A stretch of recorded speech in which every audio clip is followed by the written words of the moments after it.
Chapter 1 Rebirth. Your Highness, something terrible has happened. The prince consort, who has been dead for 15 years, has returned. He has come back. The young maid, Xia Ting, rushed into the room, her words tumbling out in a flustered manner. Huamama, standing beside her, was so overwhelmed by the news that she nearly forgot to instruct the young maid on her manners, her eyes brimming with tears of joy. Your Highness, the prince consort has returned.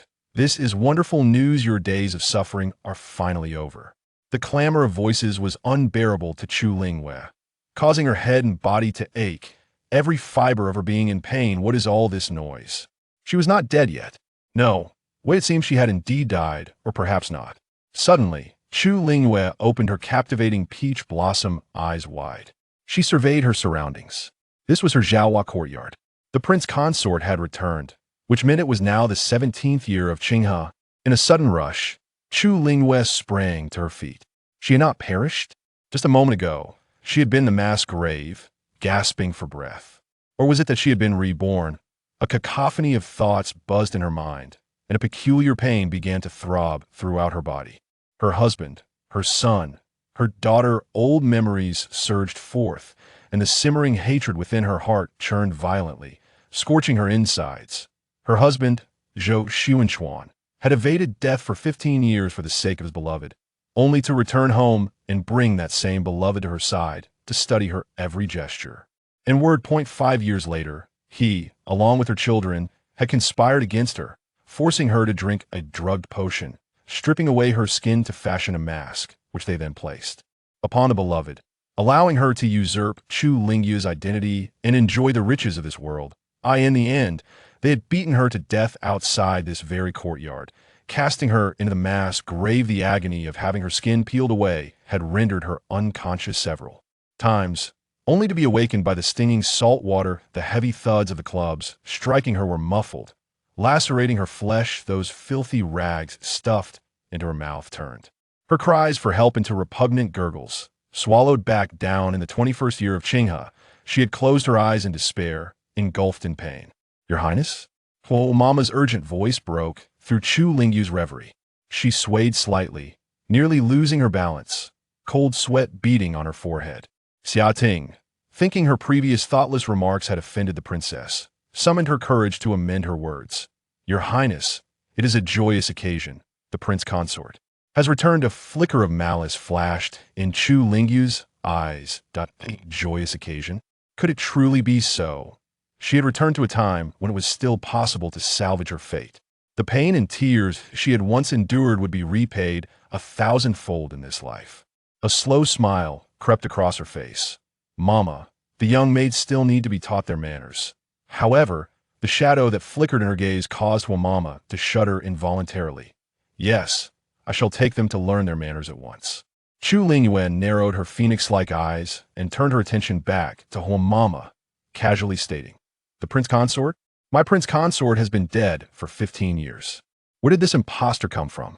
Throw him out. Though the princess wore a smile, Huamama felt a chill settle deep within her heart. Her eyelids trembled, and she dared not question further, turning to issue the prince's commands in a hushed tone. The other maids lowered their heads in silence. Chu Lingyu waved her hand, signaling for everyone to withdraw. Outside the Marquis' residence, Zhou Taochuan stood with his hands clasped behind his back, clad in a faded linen robe, awaiting the personal greeting of Princess Chang. Why, at long last, he had returned. A self-satisfied smile crept across his face as he contemplated his schemes. In less than 5 years, his desires would be fulfilled. How wonderful! In the next instant, a throng of guards burst forth from within the Marquis' estate, launching a flurry of blows at Zhou Taochuan and his 2 attendants. What a fraud! How dare you deceive our Marquis and Princess? They bellowed. Do you not know? Our prince consort died 15 years ago. Can the dead truly rise again? Zhou Taochuan attempted to protest, but before he could utter a word, he was silenced and forcefully dragged away. Simultaneously, numerous fists and feet rained upon him, eliciting cries of pain, rendering him unable to defend himself. In the Zhaohua courtyard, Chu Lingyu lay quietly on her bed, her eyes closed, tears streaming down her face. The memories of her past life flickered before her like a revolving lantern.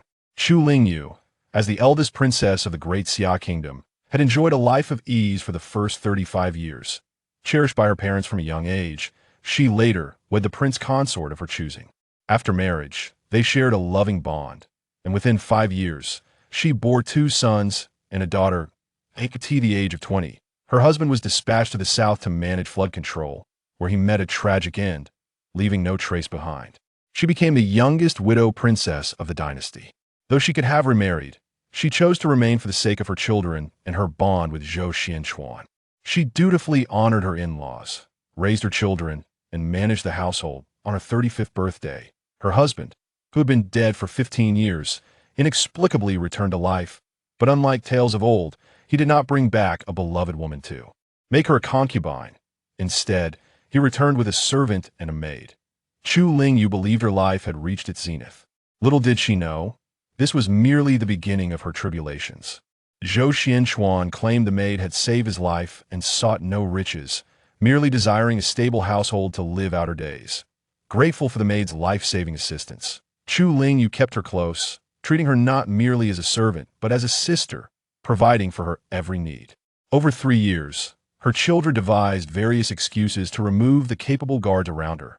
Zhou Taochuan, employing every tactic, demoted the remaining guards to ordinary attendants and sent them to the outer courtyard. In the 5th year, during the midsummer on the 9th day of the month, her children personally concocted reasons to dismiss her closest maids and servants. Zhou Taochuan, taking matters into his own hands, rendered her unconscious and concealed her within the walls of that very room. Through deceit, the woman donned a human skin mask to assume her identity. It was then that she realized this woman was none other than Zhou Taochuan's cherished white moonlight from years past his death had been a ruse for her sake. Zhou Taochuan and Yun Qi had exchanged her visage, presenting her before her own children as she cried out for help. Her son rebuked her for her nonsensical claims, while her daughter suggested putting an end to the life of such an ungrateful woman. Zhou Taochuan, reveling in his triumph, issued a direct order for her demise. In her final moments, as her breath waned, he commanded that she be cast into a mass grave. Her children followed closely behind. She believed they had recognized her and had come to rescue her. "Mother, when you compelled me to marry that merchant's daughter all those years ago, did you ever consider that you might meet such a fate? You may rest in peace. From now on, let Aunt Yun enjoy your wealth on your behalf. In my heart, she is my true mother. Her tenderness is something I have never experienced before. Your maliciousness has led you to this end, and it is indeed a consequence of your own making." Her daughter retorted, "You are not my mother. I wish I did not share your blood. You were the one who tore me apart from Shaolang, and now all of this is merely your retribution." Her youngest son said nothing, merely scoffing at her as he turned away to summon wild dogs, allowing them to devour her. Chu Lingyu forcefully closed her eyes, her slender fingers brushing away the tears at the corners of her eyes. When she opened them again, her peach blossom-shaped eyes were filled with a coldness, and her gaze radiated fierce intensity. In this lifetime, she desired neither husband nor children. She renounced them all. If they deemed her wicked, then she might as well embrace that reputation. All she wanted was to live her life freely. Whoever obstructed her joy would pay with their life. Just then, a faint voice from outside called, "Princess, the eldest son has arrived and is clamoring to see you." Chapter 2. A stinging rebuke. Chu Lingyu stirred from her slumber, her ears pricked to the conversation unfolding outside. The voices of Granny Hua and Zhou Tingyun penetrated her consciousness. "Young master, the princess is unwell and resting. Is it possible to wait until she awakens to speak with her? She has even chased my father away. How can she still sleep? No, I demand to see her now." Such was the nature of her obstinate son.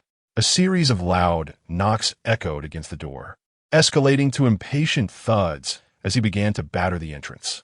The cacophony of protests and pounding melded into a haunting refrain, reminiscent of Zhou Tingyun's last words in her previous life. "In my heart, Aunt Yun is my true mother. You, a venomous person, do not deserve the title." Chu Lingyu pressed her fingers to her throbbing temples, her gaze turning steely as she descended from her bed, calling out, "Granny, come in." Granny Hua, upon receiving her command, deftly pacified Zhou Tingyun before entering the room.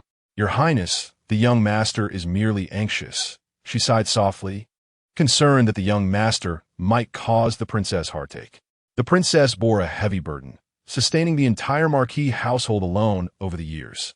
The old matriarch had used this as an excuse to relocate several of the young lords and ladies to her quarters, making it difficult for the princess to see them.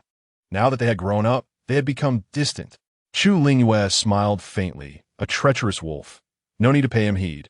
Granny Hole was taken aback, wishing to offer further counsel, but the cold smile on Chu Lingyu's lips silenced her. Perhaps the princess had grown angered with the young master. She would wait until this tempest passed before speaking again.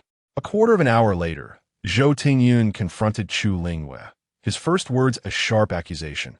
"Mother, it is good news that father has returned. Why then did you have him expelled? Do you harbor some ulterior motives?" Chu Lingyu leisurely lifted her teacup, taking a delicate sip. "Mother, how can you be so narrow-minded? Previously, you could not tolerate others, and now you cannot even accommodate father? Are you aware of what is said about you outside? With such behavior, you do not fear for yourself, yet your siblings and I feel utterly ashamed." With a resounding crack, she hurled a teacup at Zhou Tingyun's feet. His expression tightened, and he fell silent. Chu Lingyu rose slowly, approaching him to smooth the creases on his shoulder and adjust the jade crown atop his head. The fabric of his attire had cost her dearly, and she had sewn it with her own hands. The crown was a birthday gift she had fought over with others to obtain. As a smug expression began to spread across Zhou Tingyun's face, Chu Lingyu's hand shot out, delivering 2 sharp slaps. "Wretched child." Inside the room, one could hear a pin drop. Zhou Tingyun, covering his face, glared at Chu Lingyu in indignation. "Mother, you struck me." Chu Lingyu met his gaze with calm resolve, watching his color drain from his face before she finally spoke. "What did you just say?" A flicker of guilt crossed Zhou Tingyun's eyes. He had always held a certain fear of his mother. Though she hailed from a noble lineage, her disposition was equally proud and temperamental. Apart from tempering her demeanor in front of her grandparents, she has always been exceedingly stern with her offspring. Yet, recalling the events of today, Zhou Tingyun inexplicably found a surge of courage. Their father had returned. They were no longer the pitiful children oppressed by their mother. They had someone to protect them. However, their mother unceremoniously cast their father out, and by the time their brothers and grandparents learned of the situation and ventured outside, their father was nowhere to be found. Surely, their mother had employed some underhanded means. Contemplating this, Zhou Tingyun raised his chin defiantly. "Mother, even if you wish to strike me, I must speak. You may consider yourself a princess, yet this household is still a marquis's residence. It is a blessing that father has returned from the dead. You cannot commit such an ungrateful act." Chu Lingyu found the situation amusing in her anger. In her previous life, at this moment, Zhou Tingyun had rushed into her courtyard, exuberantly sharing the news of his father's return, his words laden with admiration for the man. It seemed that whether in this life or the last, Zhou Tingyun and his siblings had long known of Zhou Taochuan's survival, keeping the truth hidden from her alone. Chu Lingyu closed her eyes. Conscience? He dared to accuse her of lacking it? Though he was raised in the presence of the old lady. Every aspect of his upbringing, his attire, his sustenance, had been meticulously provided by her. Did not both his scholarly and martial mentors owe their positions to her personal entreaties? During times of illness, was she not the one who cared for him with her own hands? Yet in the end, he casually declared that others were the true maternal figures in his heart. When she opened her eyes again, Chu Lingyu smiled gently, though her smile did not reach her eyes. "Conscience? You dare speak to me of conscience? You defy your elders, speak recklessly, and hurl slander at your own mother. Someone, take the young master away and administer the family's discipline." Zhou Tingyun was momentarily stunned, unable to believe these words came from his mother. As the eldest son, he had always received double the affection from her. Though she was strict, she had always shown him leniency. On the rare occasions he spoke out of turn, she would scold him lightly, never imposing severe consequences. At that moment, a martial maid stealthily entered the courtyard and directly took Zhou Tingyun away. Just then, a young maid led Zhang Mama from the old lady's courtyard into the room. The old servant bowed respectfully, informing Chu Lingyu that the old lady requested her presence immediately. Without sparing a glance at Zhang Mama, Chu Lingyu said nothing and slowly returned to her inner chamber, where she approached the bronze mirror and instructed her maid, Dongxiu, to redo her hair.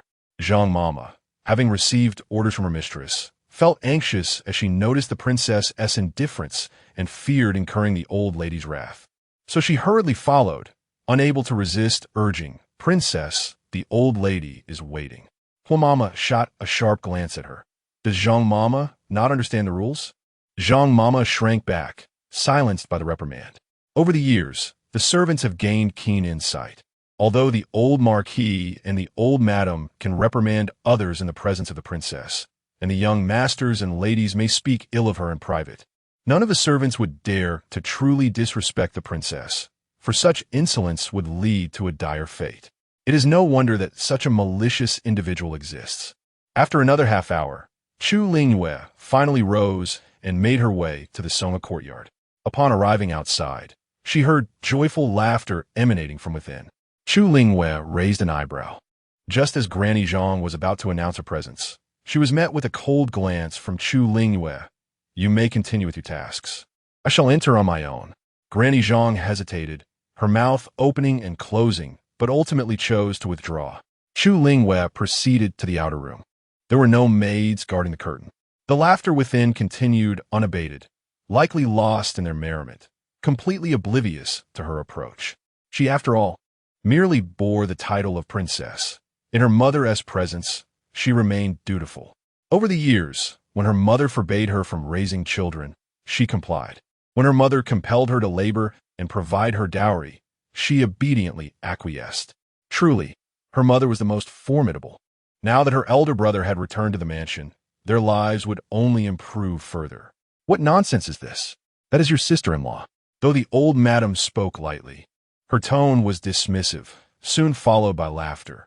"Fortunately, you are all filial before me. If it depended on certain individuals, I fear I would have been ground to dust long ago."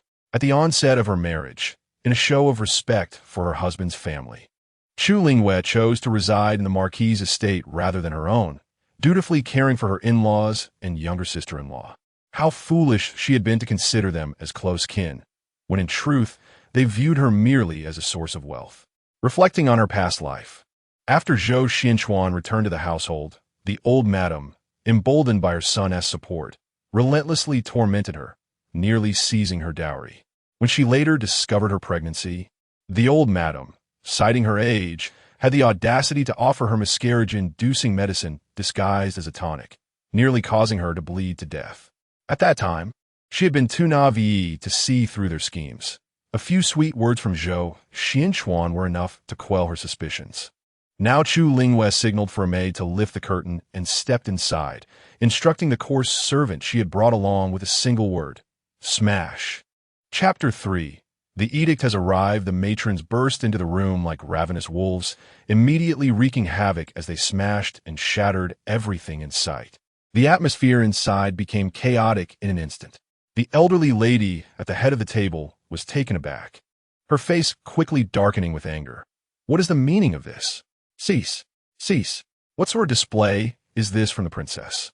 As she uttered her final words, she turned abruptly towards Chu Lingyu, her tone laden with dissatisfaction and resentment.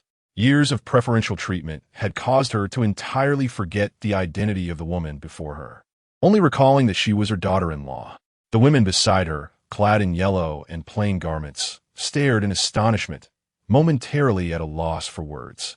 Chu Lingyu stood quietly to the side, observing the destruction until it reached a satisfactory level before raising her hand to signal them to halt.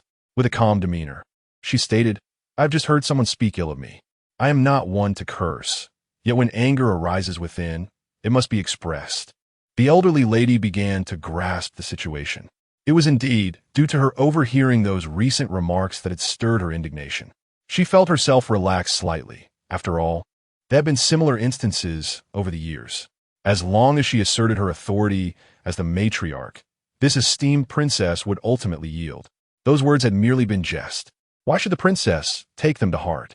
However, the princess's current behavior raised questions about propriety. One ought not to forget the ancestral rules that still required adherence. The elderly lady straightened her expression and spoke in a low voice. Chu Lingyu did not regard them, instead choosing the last remaining chair in the room to sit down leisurely, adjusting her attire before raising an eyebrow to address the elderly lady. Are you here to discuss propriety with me? Princess, I am your mother. How could you allow your people to destroy my home? What a disgrace. This is a lack of filial piety. The elderly lady began her reprimand. What audacity to lay such accusations upon her. Did she truly believe that Chu Lingyu was still the same as in her previous life, where she had repeatedly compromised out of concern for familial duty? Chu Lingyu responded coolly, "You exaggerate, elder.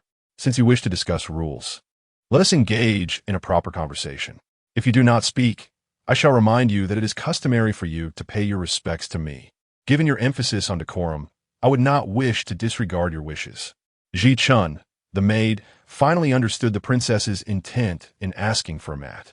Though she sensed that the princess seemed different from before, she believed that this was indeed the spirited princess described by the old matron, rather than the subdued lady of the house she had become. If Madame Hua were present, she would have urged the princess to show respect to the elderly lady and to consider various matters. Yet in Ji Chun's eyes, their princess ought to be vibrant and unrestrained. Without question or comment, she simply followed the princess's directives. Ji Chun took the mat from the young maid, respectfully placing it before Chu Lingyu, and then turned with a smile towards the elderly lady. "Elder, please. You all." The elderly lady was so furious that her veins were visibly throbbing, nearly overwhelmed by her rage. "What? Do you not wish to?" Ji Chun's expression darkened. In the past, the princess exhibited great tolerance and did not dwell on trifles, thus allowing for some leniency. Yet in this world, there are always entities that remain oblivious to rank and propriety. Did not the old matriarch herself speak of decorum? According to the established norms, the princess is the sovereign, and you're the subject. Could it be that the old matriarch has become so muddled as to forget this? How audacious of Chu Lingyu to compel her mother-in-law to perform a grand act of reverence. The maid by her side dared to address her in such an arrogant manner. Having enjoyed the protection of Chu Lingyu through the trials of the years, the old matriarch was unaccustomed to such indignity. Anger surged within her, causing her chest to heave, nearly leading her to faint. At that moment, Zhou Mingman could no longer contain herself and poked her cousin Jiang Shuhua, urging her to speak. Zhou Mingwen had always refrained from stepping into contentious matters. Jiang Shuhua's expression darkened. She had no desire to confront the Princess Changyi. As a widow, bereft of both parents and a husband, relying solely on the marquisate and the old matriarch, how could she dare to challenge the princess? Yet in her heart, she harbored resentment towards the princess.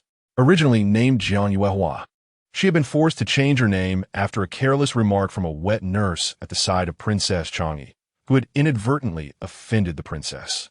Seeing her cousins in action, Zhou Mingman furrowed her brow and prodded her again. Jiang Shuhua, harboring her own clandestine thoughts, was resolute in avoiding conflict with her aunt and this cousin. Soon, she devised a plan, approaching the old matriarch to gently pat her back while softly saying, "Princess, within a household, if we were to only regard status, what remains of human affection?" Chu Lingyu cast her a sidelong glance, a hint of amusement in her eyes. Recognizing that the situation was nearly critical and fearing for the old matriarch's health, she spoke languidly. "My earlier remarks were merely jest.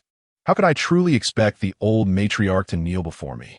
I trust she understands my words were in jest and would not take offense, would she?" This was a clever retort to the old matriarch's earlier jest. The old matriarch felt the tension ease slightly, her heart settling at the thought that she would not be made to kneel. After all, where would she hide her aged visage? Yet, she found herself without grounds to argue. Even if she spoke out, this wicked woman would merely be labeled as haughty and overbearing. At this moment, the old matriarch realized that Chu Lingyu had consistently addressed her as old matriarch rather than mother. Her gaze darkened, now imbued with a hint of scrutiny. However, she soon heard Chu Lingyu shift her tone. The old matriarch need not kneel, but Jiang cousin must still perform the appropriate rites. Jiang Shuhua was taken aback. her face flushing crimson. Having been in the household for over a decade, she had never once bowed before Princess Changyi. Now, thrust into a situation where she was singled out to perform such an act. Her face burned with embarrassment, wishing for a hole to hide in, her eyes brimming with unshed tears. Yet she understood her lack of power and status. She had no choice but to comply with the expectations of such a grand gesture. Once Jiang Shuhua had executed the formalities, Chu Lingyu's gaze shifted once more to her younger sister Zhou Mingman. So, do I need to summon a wet nurse from the palace to teach you the proper decorum? Zhou Mingman did not anticipate that she too would have to pay her respects. Pointing at herself with a reluctant expression, she remarked, "Sister-in-law. I am but your own little sister-in-law." Chu Lingyu retorted with a cold smile. The old matriarch has just reminded us that we must never forget the ancestral rules. How could it be? Upon hearing Chu Lingyu's words, the old matriarch's heart skipped a beat, fearing that Chu Lingyu might demand she kneel once more. Without allowing Chu Lingyu to finish, she immediately scolded Mingman. Zhou Mingman cast a pitiful glance at her mother before ultimately succumbing to her frustrations and kneeling. Chu Lingyu, feeling a sense of relief, stood up and declared, "Should I hear anyone speaking ill of me behind my back, regardless of their status, I shall not hesitate to remove their tongue and feed it to the dogs." Just as she was about to leave, Zhang Mama burst into the room with a gust of excitement, exclaiming, old matriarch, great news. A decree from the palace has arrived, and the Marquis has returned as well." Chapter 4. Whence comes the treachery? Upon hearing these words, Chu Lingyu narrowed her phoenix eyes and turned to Zhichuan, saying, "Come, let us see what kind of specter has dared to appear." In the outer courtyard, when Chu Lingyu caught sight of the familiar figure, a chilling sensation coursed through her body, causing her hands and feet to tremble. The agonizing pain of flesh being torn from bone surged within her once more. She yearned to strike down the man before her with a single sword thrust, yet at the same time, she wished to flay him alive, grinding his bones to dust to be mingled with wine. In an instant, the corners of her eyes were tinged with crimson. Zhichuan, sensing Chu Lingyu's unusual demeanor, stepped forward to gently support her. "Your Highness?" Taking a deep breath, Chu Lingyu suppressed the tumultuous emotions within her, reminding herself to remain calm and not act impulsively. Now that he had obtained the imperial decree, his identity had already been legitimized in the eyes of her elder brother. She could not act against him just yet, thus she could only, with a flick of her wrist. Chu Lingyu brushed aside Zhichuan's hand and suddenly lunged forward, drawing a sword from a nearby guard, thrusting it fiercely towards Zhou Taochuan, exclaiming, "What treachery is this? To deceive so brazenly." In her youth, Chu Lingyu had been cherished by the late emperor, who raised her alongside the princes. As a result, she had undergone martial arts training. Although she had often found excuses to evade practice during her school years, the foundation remained within her. Over the years, Zhou Taochuan had claimed to have endured hardship, returning in worn garments, with Yunqi applying layers of makeup to make him appear more weathered. Yet in reality, he had lived in luxury. When he left the capital, he had meticulously prepared, secretly taking a significant portion of the Marquis's wealth, which had placed the household's finances in disarray. Upon learning of this, the old matriarch had hastily fabricated accounts, swiftly relinquishing the household's finances to Chu Lingyu while adamantly forbidding her from investigating them, ultimately forcing her to use her dowry to cover the deficit. In recent years, he and Yunqi had squandered their funds and had quietly sent people back to the old matriarch to request more. Naturally, the old matriarch, feeling pity for her son, would not let him suffer a shortage of money. Consequently, he was spared from hardship.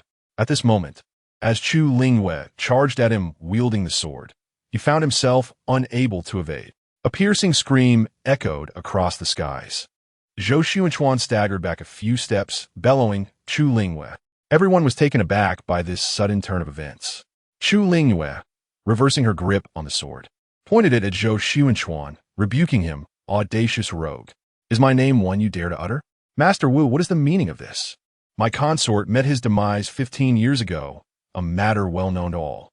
How can such a brazen fool appear now? Do you still believe him?" This barrage of questions left Master Wu in a cold sweat. As the closest confidant to the emperor, he was acutely aware that not only had the late emperor favored this eldest princess, but even the current sovereign held her in high regard. Although it seems that the eldest princess has grown somewhat distant from His Majesty in recent years, one only needs to look at today's events. Upon the return of the prince consort, His Majesty promptly verified his identity and, without paying much heed to the prince consort's proposed solution for flood control, instructed him to deliver a decree. He even specifically reminded him to observe the princess's demeanor closely. Elder Eunuch Wu immediately paid his respects to Chu Lingyu before rising to respond. Your Highness, His Majesty has confirmed that this gentleman is indeed the prince consort. My brother. My son. Both the matriarch and Zhou Mingman rushed forward to assess Zhou Taochuan's injuries. The wound inflicted by the sword was not deep. Although there was some bloodshed, it was not excessive. As Zhou Taochuan pressed a handkerchief to the wound, he seemed to be in no grave danger. However, the matriarch's eyes brimmed with tears as she lamented, My son, you have endured much suffering over the years, and to return home only to face such tribulation. While wiping her tears, she furtively scrutinized Elder Wu's expression, noticing that he showed no inclination to advocate for their household. She felt a surge of resentment, which she could not express. After all, this Elder Wu was a favored figure in the presence of His Majesty. The matriarch's thoughts momentarily faltered as she observed his respectful demeanor towards Chu Lingyu, pondering whether this suggested that the current emperor still harbored some fraternal affection for her. However, if that were true, then during the years Chu Lingyu had remained in mourning at the marquee, the emperor would not have remained indifferent. It must merely be a fade put on by these eunuchs. Elder Wu, with a seemingly ambiguous smile, glanced at the matriarch. Madam, shall we first receive the decree? With no choice left, the matriarch acquiesced. Chu Lingyu gazed at Elder Wu and Zhou Taochuan with a look of skepticism. Is he really the prince consort? Zhou Taochuan let out a rueful laugh, pressing his hand against his wound, and replied with deep concern, You, do you not even recognize me? Observing Chu Lingyu's apparent change in temperament, he recalled her once imperious nature prior to their marriage.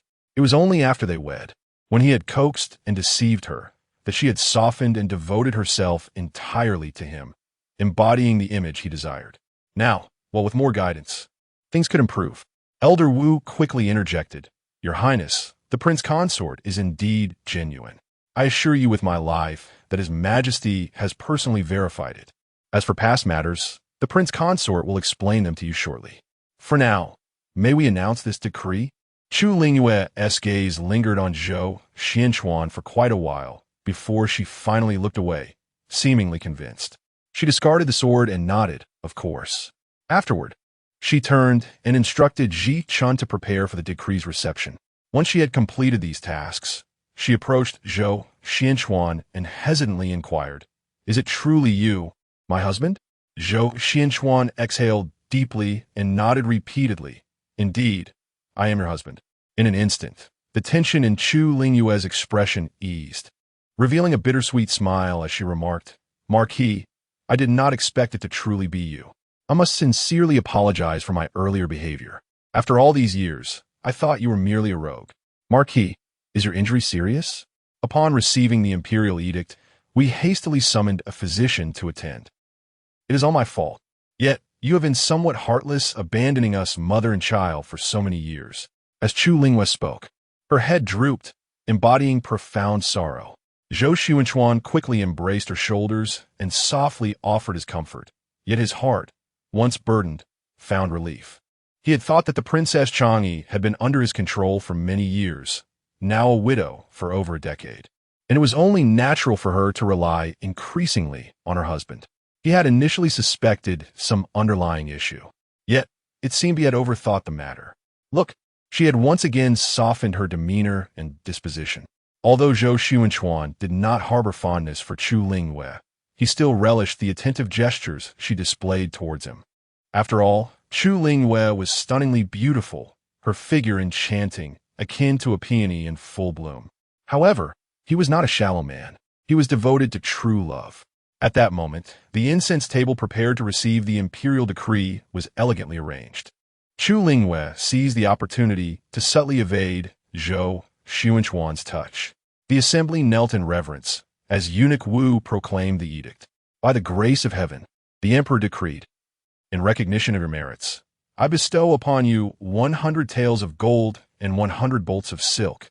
As for your kin, my sister, Princess Changyi, known for her gentle and virtuous nature, shall assist you without concern for progeny, allowing you to achieve your full potential. I additionally grant her the title of Princess of Lingyi County, along with a pair of jade rui and 10 luminous pearls, thus bestowing honor and sharing in the divine grace. Upon the conclusion of the decree, Zhou Taochuan swayed slightly, his ears buzzing. What could this mean? He had invested considerable effort in crafting a remedy for flood control, only to receive a mere 100 taels of gold and bolts of silk in return.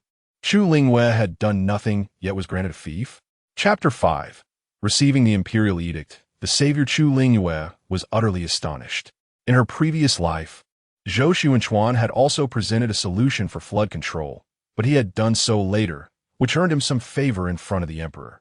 Under her persuasion and encouragement, the emperor made an exception, granting him an official position. This became the solid foundation for the gradual expansion and consolidation of his power.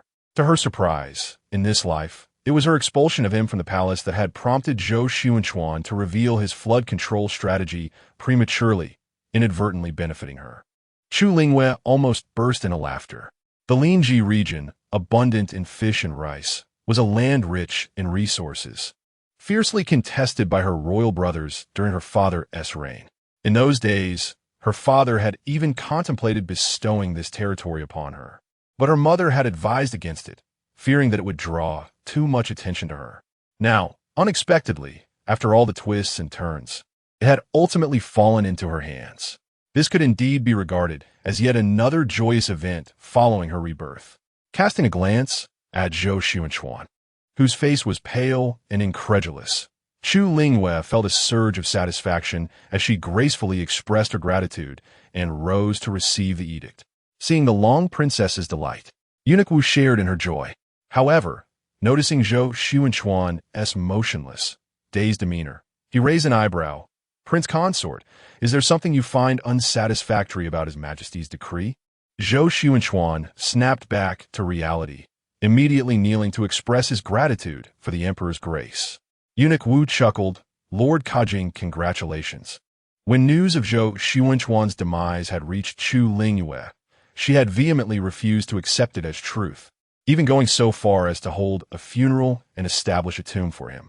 Citing the youth of their 2 sons, she had persistently declined to request that her eldest son inherit the title, even pleading with the emperor to postpone the matter until after her eldest's marriage. For years, the title of the Kajing Marquis had remained vacant. Now, with Zhou Taochuan's miraculous return from the dead, there was no longer any need for such convolutions. He would naturally retain his title. Zhou Taochuan's gaze darkened momentarily before he quickly donned a smile and engaged in pleasantries with eunuch Wu. After exchanging a few words, eunuch Wu scrutinized the long princess's expression, noting her composure, which reassured him about how to report back upon his return. He then took his leave. Chu Lingyu personally escorted eunuch Wu a few steps. I shall return to the palace tomorrow to thank my royal brother. Eunuch Wu's smile grew gentler. His Majesty is indeed quite fond of the princess. When you have leisure, do visit the palace more often. It would certainly please him. Chu Lingyu raised her brow and nodded in agreement. Meanwhile, Ji Chun generously presented a red envelope to eunuch Wu, who accepted it graciously, thanking Chu Lingyu before turning back toward the palace. Once eunuch Wu had departed, the atmosphere relaxed significantly. Zhou Tinky, who had been huddled like a quail, immediately approached Zhou Taochuan with a face full of admiration. Father, you have finally returned. Before he could finish his sentence, his voice caught in his throat, and his eyes glistened with tears. Zhou Taochuan patted his shoulder. You must be Tinky, right? What a good boy. Look how much you've grown. Chu Lingyu observed the interaction between father and son with a cold gaze. It appears that the father and son are not only acquainted, but quite familiar with each other. Ah, Zhou Taochuan greeted each member of the family in turn. The old matriarch, beaming with delight, said, "My child, let's enter first." The group then proceeded grandly to the Songha courtyard. Upon entering the room, Zhou Taochuan was taken aback. The furnishings had been smashed by Chu Lingyu's people, and the servants had hurriedly cleared out the remnants. They had received an imperial decree, but had yet to retrieve new items from the storeroom to arrange within. At this moment, the room was bare, with only 2 chairs present, lacking even a table.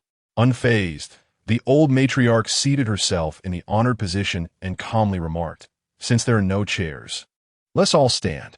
Princess, you may sit." Chu Lingyu raised an eyebrow, realizing that they had been waiting for her here. She walked over with great composure and took a seat in another chair. The atmosphere in the room suddenly became stifling. Zhou Mingman attempted to speak, but was silenced by a glare from the old matriarch, begrudgingly closing his mouth. Jiang Shuhua kept her head bowed tightly. Zhou Tingqi surveyed the gathering and chuckled. "What is this, grandmother?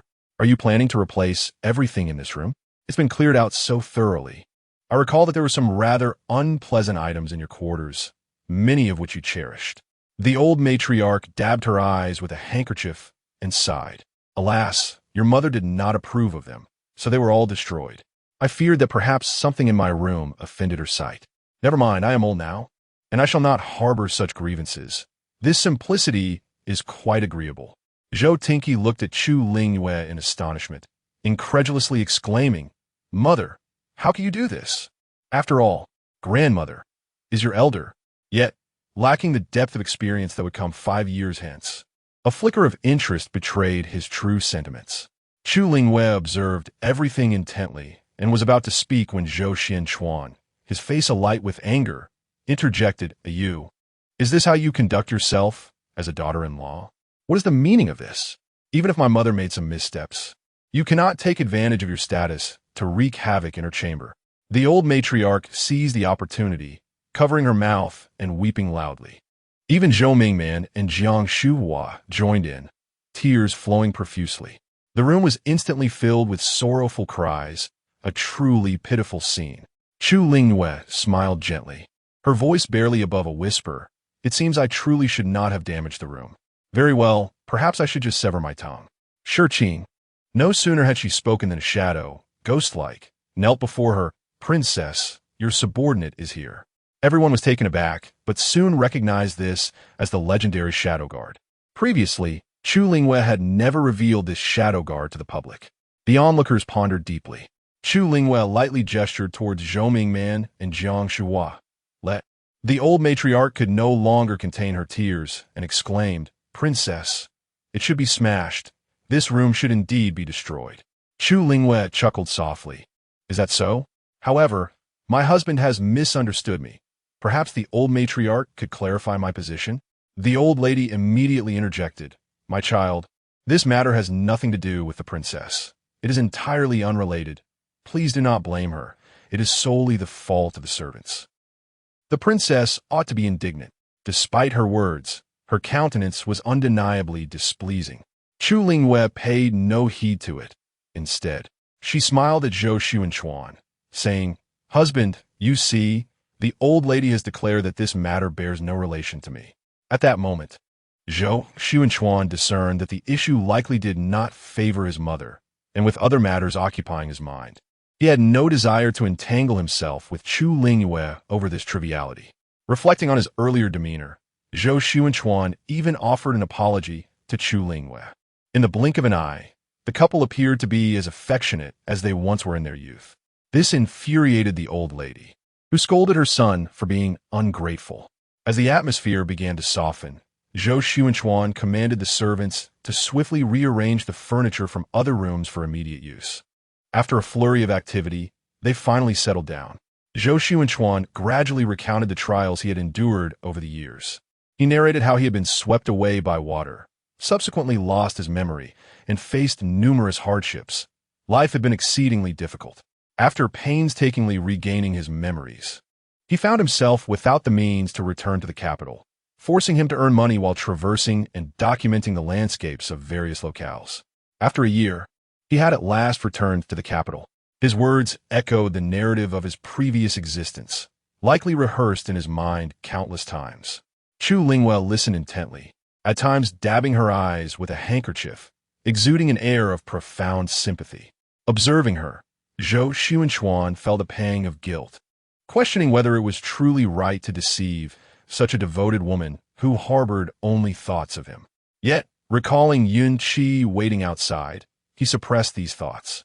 As the atmosphere reached an appropriate crescendo, Zhou Taochuan shifted the conversation. Throughout this ordeal, I faced many perils, and it was a maidservant who sacrificed herself to save me. Seeing her all alone and destitute, I brought her back to the capital, and she is now waiting outside.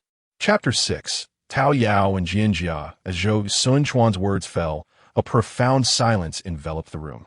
The old matron felt her heart leap, instinctively glancing at Chu Lingyu, fearful of any outburst. She hastily remarked, "Since she is a benefactor who saved a life, we must treat her with utmost respect. Our Ho residents cannot be guilty of ingratitude, lest we be branded as heartless." Unbeknownst to her, Zhou's intentions were unclear, and she dared not speak too plainly. She could only invoke notions of reputation to temper Chu Lingyu's potential ire. To her astonishment, Chu Lingyu responded with laughter, "If that is the case, then it stands to reason that our benefactor should not serve as a maid. Our Ho residence is certainly capable of supporting such a guest. Let us elevate her to the status of a concubine." Her words were delivered with a casual air, as if Yun Qi were merely a trivial trinket beside Zhou Taochuan, rather than allow this pair to repeat the same follies of their past lives. She deemed it wiser to adopt a concubine. Ultimately, she would hold the reins of fate. Zhou Taochuan's countenance darkened at her proclamation. The woman he cherished dearly could not be subjected to such indignity by Chu Lingyu. Furthermore, if Yun Qi were to become a concubine, their plans would be irrevocably thwarted. He resolutely opposed such an arrangement. Chu Lingyu's reaction was unexpected. She had previously been the epitome of jealousy and would never utter such words. Zhou Taochuan suppressed his myriad doubts and stated emphatically, "Ah, you, do not speak in jest. Yun Qi is a woman who has been married. She has vowed to remain loyal to her husband for life. After saving me, she expressed her desire to find a respectable household to live out her days. Whether as a nurse or a servant, she would be content. Having made a promise to her, I must honor it."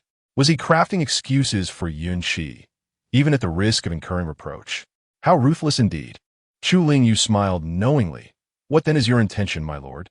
As anticipated, Zhou Taochuan swiftly replied, "A woman remaining in my courtyard would surely invite gossip. It would be better for her to reside in your quarters. As for her duties, you may decide." Upon uttering these words, he fixed his gaze on Chu Lingyu, exuding confidence that she would acquiesce. Yet, Chu Lingyu hesitated. After all, she is a lifesaver. It may not be appropriate for her to serve as a mere servant in my quarters. Observing her reaction, Zhou Taochuan believed he had discerned the crux of the matter. This was jealousy manifesting itself, a test of his resolve. He replied with conviction, "There is nothing inappropriate about it. She is merely a maid, subject to your discretion." The more he spoke dismissively, the more he believed that Yun Qi would fare better in Chu Lingyu's courtyard. After all, she was his savior. Upon hearing these words, Chu Lingyu's gaze deepened contemplatively. She turned to Ji Chun and commanded, "Go, bring her to our courtyard. If they insist on placing her there, let them regret entering this domain." The old matron then turned her attention to Chu Lingyu, instructing her to prepare for a family dinner, a gathering for everyone to reconnect and allow the children to meet their father. Zhou Taochuan, perplexed, inquired, "Mother, speaking of which, I cannot help but wonder, where are Ting Yun and Shuirong?" The old matron, equally in the dark, recalled hearing earlier that her eldest grandson and Chu Lingyu had been embroiled in a heated dispute, which prompted her to send for Chu Lingyu. However, Zhou Tingyun had yet to be seen. Previously, she had been angered by Chu Lingyu's destruction of her room, and then preoccupied with receiving the imperial decree and conversing with her son, which had caused her to momentarily forget about her eldest grandson. The old matriarch glanced at Chu Lingyu. Shuirong went out for a spring outing with a young lady from the minister's residence early this morning, but as for Tingyun, he was still in the residence earlier. Chu Lingyu replied coolly, "Tingyun has been exhibiting some issues with decorum recently. behaving inappropriately. I have sent him to receive the family discipline. He should currently be in the ancestral hall. Zhou Taochuan immediately interjected. The child is still young. A little reprimand is sufficient. Why resort to family discipline? What a picture of a compassionate father. Chu Lingyu raised her eyes to him. My husband speaks lightly. But Tingyun is already 18 this year. He is to be wed in the second half of the year. If my husband does not return after his marriage, he will also be one to inherit the title. How can he be considered young? The old matriarch retorted angrily. What do you mean by that, princess? Are you suggesting my son should not return?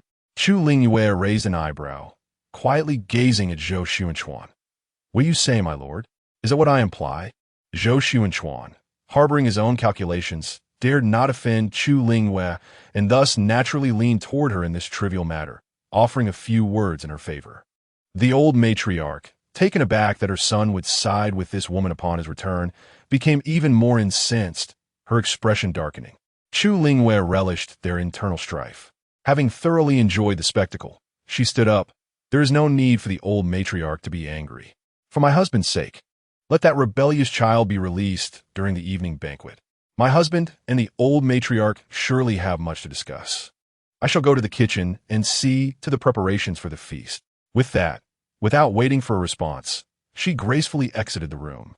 In the Zhaohua courtyard, upon entering, Chu Lingyu immediately dismissed everyone and instructed Mama Hua to inform those in the courtyard that no one was permitted to enter without her consent. After that, she swiftly entered the inner chamber, retrieving a small porcelain vial from the bottom of a makeup box, lifting the lid to reveal a collection of medicinal powders. After a brief silence, Chu Lingyu placed the vial into her sleeve pocket, then rose to open another box, taking out an incense stick before stepping out of the inner chamber to light it herself. Once she completed these tasks, she called for someone. The first to enter was Zhichuan. She assisted Chu Lingyu in washing her hands anew before quietly speaking. Princess, that Lady Yunqi has been arranged in the sewing room. She, knowing the woman's debt of gratitude to the prince for saving her life, dared not be overly harsh. Unsure of the princess's intentions, she also refrained from placing her too closely to the princess. Chu Lingyu shot her a glance. The sewing room? With those coarse hands, she is unlikely to handle needlework. Follow the rules, for rules are the least prone to error. Zhichuan understood and softly replied. Understood, then let her start as a coarse servant. Chu Lingyu note that. And Zhichuan departed. Mama Hua returned from the kitchen, and upon entering the room, she caught a whiff of a unique fragrance. Has the peach blossom incense been lit? Chu Lingyu nodded. Mama Hua's heart skipped a beat. What prompted the princess to light the peach blossom incense today? Chu Lingyu knew she could not deceive Granny Hua. With a gentle smile, she remarked, Mother once told me that Tao Yao and Jianjia are the perfect match. Granny Hua's heart nearly leapt into her throat as she exclaimed, Your Highness. Without offering any explanation, Chu Lingyu grasped Granny Hua's hand and said, Granny, trust me. Granny Hua felt a chill creeping down her spine, and after a prolonged silence, she lowered her voice to a whisper, asking, Is it for the prince? She could not fathom how a mere maid could be worthy of such a precious gift as the Tao Yao. Chu Lingyu nodded gently and rose to her feet. To the small kitchen. The prince has returned, and I must personally prepare a nourishing soup for him. Granny Hua's eyes immediately welled with tears. The princess must have endured immense grievances unbeknownst to her. Otherwise, why would she mention both Tao Yao and Jianjia? If the Empress Dowager were to learn of this, her heart would surely ache. Cursed be the Marquis's residence. Cursed be the prince, for they must have done something dreadful to the princess without her knowledge. A sense of righteous fury ignited within Granny Hua as she hurried to catch up with Chu Lingyu. Your Highness, allow this old servant to handle it. Should the matter come to light, I can at least shield you. Of course, she would not permit any such revelation to occur. Chu Lingyu paused, gazing at Granny Hua, and shook her head. No, Granny, this time I must do it myself. After speaking, she narrowed her eyes and softly whispered a few words into Granny Hua's ear. Then, she strode forward without looking back.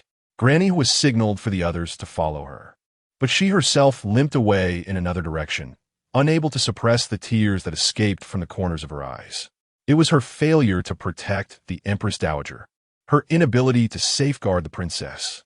Cursed be Zhou Taochuan, for he must have committed a grievous act deserving of 1,000 deaths. Otherwise, how could such a kind-hearted princess utter such words?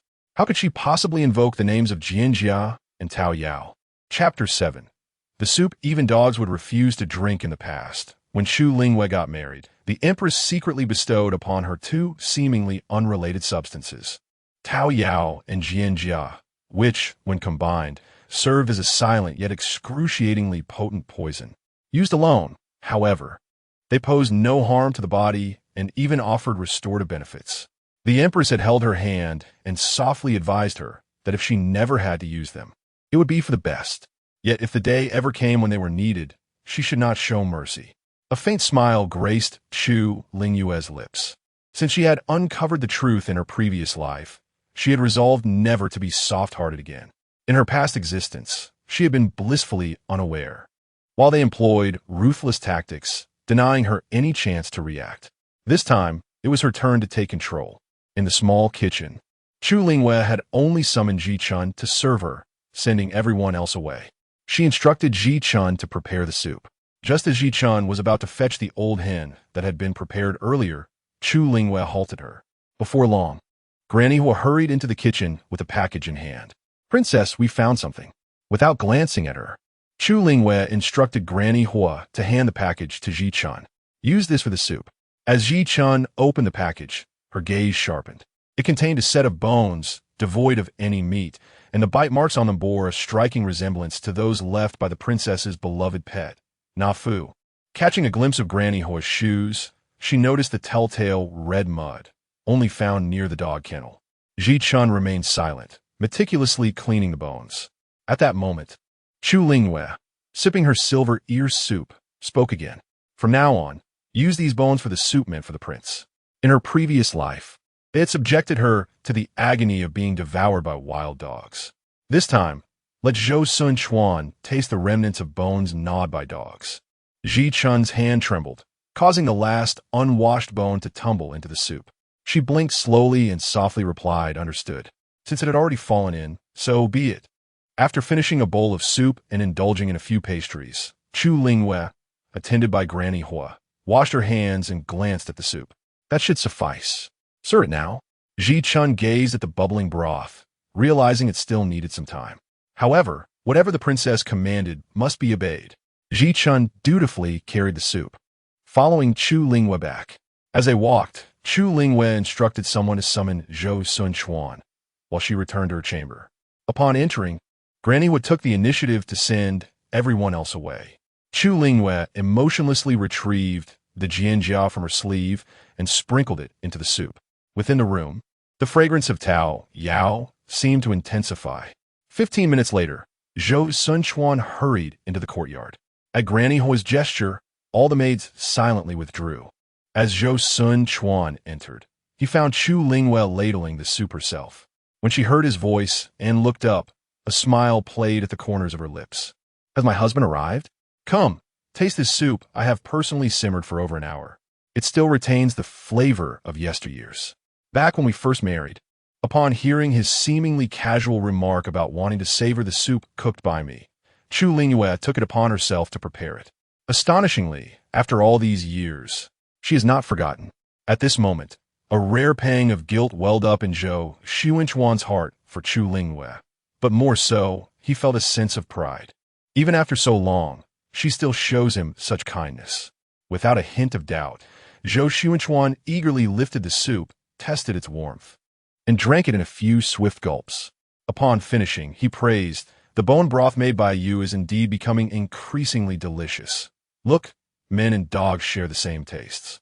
Chu Lingyu's eyes glistened with moisture as she gazed up at him, her expression a blend of melancholy, sorrow, and a hint of joy.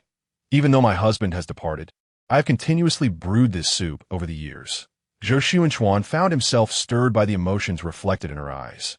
Chu Lingyu's beauty had once been renowned throughout the capital, and years later, she remained as captivating as ever. With age, she possessed an even more alluring charm. Radiant like the blossoms of March, moved by an impulse, Zhou Taochuan reached to grasp her hand. Yet she playfully shot him a reproachful glance and turned to retreat into the inner chamber. Believing this to be an unspoken invitation, Zhou Taochuan felt a surge of excitement, abruptly rising to pursue her. However, as he stood, an inexplicable weariness washed over him. In matters of intimacy, he had never been remiss over the years. Even though he had devoted himself solely to Yunqi, she had, due to her family's decline, shed the usual decorum of a noble woman and grown more liberated. The two had indulged without restraint, resulting in the birth of 4 children. Yet, in recent years, Zhou Taochuan increasingly felt overwhelmed by such matters. At this moment, this thought of fatigue struck him, and he attributed it to his compromised health, compounded by days of relentless travel. His earlier enthusiasm faded, and he cast a glance at the small couch beside him, lying down. As soon as he reclined, exhaustion overtook him, and he collapsed. Before losing consciousness, Zhou Taochuan contemplated, "Tomorrow, I must summon a physician to examine me." The fragrant incense wafted through the air, the rich scent of peach blossoms converging towards Zhou Taochuan. Chu Lingyu emerged from behind the screen, her expression impassive, a dagger in hand, as she advanced step by step toward the couch where Zhou Taochuan lay. As she approached him, Chu Lingyu crouched down, scrutinizing the smooth contours of Zhou Taochuan's face. The dagger grazed his skin, causing a wave of goosebumps to erupt instinctively. Chu Lingyu was overwhelmed by the desire to plunge the blade into him, to peel back his skin and allow him to experience the excruciating agony of having one's face flayed. She envisioned lashing him with a whip soaked in salt water, each strike more torturous than the last. Such torment, she believed, would be expertly administered by her adept shadow guards, ensuring he would suffer more than she had in her previous life, trapped in a torment of his own making. Only through this suffering could the surging hatred within her heart find solace. With her eyes glistening with crimson fury, she lifted the dagger once more, poised to strike. Suddenly, a figure descended softly beside her. "Your Highness, allow me to assist. Do you wish to flay him? Or would you prefer to dismember him into 108 pieces? I am well versed in either method." It was none other than the shadow guard, Shi. Beside Chu Lingyu stood 4 female shadow guards, Shuexin, Shi, Chun Guang, and Suhi, alongside 4 male shadow guards, Bai Tao, Bai Sun, Bai Han, and Bai Zhou. The female guards were tasked with providing close protection for her life and executing tasks that she and her handmaids could not undertake openly. The male guards fulfilled similar responsibilities, albeit remaining mostly outside the Zhaohua courtyard awaiting orders due to gender norms. Their singular allegiance lay with Chu Lingyu, obeying only her commands.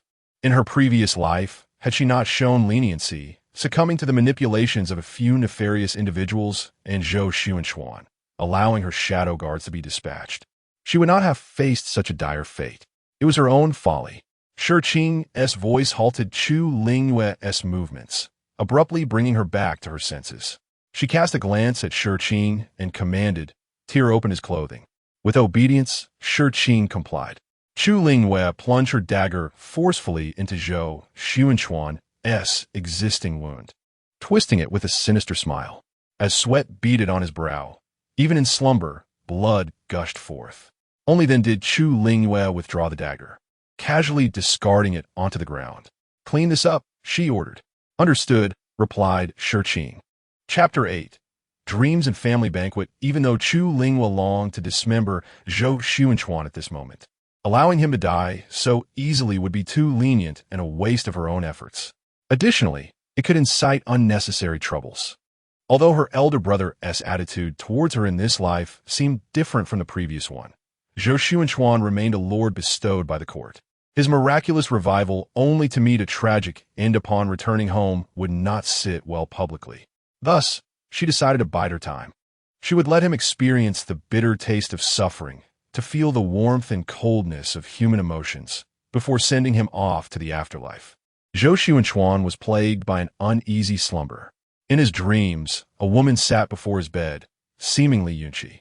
She wielded a dagger, delicately gliding it across his face before plunging it into his chest, inflicting a pain so intense he felt as though he might perish. Startled awake, Zhou Taochuan clutched his chest, realizing that the wound there seemed to throb more painfully, now seeping blood. The doctor had previously assured him there was no serious injury.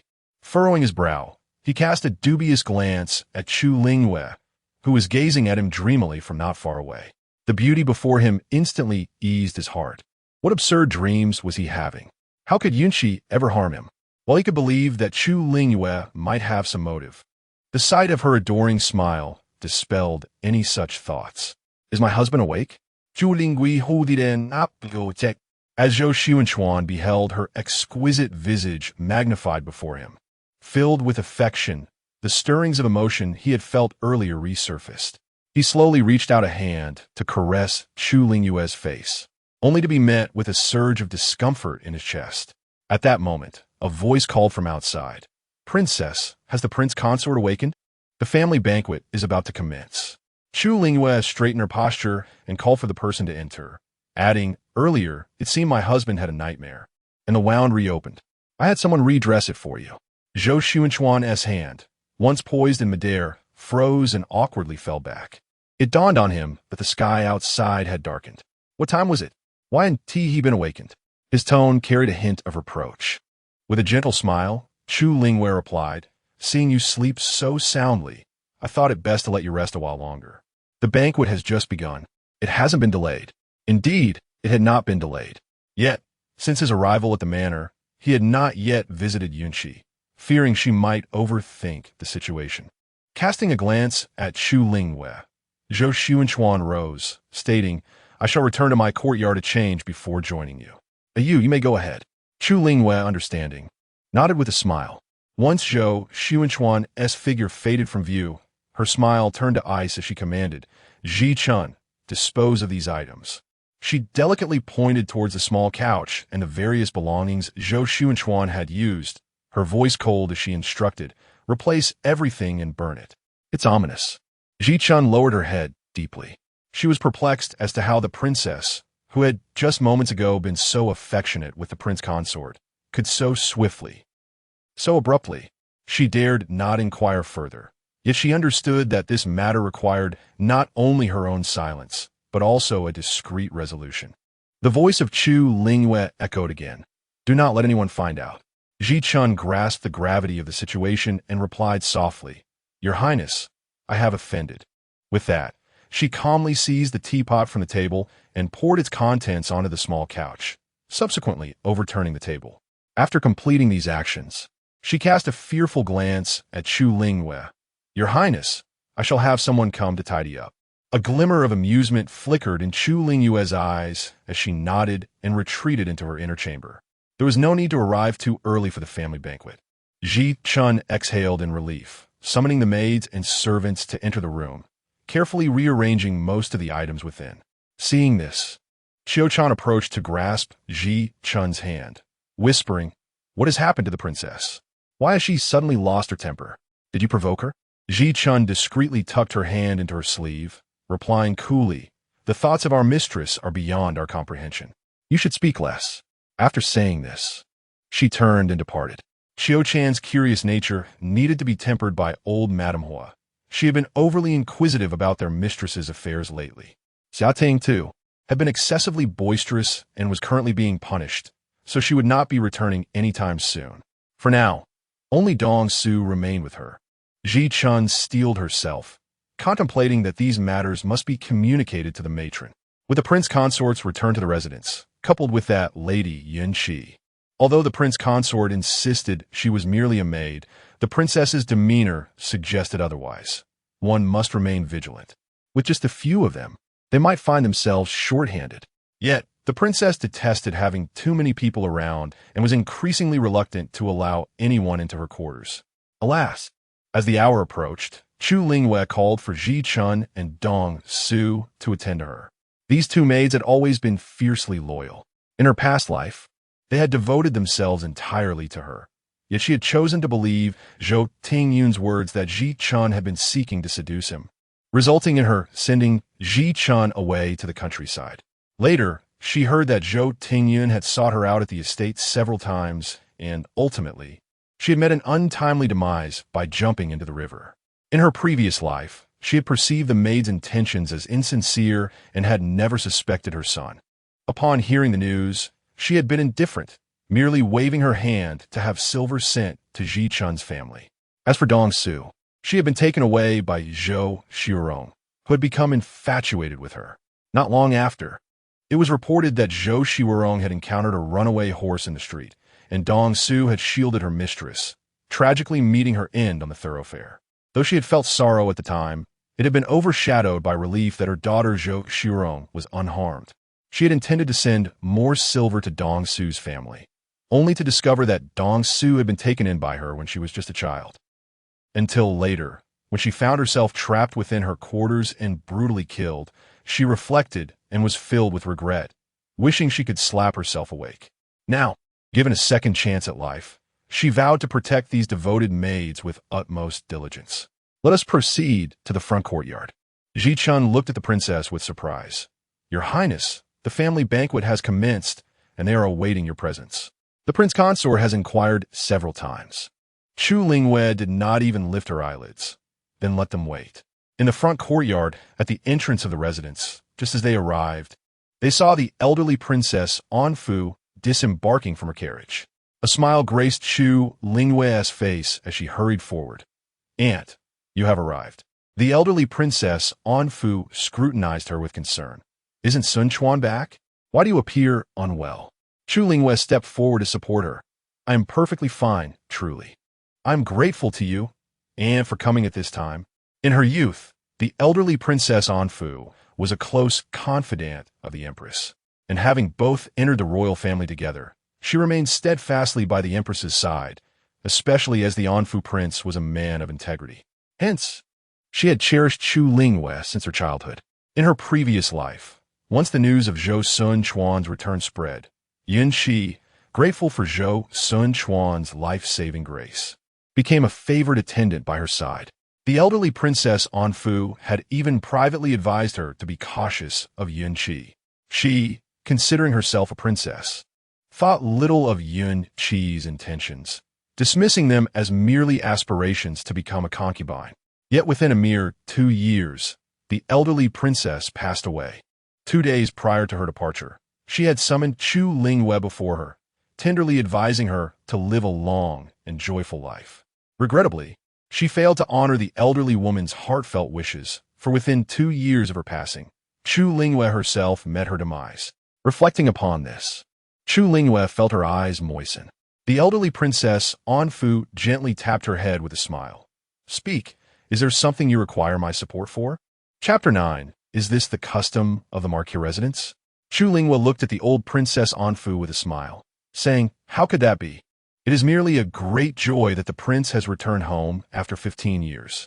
I happen to acquire some delightful new curiosities, and I was eager for you to come take a look. The old Princess Anfu glanced at the darkening sky and, rather than exposing her, chuckled. According to my maternal family's connections, Xuanchuan is also my nephew. It is only fitting that I come to see him after his narrow escape from death. Chu Lingyu felt touched that she had already concocted an excuse for her. How fortuitous that this coincides with the banquet. Dear aunt, let us share a meal together. Ha! Indeed, my timing is perfect. In the dining hall, as Chu Lingyu entered with the old Princess Anfu, the previously lively atmosphere came to an abrupt halt. The old Princess Anfu laughed heartily. What is this? Am I not welcomed? The old matriarch quickly realized the situation and rose to greet her. Princess, what brings you here at this hour? Chu Lingyu's keen gaze swiftly found Yun Shi, who was occupying her place beside Zhou Xuanchuan. A smile crept upon her lips. It was just as she had anticipated. In her past life, during their first encounter, Yun Shi had made her presence felt in such a manner.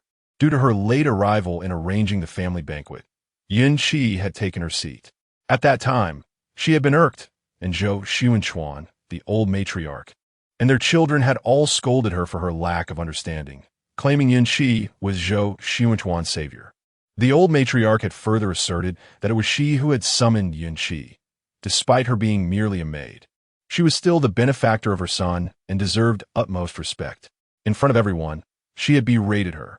Though filled with grievance, she had endured it, believing them to be family, and had squeezed into the seat beside Zhou Taochuan. Chu Lingyu could not fathom why she had tolerated such humiliation in her previous life. This time, the old matriarch and the old princess Anfu exchanged warm pleasantries for a moment, and the old matriarch hastily instructed a maid to add a chair beside her. Just as the old princess Anfu was about to take her seat alongside the old matriarch, she noticed Chu Lingyu standing still, not moving. Her brow furrowed slightly as she scanned the dining table and finally realized that a woman had taken her position next to Zhou Taochuan. The old princess Anfu's expression darkened immediately. She pointed at Yunqi without mercy and inquired, "What is this? Has the Marca residence appointed a new mistress?" The old princess Anfu, held in high regard, commanded great authority even among the nobility. Coupled with the fact that the masters of the Anfu Marquisate were all exceptionally capable and favored by the emperor, they were not a presence to be trifled with. The consequences of such words spreading could be dire indeed. The old matriarch was taken aback and hurriedly replied, "No, that is not." The old princess Anfu's gaze swept over the old matriarch and Zhou Taochuan, disregarding the old matriarch's explanation, and beckoned Chu Lingyu, "Changyi, come here." Chu Lingyu obediently approached the old princess Anfu. The elderly princess Anfu gazed at Chu Lingyu and inquired, "Changyi, is it truly the case that you, as the grand princess, allow yourself to be bullied in such a manner? How is it that a mere concubine dares to rise above you, even occupying your seat at the family banquet? This is tantamount to openly insulting the Zhou family." The old matron and Zhou Taochuan were so mortified they felt as though they could vanish into the ground. Yunqi, on the other hand, was so enraged she nearly spat blood. How could her esteemed status be compared to that of a mere servant? The expressions on the faces of the other Zhou family members were a vivid tapestry of emotions. Chu Lingyu pressed her lips together, casting a puzzled glance at Yunqi before turning to inquire of Ji Chun. "Who is she?" Ji Chun stepped forward, softly replying, "Your Highness, Princess Anfu, this is Madame Yunqi." Madame Yunqi? The moment the elderly Princess Anfu heard this, her voice rose in disbelief. When did this marquis take a legitimate wife? Who dares to call themselves Madame in front of Changyi? Zhou Taochuan, appearing embarrassed, stammered, No, it's a misunderstanding, all a misunderstanding." He then turned to Chu Lingyu, You must explain to the princess. It's not as it seems." The old matron interjected hurriedly, "She is merely a maid." A servant Chu Lingyu shot Zhou Taochuan a glance, lowered her eyelids, and pressed her lips downward, calmly stating, "Aunt, if this lady is indeed Madame Yunqi, then I am aware of her. She is the savior of the Marquis." Zhou Taochuan quickly corroborated, Yes, princess. Yunqi is my benefactor." The elderly Princess Anfu, who had watched Chu Lingyu grow up, was all too familiar with her subtle gestures. Noticing the downward turn of her lips, she understood that the girl must have endured unseen grievances. Her gaze swept over the Zhou family's demeanor, and her ire surged. A mere maid. Is it not expected that she would save her masteress' life? A token reward of gold and silver would suffice. Very well. If the esteemed Marquisate of Changyi prides itself on loyalty, then why not offer jewels, houses, or land? Why must it come to this? Bringing a maid into the household and allowing her to occupy the mistress's position at the banquet? Today, I have truly witnessed the customs of your esteemed Marquisate of Changyi. The room fell into a profound silence, each individual rendered mute. Zhou Taochuan felt beads of cold sweat forming on his brow. When Yunqi had come over earlier, she had directly seated herself beside him. Over the years, he had grown accustomed to it and had not given it much thought. However, it was equally bewildering that Chu Lingyu would invite the elderly Princess Anfu to a family banquet. Was she not seeking trouble? At that moment, Yunqi swiftly rose and, with a thud, knelt before Chu Lingyu, exclaiming, "Madame Yunqi greets the princess. All of this is due to my ignorance of etiquette and rules. It is entirely my fault. I saw an empty seat and took it without permission. I implore the princess to punish me despite being over 30. Her slender figure still bore the grace of youth, her face resembling a silver platter, her eyes akin to water-soaked apricots. Now, with her eyes reddened from emotion, she knelt upright, yet her back remained straight. Zhou Taochuan felt a pang of pain in his heart, but dared not contradict the elderly Princess Anfu. He could only cast frequent glances at Chu Lingyu. However, despite his eyelids nearly twitching, Chu Lingyu appeared oblivious. The actions of Yunqi caused the old princess of Anfu to furrow her brows in disapproval. A mere maid dares to address me in such a manner before her mistress? Is this the custom of the marquisate? The old lady could no longer afford to exhibit even a hint of favoritism, and promptly commanded, "Take her away and teach her the rules." However, on this day, the old princess was resolute in her intention to support Chu Lingyu and remained unyielding. It has indeed been many years since I have witnessed anyone being taught manners. Moreover, if we're to delve into the matter, whether from the royal side or the Zhou family, we are all kin, bound together through blood. My dear sister, there is no need for you to shy away from me regarding the issue of etiquette. Should you momentarily forget any rules, my old bones can certainly offer a reminder. The old lady raised her gaze and met her son's pleading eyes, understanding that he was reluctant to see Yunqi punished. Yet, today's incident stemmed from her own lack of propriety. She had brought this upon herself. Had she not occupied the position of this woman, such matters would not have arisen. The old princess of Anfu was not one to be trifled with, and thus, Yunqi must bear the consequences today. The old lady turned to Zhou Taochuan, shaking her head imperiously, then with a serious expression, summoned Granny Zhang. For your outrageous behavior, administer 20 slaps. You shall do it yourself. Chapter 10. A supportive ally upon meeting the old matriarch's gaze. Granny Zhang immediately comprehended her intent and nodded, stepping forward to execute the punishment. Yet, she heard the matron beside the Dowager Princess Anfu speak softly. "This esteemed lady, I trust you are well versed in the art of administering such slaps? If not, I shall personally instruct you afterward." The last 3 words resonated in Granny Zhang's ears like the sound of a drum. The Dowager Princess Anfu chuckled in approval of the matron's words.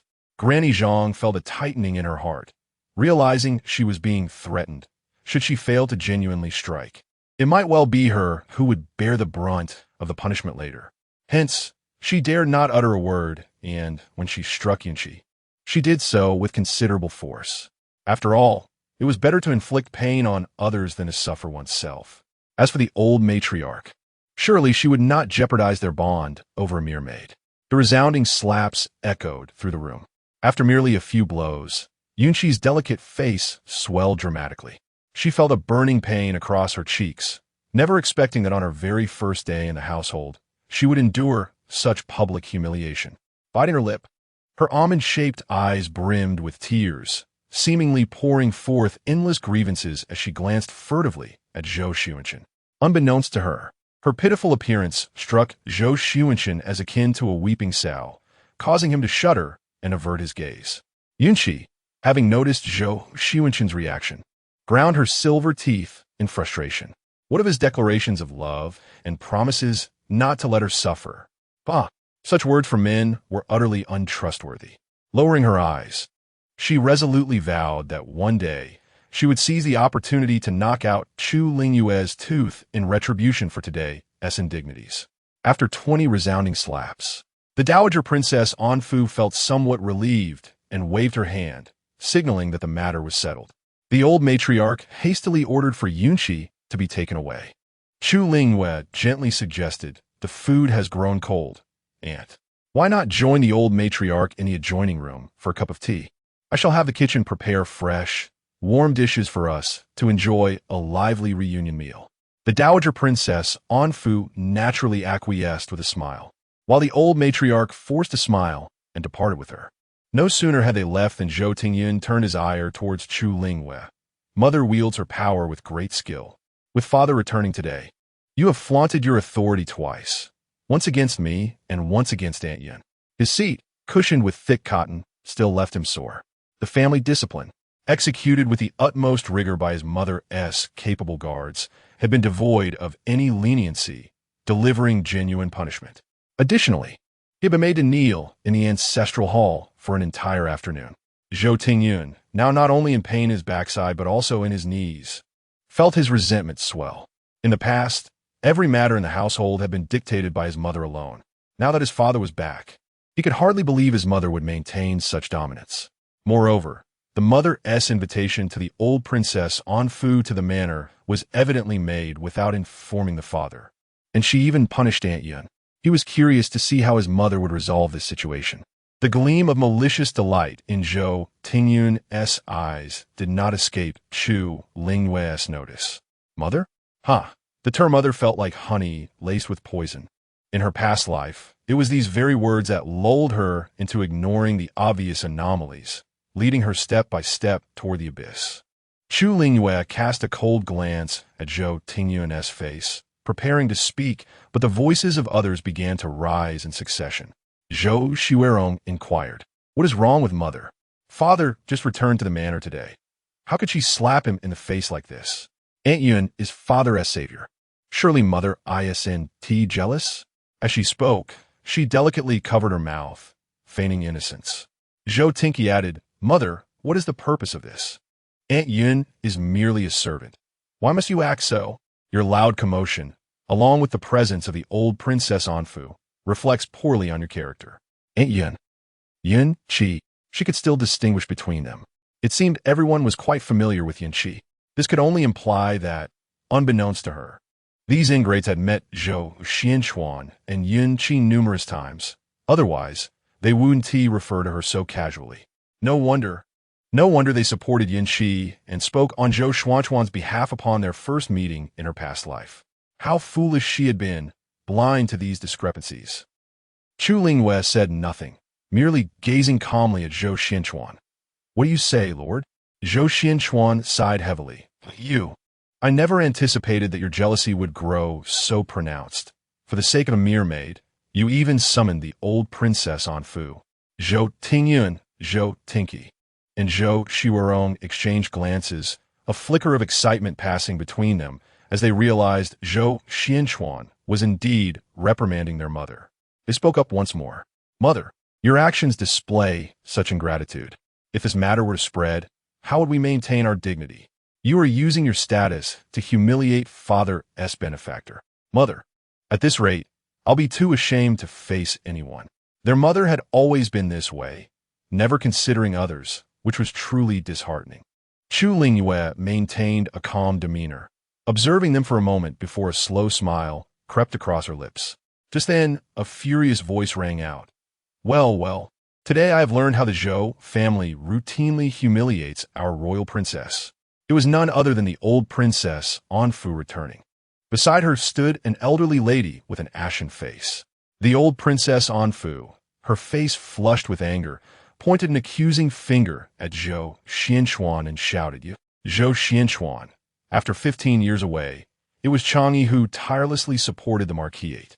Upon your return, not only do you fail to acknowledge her struggles, but you also scold your wife for the sake of an ignorant maid.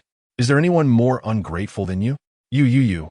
The old princess dowager pointed her finger at Zhou Xingyun, Zhou Xingqi, and Zhou Taochuan. Say you three?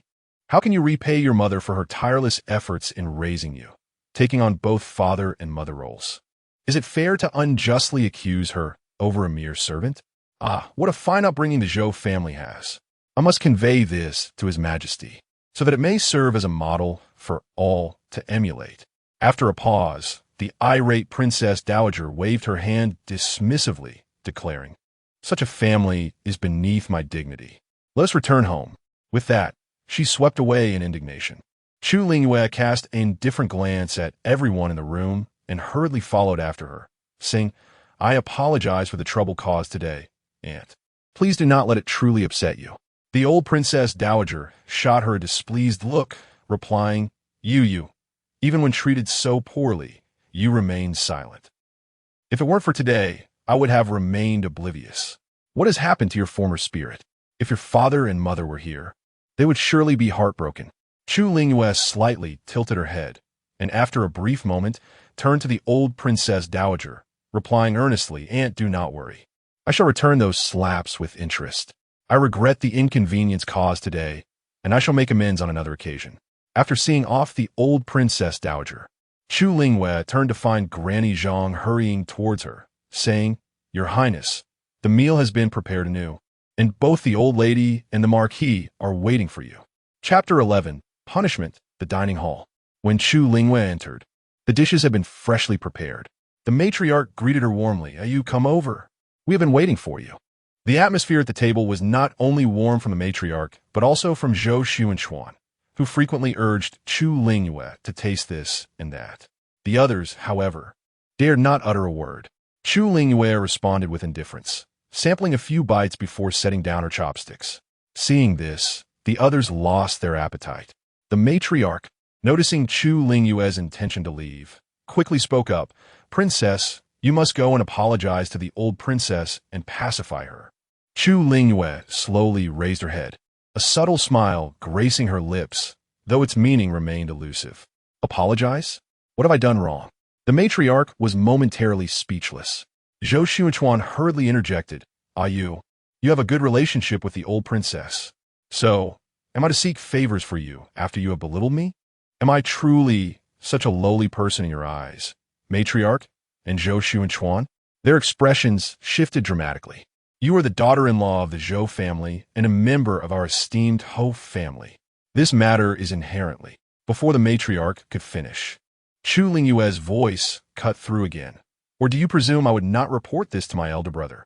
Is it my good temper over the years that has led you to believe I am easy to bully? Her words were punctuated by the sound of dishes shattering. Zhou Taochuan felt a pang of anxiety, instinctively wanting to explode in anger. Yet, reason prevailed, reminding him that this situation had transcended their family's internal affairs. Should it spread, their family's reputation would be tarnished. Moreover, they were unaware of the emperor's potential reaction. If the emperor were to defend this sister, the other members of the royal family would undoubtedly relish the opportunity to undermine them further.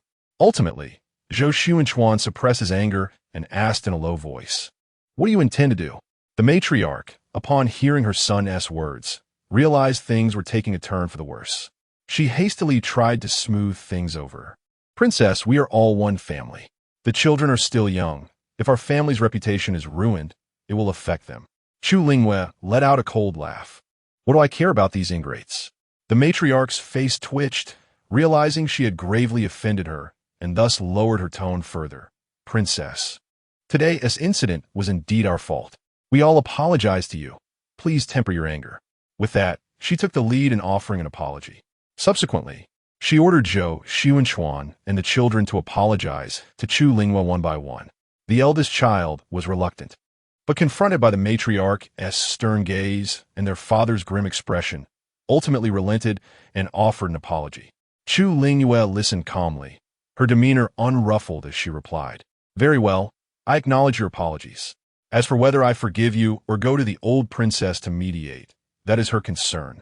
The implications of Chu Lingyu's words were crystal clear, and the matriarch understood, feeling a surge of anger, yet found herself powerless.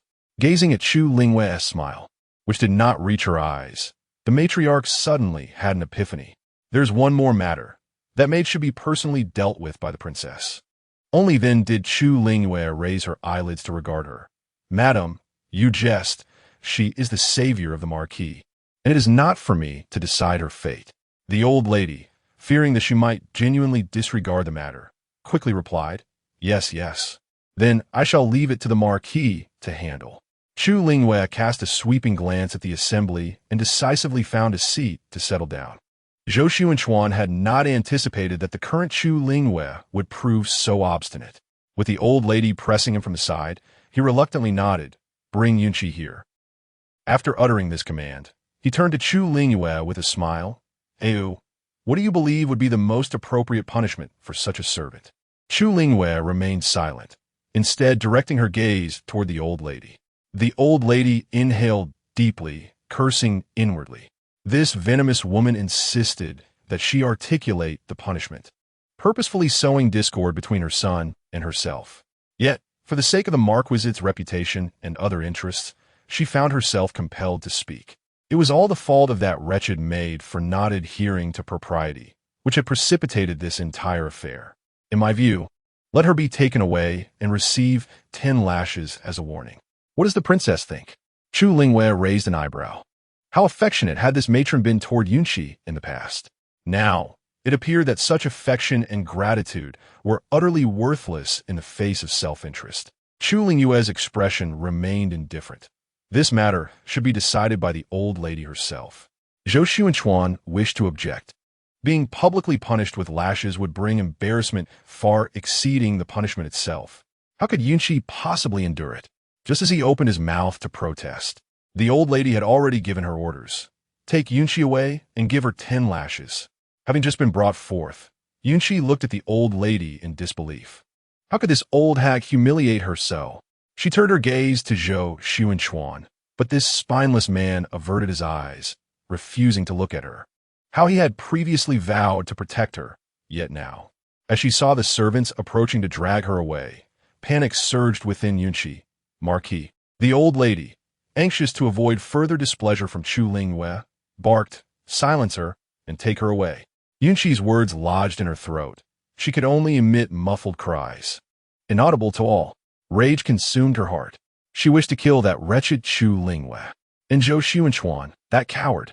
Once she succeeded, she would ensure that this old hag met her demise. Chu Lingyu observed all of this with cold indifference. In her past life, when the lashes had fallen upon her, they had laughed with glee. Now, as the punishment was inflicted upon another, how could they weep and lament? As the muffled groans echoed from outside the courtyard, venomous glances from all present fell upon Chu Lingyu. Yet, she remained composed. Zhou Taochuan spoke out in indignation. Is mother satisfied now? Chu Lingyu's eyes curved into a smile. You are mistaken. It is your grandmother and father who are satisfied. After all, the punishment of your Aunt Yun was decreed by them. Zhou Taochuan attempted to retort, but was silenced by the old lady's reprimand. The paddle had scarcely struck the 5th blow when a servant hurriedly entered the room, breathlessly reporting, Madam, Yunqi has lost a considerable amount of blood. The old lady and Zhou Taochuan simultaneously rose, exchanging a glance before swiftly making their way outside. Chu Lingyu, seemingly indifferent, cast a fleeting glance and followed suit. Outside, Yunqi lay sprawled on the bench, dark crimson stains spreading beneath her. She looked pale as she directed a silent message toward Zhou Taochuan. Chu Lingyu caught the sight just in time. She was conveying that the child was lost. Chu Lingyu's cold gaze swept across Zhou Taochuan's ashen face.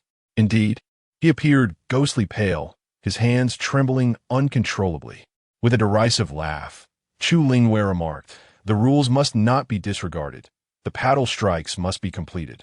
Only then shall we summon a physician to examine her. Without casting another glance at the gathering, she took hold of Ji Chun's hand, maintaining a steady gaze as she departed. After walking a few steps, Chu Lingyu turned back and instructed Taochuan, You shall remain here to ensure they complete the punishment. Remember, it must be finished. Otherwise, the remaining blows, Chu Lingyu smiled gently, will befall you. Taochuan trembled slightly, lowering her head submissively, and responded loudly, Yes, I shall watch closely. Chapter 12. The lost child is the Lord's on the way back to Zhaohua Garden. Ji Chun could not help but utter, Your Highness Taochuan. Chu Lingyu replied softly, Keep a close watch on her, but do not harm her. She still holds value for me. Ji Chun looked at Chu Lingyu in astonishment. Your Highness, do you know about Taochuan's peculiar behavior? Chu Lingyu's gaze was profound, yet she said nothing. How could she not be aware? In her past life, Taochuan was the one she trusted the most, and ultimately, the one who betrayed her. After Yunqi took her place, it was Taochuan who concealed her actions, deceiving those, like old Madame Hua, who had begun to harbor doubts. Subsequently, Yunqi devised ways to send away those around her, leaving her with no chance of resurgence.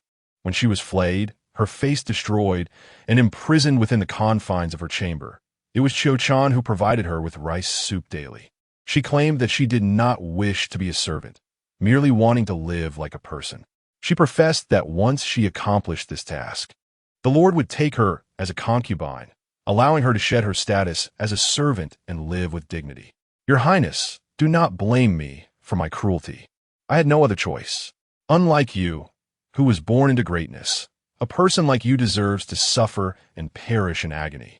The malice in Taochuan's face was palpable as she uttered the final words. The night breeze swept through. Chu Lingyu adjusted her garments. So, she desires to be a concubine? Very well. In this lifetime, I shall grant her that wish. That night, Chu Lingyu anticipated a sleepless night. Yet unexpectedly, she fell into a deep slumber until dawn. The next day, as she gazed at the faint morning light seeping through the window, she rose from her bed, wrapped in her blanket. She had not returned to the nightmarish past. Excellent. A genuine smile graced her exquisite face. She summoned someone to enter and prepare for her grooming. Once everything was done, Ji Chun gently informed her, Yunqi experienced a miscarriage last night. Chu Lingyu raised an eyebrow. This was something that had not occurred in her previous life. No, perhaps it had happened, but she had been blindfolded and deafened to it in her past existence. After a moment's contemplation, Chu Lingyu commanded, Go, summon the imperial physician designated for me. Yes. Just after Chu Lingyu finished her breakfast, Ji Chun entered to report, Physician Yuan has arrived. Chu Lingyu washed her hands and face anew and stood up. Let us go and see the savior of the Lord. Ji Chun, puzzled, could not help but whisper, Your Highness, that Yunqi clearly harbors ulterior motives. Why do you treat her so kindly? Not only that, even the prince and the Zhou family misunderstood that the princess was wholeheartedly favoring Yunqi. Only a fool would believe there was no ulterior motive behind it. The last remark was one Ji Chun dared not voice aloud. Chu Lingyu glanced at her. There is no rush. Soon we shall witness a spectacle. After Taochuan had overseen Yunqi receiving a beating, she had fainted immediately afterward. Subsequently, the physician arrived, examined her, and concluded, miscarriage. The matriarch decided to transfer Yunqi directly to Yunyan Pavilion. Yunyan Pavilion was conveniently located near the outer study and dining hall, adjacent to the small garden within the estate. It was somewhat dilapidated, having not been maintained for several years, and appeared rather shabby. As Chu Lingyu approached the entrance of Yunyech, she overheard two maidservants whispering, The princess is truly heartless. If it weren't for those 5 lashes, Yunqi's child might not have been lost. Indeed, we clearly saw Yunqi bleeding last night, yet they continue to strike her. After all, she is the savior of the marquis. Alas, this unfortunate child is the posthumous son of Yunqi's husband. To lose him like this is simply tragic. Enough. Who are you to speak ill of her highness? Ji Chun, seething with anger, rushed over and slapped the 2 maidservants several times. The 2 were so frightened that they immediately knelt down. Your Highness, we were wrong. Please spare us. They cried, We were foolish. We will never dare again. Please forgive us. Ji Chun had struck them so forcefully that her own hands turned red. Chu Lingyu watched and shook her head with a sigh. Why do you bother with them? The 2 maidservants felt a flicker of relief, thinking they had escaped punishment. Then they heard Chu Lingyu calmly declare, Since they believe those 5 remaining lashes were unjust, they must be kind-hearted. As for Yunqi, having shamelessly consorted with others while being a widow and bearing a child, let her take the 50 lashes instead. With that, Chu Lingyu continued deeper inside. The 2 maidservants, realizing the gravity of the situation, immediately broke into tears, pleading for mercy. Chu Lingyu paused. Indeed, while they claim I am heartless, I am not truly so. There is no need for each to receive 50 lashes. Let them share the punishment of 50 between them. However, even if it were only 25 lashes each, these 2 delicate young girls would surely be left half dead. A smile crept onto Chu Lingyu's lips, her spirits lifted. She wondered whether these 2 maidservants, who had been unwaveringly loyal to Yunqi in their past lives, would retain such loyalty after this ordeal. As Chu Lingyu entered, she found Yunqi struggling to rise from her bed, collapsing to her knees before her. Your Highness, I implore you not to punish those 2 maidservants. They were only speaking out for me. No, it was because I failed to defend myself that they spoke out of turn. Everything is my fault. I beg of you. Chu Lingyu regarded Yunqi with keen interest. In her previous life, Yunqi had worn the guise of a gentle and kind figure, gradually earning her trust. She had often relied on the so-called debt of gratitude to prevent punishments against her subordinates, thereby gaining the loyalty of many in her court. Would she employ the same tactics in this life? Yunqi, sensing Chu Lingyu's silence, felt a tightening in her chest. She bit her lip, anger rising within her. Those people, how could they be so careless? They had informed her that Chu Lingyu had grown much gentler over the years. More importantly, they claimed she was deeply in love with Zhou Taochuan, and though she may act haughty before others, she would become docile in his presence. Zhou Taochuan had said as much. How foolish she had been to believe such words. Behold the scene from yesterday and the present moment. As Chu Lingyu remained silent, Yun Qi dared not rise. Having just suffered a miscarriage yesterday, kneeling in such a manner today was exceedingly detrimental to her health. Yun Qi swayed slightly, preparing to feign unconsciousness when Chu Lingyu finally spoke.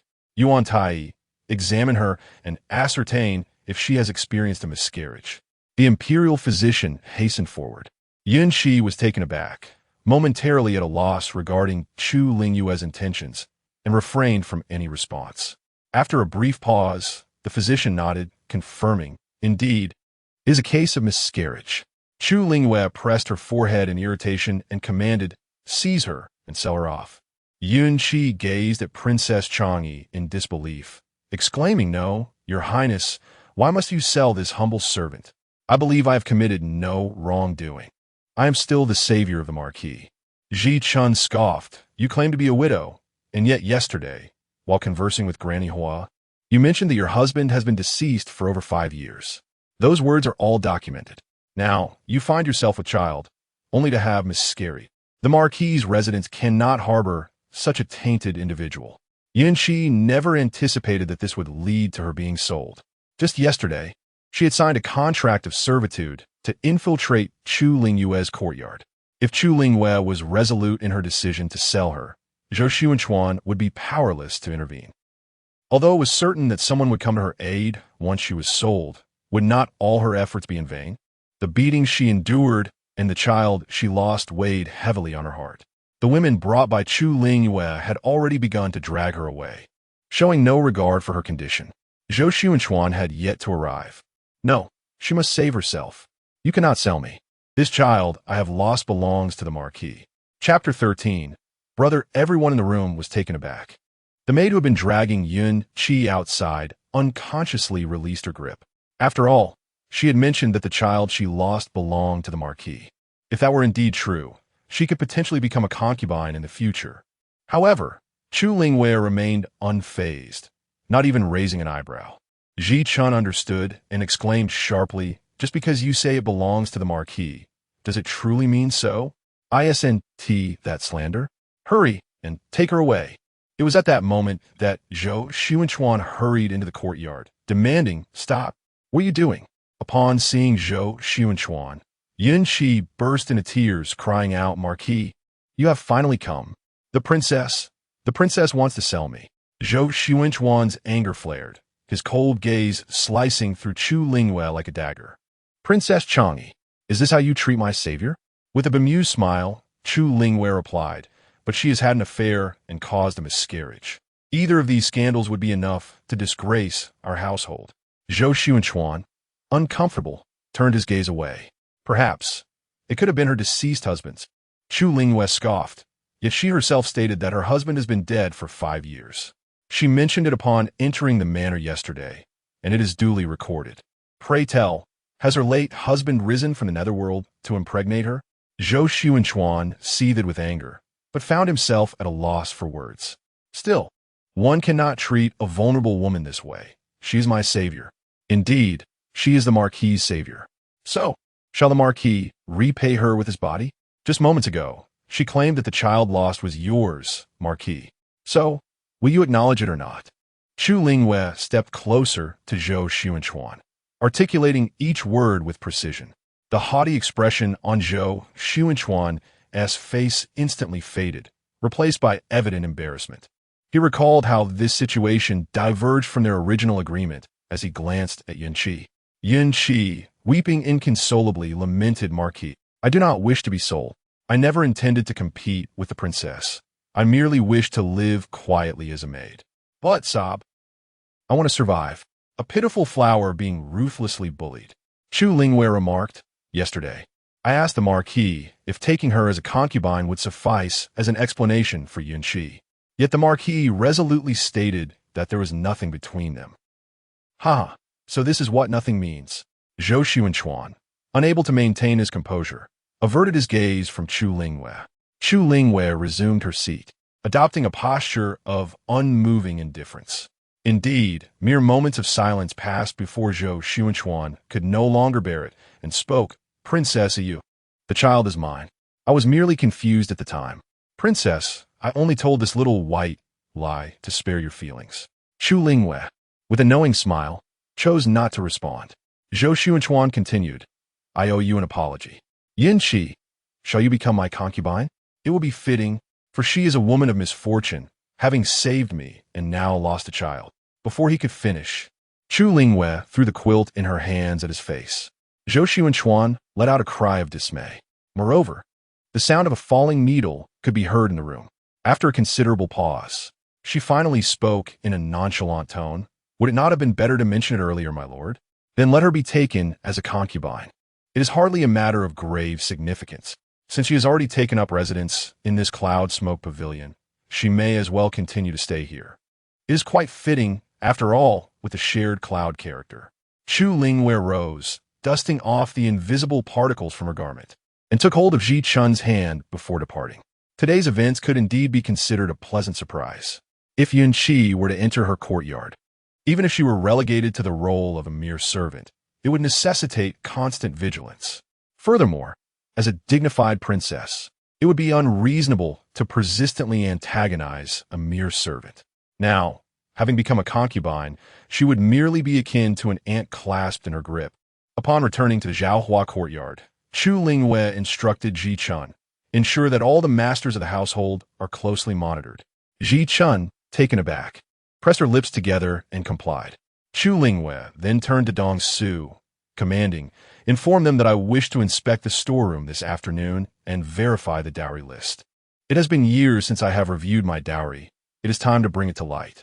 Dong Su acknowledged her command and departed. Chu Lingyu then pressed her fingers to her temples, weary, and reclined against the small couch, closing her eyes. Observing this, Granny Hua approached quietly, gently massaging her temples. Princess, should you not express your gratitude to His Majesty? After all, you have received such tangible benefits. Chu Lingyu reflected on her imperial brother, sighing inwardly. This emperor, born of humble origins, had spent 3 or 4 years in her mother's palace during his childhood. Later, when her mother fell gravely ill, the late emperor, out of affection, had transferred him to another consort's care. Unexpectedly, this brother had continued to cherish her mother, often sneaking back to visit. This led the other consort to harbor resentment, viewing him as an ungrateful wolf raised on her kindness, and she treated him increasingly poorly. Upon reaching adulthood, while other princes received titles and lands, he was left with nothing. Eventually, during the Lantern Festival, when she ventured out of the palace, she encountered a stampede. Her brother saved her, which drew her mother's attention to him. Her mother began to take an interest in him, and upon realizing his exceptional intelligence and steadfast character compared to the other princes, she casually mentioned him when the late emperor faced difficulties in selecting an heir. In his haste, the late emperor designated him as the successor. Her mother subsequently supported him, which solidified his claim to the throne. After her marriage, particularly following the passing of her father and mother, she rarely returned to the palace. In her previous life, after Zhou Taochuan returned to the estate, she had visited the emperor several times concerning his matters. Although he did not rebuff her requests then, his demeanor was cold, which dissuaded her from pursuing further. Consequently, the bond between siblings grew increasingly distant. Reflecting on this, Chu Lingyu chuckled softly. She truly was remarkably foolish. Seeing her silence, Granny Hua assumed that Chu Lingyu still harbored sentiments towards the emperor and urged, you and His Majesty are, after all, siblings by blood. The fracture of bones is accompanied by tendons. In those days, it was only out of desperation that His Majesty scolded you a few times. So many years have passed. Why must you still harbor such resentment? Moreover, consider these individuals. Their audacity to treat you this way stems from the belief that His Majesty has distanced himself from you, leaving you without protection. Chu Lingyu looked up at Granny Hua in confusion. His Majesty scolded me? When did that happen? Is that why I have refrained from associating with him? Perhaps the intense hatred from the final moments of her previous life overshadowed all other sentiments. Chu Lingyu realized that many matters she might have clung to in her past life were now completely forgotten. Granny Hua gazed at Chu Lingyu, astonished. After confirming that her princess had truly forgotten, she sighed, both amused and exasperated. Clearly, just days ago, the princess had still been brooding over this matter. Nevertheless, forgetting is indeed a blessing. It was not a significant issue. It was merely a few years back when we mistakenly believed the Marquis had passed away, and you had a brief disagreement with His Majesty regarding the inheritance matter. At that time, His Majesty reprimanded you a few times, and you have held on to that anger for so many years. Chapter 14. Autumn Cicada. Chu Lingyu began to reflect, realizing there was indeed some truth to it. This harked back to the moment she first received the news of Zhou Taochuan's demise. According to protocol, it was her eldest son who should inherit the title. Yet, she adamantly refused to accept Zhou Taochuan's death, creating a ruckus before the emperor, arguing incessantly. Ultimately, though the emperor relented, agreeing to postpone the title succession until Zhou Tingyun's marriage, the title remained unclaimed in the meantime.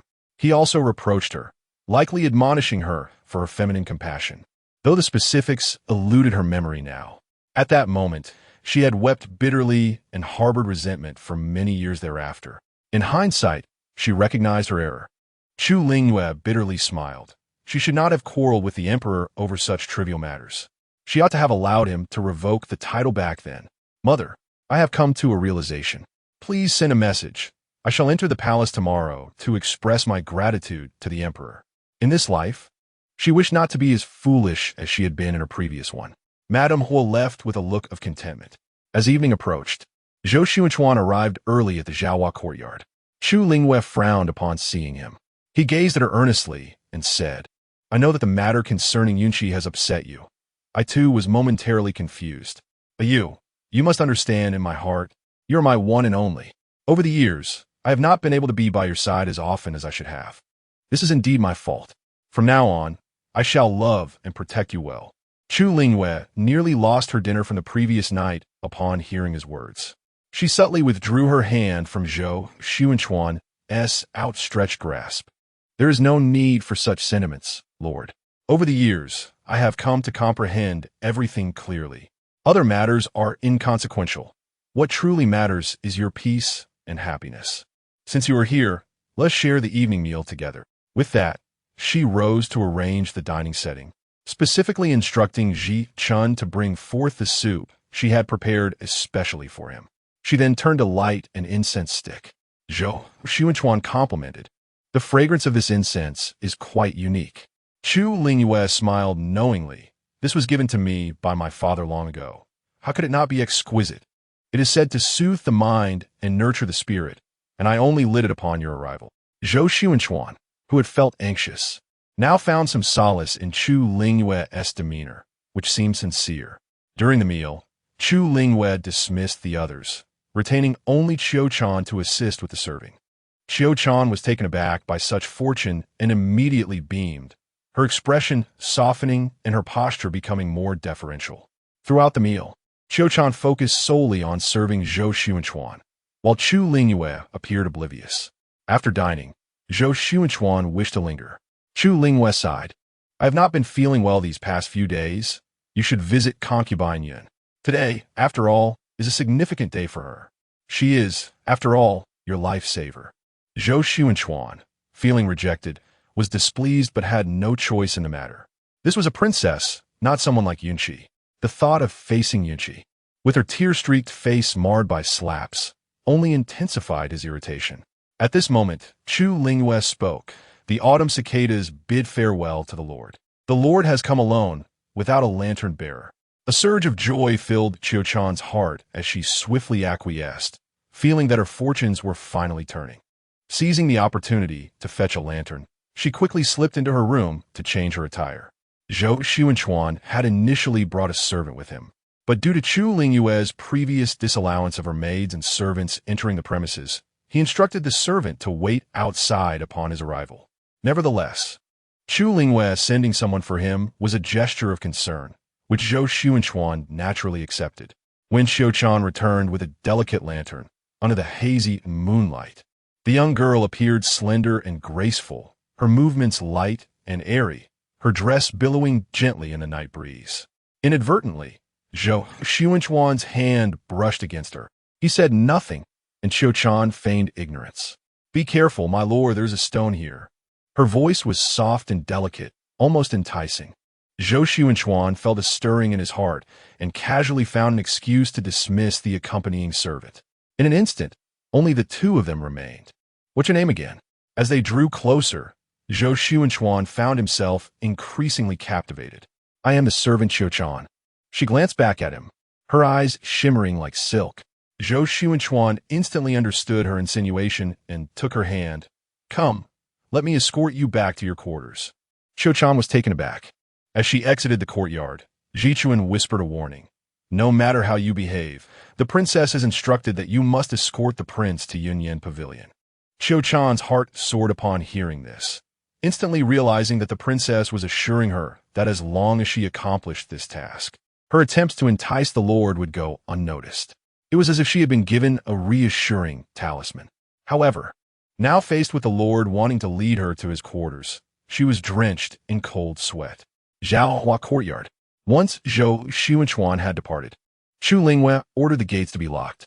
The night passed without dreams. The following morning, Zichuan stormed into the room, her face aflame with indignation. Princess Xiuchan shared a bed. Today, Chu Lingyu was in high spirits, grooming her brows. Upon hearing this, she continued without hesitation, calmly inquiring, "Did commotion arise at Yunyan Pavilion?" Zichuan glanced at her, worry etched on her face. "Indeed, it erupted in chaos last night." Zichuan lowered her voice, after Xiuchan escorted the prince back to Yunyan Pavilion. She did not emerge again. The prince took her as his own.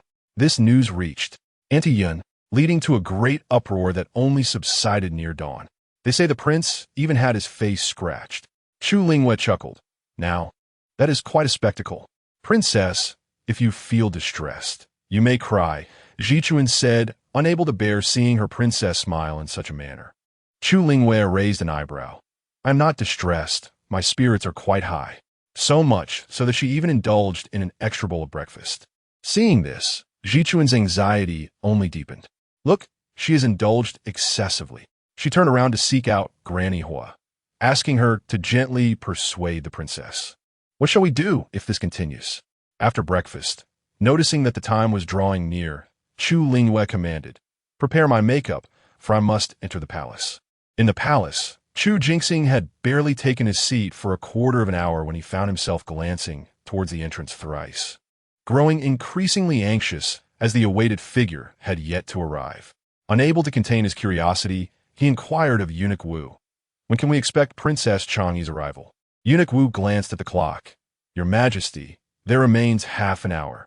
Chu Jingxing paced for a few moments before resuming his seat, picking up a book from the table and perusing its pages, but eventually sighed and set it aside. Could it be that Princess Changyi still harbors resentment towards me? Why did I utter such word back then? A daughter is bound to have her delicate sentiments. Moreover, she is not entirely at fault. Look, has she not longed for Zhou Xuanxin's return? Eunuch Wu dared not speak. Chu Jingxing continued, "Do you think Princess Changyi might show me her displeasure upon her arrival?" Chapter 15. Entering the palace, Elder Wu, beads of cold sweat forming on his brow, hastily advised, "Your Majesty, after all, you and the crown princess are siblings. How could there be lingering animosity? The crown princess, being a young lady, may have her moments of pride, but she surely understands your goodwill towards her. Otherwise, she would not have spoken so kindly to me last time." Chu Jingxing relaxed his furrowed brow slightly. "Is that truly the case?" "Indeed, it is," Elder Wu affirmed with utmost certainty. In truth, Chu Jingxing was aware that Wu was merely offering him words of comfort. Yet at that moment, he felt a measure of his agitation ease. The previous night, he had a dream in which Changyi was replaced by another, and he remained utterly oblivious. Upon awakening, he was drenched in cold sweat. In the darkness, he sat alone for a considerable time, remembering his father's parting words. You must treat Changyi well. She is the purest soul in this world. If you are kind to her, she shall return the favor. Now that we occupy this position, we shall be lonely souls. He also recalled his mother, just before her departure, grasping his hand with great concern. Jinxing, I have but one wish. As long as Changyi does not rebel in her lifetime, you shall protect her for eternity. Is that agreeable? He then reflected on the years since the news of Zhou Taochuan's death had reached him, leading to a fierce quarrel between him and Changyi. Their already tenuous bond had further diminished. He had merely followed protocol, asking Elder Wu to report on Changyi's situation periodically. A glance at the updates revealed nothing significant, prompting him to remain indifferent. He continued to bestow upon her various rewards. As for whether Changyi entered the palace or spoke to him, it seemed he had not paid attention for far too long. With a long sigh, Chu Jinxing acknowledged his shortcomings. He had neglected his royal sister. Had it not been for their mother, his survival and ascension to this position would have been uncertain. The crown princess was their mother's only child. Lost in thought, Elder Wu entered with a broad smile. Your Majesty, the crown princess Changyi has arrived. Quickly, please invite her in. Chu Jinxing stood up. After a moment's contemplation, he sat back down, adjusted his attire, composed himself, and finally said, invite her in, please. Chu Lingyu hurried into the hall, respectfully performing a grand salute. There is no need for such formality. Rise, said Changyi. Elder Wu assisted Chu Lingyu to her feet. Royal brother. Chu Lingyu gazed at Chu Jinxing, her heart heavy with emotion. In her past life, she wondered if he had realized someone had taken her place after her death. Given the nature of their relationship, he likely would not have noticed. No wonder Yunqi and Zhou Taochuan dared to be so audacious. It was she who had been foolish. Reflecting on this, Chu Lingyu suppressed her swirling emotions and was about to speak when Chu Jinxing inquired, Changyi, has someone been bullying you? Otherwise, why do you appear so tense upon entering? Even though they were not particularly close, he knew that if his royal sister was upset, she would press her lips together. Could it be that she was displeased to see him? Chu Lingyu looked at Chu Jinxing in astonishment. Your Majesty, what do you mean? Chu Jinxing sighed, observing her tightly pressed lips, a clear indication of her discontent. You have such a habit since childhood. Are you not aware of it? Chu Lingyu was taken aback. Her elder brother, whom she had always felt distant from, was surprisingly perceptive. This revelation stirred her emotions. With a silent sigh, she replied softly, Elder brother, I see that you still care for me. I'm quite pleased. Hearing this tender admission from Chu Lingyu, Chu Jinxing felt a slight relief in his heart. Foolishness. At our age, how many siblings do we still have left? Moreover, when our parents departed, they entrusted me with your well-being. Are you all right? In the past, Chu Lingyu would have swallowed her grievances. However, this time, she was determined to refrain from such behavior. Why should she feign peace and harmony? It was Zhou Taochuan who had erred. Why should she suffer for him? Furthermore, should she allow others to believe her relationship with Zhou Taochuan was flawless, only to end up as a pawn for someone else? Chu Lingyu's lips drooped slightly. Elder brother, the maid Zhou Taochuan brought back is actually a concubine. She recounted the events of the past few days at the estate in detail. Chu Jinxing's face flushed with anger. What was he intending? To place a pregnant concubine in your courtyard? What was he thinking? Of course, the intention was to replace her. However, Chu Lingyu dared not voice this thought. She could only let out a soft sigh. I am unaware of his intentions. Chu Jinxing regarded her with suspicion. Did you raise commotion? He contemplated that if Chu Lingyu had indeed caused a stir, regardless of its magnitude, he would have to reprimand Zhou Taochuan again. Did he think his sister was easy to bully? If she hadn't raised a ruckus, with Changyi's temperament, it was improbable she would remain silent.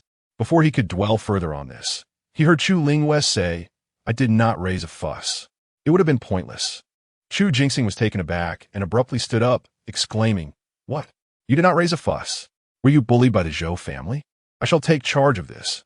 I will have Eunuch Wu take the guards to confront the Zhou family. No, he needed to handle it himself. His sister had once been so spirited. Now, with her husband secretly keeping a concubine, she remained silent? Surely, She must have been wronged by her in-laws. Chu Lingyu was warmed by Chu Jingxing's attitude. As she saw him call for Eunuch Wu, ready to storm out, she felt both touched and amused. She hurriedly stepped forward to stop him, saying, "Elder brother, I am fine. Truly, I am fine. Who would dare bully me? I would slap them." Chu Jingxing scrutinized her expression and, still unconvinced, asked, "You truly have not been wronged?" "Not all." With the inquiry yielding no fruitful results, Chu Jingxing pondered whether he had been too stern with her, causing her to withhold the truth. He resolved to have the Empress inquire further. With his thoughts settled in his mind, he asked, "How do you wish to handle this matter? Do you not want me to avenge you? What do you intend to do? Are you contemplating a separation? I shall soon compose a decree for you. Once you have finalized your separation, I shall find you several charming young gentlemen. As for a lady such as yourself, it would be wiser not to marry. Your royal brother can provide for you. Thus, the terrifying occurrences from your dreams shall never transpire. By the way, the one surnamed Zhou intends to infiltrate Changyi's courtyard with a concubine. Could this not indicate some sinister plot? Perhaps to replace Changyi?" As Chu Jingxing contemplated this, his gaze grew even colder. Zhou Taochuan must not be allowed to remain. Chu Lingyu. She regarded him as if it were their first encounter, casting a glance at him, then another. This caused Chu Jingxing to sense something amiss. He furrowed his brow.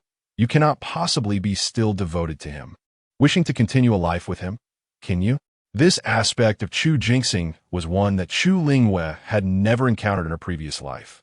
A stirring in her heart prompted her to cautiously respond. Naturally, it is out of the question.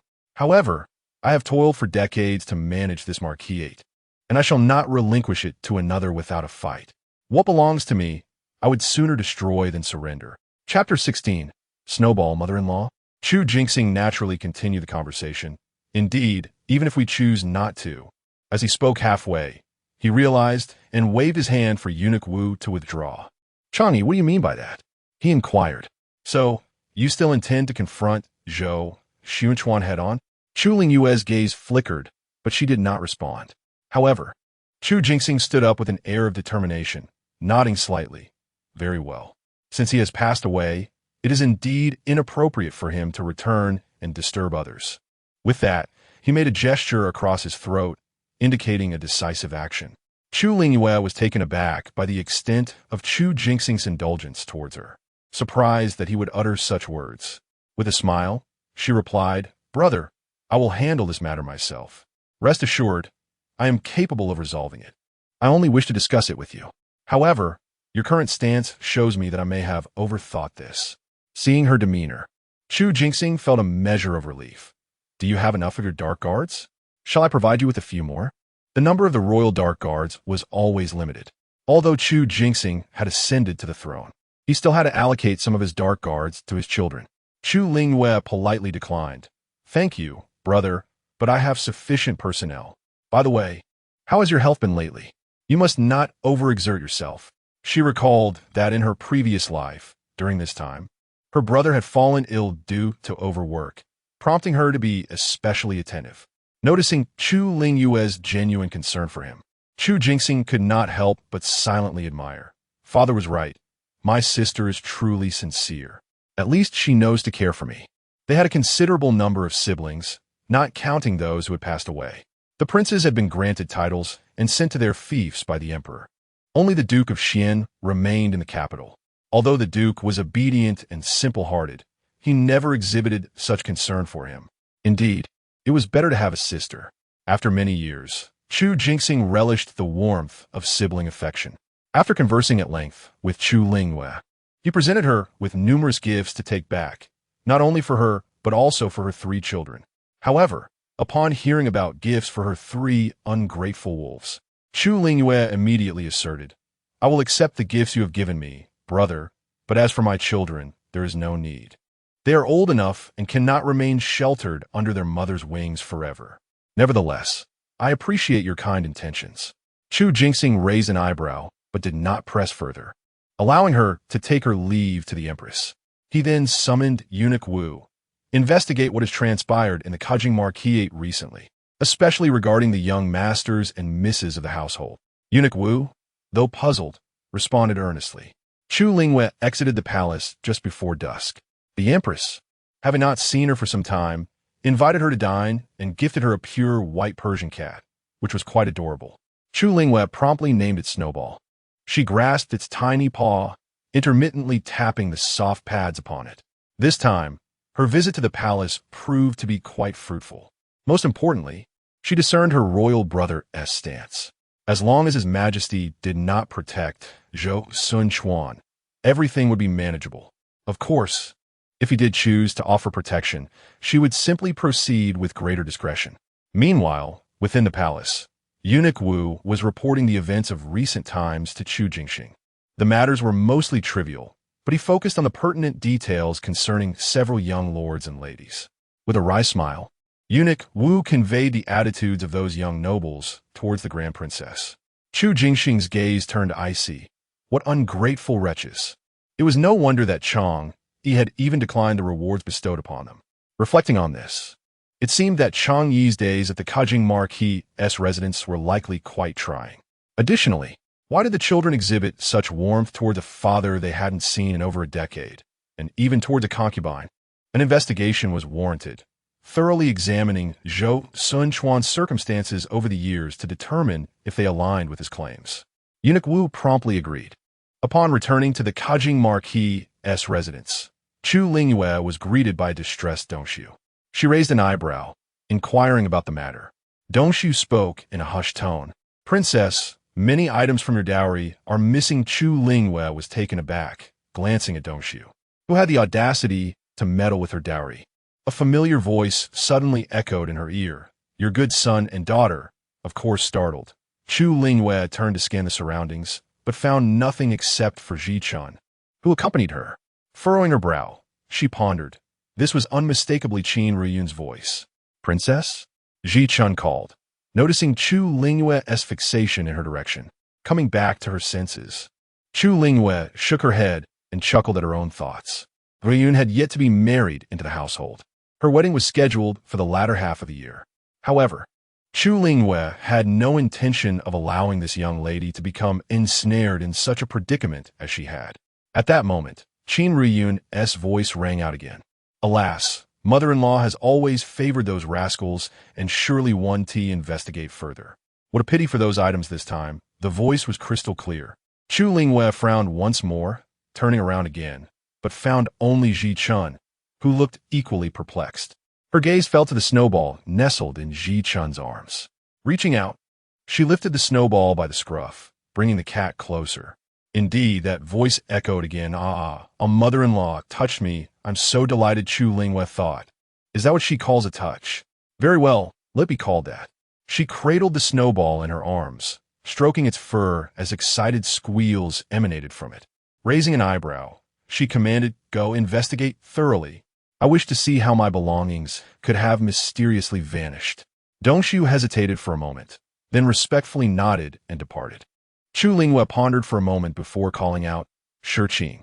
In the blink of an eye, Shi stood before her. "You shall secretly follow Dong Su and assist her in the investigation."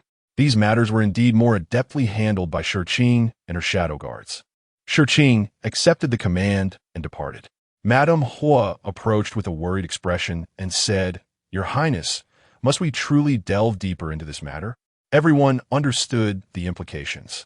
The matron in charge of the treasury keys was someone whom Chu Lingyu had brought from the palace. Besides a few masters in the residence, who else could command her?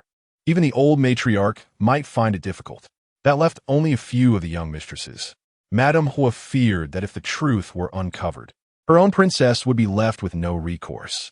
After all, they were her own flesh and blood.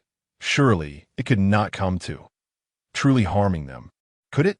Yet, Chu Lingyu nodded without hesitation. "Naturally, we must investigate.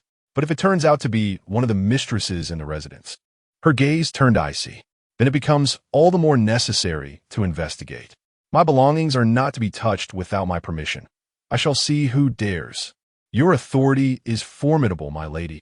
It must be those three ungrateful wretches acting in secrecy. By the way, Zhou Taochuan is actually..." Qin Ruyun attempted to reveal the secret, but found that merely thinking about it sent a piercing pain through her head. Chapter 17. Daughter-in-law. When Qin Ruyun awoke yesterday, she discovered that she had transformed into a cat. Reflecting upon the events of her previous life, she could not help but feel that her fate was exceedingly tragic. She had married a young master, one who held a cherished place in his heart for another, ultimately leading to an unfortunate divorce. Even after their separation, this young master continued to torment her, insisting she flee to Jiangnan, where she could find no refuge. Although in the end, Zhou Taochuan did not meet a favorable outcome either. Her resentment towards him ran deep. What respectable young woman would not be indignant at being inexplicably divorced? Aware of her humble origins as a merchant, she wished to avoid entanglements with him. Yet despite her retreat to Jiangnan, Zhou Taochuan relentlessly pursued her, accusing her of causing the rejection of his beloved, subjecting her to various humiliations and assaults. Ultimately, he even bound her and dragged her back to the capital, demanding that she apologize to Yunjiaro.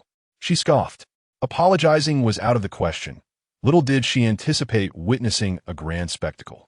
It was then she realized that although her mother-in-law had appeared cold toward her, she had, in truth, harbored compassion for her. She was no longer the mother-in-law she once knew. The unfortunate woman had long since fallen victim to these vile individuals. As for her ex-husband Zhou Taochuan, he was a fool, and not even of her mother-in-law's bloodline. In the end, she perished due to Zhou Taochuan's entanglements, and those who had died were thus revived. Yet, upon opening her eyes, she found herself transformed into a cat. Heaven knows how elated she was to see her mother-in-law. She wished to convey to her that Zhou Taochuan was not a good man, that he was not her true son, but discovered that not only could she not articulate this, she could not even contemplate it. The mere thought sent sharp pains through her mind. Chu Lingyu discreetly dismissed everyone, placing the snowball on the table and locking eyes with it. Speak. How did you come to be a cat? Such occurrences did not surprise Chu Lingyu in the slightest. Having lived a full life, she could certainly experience another. Her daughter-in-law from her previous life had turned into a cat and still called her mother-in-law, which was not particularly remarkable. Moreover, judging by the way she addressed her, it seemed she too had been reborn. Chu Lingyu furrowed her brow slightly. Her eldest son must have been eager to harm Ryun after her demise. In her previous life, Chu Lingyu had initially harbored a dislike for her eldest daughter-in-law, Qin Run. The marriage between Zhou Taochuan and Qin Ryun had been arranged by the late Marquis. It was said that the elder of the Qin family had risked his life to save the Marquis. Upon learning of the birth of a granddaughter in the Qin family, had unhesitatingly betrothed his yet unborn grandson to her. When the Marquis first made this proclamation, Chu Lingyu had expressed her displeasure. After all, that was her child, carried for 10 months, and yet he had been sold with a mere utterance from the Marquis. However, she never contemplated calling off the engagement. Reputation is of utmost importance in the world. As a princess, Chu Lingyu felt an even greater obligation to set an example.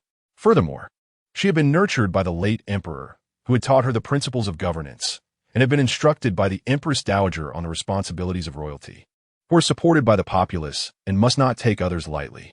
She held no grievances against the Qin family. Rather, she appreciated their loyalty and willingness to risk their lives for the Marquis. Her eldest son had never mentioned this matter for more than a decade. Yet as the wedding date approached, he insisted vehemently on calling off the engagement. At this point, the old Marquis had already passed away, and the old lady indulged him, suggesting that they could simply annul the engagement. After all, the Qin family, being a merchant household, could be appeased with a bit more silver. The Qin family was not in want of money. Would they truly care for such a trifling sum? Chu Lingyu was almost amused by the absurdity of it all. Over the years, she had invested considerable effort in the upbringing of Qin Run. Every few years, she would send several governesses to the Qin residence, not only to teach etiquette, but also to impart the principles of reading and navigating social interactions. It was as if she had personally cultivated the daughter-in-law of the Marquis. So how could she allow Zhou Taochuan to disrupt the engagement? Moreover, the intended bride was merely the illegitimate daughter of a fifth-rank official. To persuade her eldest son, she even took the initiative to meet with Yunjiaro. Possessing an exquisite beauty, Yunjiaro exuded a certain charm. Yet her upbringing had left her with an air of modesty, and she carried herself with a somewhat pretentious demeanor. This certainly did not appeal to Chu Lingyu. She firmly rejected Zhou Taochuan and even resorted to familial discipline to dissuade him from such thoughts.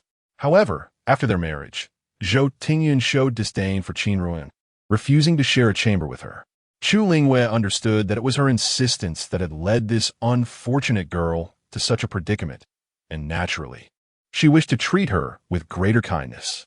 Yet, in the end, she found herself too preoccupied to do so.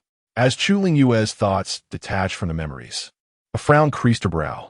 At this moment, Yun Zharo was indeed of the Yun family, as was Yun Qi.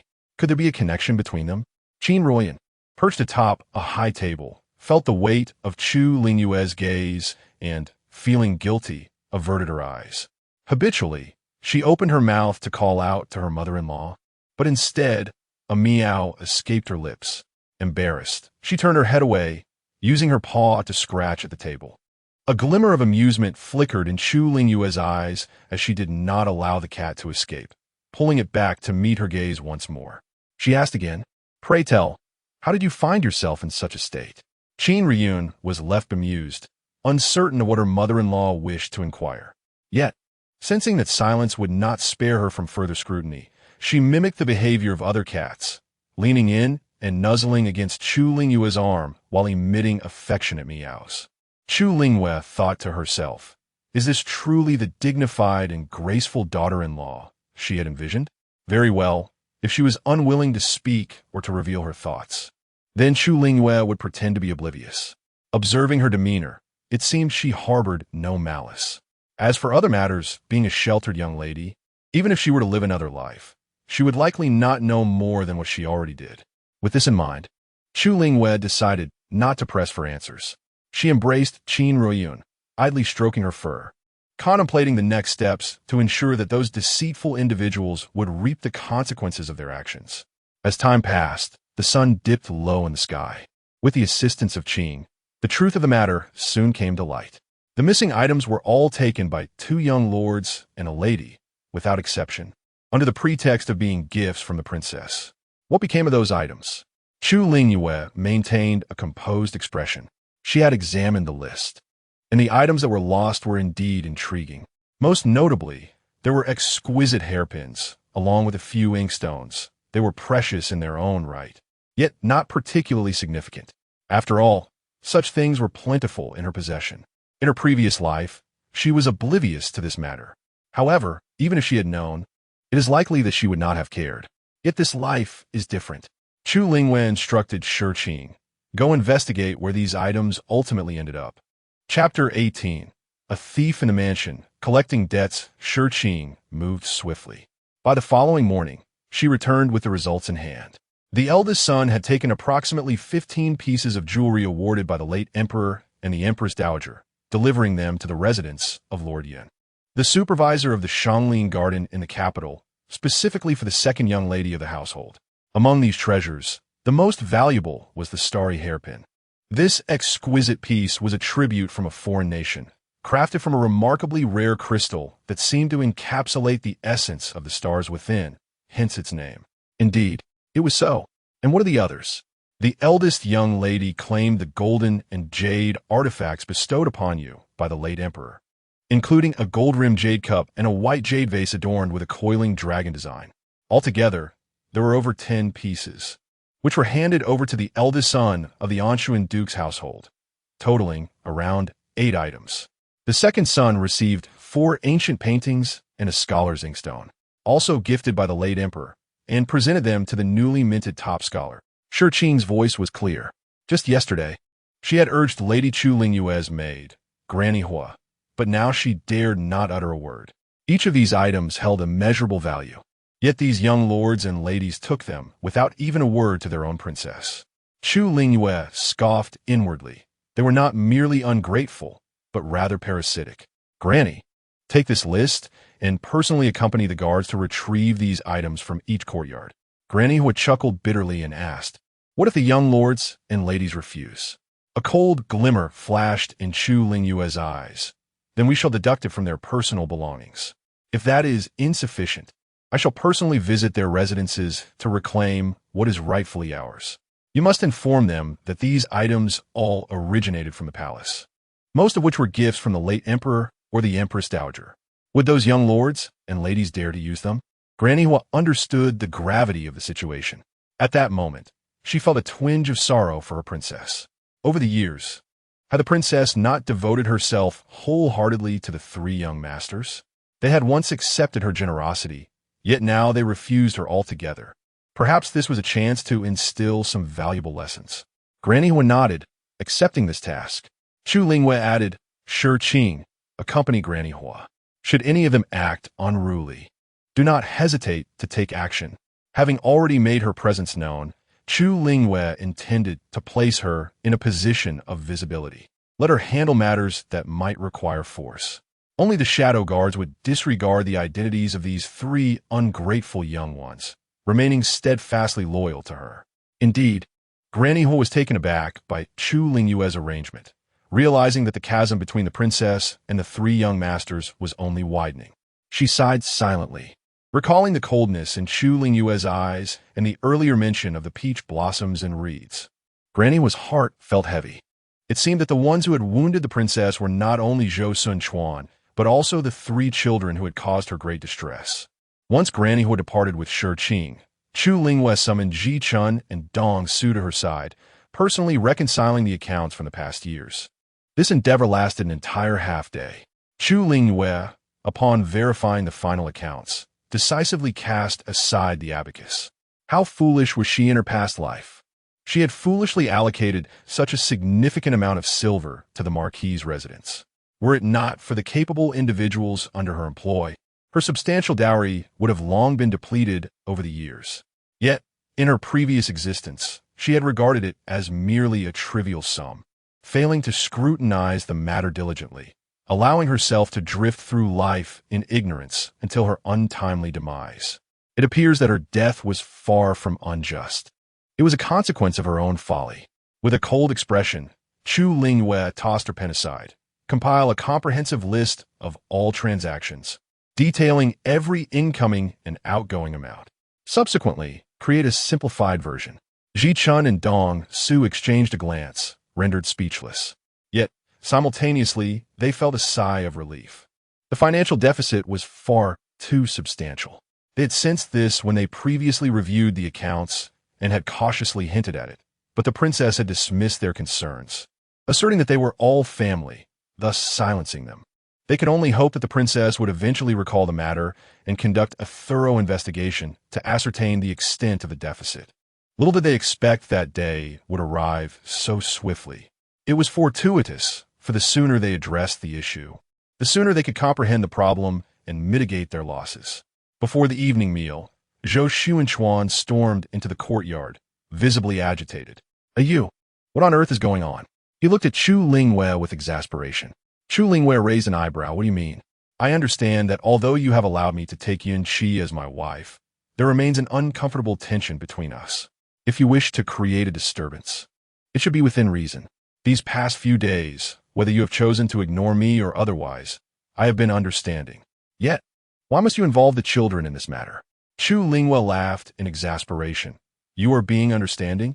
Pray tell, Your Highness, where have I erred that necessitates your understanding?" Zhou Taochuan hesitated, turning his head away in silence.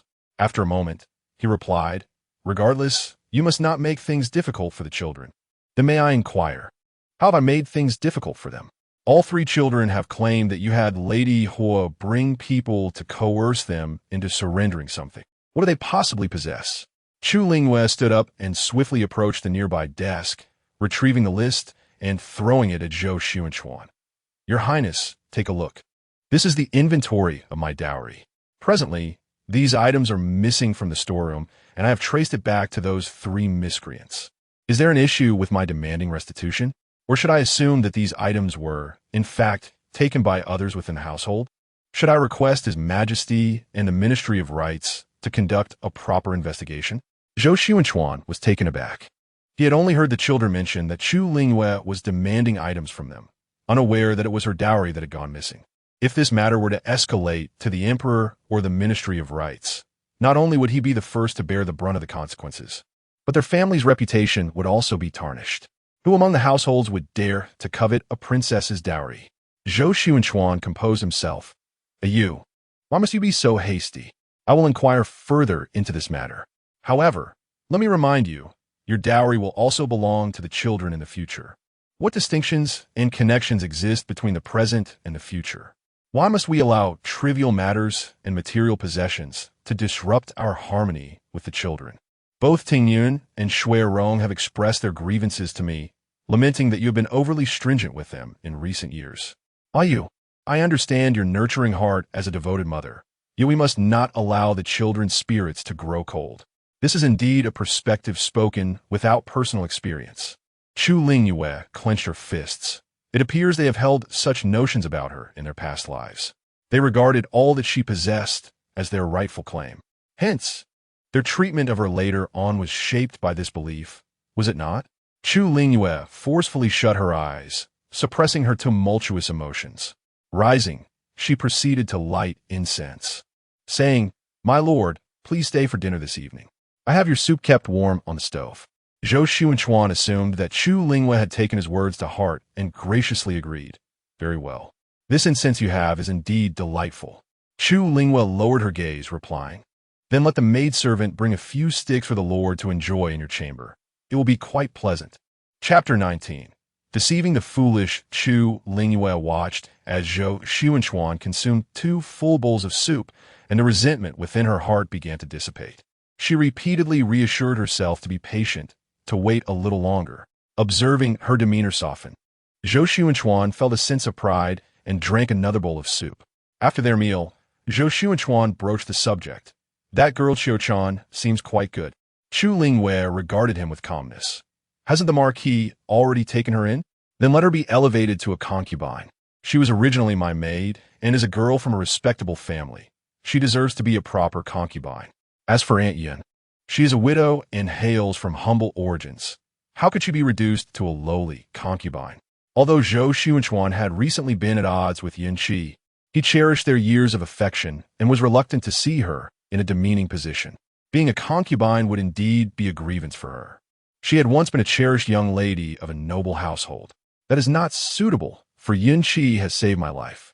If she were to become a lowly concubine, our Marquis would surely face scorn." Chu Lingyu had long anticipated this outcome and had no intention of disputing it. Her previous remarks were merely to convey her own predicament. "Since the Marquis has made this decision, I shall defer to you.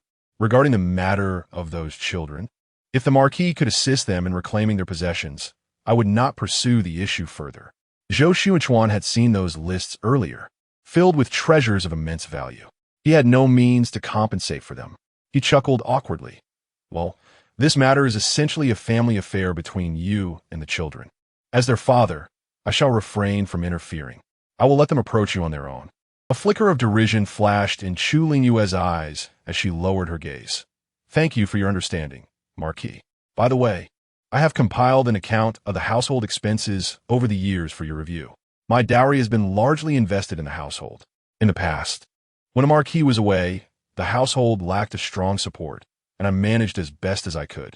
Now that the Marquis has returned, should I not be reimbursed for the funds I have contributed? After all, aside from impoverished families, no household would covet a wife's dowry. I trust our Marquis is not of such a nature." Chu Lingyu gestured to Zhichuan. "Bring that list to the Marquis, so he may examine it thoroughly." Zhou Taochuan felt both astonished and furious. He had not anticipated that Chu Lingyu would wait for him here. However, Zhichuan had already presented the list to him. With no alternative, he accepted it. Upon reviewing it, he nearly fainted. The annual expenditures of the Marquis had reached approximately 70,000 over the past decade. This amounted to more than 1,000,000 taels of silver. How could he possibly procure such wealth? Yet, considering the significant assets he had taken with him from the estate, which could be converted into tens of thousands of taels of silver, along with the annual 3,000 taels he had been receiving from his mother, it seemed she had been extracting funds from Chu Lingyu as well. Ultimately, Zhou Taochuan dared not express anger towards Chu Lingyu. He cleared his throat and said, we are family, and as family, we should not be so calculative." Chu Lingyu frowned. "Do you wish for me to be the one to bear the burden?" Her question was direct. Zhou Taochuan was momentarily speechless. That is not my intention. It is just... Chu Lingyu arched her brow. If you wish for me not to be calculative, that could be arranged. However, your decision to take a concubine leaves me feeling insecure. How about this? Since Xingyun has reached the age of inheriting the title, you may pass the title to him, and then this marquisate shall belong to my son. In that case, I might consider not requiring repayment of that silver. Zhou Taochuan looked at Chu Lingyu in disbelief. Had he only just returned a few days ago? Had he merely begun to relish the feeling of being a marquis for a short while? In his youth, Zhou Taochuan had indeed been impulsive enough to leave for love and live a life of a common wealthy man. Yet, during his years in Jiangnan, he had not been immune to disdain. He had been publicly humiliated by those wealthy heirs. He had long since grown weary of being looked down upon. Now that he had returned to the marquisate and attained the title, he was reluctant to relinquish it so easily. Do you truly measure my feelings with silver? In his previous life, Zhou Taochuan had posed a similar question to Chu Lingyu. The origin of that inquiry eluded her now. All she remembered was that she had been too proud to back down, and, in the end, it had been left unresolved. In her past life, her pride had been stripped away. Now, she cared little for face. If it were merely 100 or even 1,000 taels of silver, it would naturally pale in comparison to the marquisate. However, now it was over 1,000,000 taels, nearly all of her dowry. I believe this matter has transcended mere affection. Zhou Taochuan began to understand. When Chu Lingyu was displeased, she referred to herself as this princess. Of course, she was not demanding he repay the vast sum immediately. A written acknowledgement of debt with monthly repayments would suffice. Zhou Taochuan's expression darkened. Since the princess wishes to be so exacting, may I inquire if this sum does not also encompass the princess's own living expenses? And what are the income from the marquisate's original assets? Though I may have taken a substantial portion of the estate, I did not take it all. Chu Lingyu laughed in exasperation. Indeed. Yet, I entered your marquisate not to reside in my own princess's palace, but to live in your estate, serving your parents and raising children, and in your absence, I even advanced my own dowry. Do you truly believe all this is taken for granted? That the marquisate should not cover my living expenses? As for the marquisate's original assets, do you genuinely believe you are in the right? Ji-chun, please ensure that the detailed accounts are delivered to the marquis's residence tonight. You are utterly unreasonable. It seems that women and villains are indeed the most difficult to manage in this world. Zhou Taochuan flung his sleeve and left. Ji-chun, filled with concern, remarked, Princess, given the marquis's demeanor, we may never reclaim that silver. Chu Lingyu waved her hand dismissively. Fear not, for I had no intention of reclaiming it in the first place. What she desires is the complete destruction of the whole residence. However, before that, she must collect some interest. The following morning, as Chu Lingyu was enjoying her breakfast, Zhou Taochuan barged in. Mother, have you become senile? Why are you asking me for those things you previously bestowed upon me? I sought my father's assistance. Yet he was so vexed by you that he clutched his heart in pain. Zhou Taochuan exclaimed loudly.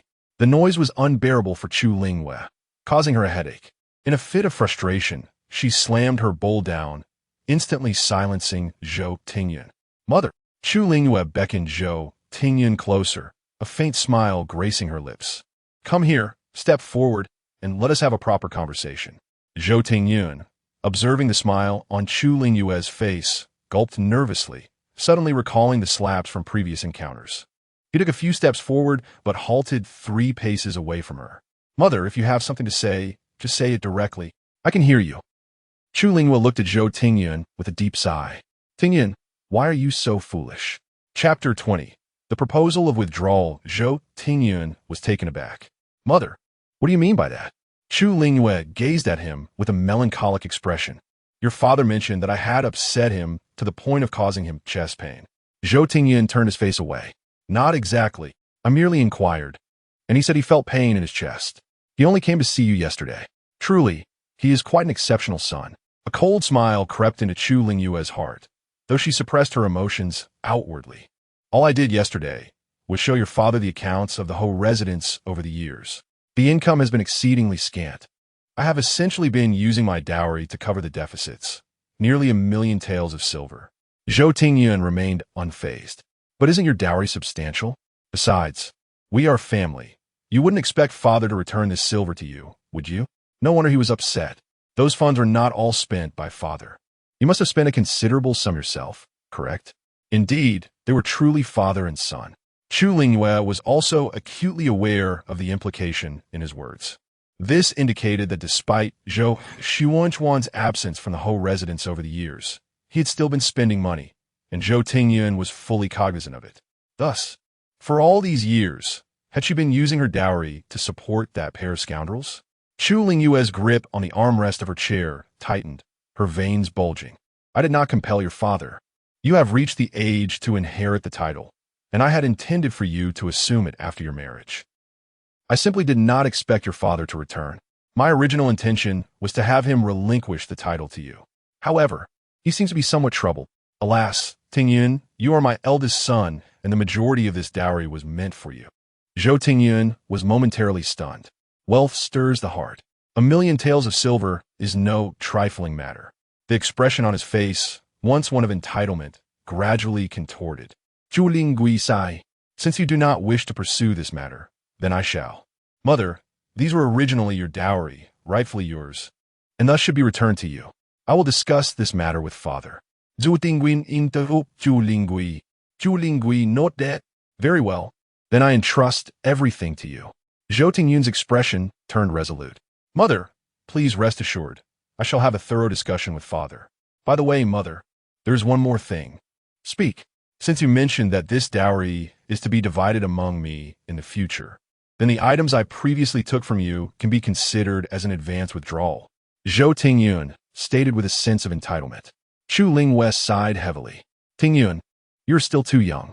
You may not realize that those items you took are of an inner court nature, not something a common person can wear. If one lacks the appropriate status, wearing them could invite disaster. Furthermore, though they may appear to be mere hairpins, that star hairpin among them is priceless. A gift from your grandfather to me. Just that one hairpin is worth 1,000,000. Zhou Tingyun was taken aback. He had genuinely not anticipated that a single hairpin could be valued at such a sum. Chu Lingyu continued, I do not know to whom you have given those hairpins, but I trust it is not for your personal use. Regardless of who it may be, even if one has obtained it, if it cannot be worn or sold, it is essentially a mere trinket. It would be far better to reclaim those items, and in the future, when introducing guests to the estate, my mother could bestow them anew, a gesture that would be deemed commendable and rightful. Zhou Tingyun gazed at his mother before him, harboring no doubts whatsoever. The previous version of her, who would lash out at him in fury, was a stranger to him now. The woman before him had merely returned to her nurturing state. He understood that no matter how furious she might be, he would always remain her beloved son. It must be said that Zhou Tingyun felt a deep pang of emotion. In truth, the items that had vanished from his mother's storeroom, aside from those taken by the siblings, had likely found their way to their grandmother, aunts, and even their father. All of these were valuable possessions, worth a considerable sum of silver. To relinquish them so easily was a folly. Tingyun, in the future, these will all belong to you. Zhou Tingyun's eyes glistened with unshed tears. He could not simply allow such treasures to slip through his fingers. You are my eldest son. If you take the lead, others will follow suit. Even if I were to inquire, I would only hear that the eldest son has taken his share as well. What ground would I have to press further? Zhou Tingyun immediately interjected, Mother, I will find a way to retrieve those items for you. Chu Lingyu was pleased by his response. However, Zhou Tingyun did not concede without conditions. He voiced his desire. Mother, I wish to annul the engagement with the Qin family. That Qin Ryun is merely a merchant's daughter, whereas I am the heir of a noble house. Chu Lingyu calmly interrupted him. Tingyun, you are not yet an heir. Do not forget, you still have a younger brother. No, perhaps in time, you may have several younger brothers. After all, your father has just taken both Aunt Yun and Aunt Xiao as his concubines. Zhou Tingyun was taken aback. He had never considered that the position of heir could be so precarious. From the time he began understanding matters, he had known that once he married, he would inherit the title. Now, with his father returning to the estate, not only was he at risk of losing his title, but he might also find himself unable to secure the position of heir. For the first time, A thought crossed his mind. Perhaps his father should not have returned at this moment. Mother, I am your father's eldest son. If I am not the heir, then who else could be? Chu Lingyu offered a bitter smile. Even your uncle, the current emperor, is not the eldest son. In the past, when the emperors had no children, it was customary to follow the order of birth. Yet the emperor is not the firstborn.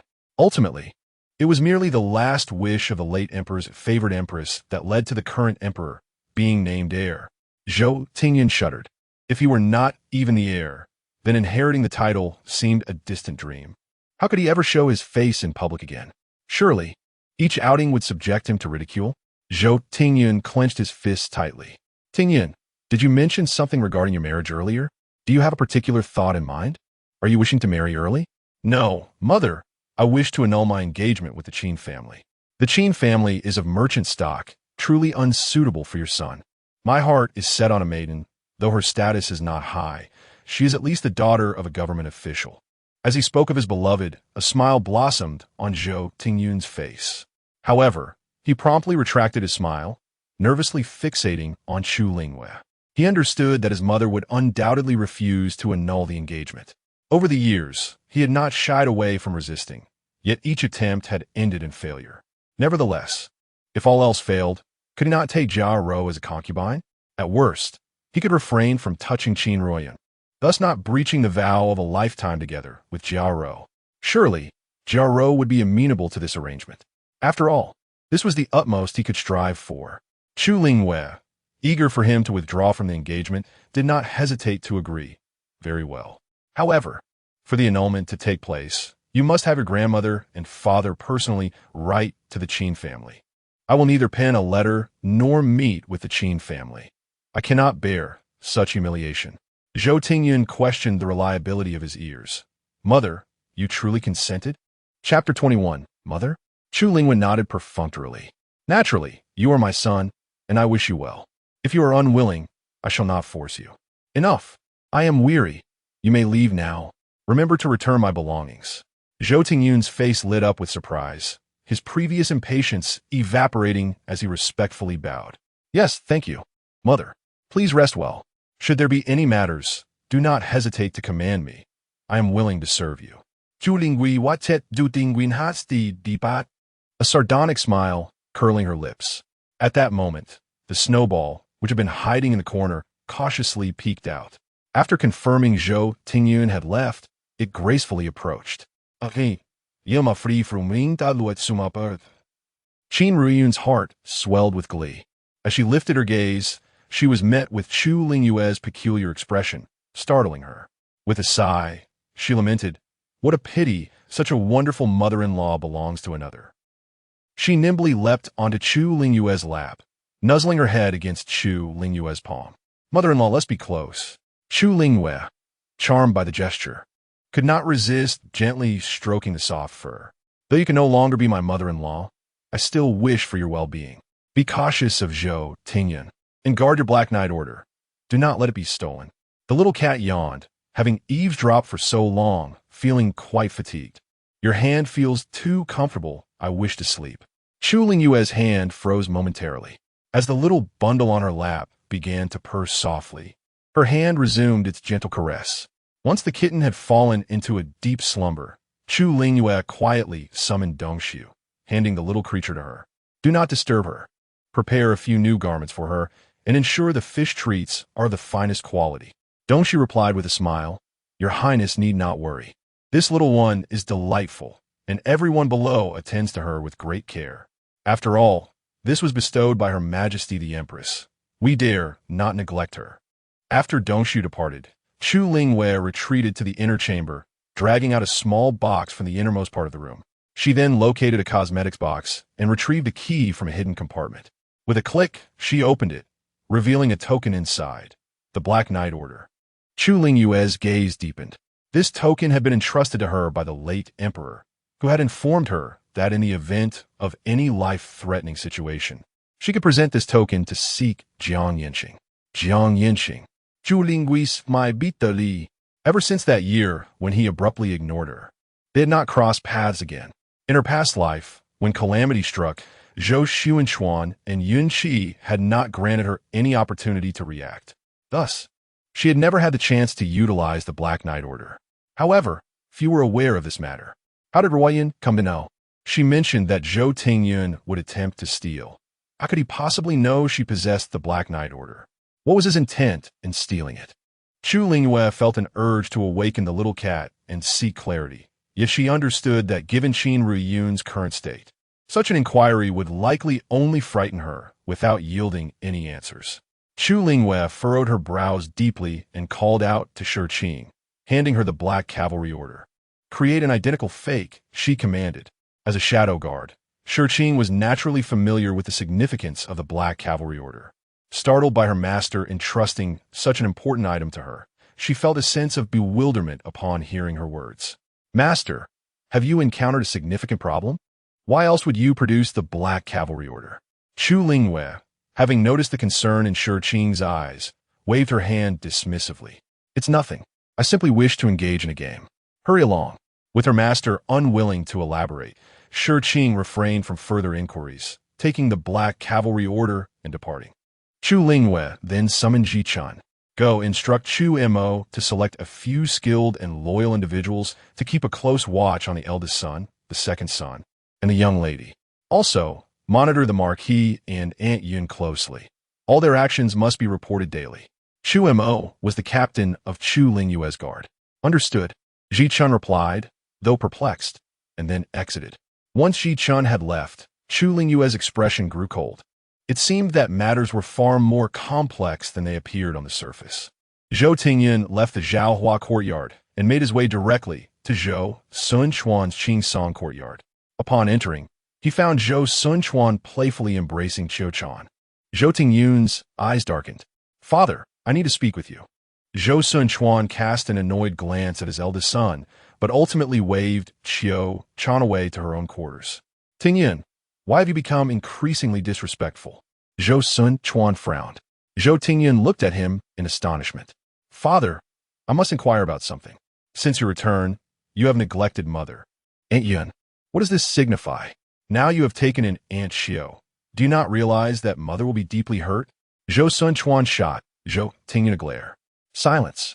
Go and secure the doors and windows tightly. Realizing he had misspoken, Zhou Tingyun turned to comply. Mind your words. In this household, can you still address her as Mother? Zhou Sunchuan reprimanded.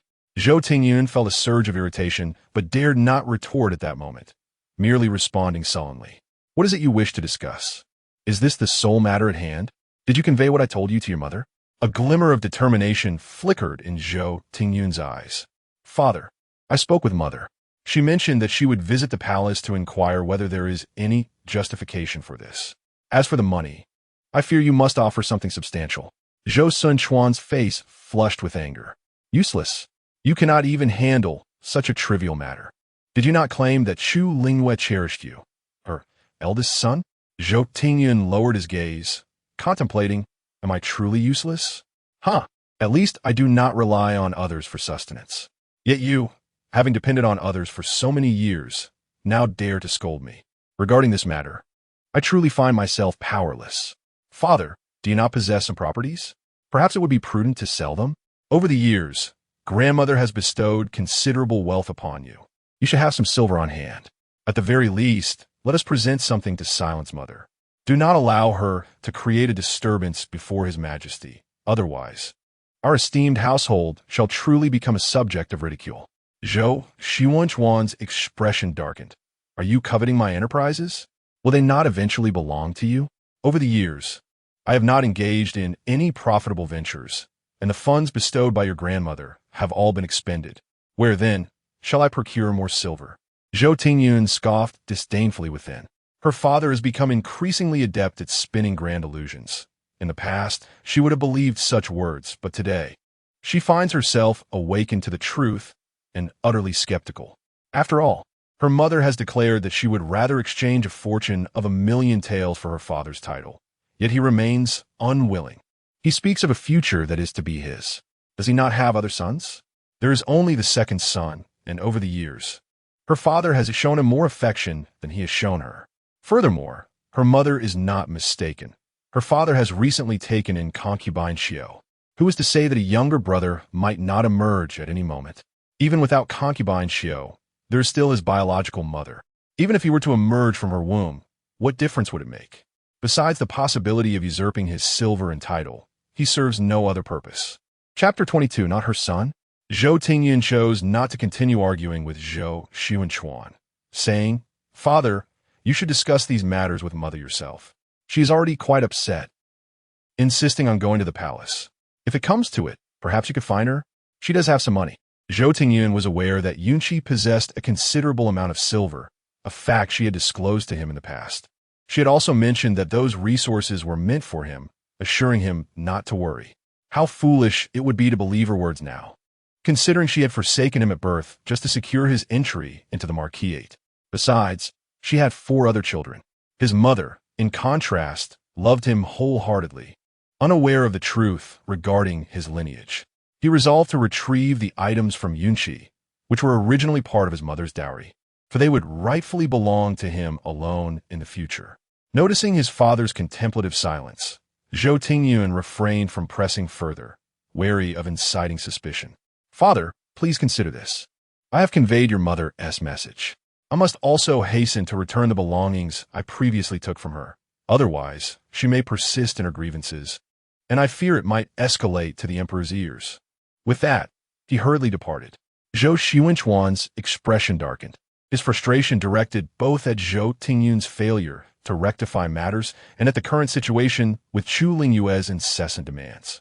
Contemplating the exorbitant sum of silver required, he angrily smashed a teacup. What a stroke of misfortune! Where was he to procure such wealth? Although he had amassed considerable earnings from his private ventures over the years, after accounting for expenses with Yunqi, little remained. Furthermore, he was loath to part with the estate's assets accumulated previously. They served as a safety net for any future eventualities. Taking a deep breath, Zhou Taochuan felt his agitation grow, leading him to recklessly scatter the items in his room. After releasing his pent-up frustration, he called for a maid to clean up the mess. A timid second-tier maid entered, her delicate hands nervously picking up shards of porcelain from the floor. As she did, she cut herself, blood oozing from the wound. The crimson drop caught Zhou Taochuan's attention, and after observing her for a few moments in silence, he commanded, "Lift your head." The maid, Luo Xiang, shyly raised her gaze, revealing a face as lovely as the moon and eyes filled with trepidation, stirring something within Zhou Taochuan. He swallowed hard and gestured towards a teacup on the table, saying, "Pour me a glass of water." "Yes," she replied, her voice as melodious as a nightingale. As she stood, she nervously adjusted her collar. Approaching Zhou Taochuan, she carefully filled a cup with water and extended it toward him. Suddenly, her hand trembled, spilling water all over him. "Sir, I am so sorry. I didn't mean to." Luo Xiang gasped, hastily placing the cup down and reaching out with her delicate hand to dab at the water stains on Zhou Taochuan's clothing. Inadvertently, she leaned closer into his embrace. Zhou Taochuan could hardly feign ignorance to the maid's intentions. Over the years, he had grown weary of solely attending to Yunqi. A few days prior, the incident with Qiu Chan set a precedent. Yet, he did not witness Chu Lingyu's ire, but instead, she graciously elevated the status of others. Naturally, he was reluctant to endure any longer. With a swift motion, Zhou Taochuan enveloped her firmly in his embrace, stating, "Let me assist you in cleansing." Shortly thereafter, the room resonated with sounds that would redden anyone's cheeks. The maid stationed at the door bit down on her silver tooth in frustration. "Bah, I knew that shameless creature would climb into bed had I known. I would have entered earlier, perhaps I would be the one enjoying his company," now the young maid, flushed with embarrassment, adjusted her collar.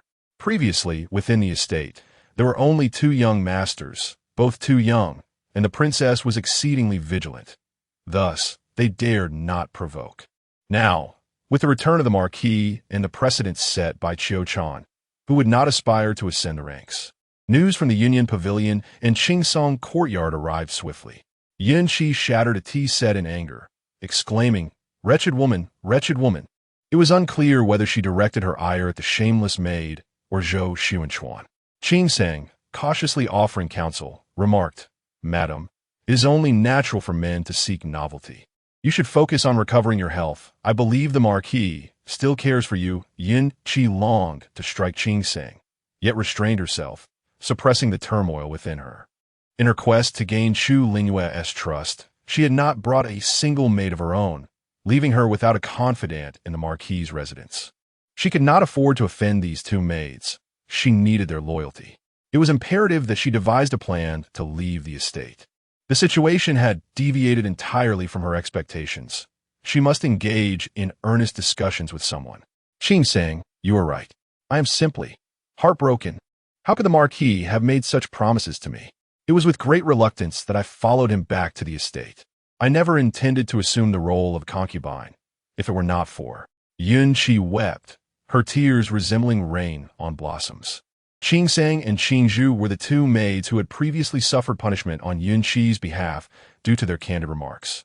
They had genuinely believed that Yun Qi was carrying her late husband's child, which had prompted their words. Little did they know, it was the Marquis's child instead. Upon learning the truth, the two maids nearly succumbed to despair. Was their punishment just? Previously, when the incident with Taochuan had occurred, Yun Qi had created quite the uproar. Taochuan had boldly declared, "Is it permissible for you, a widow, to indulge, while we are denied the same? At least we remain pure." Although the Marquis had administered a mild punishment to Taochuan, Yun Qi had remained infuriated in bed for several days. Today, upon hearing Yun Qi's lamentations, the two maids felt a sense of disbelief. Taochuan's words rang true. Why should only she, a widow, be allowed such liberties? This was indeed a double standard. Qing Sang and Qing Zhu exchanged glances, offering insincere words of comfort to Yun Qi before returning to their tasks. The fragments scattered across the floor were still their responsibility to sweep up. All of this gossip, word for word, found its way to Chu Lingyu's ears. Regarding Zhou Taochuan's romantic escapades and Yun Qifa's temperament, she paid them no heed. It was Zhou Tingyun's words that intrigued her. Mother? Over the years, he had never addressed her as such, always opting for mother. So, to whom did this mother refer? Chu Lingyu felt her heart race. Repeat Zhou Tingyun's exact words. Ji Chun, fearing she might misquote, pondered for a moment and suggested, "Princess, would you like me to summon that guard? He can recite it to you directly."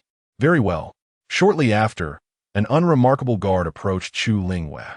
He recounted every word spoken by the eldest son regarding mother without omission.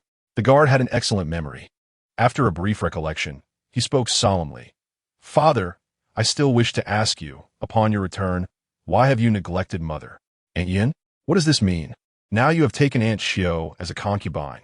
Do you not realize that mother will be deeply saddened by this?" He even mimicked Zhou Tingyun's tone flawlessly. Chapter 23. Mother and child. Chu Lingyu's countenance gradually darkened. "Swallow those words," she commanded coldly, fixing her gaze upon the guard before her. "Yes, this subordinate understands. Go now. Ji Chun, reward him." Seated by the window, Chu Lingyu remained motionless. The waning sunlight streamed through the window, casting a duality of light and shadow upon her face. She felt an overwhelming tremor coursing through her body, a profound ache enveloping her entire being, akin to a drowning soul submerged beneath the surface, gasping for breath. The thought of her child, Zhou Tingyun, not being hers was unbearable. Years ago, she had given birth to twins, a dragon and a phoenix. In her previous life, she often heard whispers suggesting that Zhou Tingyun and Zhou Xiuerong bore no resemblance to one another. Yet, she dismissed such notions, for they were not identical twins. How could they be expected to mirror each other completely? In her past life, her love for them was boundless, encompassing all their flaws, attributing their mischief to youthful exuberance, always believing they were still but children. It was only at the brink of her demise that she recognized their true natures. Yet, she had never contemplated the possibility that her children might not be hers, but rather belong to Yun Qi. How dare Zhou Taochuan? How could he have achieved such a thing? During her labor, the dark guards and sentinels had surrounded the courtyard as if it were an impregnable fortress. Chu Lingyu shut her eyes, a piercing headache overtaking her. Surely, She must have overlooked something. Surely there was a lapse somewhere. Or could be Yunqi's scheme. Her ploy to sow discord between mother and children? No, it could not be. Zhou Tingyun was no fool. He would not blindly trust whatever Yunqi whispered to him. There must be evidence. As for Zhou Taochuan, if it were not true, he would not have allowed it to go unchecked. After all, she, a princess, was far more valuable than a mere orphan like Yunqi. Suddenly, Chu Lingyu's eyes flew open. Shui Xian. A lithe figure emerged from the shadows. Investigate the events surrounding my childbirth. Look into the connection between Zhou Tingyun and Yunqi. No, not just Zhou Tingyun, but also Zhou Tinqi and Zhou Xiurong. All must be scrutinized. Shui Xian said nothing, silently turning away and vanishing in the blink of an eye. Chu Lingyu forced a bitter smile. If Zhou Tingyun were not her biological child, could Zhou Xiurong and Zhou Tinqi be in the same predicament? Considering the children's attitudes towards Yunqi in her past life, her confidence began to wane. As these thoughts consumed her, Chu Lingyu felt a visceral rage, her heart bleeding with resentment. She must make them suffer, to shatter them into a million pieces to quell her fury.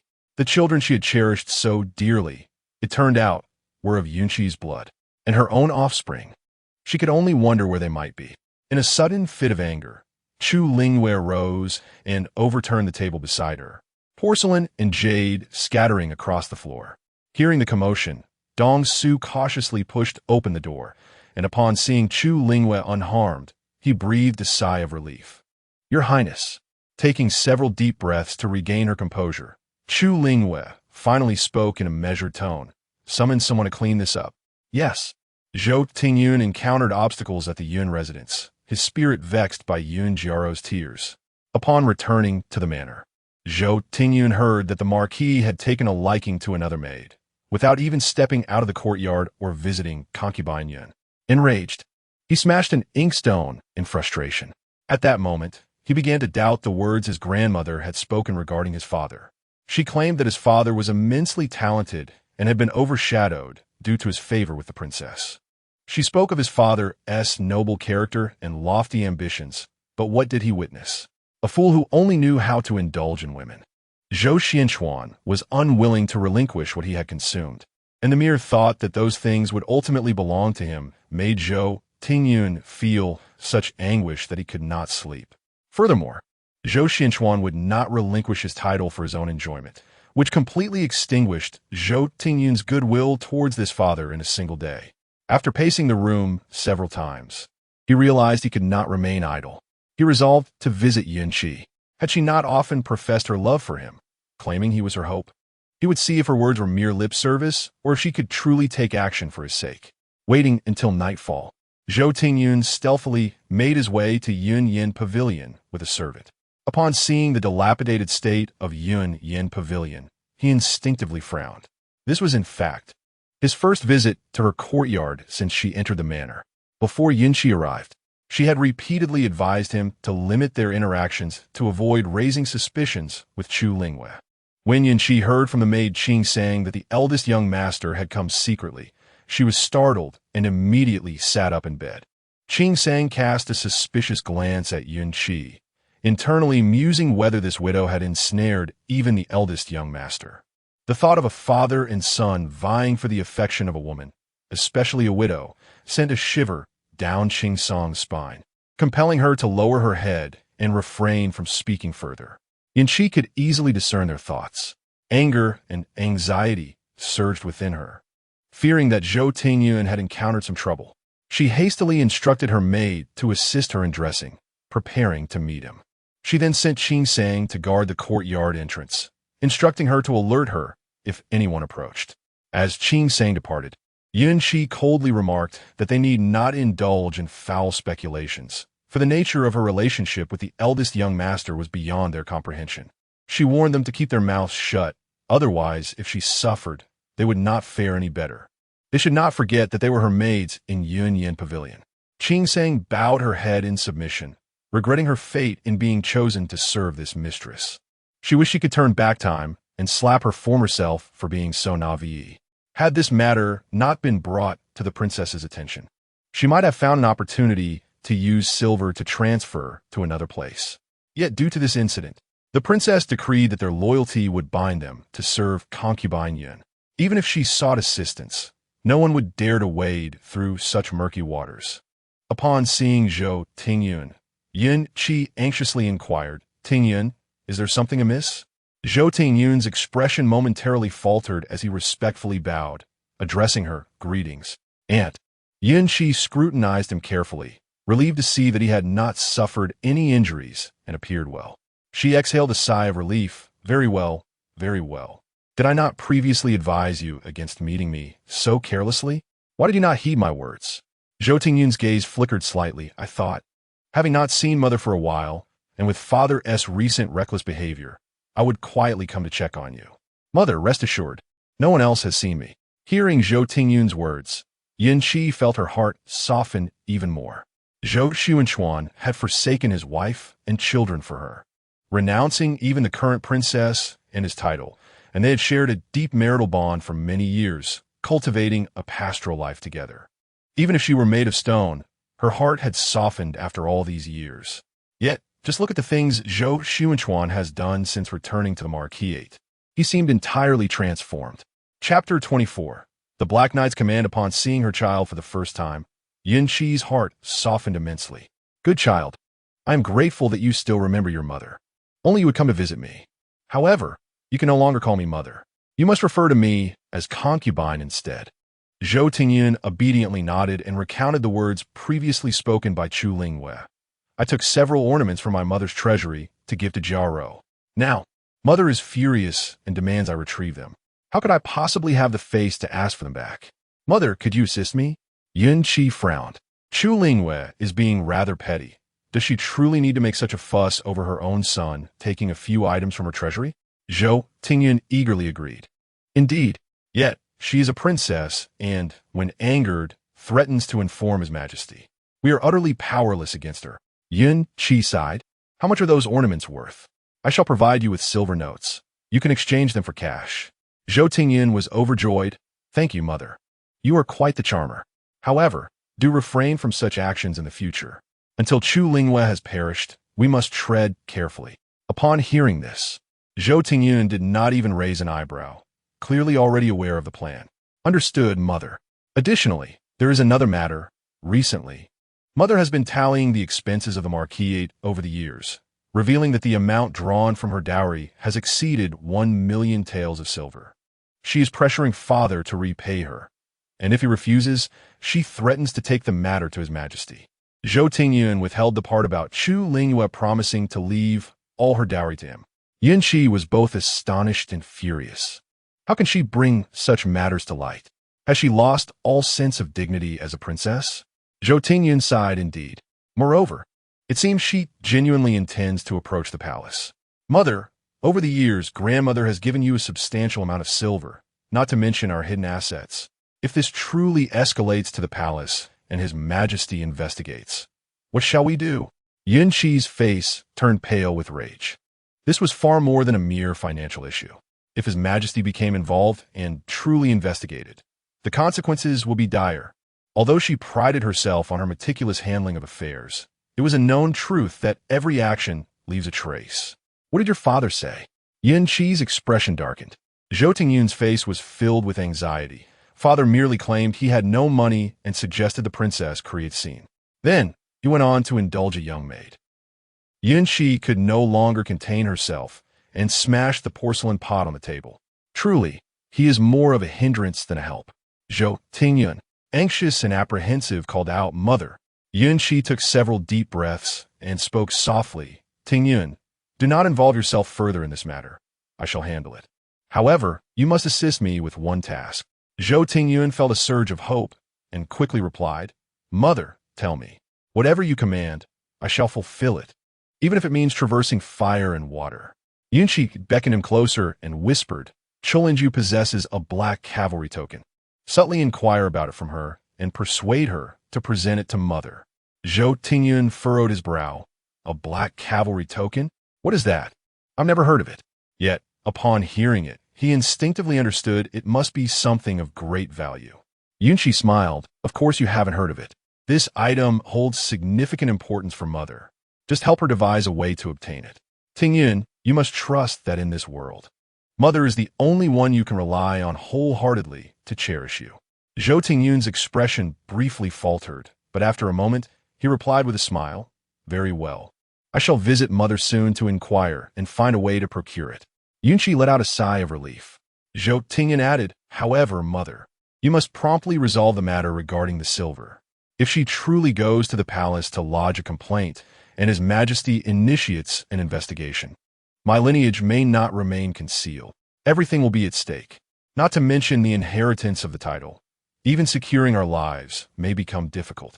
Yunqi harbored an even greater secret and was determined not to allow this situation to escalate beyond control. "Rest assured, I shall prevent that from happening. While I may not possess 1,000,000 taels, I can persuade your father to contribute some funds that should placate her somewhat." Hearing Yunqi's assurance, Zhou Tingyun felt a measure of relief and took his leave. That night, every word of their conversation reached Chu Lingyu's ears. A glimmer of intrigue appeared in her eyes. This was becoming increasingly interesting. A solitary girl managing to amass such wealth? Furthermore, the mention of the black cavalry token. But what could she possibly need it for? To investigate and unearth Yunqi's background, though she must proceed cautiously to avoid alarming her. Perhaps there were influential figures behind her. Xu Exin received the order and set off. Before uncovering the truth, she needed to create some disturbances to further press them. The following day, Chu Lingyu took the accounts to the old lady's courtyard. It was the time for morning greetings. Aside from Aunt Yun, the two newly arrived concubines were present, along with several young masters and mistresses, including Zhou Mingman and her cousin Jiang Shuhua. This conveniently spared Chu Lingyu the trouble of addressing her own matters. After exchanging pleasantries with the old lady, Chu Lingyu unceremoniously thrust the account book and list before everyone. "These are the household expenditures over the years," she stated. The old lady examined the documents closely, noting that these expenses had been recorded by the palace.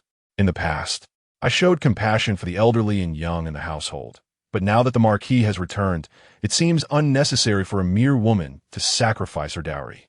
The old lady conferred with the Marquis. "When will these funds be reimbursed to the palace? Furthermore, these are items that mysteriously disappeared from my treasury. Their whereabouts have been meticulously documented. I shall send a servant to collect them from each of your courtyards shortly. I kindly request you to return them at your earliest convenience." The expressions on everyone's faces stiffened, particularly those of Zhou Xiaorong and Zhou Tinky. Previously, when Chu Lingyu sent inquiries, they had dismissed them entirely. Subsequently, Chu Lingyu fell silent, and they presumed the matter had come to an inconclusive end. Unexpectedly, Chu Lingyu erupted in this manner. However, it was inconceivable for them to relinquish her possessions. Since she had assumed the role of their mother, what harm was there in claiming a few of her belongings? This maternal title was not to be taken lightly. The old matriarch was the first to lose her temper. "What does the princess mean by this? Is she implying that I am a thief, daring to take her things? Is there no sense of justice left? Are you simply leveraging your status as a princess to tyrannize us in the Marquis? Very well, let us take this to court and present our case before His Majesty. I shall see if His Majesty will also side with the princess." Chu Lingyu narrowed her eyes and suddenly smiled. Yet, contrary to the old matriarch's expectations, she did not appear intimidated, retreating, or even conceding. Instead, she rose slowly, her face illuminating with a resplendent smile. "Very well. Let us proceed to the palace. Coincidentally, the Empress Dowager recently bestowed upon me a token of passage, allowing me to enter the palace without prior notice." Chapter 25. Silver. The expression on the old lady's face froze. She had never anticipated that Chu Lingyu would react in such a manner. Previously, whenever she uttered similar words, her daughter-in-law would always relent. However, recently, it seemed as if this daughter-in-law had been possessed by some spirit, completely immune to her tactics. Over the years, the old lady was well aware of the substantial sums Chu Lingyu had contributed to the Marquis, though she chose to feign ignorance. To her astonishment, after all these years, Chu Lingyu had the audacity to bring up the matter of money. Chu Lingyu observed the old lady's expression closely. With a look of bewilderment, she addressed her. "Old lady, let us go." Ji Chun quickly assists the old lady with her grooming. Obediently, Ji Chun stepped forward to help the old lady, but the latter brusquely shook off her hand, exclaiming, "Impudence! I do not require your assistance." The old lady's face was a mask of tension, unable to save face. Discreetly, she cast a glance at Jiang Shuhua, who had become adept at handling such situations over the years. Receiving the old lady's signal, she immediately responded with a cheerful smile. Why should the princess be angry? The old lady merely jested. This is a matter of the marquisate. There is no need to bring it before his majesty, lest the princess lose face as well. Chu Lingyu scoffed coldly and sat back down. Before you speak such words, cousin, perhaps you should return the items you have taken from my treasury. Otherwise, I would not hesitate to send someone to reclaim them. Jiang Shuhua's face flushed crimson, her head instinctively bowing, her lips quivering, yet she ultimately dared not utter a word. Chu Lingyu's gaze swept over the assembly, compelling everyone to lower their heads before she smiled in satisfaction. Remember, you must return what you have borrowed from me. Otherwise, I will not be lenient. The expressions of the crowd shifted dramatically. Ignoring their discomfort, she turned to the old lady. Old lady, what say you? Shall we discuss the repayment of the silver with the marquis, or shall I accompany you to speak with his majesty? The old lady's complexion fluctuated before she finally managed to maintain a stiff fa-ade. Very well, I shall consult with the marquis. Tell me, does your current demeanor resemble that of a daughter-in-law of the marquisate? Do you still think of yourself as a princess? Over such trivial matters, you have caused quite the uproar. Trivial matters? Chu Lingyu replied with a knowing smile, addressing the old lady. Since you disapprove of such trivialities, from this day forth, let everything in your courtyard be as simple as can be, lest it tarnish your esteemed reputation.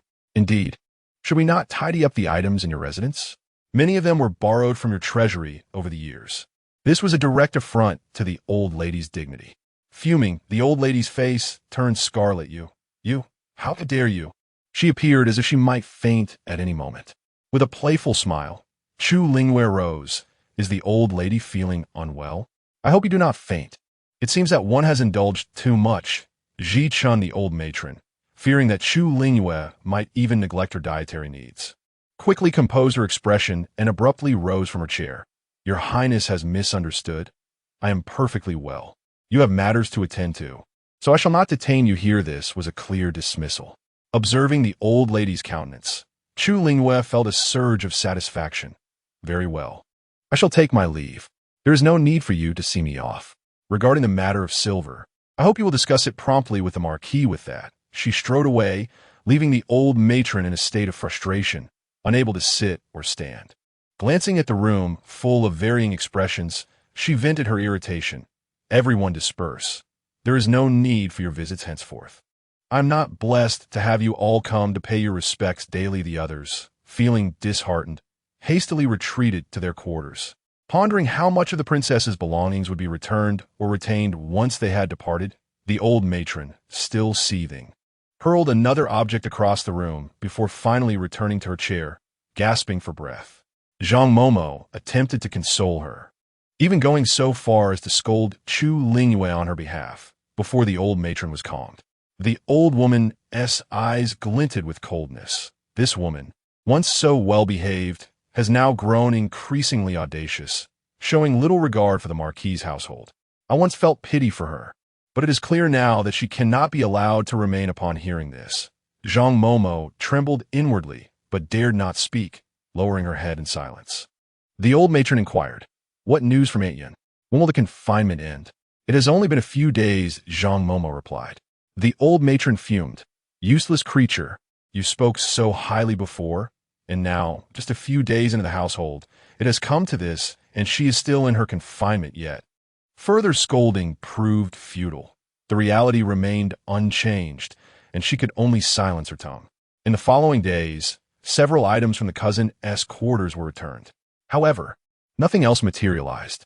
One day, Chu Lingyu pondered and summoned Zhou Taochuan. Look, only your cousin has returned a few items.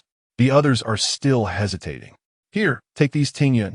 Remember, all that belongs to me is rightfully intended for my eldest son. Zhou Taochuan gazing at the few pieces of jewelry handed to him by Zhichun, felt his heart race. His mother was subtly bestowing a promise upon him.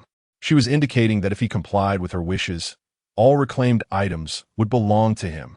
Zhou Tingyun felt his breath grow heavier. The doubt and hesitance that had lingered evaporated in an instant. "Mother, I shall certainly deliver the items in 2 days. I will not disappoint your expectations." Chu Lingyu smiled. "Indeed. There is yet another matter. Within your father's quarters, there are several of my possessions, all quite valuable. As for your father," she paused, seemingly profoundly disappointed in Zhou Taochuan. Zhou Tingyun understood instantly. Women, is it not just a matter of fleeting affections and verbal care? It mirrored the sorrow of his own mother. In a fleeting moment, Zhou Tingyun deemed Zhou Taochuan to be the true inept. With a mother of noble bearing as his ally, he failed to curry favor properly, instead wasting his days fretting over trivial matters that only distressed his mother and his own. "Thus, these items shall be bestowed upon you. Only then shall I feel at ease," spoke Chu Lingyu in a gentle tone. Zhou Tingyun's thoughts whirled in a tempest. Anything that had traversed into his father's possession could not possibly be deemed undesirable. Moreover, what his mother possessed was predominantly derived from the palace. All, for him, Zhou Tingyun's heart raced with fervor. Although his mother spoke of her belongings eventually becoming his, that was a matter for the future. The distinction between that and their current possession was monumental. "Rest assured, Mother, I shall endeavor to reclaim them on your behalf." Whether or not he received them mattered little. His father must not commit the transgression of appropriating his mother's dowry. His words rang with resolute righteousness. "Very well." Chu Lingyu observed Zhou Tingyun's retreating figure, her lips curling into a cold smile. Chapter 26. The Lord's Downfall at Qingsong Courtyard in recent days. Zhou Taochuan had been utterly immersed in a state of blissful indulgence, reveling in his newfound freedom. Each day, he summoned 2 newly appointed concubines to the courtyard, delighting in their various attempts to please him, seeking his favor. His heart brimmed with uncontainable pride and unprecedented exhilaration. Just as Zhou Tingyun barged in, he was ensconced in the embrace of both women, creating quite the commotion. Zhou Tingyun furrowed his brow, unable to comprehend the sight before him. "Father." Zhou Taochuan finally lifted his bleary eyes to regard his son, attempting to preserve some semblance of dignity by dismissing the 2 concubines. "What brings you here at this hour? Have you completed your studies?" Despite the attempt to maintain decorum, a flicker of irritation lingered within him. Seeking a pretext to chastise his son, Zhou Tingyun retorted with a cold disdain, "Do refrain from adopting that tone with me at this juncture. Just look at yourself. Do you truly resemble a lord? You are no different from those debauched scions. Oh, perhaps even an old reprobate. You insolent wretch." Zhou Taochuan's inebriated mind sharpened momentarily. "Is this how you speak to your father?" Zhou Tingyun had long since exhausted the initial joy of his father's return. Each day at school, inquiries regarding his father arose. Some praised his father's remarkable talents, noting his compilation of effective flood control strategies. Others questioned him, having heard tales of his father's prolonged disappearance, returning with a widow to take as a concubine, rumored to favor her over his legitimate wife and to have insulted Princess Changyi. He felt a surge of indignation. He was vexed not only by the ignorance of those around him, but also by his father's and mother's reckless decisions. Why must they tarnish his reputation with the label of a widow? Was it not preferable to return to the estate in a respectable manner? Instead, they chose to masquerade as a widow, which would only invite ridicule. A proper return would eventually allow them to address her as mother without hesitation. Now, with the widow's title affixed to her, that possibility was irrevocably lost. They, too, had their pride to uphold. Above all, his ire was directed at his father. Upon his return, all he seemed to do was take in concubines, neglecting other responsibilities. Clearly, he could leverage the momentum from those flood control strategies to engage in substantial endeavors that would surely catch the emperor's attention. What was there to fear regarding an official appointment? Zhou Tingyun was puzzled by his own emotions. In the past, he would never have voiced such sentiments. Yet, the scene he had just witnessed stung his eyes with discomfort, coupled with the immense advantages promised by his mother, and the tears shed by his biological mother in the past. He found himself unable to restrain his thoughts any longer. After expressing his grievances, he added, "Father, this is my mother's dowry from your courtyard. The list is here. She has sent me to reclaim it, stating she is currently cataloging her belongings. Since you seem preoccupied with your drinking, I shall have the items moved out directly." Zhou Taochuan, already drowning his sorrows in alcohol, had received numerous reminders from the old matriarch regarding the matter of finances. She insisted that even if he could not repay the entirety, he should at least manage to produce a portion to silence Chu Lingyu's complaints. Yet, upon contemplating the prospect of parting with a sum amounting to several 100,000 taels, he felt a pang of regret. Just yesterday, he had ventured to the Union Pavilion, intending to broach the subject. After all, over the years, a significant portion of those funds had been appropriated by Yunqi, along with her several children. It was unreasonable for him to shoulder the financial burden entirely. He was acutely aware that she had thrived in business, amassing wealth that far surpassed his own, thanks to that man. However, the two had scarcely exchanged a handful of words before they found themselves embroiled in a quarrel. It was as if the gentle, water-like woman he once knew was merely a figment of his imagination. Ultimately, they failed to address the matter at hand and parted ways in discontent. With no resolution in sight and the social engagements inevitably leading to inquiries about the identity of the widow Yunqi, he was incensed by the ambiguous glances directed his way. Yet he found himself at a loss for words. In the end, he returned home in a sullen mood. In recent days, he had grown increasingly reluctant to venture outside, preferring instead to remain in the courtyard, seeking solace in the company of his two concubines, which provided him with a semblance of joy in life. But now, he found himself taken aback by the words of his eldest son. What did he mean by saying his father only knew how to indulge in pleasure? What did he mean by suggesting they acted without thinking, causing him embarrassment? Was he not, in essence, accusing him of being useless? This insolent child dared to claim items from his courtyard. What did he mean by referring to his mother's dowry? Was he insinuating that he was living off his wife's inheritance? A surge of blood rushed to Zhou Taochuan's head as he seized the nearest object without a second thought and hurled it at Zhou Tingyun.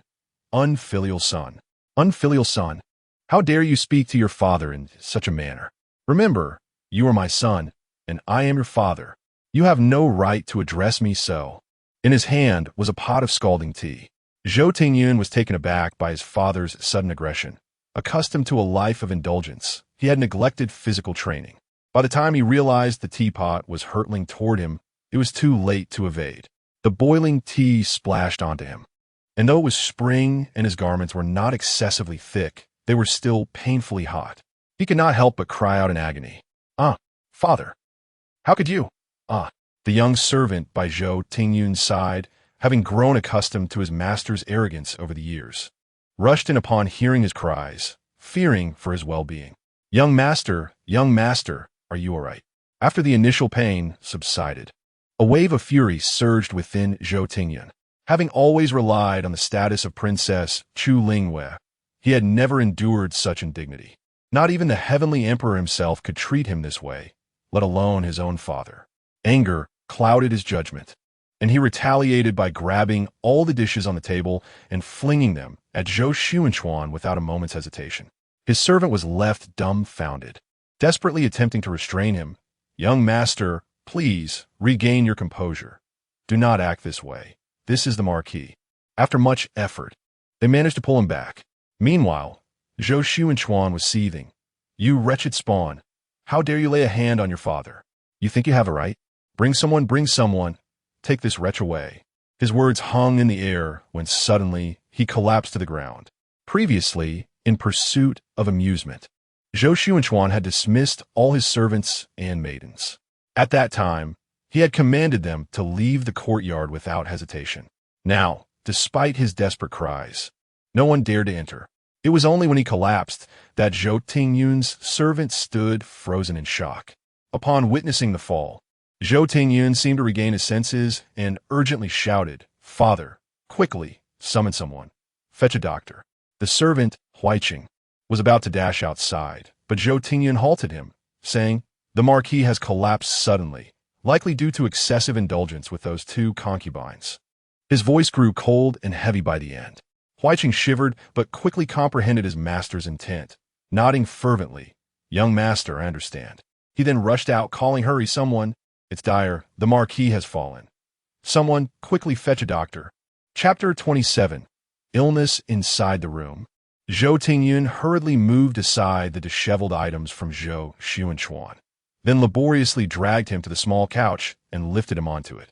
Once this was accomplished, he sank breathlessly onto the floor before the couch, his gaze fixed on Zhou Taochuan, shrouded in ambiguity.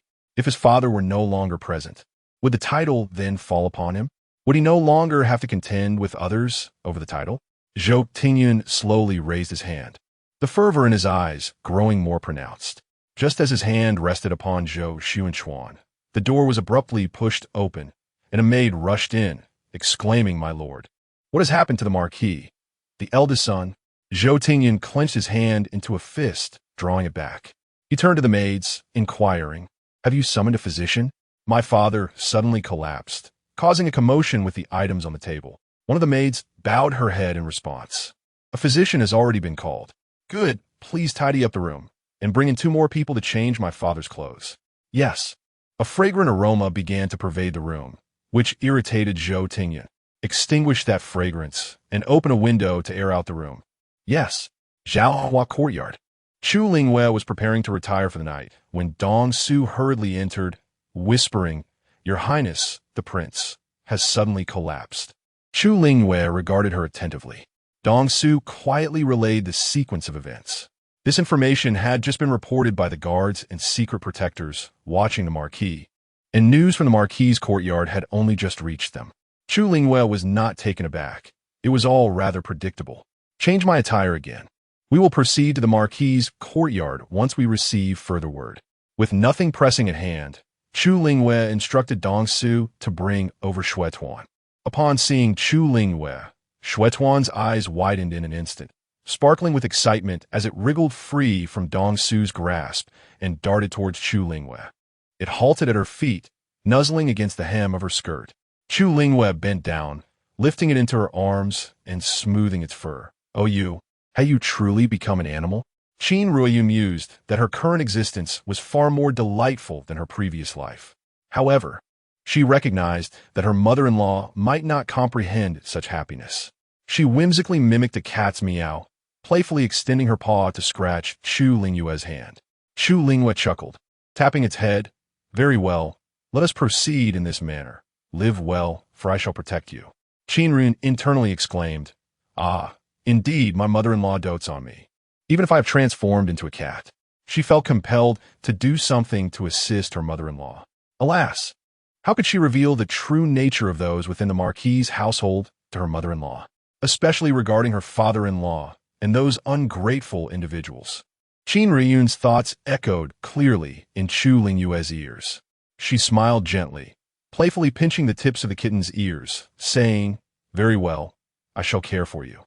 Just then, a young maid hurried into the room, exclaiming, "Your Highness, the prince has suddenly fallen ill." Chu Lingyu entrusted the kitten to Dongshu and slowly rose, asking, "Have we summoned the doctor?" "Yes, the physician is on the way. The eldest son is at Qingsong courtyard. Fetch the imperial physician using my token, Dongshu. You shall accompany me to Qingsong courtyard." "Understood." Upon her arrival at Qingsong courtyard, a cacophony greeted her. 2 concubines wept in front of Zhou Taochuan, while Zhou Tingyun stood aside, his expression inscrutable. Servants rushed in and out, their faces marked by panic. Chu Lingyu cast a glance at Dongshu, who sternly admonished, "Why the commotion? Steady yourselves and attend to your duties. The Marquis is merely ill. It is nothing severe." Chu Lingyu turned to Qiu Chan and Luo Xiang, stating, "The Marquis is not deceased. There is no need for lamentation at this moment." Their voices abruptly ceased. Only then did Chu Lingyu direct her gaze toward Zhou Tingyun, inquiring, "What exactly transpired?" "When I entered Qingsong courtyard, my father was speaking with them. I wished to share a few private words with him, but he dismissed them. After our conversation, just as I was about to leave, my father inexplicably erupted in anger. He threw a water jug at me, scalding me. I have yet to change my clothes. I fear there may be blisters." Zhou Tingyun's face bore an expression of grievance. Chu Lingyu sighed, child. Why did you not voice your injury? This injury is nothing compared to my father's condition. I was so startled at the time. Just as I was about to inquire about my father, he suddenly collapsed. Mother, surely, father will be all right? A look of anxious concern surfaced on Zhou Taochuan's face, reminiscent of a dutiful son. Chu Lingyu reassured him, your father has always been robust. He will assuredly be fine. The doctor will arrive shortly and provide clarity. I have also summoned the imperial physician. But you, hurry and change your clothes. Let someone attend to your wounds. As she spoke, she turned to Zhou Taochuan's servant, Huaiqing, asking, how did you attend to the eldest son? Was he injured and you were unaware? Why not quickly take him to the adjacent room for examination? Leaving was out of the question. Soon enough, the matriarch would arrive, and someone would have to bear the brunt of her wrath. Zhou Taochuan's countenance darkened, yet he dared not display any overt discontent, leading Huaiqing to the next chamber to assess the injuries. The doctor arrived shortly thereafter. After taking the pulse, he shook his head with a sigh, declaring, the Marquis has been overcome by anger. His vital energy is diminished, which is, regrettably, not favorable. The doctor wiped his brow, fearful that the young Master Changyi might direct his displeasure toward him. However, before the young Princess Changyi could speak, a robust voice bellowed from outside. Who claims my son is not well? A quack, a quack. It was the matriarch. The doctor's expression soured immediately. Having served as the physician in this household for many years, he had originally been summoned by the matriarch herself when she was still the young Princess Changyi. Though he had not achieved any great accolades, he had certainly endured his share of toils. How is it that now he is deemed a quack? Indeed, his medical skills do not rival those of the imperial physicians. Yet in this capital, he is still held in considerable regard. If that is the case, my lord, it would be prudent for the princess to seek another physician for your ailment. Furthermore, my contract happens to expire this month. I shall not renew it. I had intended to discuss this matter with your highness, as I am of advanced age and wish to return to my roots in my hometown. This has thoroughly incensed me. At this moment, Chu Lingyu, not wishing to offend him, nodded. Since the elder does not trust the physician, Dongxiu, please personally escort him out and prepare a generous red envelope. As for other matters, we shall discuss them another day. The elder lady was left dumbfounded. She had not anticipated that by merely labeling him a quack, they would dismiss him entirely, and one would consent to it as well. After all, the physician is an outsider, and it would be improper for her to vent her frustration on him. Consequently, she turned her ire towards Chu Lingyu. Wicked woman, by driving away the physician, do you intend to bring harm to my son? Chapter 28. The Marquis may perhaps become paralyzed in the future before Chu Lingyu could utter a word. Zhou Taochuan, who had just arrived from the adjacent room, immediately interjected. Grandmother, you have misunderstood mother. She has already summoned the imperial physician. The old matriarch was momentarily taken aback. In truth, she was well aware of the situation. She merely sought a pretext to vent her frustrations. To her astonishment, her eldest grandson would defend Chu Lingyu. Hadn't she admonished him repeatedly over the years? The old lady cast an irritable glance at Zhou Taochuan. He maintained a smiling demeanor, his attitude unwavering. Ultimately, the old matriarch, still mindful of her eldest grandson, refrained from further remarks and made her way to the small couch. Upon seeing the two maidservants stationed by the couch, she shot them a fierce glare. Clearly, she was already informed about the affairs concerning the Qingsong courtyard. Before long, the imperial physician Yuan arrived. The old matriarch hastily bypassed Chu Lingyu and approached him. Imperial physician, please examine the Marquis quickly. How could he suddenly faint? After a thorough examination, the imperial physician's diagnosis mirrored that of the previous elder doctor. The Marquis has suffered from a deficiency in health over the years, and it seems he has recently indulged excessively. His vital energy is depleted. I shall prescribe a few doses of medicine. Let him try them. The old matriarch's eyes reddened. How could her son, still so young, be in such a state? It must be that wretched Yunqi. She had constrained her son too harshly in the past, leading to this debacle upon her return. Yes, it was indeed Yunqi. The hardships she had imposed on him previously had drained his vitality. That vile woman, she would see to her reckoning. And as for Chu Lingyu, her son was in turmoil, Yet, as the legitimate wife, she did nothing to intervene, allowing him to run amok. Is this what it means to be a proper wife? At that moment, Chu Lingyu stepped forward with a face full of concern, inquiring, "Imperial physician, how long will it take for the Marquis to recover from this illness?" The imperial physician hesitated, and Chu Lingyu quickly added, "Speak freely. No matter the circumstances, I can bear it and shall not blame you. This matter does not concern you." Only then did the imperial physician respond. "As for the Marquis's condition, I dare not draw a conclusion at this moment. It depends on how he fares upon regaining consciousness. From my assessment, there are indications of paralysis." The old matriarch grew anxious.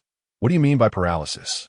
The imperial physician glanced at Chu Lingyu and, seeing her offer no objection, conveyed the truth. Paralysis manifests as a relaxation of the limbs and sinews, rendering them weak and immobile. Over time, this may lead to muscular atrophy or complete paralysis.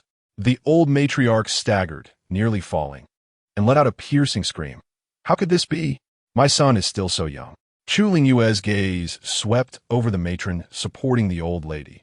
"Mama, please assist the matriarch to rest for a moment." After this, she signaled the imperial physician to prepare the prescription.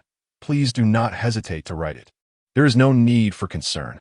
The matriarch is elderly. Her words may lack consideration, so I ask for your understanding." The imperial physician quickly replied, "Not at all, not at all. I completely understand." He then excused himself to write the prescription.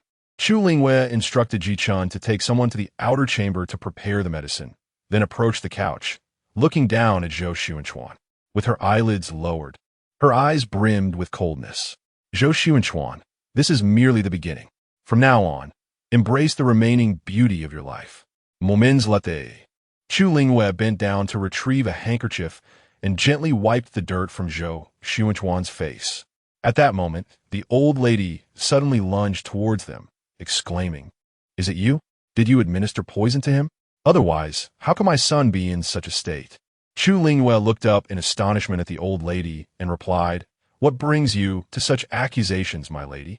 I have been married to the prince for nearly 20 years. When he faced challenges, I remained loyal for many years without complaint. Now that he has returned, I cannot be more delighted. How could I wish him harm? Moreover, the imperial physician just stated that he is. However, the old lady placed all the blame upon me. Is that not somewhat excessive?" Chu Lingyu spoke these words with restrained composure and turned to the imperial physician who had just finished preparing a prescription, saying, "My dear physician, please give the prescription directly to the old lady. I shall not dare to meddle further in the affairs of the Marquis. Otherwise, if any further issues arise with the Marquis, the old lady might believe I have conspired against my own husband." With that, Chu Lingyu departed with her maidservants back to Zhaohua courtyard. Even the calls of Zhou Tingyun behind her could not halt her steps. Zhou Tingyun was beside himself with anger.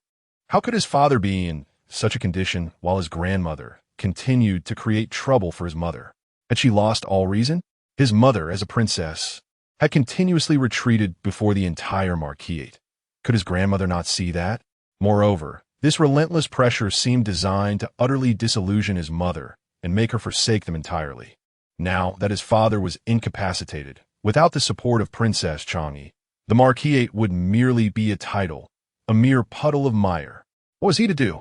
Zhou Tingyun felt an overwhelming impatience rising within him. He wished to vent his anger, but dared not, fearing previous matters might resurface. He contemplated seeking out Yunqi, yet refrained, as she had previously advised him not to approach her unless there was news of the Dark Cavalry Order, lest the truth reach his mother and lead to dire consequences for them all. He pondered, he mused, how should he proceed? His gaze fell upon Zhou Taochuan, and a sudden thought ignited within him. Given his father's grave illness, could the title not be relinquished? The light in his eyes grew ever brighter. The old lady's curses, aside from provoking her grandson's impatience and eliciting Chu Lingyu's complete withdrawal, garnered only the imperial physician's puzzled gaze, serving no purpose whatsoever.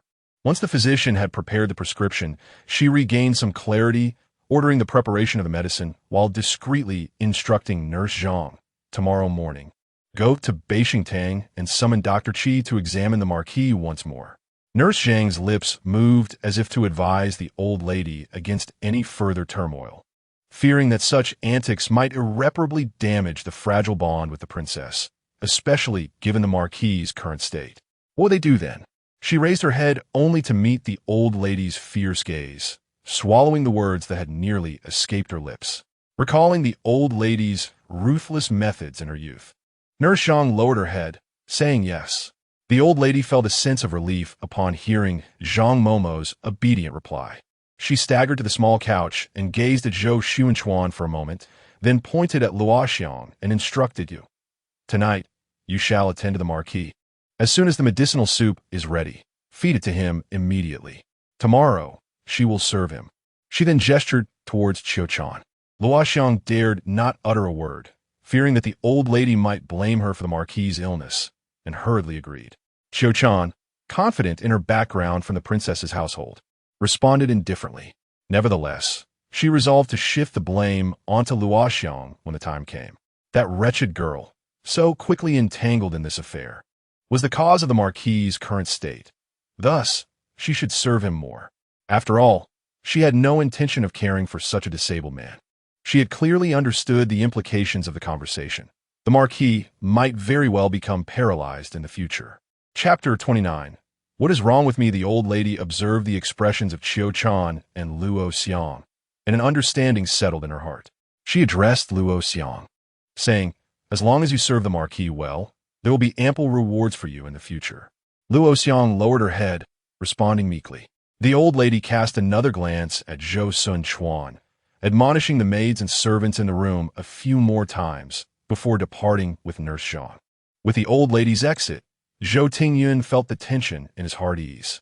No one inquired about the specifics, nor did anyone delve into the sudden fainting of his father. Zhou Tingyun's gaze fell upon his father's face, and a thought crept in, as long as he does not awaken. This notion grew increasingly uncontrollable. However, upon glancing at the two concubines and the other servants in the room, Zhou Tingyun's gaze paused. He casually offered a few reminders before leaving with Huaicheng. Once they returned to his resplendent courtyard, Huaicheng was still trembling. Zhou Tingyun led him directly into the room. Upon entering, without needing a prompt, Huaicheng knelt with a thud, prostrating himself, and saying, "Young master, I saw nothing and heard nothing tonight." A shadowy smile appeared on Zhou Tingyun's face. Saw nothing, heard nothing? If someone inquires about the Marquis, who will vouch for me? Cold sweat began to bead on Huaicheng's forehead as he hurriedly bowed his head, saying, yes, I saw it, I saw. The Marquis suddenly collapsed. It had nothing to do with the young master or anyone else. Zhou Tingyun felt satisfaction. Rise, you are my servant. As long as you are obedient and sensible, I shall not treat you poorly. Huaicheng shakily stood up. However, if you disobey or speak indiscreetly, do not blame me for being unkind. As far as I know, your parents are living quite well at the estate, are they not? Would you like me to summon them back? Oh, by the way, you have reached the age for marriage. Thus, I shall generously bestow Cui Lu upon you. Cui Lu was a maid in Zhou Tingyun's quarters. Although she had not yet been made a concubine, everyone in the resplendent courtyard knew she was already under the young master's favor. Once the young master marries, whether she becomes a concubine or a secondary wife is merely a matter of time. As soon as Huaicheng rose, he knelt again with a thud, exclaiming, "Young master, I dare not. Having followed you for so many years, I'm naturally devoted. If you bid me to go east, I would not venture west. I implore you to spare me this time." Zhou Tingyun frowned. What? Do you not find Cui Lu to your liking? Huaicheng's heart sank, and he quickly replied, I dare not. Miss Cui Lu is indeed wonderful, but I do not possess such fortune. I cannot covet what belongs to the young master. Zhou Tingyun laughed heartily, pulling Huaicheng up from the ground. You, after all these years, still do not know my temperament? When I say a gift, it is indeed a gift. Tomorrow, I shall have someone deliver Cui Lu's contract to you. In the future, you too shall live your lives well. Huaicheng gritted his teeth, wishing to struggle once more. Young master, truly, my family is arranging a marriage for me. Zhou Tingyun coldly chuckled. Is that so? Then I presume the lady your parents have chosen is superior to Cui Lu? Huaicheng wanted to kneel again, but was firmly held down by Zhou Tingyun. rendering him unable to do so. His back was already drenched in cold sweat. He took a deep breath, suppressing the boundless despair within, and lowered his head. No, naturally. She is not as good as Miss Chui Lu. I thank you, young master. Only then did Zhou Taochuan release his grip. Well, you too shall live your lives well. Miss Chui Lu need not serve before me anymore. Go find a steward and have him assign her a new task. Thank you, young master. Zhou Taochuan nodded in satisfaction. No need for thanks. I have said, as long as you are loyal to me and handle the matters I entrust you with, reward shall certainly come your way. Come, lean inclusive. There is another matter. Upon hearing Zhou Taochuan's whispered words, Huaicheng's eyes widened in shock, and he knelt straight down, his face a mask of despair. Young master, I dare not.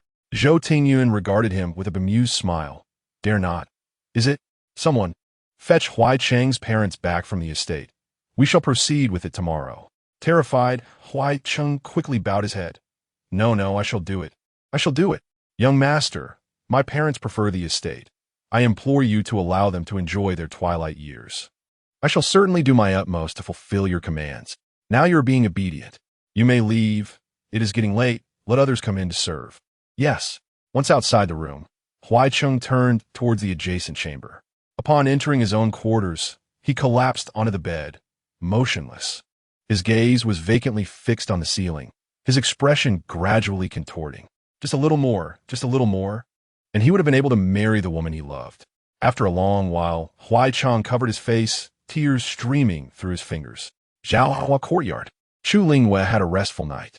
The next day, just after finishing breakfast, Dong Su hurriedly entered, whispering in Chu Lingyu's ear the conversation from last night in the Jinxiu courtyard. The young master's final words to Huaicheng were spoken in a very low voice. Unclear to hear, Chu Lingyu pondered. Send someone to keep an eye on Huaicheng. He will undoubtedly take action, and we shall discern the nature of the matter. Understood. Early in the morning, Granny Zhang led Dr. Qi from Beijingtang to re-examine the prince consort. Did Dr. Yuan's medicine from last night reach him? Yes. Chu Lingyu casually glanced at the tea in her bowl, utterly unconcerned. If Tao Yao and Jianjia were so easily discovered, they would not be classified as secret medicines. If even Dr. Yuan failed to notice, how could a physician from Beijingtang let be? Meanwhile, others in the residence had received the news and had gone to visit the prince consort. Do not report any lack of movement. Yes, but there was a commotion from concubine Yan's side just now. Beside her, Qing Sang clamored to venture out to purchase some items. But the gatekeeper did not permit her to leave and approached for instructions. Let her go, came the directive, and send someone to follow her, to observe where she goes and what she does. It would be best to uncover those who accompany her. Just then, Ji Chun entered, announcing, Your Highness, the Duke has awakened. Chu Lingyu narrowed her eyes, inquiring, Did Dr. Qi conduct an examination? What is his assessment? He did not dare to speak in front of the Duke, but he discreetly communicated with Nurse Zhang, and the conclusion aligns closely with that of Imperial Physician Yuan. Gulme, let us also go and see, she stated, for it was indeed essential to witness the unfolding events.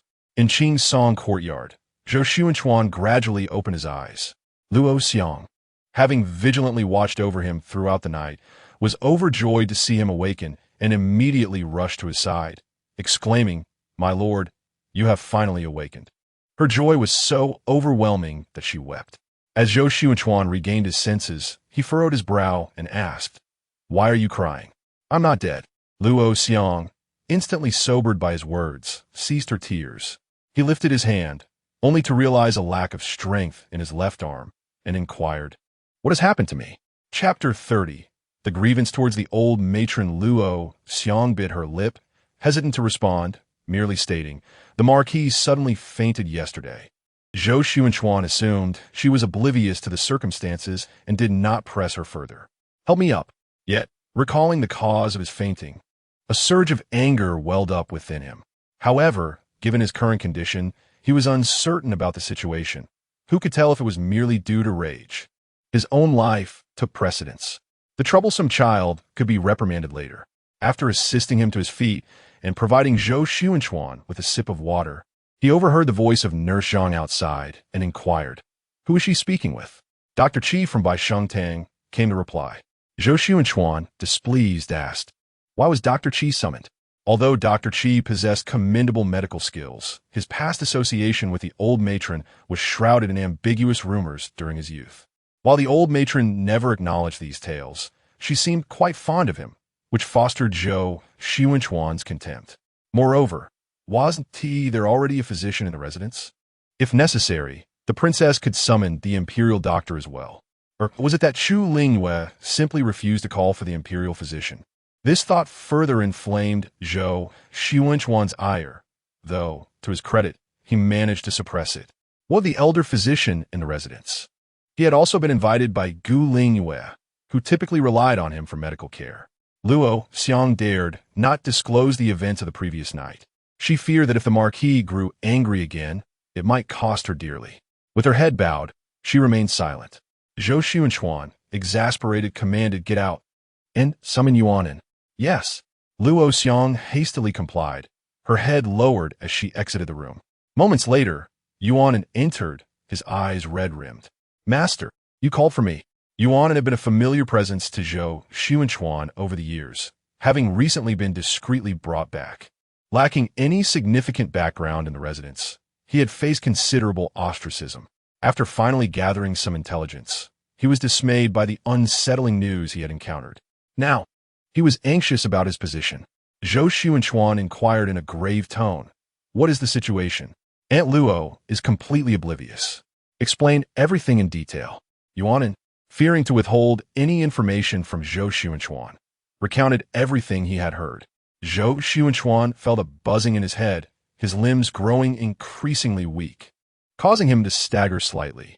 Alarmed, Yuan quickly reached out to steady him. "Master, are you all right?" Zhou Taochuan took a deep breath, managing to remain upright. "Go! Expel Nurse Zhang. Call for the imperial doctor. What is my mother doing? Are the palace doctors not even a match for Dr. Qi? Is this some sort of jest? Does my mother resent me for living well and seek to harm me? And that ungrateful son of mine, if it were not for him, I wouldn't have been provoked to such a state. Go! Inform the princess to summon the imperial physician once more." As the thought of his affliction crossed his mind, Zhou Taochuan felt a surge of urgency. He did not wish to perish.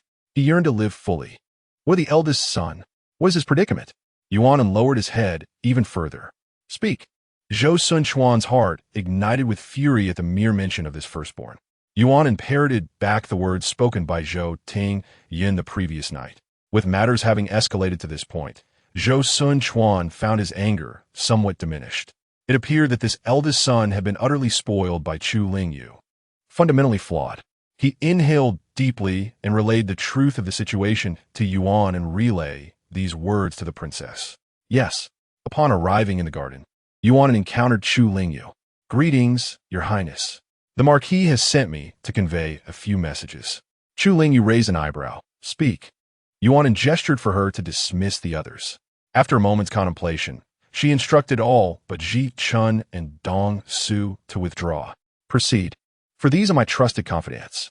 In hushed tones, Yuan recounted Zhou Taochuan's instructions. Chu Lingyu's expression remained impassive as she commanded Ji Chun to seek out the physician once more. Yuan felt a surge of joy upon hearing this. Chu Lingyu advised him to proceed ahead while she would follow to visit Zhou Taochuan. "Yes, I take my leave." As Yuan hurried away, Chu Lingyu spoke softly, "Let us visit the Jinxiu courtyard." Indeed, at the Jinxiu courtyard, Zhou Tingyin had just received word of Zhou Taochuan's awakening. The physician had spoken gravely the previous night, leading him to believe that his brother would not regain consciousness for several days. He paced the room restlessly, a storm cloud shadowing his features. Just then, a maid rushed in. "My lord, the princess has arrived." Zhou Tingyun's pupils constricted, his expression shifting tumultuously as he struggled to suppress his rising anxiety, finally stating in a measured tone, "I shall go to greet her." With that, he strode outside and promptly encountered Chu Lingyu. "Mother, what brings you here? If there is a matter at hand, simply send someone to inform me, and I shall come." Chu Lingyu remained silent, striding directly into the room. Observing her countenance, Zhou Tingyun's heart sank. He followed her inside. instructing those nearby to withdraw. Chu Lingyu retained Dong Su by her side, while the others were dismissed. Upon entering the room, she commanded kneel. Zhou Tingyun's face paled, and he immediately complied. Chu Lingyu seated herself, while Dong Su instructed a young maid to prepare tea, her gaze fixed and contemplative. Silence enveloped the room. After a prolonged pause, Zhou Tingyun could no longer endure the quiet, cautiously speaking, "Mother, might I inquire what transgression I have committed?" A glimmer of hope lingered in his heart. With a heavy sigh, Chu Lingyu responded, "Your father has awakened." Zhou Tingyun's face momentarily illuminated with restrained joy. "Really? That is splendid news. This signifies that Father S' condition is not so dire." As the final words escaped his lips, a shadow flitted across his eyes. Chu Lingyu observed this with clarity. She fixed her gaze on Zhou Tingyun for several breaths before speaking. "However, your father discreetly informed me that his ailment was provoked by you." A cold sweat began to bead on Zhou Tingyun's forehead. "Mother, could it be that father was incited by others to say such a thing? You are well aware of my temperament, are you not?" Chu Lingyu cast a glance at Dongshu. "Relay everything Yuan has said to him." Dongshu stepped forward, respectfully bowing, and meticulously recounted Yuan's words. Upon hearing this, Zhou Tingyun felt utterly defeated. It was all over, completely over. Given his mother's disposition and her deep feelings for his father, he could forget about aspiring to a noble title. Even the position of heir might slip from his grasp. After all, his mother did not have only him as her son. Yet, a flicker of determination crossed Zhou Tingyun's face. What if Zhou Tinky were not his mother's son? "Tingyun, what do you intend to do?" Chu Lingyu inquired calmly, her eyes fixed upon him. Chapter 31. Contradiction. Zhou Tingyun gazed up at Chu Lingyu in disbelief. What could her mother possibly mean? Could it be a glimmer of hope flickered in Zhou Tingyun's heart as he knelt before Chu Lingyu? "Mother, I was wrong. In that moment of impulsiveness, I spoke those words without thinking. Then, my father suddenly turned against me. Mother, I truly regret it. Please, I beseech you to save me." His eyes were red-rimmed, and guilt was evident upon his face. Chu Lingyu sighed softly. "Tingyun, you know my nature." Zhou Tingyun quickly interjected. "Son understands, but I am your flesh and blood, born after 10 months of carrying. I'm still young and foolish, and I need your guidance, Mother. I have realized my mistakes. I implore you for another chance." A flicker of scorn passed through Chu Lingyu's eyes as Zhou Tingyun mentioned his birth and lineage. She raised her brow and replied coolly, "Tingyun, while you're my eldest son, your father, and I have more than just you as our child. Although Zhou Qi may be taciturn and his words unkind, he remains my son regardless." Zhou Tingyun felt beads of sweat trickling down his forehead. The worst had come to pass. His greatest fears had materialized. Look at how they regard him. The slightest mistake, and they are ready to abandon him. His father, his mother, no one would stand by him. If his grandmother learned the truth, she would likely do the same. Was he truly destined to capitulate? Without his title and rank, stepping outside would invite incessant ridicule. And what is Zyro? Such a beautiful young lady. Would she still consider marrying him? Perhaps she would wish to, but her snobbish parents would never approve. His heart burned with indignation. No, he still had his biological mother, but even if she learned the truth, even if she sided with him, what could she do? She was merely a concubine. For years, Zhou Taochuan and Yun Qi had coddled and indulged him. He had never thought it wrong that Yun Qi was not his true mother. Rather, her gentleness and kindness stood in stark contrast to Chu Lingyu's sharp tongue. And he favored Yun Qi over Chu Lingyu. Yet in this moment, he suddenly felt that his biological mother's standing was utterly inconsequential. In comparison to Princess Chu Lingyu's status, it was insignificant. When faced with a crisis, Chu Lingyu could resolve matters with just a few words. But what of Yun Qi? She would have to weep and plead with his father. If he refused, she would be powerless. At this moment, standing against his father, he knew without a doubt that his biological mother would prioritize his father. After all, she had more than just him as a son. The more Zhou Tingyun contemplated, the more discontent brewed within him. Chu Lingyu observed that the moment was ripe and spoke softly, "Of course, you are my son, and I could never truly forsake you. However, your father has been gravely ill of late, and his poor mood may have prompted him to speak so harshly. You move to his courtyard to attend to him until his temper subsides. How about that? Zhou Taochuan looked up at Chu Lingyu with astonishment. He was even contemplating how he would cope if both his mother and father decided to expel him from the Marquis's residence. Now, his mother had suggested that he merely attend to his father. Could this not serve two purposes? Zhou Taochuan immediately nodded fervently. I am willing. I am willing. Thank you, mother. Thank you. Please rise. Zhou Tingyun, should such matters arise again, do not blame me for being unsympathetic. It won't happen again. Mother, I shall never be so impulsive again. Very well, you may go later. I will first speak with your father. Thank you, mother. I will see you off. Zhou Tingyun made no mention of the Black Cavalry Order. To him, no matter how formidable the order may be, once obtained, it was not something they could command. Why bother? Instead, he must have a serious discussion with his mother, now that he had entered the residence. She ought to conduct herself properly as a concubine. In time, when he inherited the marquisate, she would naturally enjoy a good life. Moreover, he also needed to subtly reveal Zhou Tingyi's identity to his mother. He must assure her that he was her only son. In the Qing Song courtyard, Zhou Taochuan's face lit up with excitement upon seeing Chu Lingyu. He had heard from Yuan and that the princess, upon hearing his words, had immediately gone to confront Zhou Tingyun, that rebellious son. Indeed, it was the princess who cared for him the most. In the future, he must treat her with greater kindness. He had wronged her over the years. You have come. Has the imperial physician arrived? And what of that wretched son? How did you deal with him?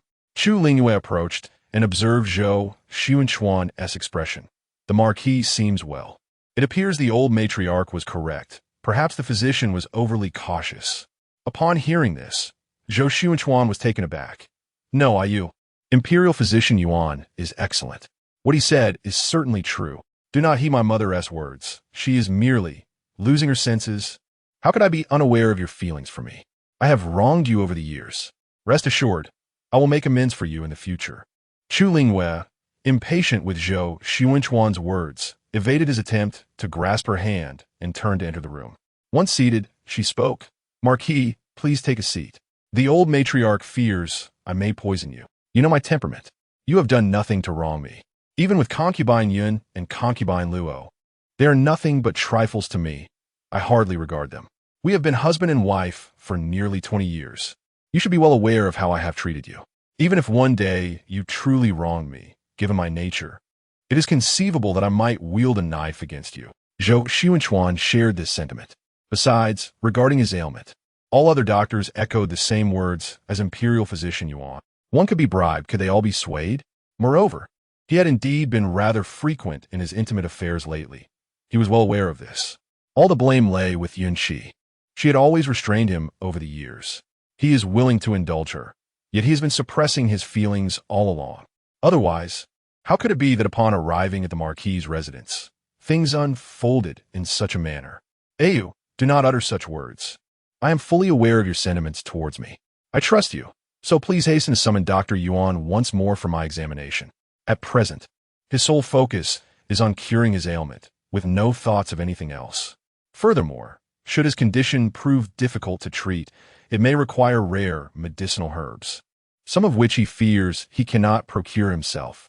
However, Chu Lingyu possesses them. This thought ignites his anger. His mother truly cannot bear to see him well. He has already sent Ji Chun to summon Dr. Yuan, and you must refrain from inadvertently revealing that the old madam has also called for Dr. Qi. Medical practitioners often hold superstitions regarding such matters. Naturally, as for that wretched child, Ting Yun has been spoiled by the old madam. The Marquis must be aware that since her disappearance, the old madam has moved several children into her courtyard. Over the years, I have had no part in their upbringing aside from hiring tutors, and the children have not treated me with much courtesy. Chapter 32. Turmoil upon hearing Chu Lingyu's words. Zhou Taochuan felt an intensifying resentment towards the old matriarch. This was his firstborn son, the offspring of him and Yunqi. They had painstakingly endeavored to place him in the care of Chu Lingyu, hoping that her esteemed status would provide the child with a superior upbringing. Yet, look at what she has done. It was as if she were ruining the Zhou family's reputation. At that moment, he heard Chu Lingyu lament. The child has committed such an act. We cannot neglect his education. I shall punish him to attend to you until your recovery." Zhou Taochuan's expression darkened. He had no desire to see Zhou Tingyun. However, whether he were to chastise him or scold him, it would not alleviate the fury within his heart. Perhaps it would be better to have him attend to his illness. After all, it was the duty of a son. If the Marquis harbors any grievances, you may strike, scold, or punish him as you wish when he arrives, Chu Lingyu added. A flicker of understanding crossed Zhou Taochuan's eyes, and he acquiesced. "Very well, let him come and attend to my ailment." At that moment, Ji Chun entered with the imperial physician Yuan. Chu Lingyu nodded to the physician, saying, "I trouble you, Physician Yuan, to examine the Marquis once more." Physician Yuan respectfully greeted Chu Lingyu before proceeding to assess Zhou Taochuan. After his examination, he delivered a diagnosis that mirrored yesterday's, but added, "It is fortunate that the Marquis has awakened so swiftly. With proper care, there remains a possibility of recovery." These words served as a flicker of hope for Zhou Taochuan. "Thank you, Physician Yuan. I entrust my hope for recovery to you." The physician dared not accept such gratitude. His earlier comment had merely been a consolation, as he believed the illness was not one that could be overcome. He glanced at Chu Lingyu with trepidation, and upon receiving a barely perceptible nod from her, he felt reassured. He then vaguely assured Zhou Taochuan, "I shall do my utmost." With that, Zhou Taochuan felt a sense of relief. Soon, Zhou Tingyun entered. Chu Lingyu, weary of feigning concern for Zhou Taochuan, stood and declared, "With Tingyun here, I shall take my leave. Marquis, please focus on your recuperation." As she exited, she cast a glance at Xiu Chan and Luo Xiang. "Do you recall what the old matriarch said to you last night?"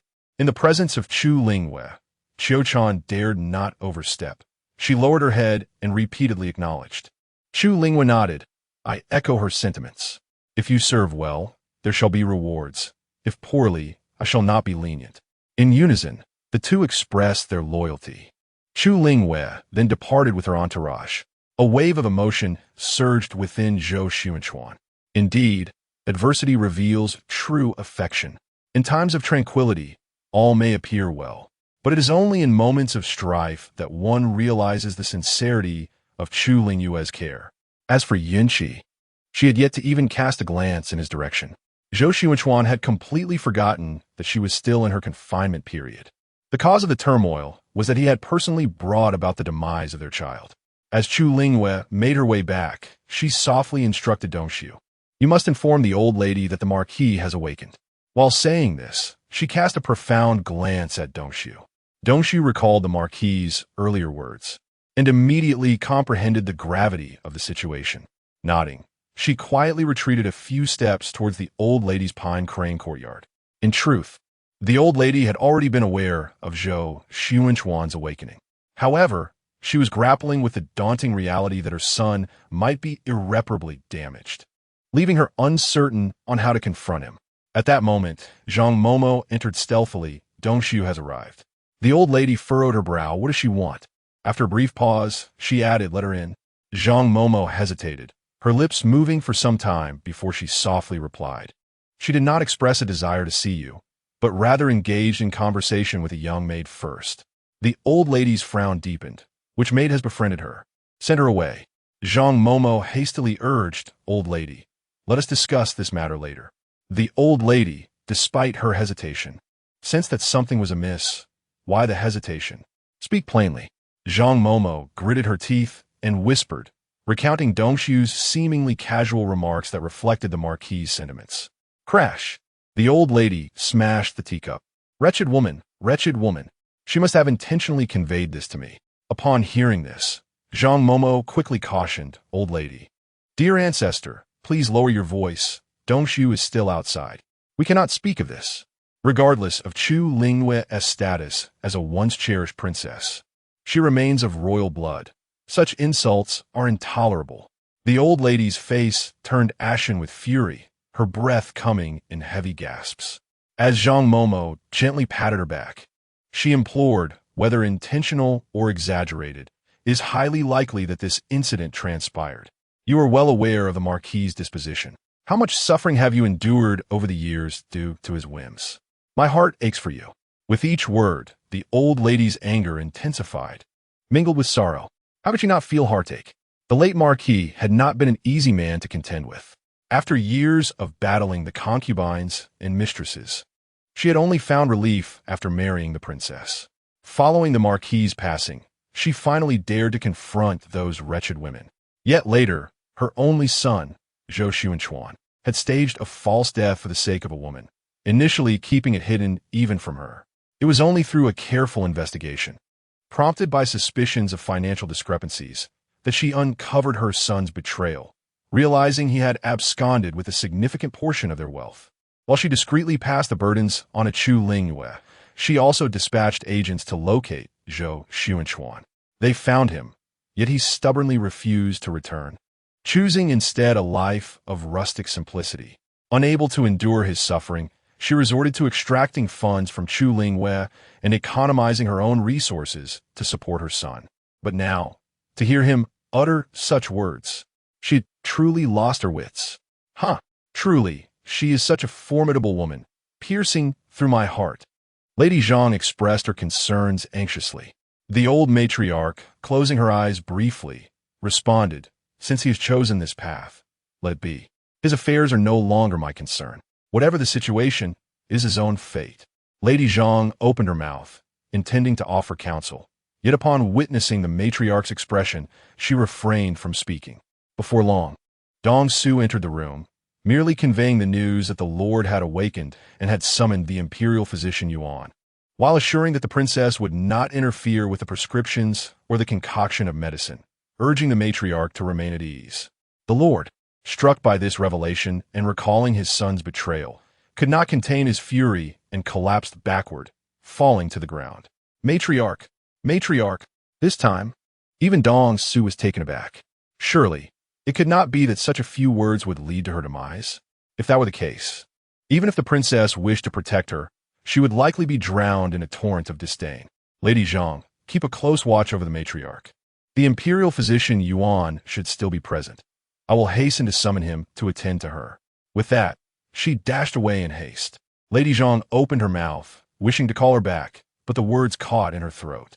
It would be inappropriate to summon the imperial physician. Should she instead seek Dr. Qi? After all, Zhou Taochuan had driven him away earlier that morning with a stern countenance. Even now, she felt too embarrassed to request his presence. Chapter 33. Troubles follow in quick succession. The esteemed physician promptly arrived at Songhe courtyard.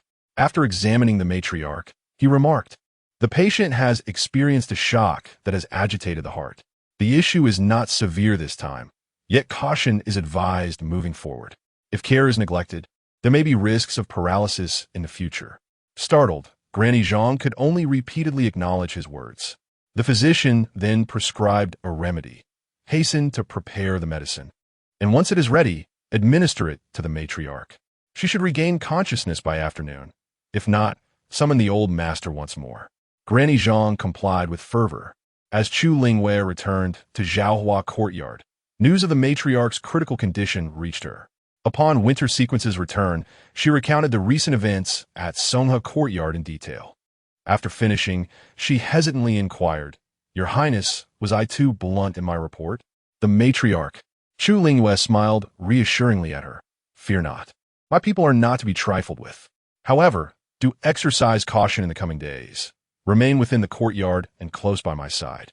Her primary concern was that Winter Sequence might fall victim to the treachery of certain ungrateful souls. "Yes, I shall be vigilant. Thank you, Your Highness." Ji-chun, convey the news to everyone in the various courtyards.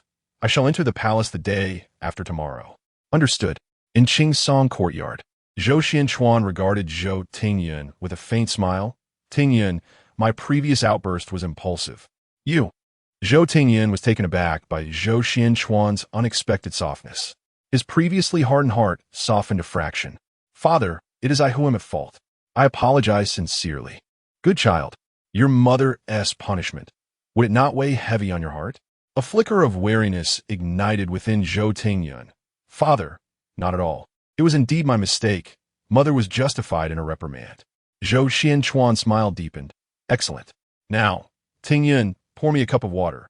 And as for the medicine, you shall administer it to me. Ting Yun, I need to relieve myself. Accompany me, will you? Quickly assist me with my trousers. My limbs are uncooperative.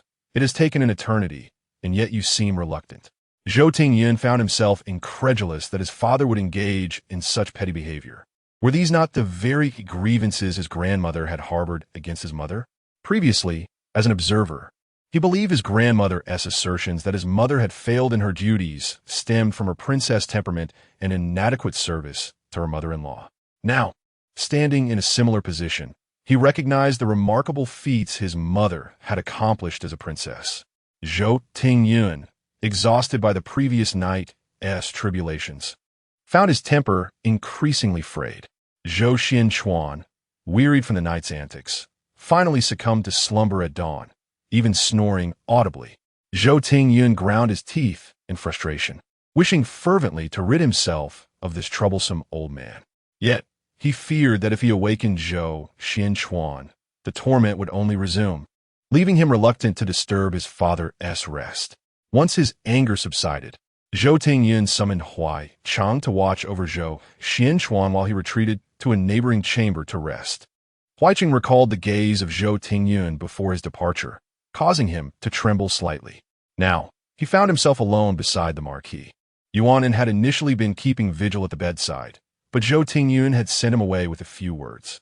Yuanin was reluctant to leave, but Zhou Tingyun inadvertently spilled Zhou Xianchuan's medicine. Zhou Tingyun then ordered Yuanin to prepare a new dose. Yuanin glanced at the eldest master, realizing that if he did not comply, no one else would dare to take on the task. The Marquis's medication could not be delayed. Besides, the Marquis was already lying in bed, so there was little risk of further harm. After a moment's hesitation, he went to brew the medicine anew. As time swiftly passed, Huai Chang feared Yuanin's return. He worried that he would miss his opportunity. Reminded of the eldest master's threat, he gritted his teeth and pulled a pouch of powder from his pocket, hastily pouring it into the teapot on the table. He then shook the teapot gently. Just as he set it down, Yuanin entered the room. Huai Chang quickly retreated a few steps, positioning himself at Zhou Xianchuan's bedside. Yuanin furrowed his brow, casting a suspicious glance at Huai Chang, but finding nothing amiss, he chose to remain silent. By this time, it was nearly the hour of the snake. Zhou Xianchuan opened his eyes, and Huai Chang promptly stepped forward to support him. Marquis, you have finally awakened. The eldest master has been watching over you for quite some time, but he could no longer endure and sent me to keep you company. Are you thirsty? I'll fetch you a glass of water. Huai Chang's demeanor did not arouse Zhou Xianchuan's suspicion. He nodded in response. Huai Chang placed a pillow behind Zhou Xianchuan for better support before rising to pour water. Testing the temperature with care, he brought the cup to Zhou Xianchuan, who did not take it. Huai Chang attempted to feed him, but he turned his head away, gesturing towards the water.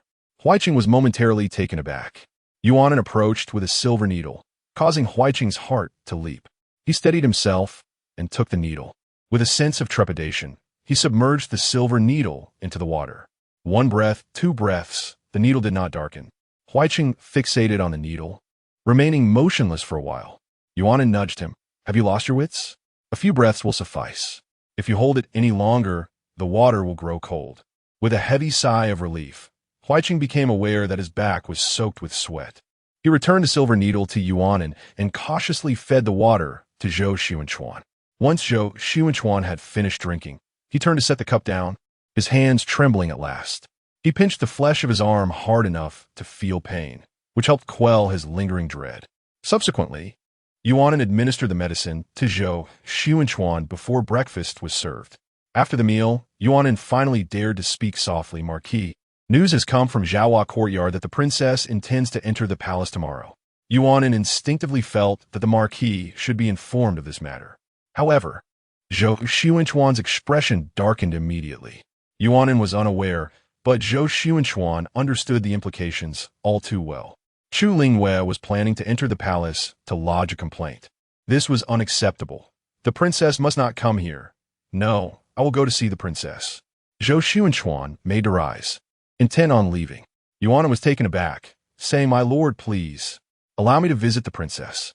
Given your current condition, is truly unwise for you to move about. I shall go at once, if that pleases you. Zhou Taochuan paused, contemplating before responding. Then you may proceed. See if you can summon the princess. If that proves unsuccessful, I shall go myself. Understood. Chu Lingyu had just finished her breakfast and dismissed the other maidservants, intending to rest a little longer, when she noticed Shi Qing silently kneeling before her. What is the matter? Have you uncovered the truth? She inquired, referring to the identities of the three ungrateful individuals. Shi Qing presented 2 black writing orders, stating, "My lady, please take a look." Chu Lingyu accepted them, glancing over with raised brows. They were indeed quite realistic. At a cursory glance, she could hardly discern which was genuine.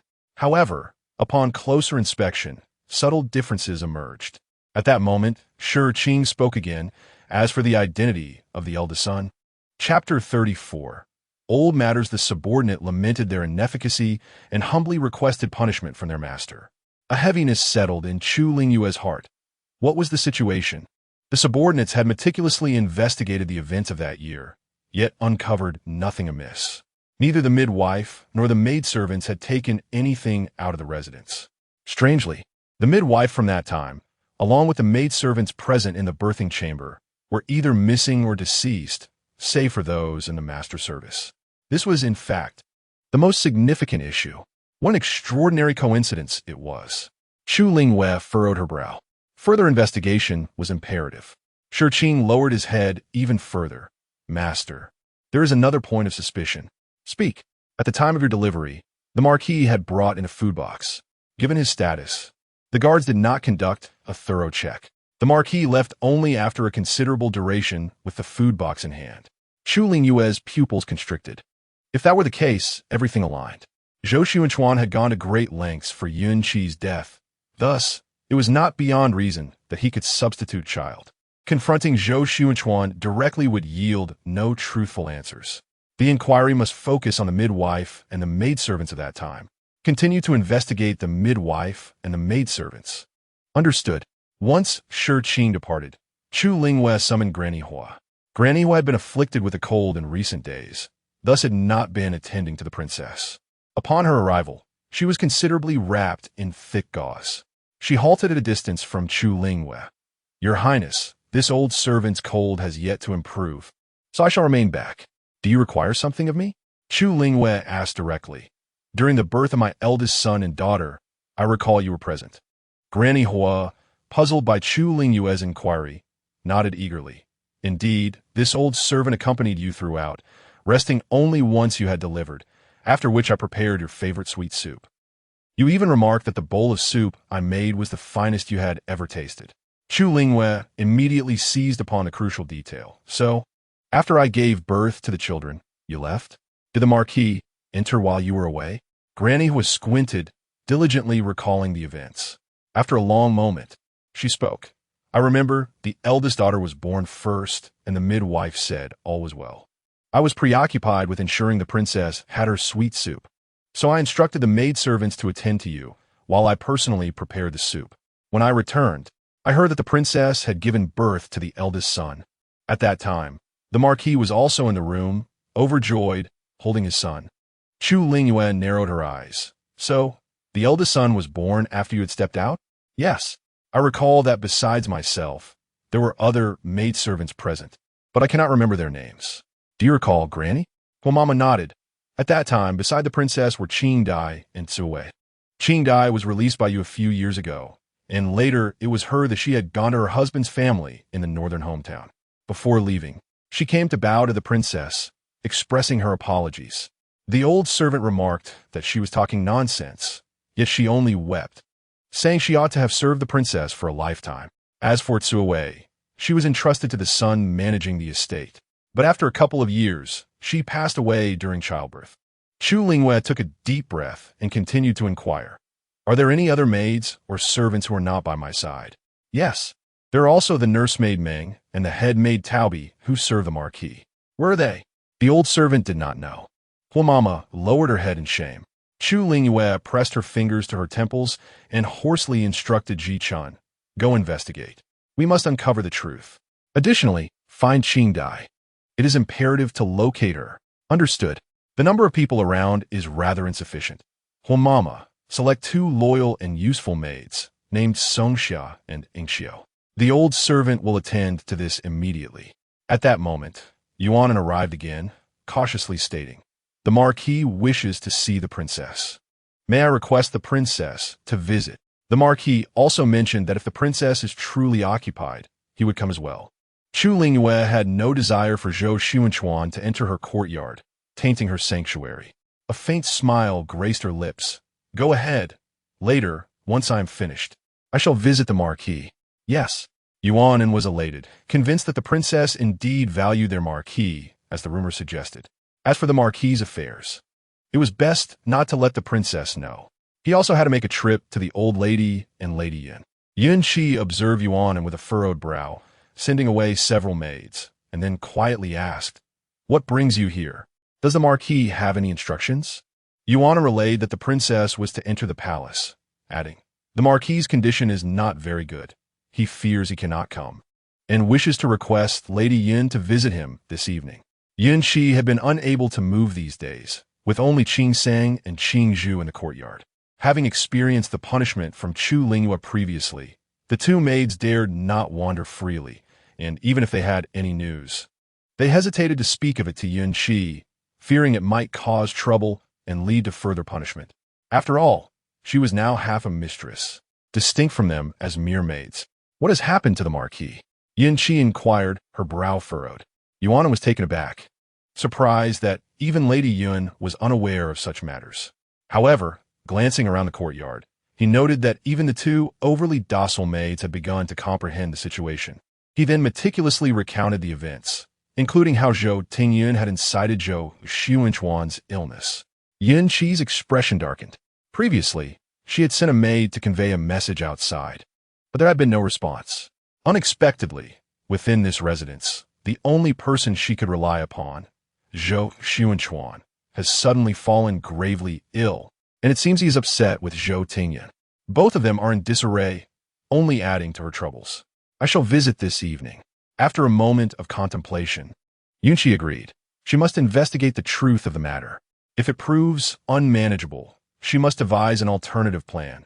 She cannot solely place her hopes on Zhou Taochuan, having already squandered over a decade on him. In Songha courtyard, is the princess going to the palace? What concern is that of mine?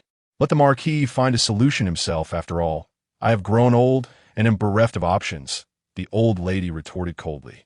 Yuan, filled with trepidation, lowered her head.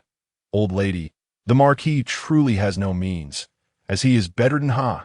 Then let him return those items he took years ago. Otherwise, what power does an old woman, half a foot in the grave, have to gather a fortune of 1,000,000 taels?"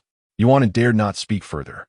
"Return now, and upon your return, relay these words sincerely to your Marquis upon returning to Qingsong courtyard." Yuan could not conceal the truth and directly conveyed the reactions of several individuals to Zhou Taochuan. Zhou Taochuan stared into the void, murmuring, "How can my mother treat me thus?" He then recalled the Dr. Qi. Yuan, investigate Dr. Qi Chapter 35. Private property. Chu Lingyu arrived at Qingsong courtyard only after lunch. At that moment, Zhou Taochuan was being attended to by Zhou Taochuan as he dined. Although his limbs lacked strength, he was still capable of wielding chopsticks and a spoon. However, Zhou Taochuan insisted on being served, demanding Zhou Taochuan assist him with every bite. Occasionally tilting his head, he spilled soup all over himself, prompting Zhou Taochuan to help him change. After several hours of this, the dishes had been warmed in the kitchen 3 times. Yet he had barely made a dent in his meal. Both were thoroughly exhausted. Zhou Taochuan even began to openly mock Zhou Taochuan, suggesting his behavior was akin to that of a woman. Zhou Taochuan, uninterested in maintaining a facade of paternal affection, retorted with a smirk, "What of it? You are my son, and your mother has commanded you to serve me. Regardless of your reluctance, you must comply." Zhou Taochuan, in frustration, smashed a bowl but felt utterly powerless. The 2 remained at an impasse for quite some time. Finally, Zhou Taochuan sneered, "Do you no longer desire the title of heir or nobility?" This struck at the very core of Zhou Taochuan's aspirations. His defiance waned, and he conceded, "Father, I was in the wrong. What dishes would you like? Allow me to serve you." Upon entering, Chu Lingyu beheld a seemingly harmonious scene between the father and son.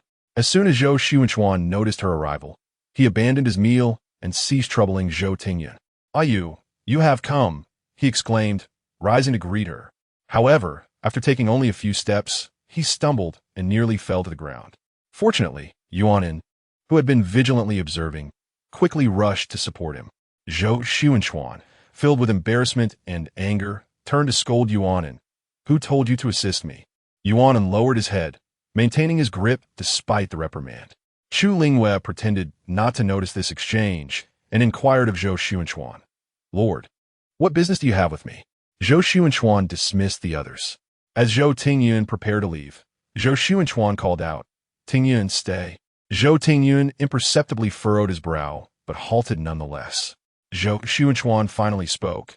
Regarding the expenditures from the household funds, I do not intend to withhold repayment. But as you can see in my current state, I fear I am unable to settle the debts." Chu Lingyu regarded Zhou Taochuan with an enigmatic smile. "Your words imply you believe you will not be around much longer.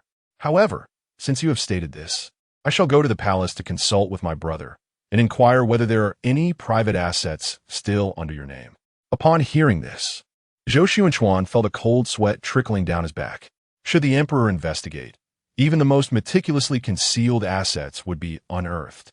Furthermore, if past indiscretions were to come to light, he would find himself in dire straits. Seeing Chu Lingyu's resolute demeanor, Zhou Taochuan dared not speak further. He shot a glance at Zhou Tingyun, signaling him to intercede and alleviate this substantial debt. After all, Zhou Taochuan believed that the majority of these funds had been expended by his children and Chu Lingyu herself, while he had used very little. Zhou Tingyun, however, had his own calculations to consider. After all, Zhou Tingyun could recall Chu Lingyu's words. Once these items and silver were retrieved, they would rightfully belong to him. So why would he offend his mother for the sake of his father? Zhou Tingyun averted his gaze, feigning ignorance of Zhou Taochuan's expression. Zhou Taochuan was seething with anger, yet dared not permit Chu Lingyu to enter the palace. He still harbored hopes of recovery, intending to leverage Chu Lingyu's favorable position to gain a good impression before the emperor, perhaps even securing a formal appointment. "Do not be upset. I do not intend to default. How about this? I shall write you an IOU." Little did he expect, Chu Lingyu interjected. An IOU could be arranged. However, given a marquis's demeanor earlier, I wonder if there are indeed private assets? If so, as long as the marquis is willing to relinquish those assets, I would have no qualms about receiving an IOU for the rest. She reassured him, "Rest assured, even if you lose your private assets, your needs will not go unmet by this palace." Zhou Taochuan froze, taken aback that Chu Lingyu awaited him there. He instinctively replied, "As a princess, you concern yourself with my private assets?" Chu Lingyu raised an eyebrow, unwavering. Should the marquis expect me, as his wife, to use my dowry to fill the marquisate's deficits while he clings to his private wealth? If that is the case, I shall summon the relatives from the royal family to intervene. Zhou Taochuan's mind raced, swiftly opting for the most advantageous stance. "No, that is not my intention. I truly possess little in the way of private assets. Perhaps I could gather some. Once I have managed that, I shall deliver it to you immediately, and we can discuss the rest." He understood that should Chu Lingyu investigate herself, he could not guarantee she wouldn't uncover something, potentially exposing all his private holdings. It would be wiser for him to present them himself, allowing him to discreetly transfer some and conceal a portion. Chu Lingyu nodded. "Very well, then the marquis must devise a plan. However, this matter cannot be indefinitely postponed. I shall grant you 7 days. After that, I will return to inquire." Zhou Taochuan hastily acquiesced and cautiously broached the topic of Chu Lingyu entering the palace. Regarding your entrance into the palace." Chu Lingyu raised an eyebrow in response. "The marquis is aware that I am to enter the palace?" "It is of no great consequence. The emperor has summoned me for a matter." Zhou Taochuan's expression shifted dramatically. Had the emperor learned something? But that didn't seem right. He tentatively replied, I I had hoped you would keep me company for a few more days. Would it be acceptable to delay your entrance until tomorrow? Chu Lingyu smiled.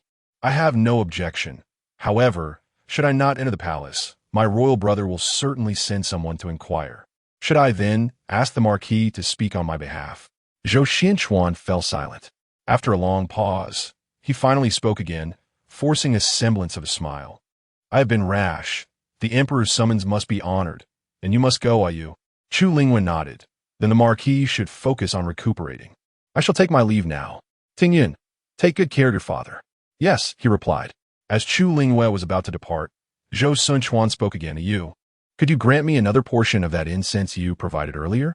I've realized that I find it difficult to sleep soundly without it these past few days. Chu Lingyu hesitated for a moment. I don't have much left. It was a gift from my mother. However, since it is your request, I shall have someone bring the remaining supply to you shortly. Observing the reluctance etched upon Chu Lingyu's face, Zhou Taochuan's doubts evaporated. Her evident hesitation assured him that the incense posed no issues. Once Chu Lingyu had taken her leave, Zhou Taochuan summoned Yuan, whispering a few words into his ear. Yuan abruptly lifted his gaze toward Zhou Taochuan, who wore a profound expression. Rest assured, there is nothing to worry about. It is not harmful, merely a temporary means to assist her. Go on, I will shoulder any concerns that arise. Chapter 36. The Mysterious Individual at Zhaohua Courtyard. Shortly thereafter, the conversation between Zhou Taochuan and Yuan reached Chu Lingyu's ears. With a slight smile, she lowered her gaze. To prevent her from entering the palace, they even resorted to administering poison. Princess, shall I take care of Yuan at once? Ji Chun seethed with anger. Chu Lingyu waved her hand dismissively. No need. Keep a close watch on Yuan. See who he is in collusion with from our courtyard and extract them. Afterwards, deliver that poison to Huaicheng. Since this father and son duo were so ruthless, let them destroy each other. Understood. Ji Chun's eyes brightened with understanding. By afternoon, Ji Chun quietly reported back. He was in contact with our courtyard's cleaning maid, Ting Bai. Both she and the items have been seized. Princess, how shall we proceed? Chu Lingyu's voice turned icy. Execute her and dispose of the body. As you command. Ji Chun felt no qualms about Chu Lingyu's decision. After all, allowing that maid to succeed would endanger the princess herself. If anything befell her, none in the courtyard would escape unscathed. For someone who sought to harm them, she certainly would not show mercy. This deed not only had to be done, but done in a manner that everyone would know, to serve as a warning to others. As night fell, Yuan stealthily approached the Zhaohua courtyard, waiting for over half an hour without seeing Ting Bai. A sense of unease washed over him. However, he believed he had been discreet, and Ting Bai was merely a cleaning maid, unlikely to draw attention. Steeling himself, he chose to wait further. After another half hour with still no sign, he realized something must have gone awry. Yet at this hour, it was unwise to inquire further. So he returned to Qing Song courtyard. That evening, Zhou Taochuan had not troubled Zhou Tingyun, allowing him to retire early as he awaited Yuan's return. The longer he waited, the stronger his ominous premonition grew. Sure enough, when Yuan finally returned, his pallor and anxious demeanor confirmed Zhou Taochuan's worst fears. What happened? He inquired, his heart heavy. Yuan forced a bitter smile and knelt. I failed in my task, not encountering Ting Bai, and dared not disturb anyone else. Zhou Taochuan bade him to rise. It is of no matter. At least there has been no uproar. Perhaps we are worrying needlessly. What shall we do now? Yuan's heart raced. If discovered, his life would truly be forfeit. While the Marquis might escape unscathed, he was merely a servant, not a legitimate heir. Zhou Taochuan's expression grew solemn. No matter, go rest. Tomorrow, seek an opportunity to gather information on that maid, Ting Bai. We will decide our course once we have news. For now, that was all they could do. Yuan left, trembling with anxiety. Zhou Taochuan sat on the bed for a long time. Whenever he closed his eyes, visions of the emperor discovering his intentions to poison Princess Changyi and subsequently annihilating his family haunted him. Additionally, the thought of the emperor learning of his years spent in Jiangnan with Yun Qi, leading to charges of treason against him and his family, loomed large. No, this cannot come to pass. He needed to find Yun Qi. Yes, Yunqi had said she would come tonight, so why had she not yet arrived? As thoughts of Yunqi and the enigmatic figure behind her swirled in his mind, Zhou Taochuan's heart seemed to settle somewhat. Outside, the wind howled, stirring a deep restlessness within him. It felt as though he had waited an eternity, though it might have been merely a fleeting moment. When a faint knock resounded at the door, Zhou Taochuan nearly leaped from his bed, dashing towards the door with fervor. However, his legs betrayed him, and after a few faltering steps, he stumbled awkwardly to the ground. Frustration and urgency welled within him as the knocking grew more insistent. After what felt like an eternity of struggle, he finally rose, this time proceeding with caution.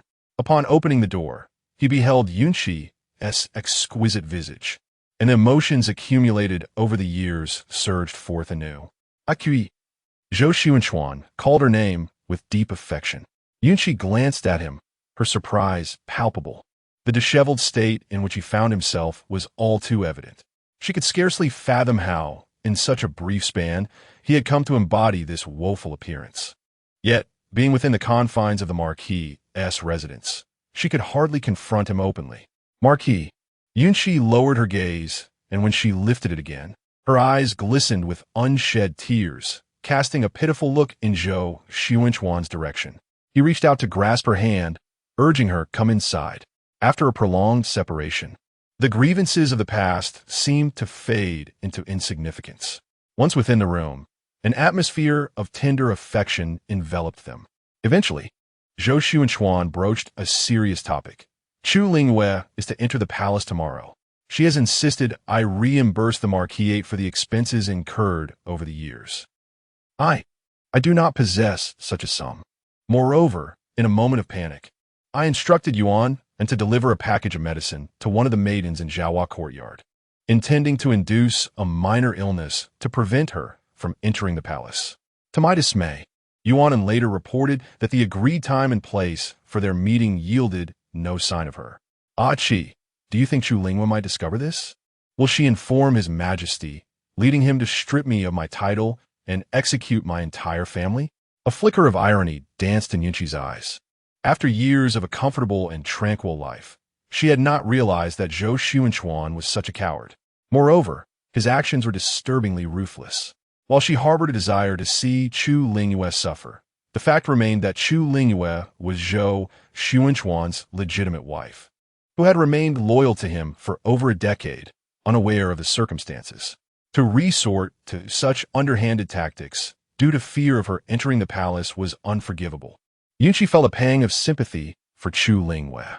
Yet, this presented an opportunity for her. With a soft sigh, she remarked, how could the Marquis act so foolishly? If the princess learns of this, she may lose faith in you, and you risk her alienation. Zhou Taochuan was well aware of this logic, yet he felt powerless. A flicker of impatience crossed his face. It's futile to discuss that now. Yunqi, tell me, what should we do? Yunqi concealed her scorn, her demeanor remaining placid as she replied gently, Marquis, given that the princess is behaving unpredictably, our original plan has essentially been rendered void. In my opinion, we must first sever her wings of speech. Zhou Taochuan frowned. What do you mean? Yunqi sighed, my lord. If the princess truly lodges a complaint before His Majesty, the deeds you have committed over the years, I need not elaborate, for you are well aware of the consequences. At that moment, I too will undoubtedly share the same fate. After all, we are one. Our fortunes rise and fall together. Zhou Taochuan was not oblivious to these truths. Do not speak of such trivialities, I am fully aware. Moreover, my current predicament is a consequence of my devotion to you. Did you not mention before that you have a mysterious benefactor, quite capable? Are you not in contact with him now? Perhaps they could devise a solution? Yunqi's gaze flickered, and she replied hesitantly, my lord. You know that I cannot even step outside the gates of the mansion. My maid is followed whenever she leaves, rendering me powerless to act. This information was relayed by Qing Sang. Initially, she had instructed Qing Sang to carry a message out of the estate, but upon her return, Qing Sang had brought nothing but a note inscribed with coded language. It was then that she realized someone was shadowing Qing Sang. That individual had warned her to refrain from any impulsive actions for the time being. Chapter 37. Schemes Zhou Taochuan wore a somber expression. Yet he acknowledged that Chu Lingyu spoke the truth. Not only was she unable to leave, but he too was confined to the estate due to his physical condition. What should they do now? Should they completely heed Chu Lingyu's suggestions? However, he was unable to produce the required amount of silver. Perhaps she could contribute some?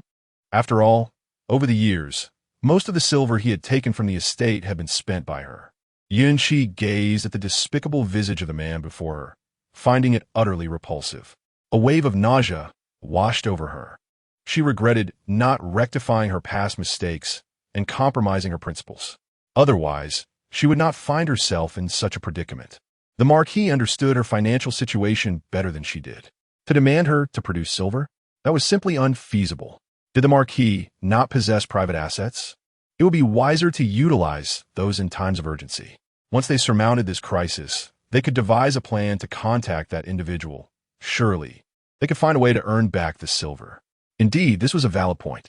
Over the years, Yunqi had earned a considerable amount through her connections with that mysterious figure. Wait, what had happened to the silver she had earned? Zhou Taochuan's expression darkened as he recalled this. Did you not earn a substantial sum previously? I am well aware of it. Why do you claim you have no silver now? My lord, it is not that I am unwilling to contribute.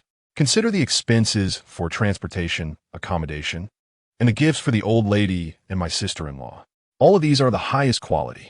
Although I have earned quite a bit over the years, it was merely a small-scale business. Furthermore, a significant portion must be surrendered. What silver do I have left?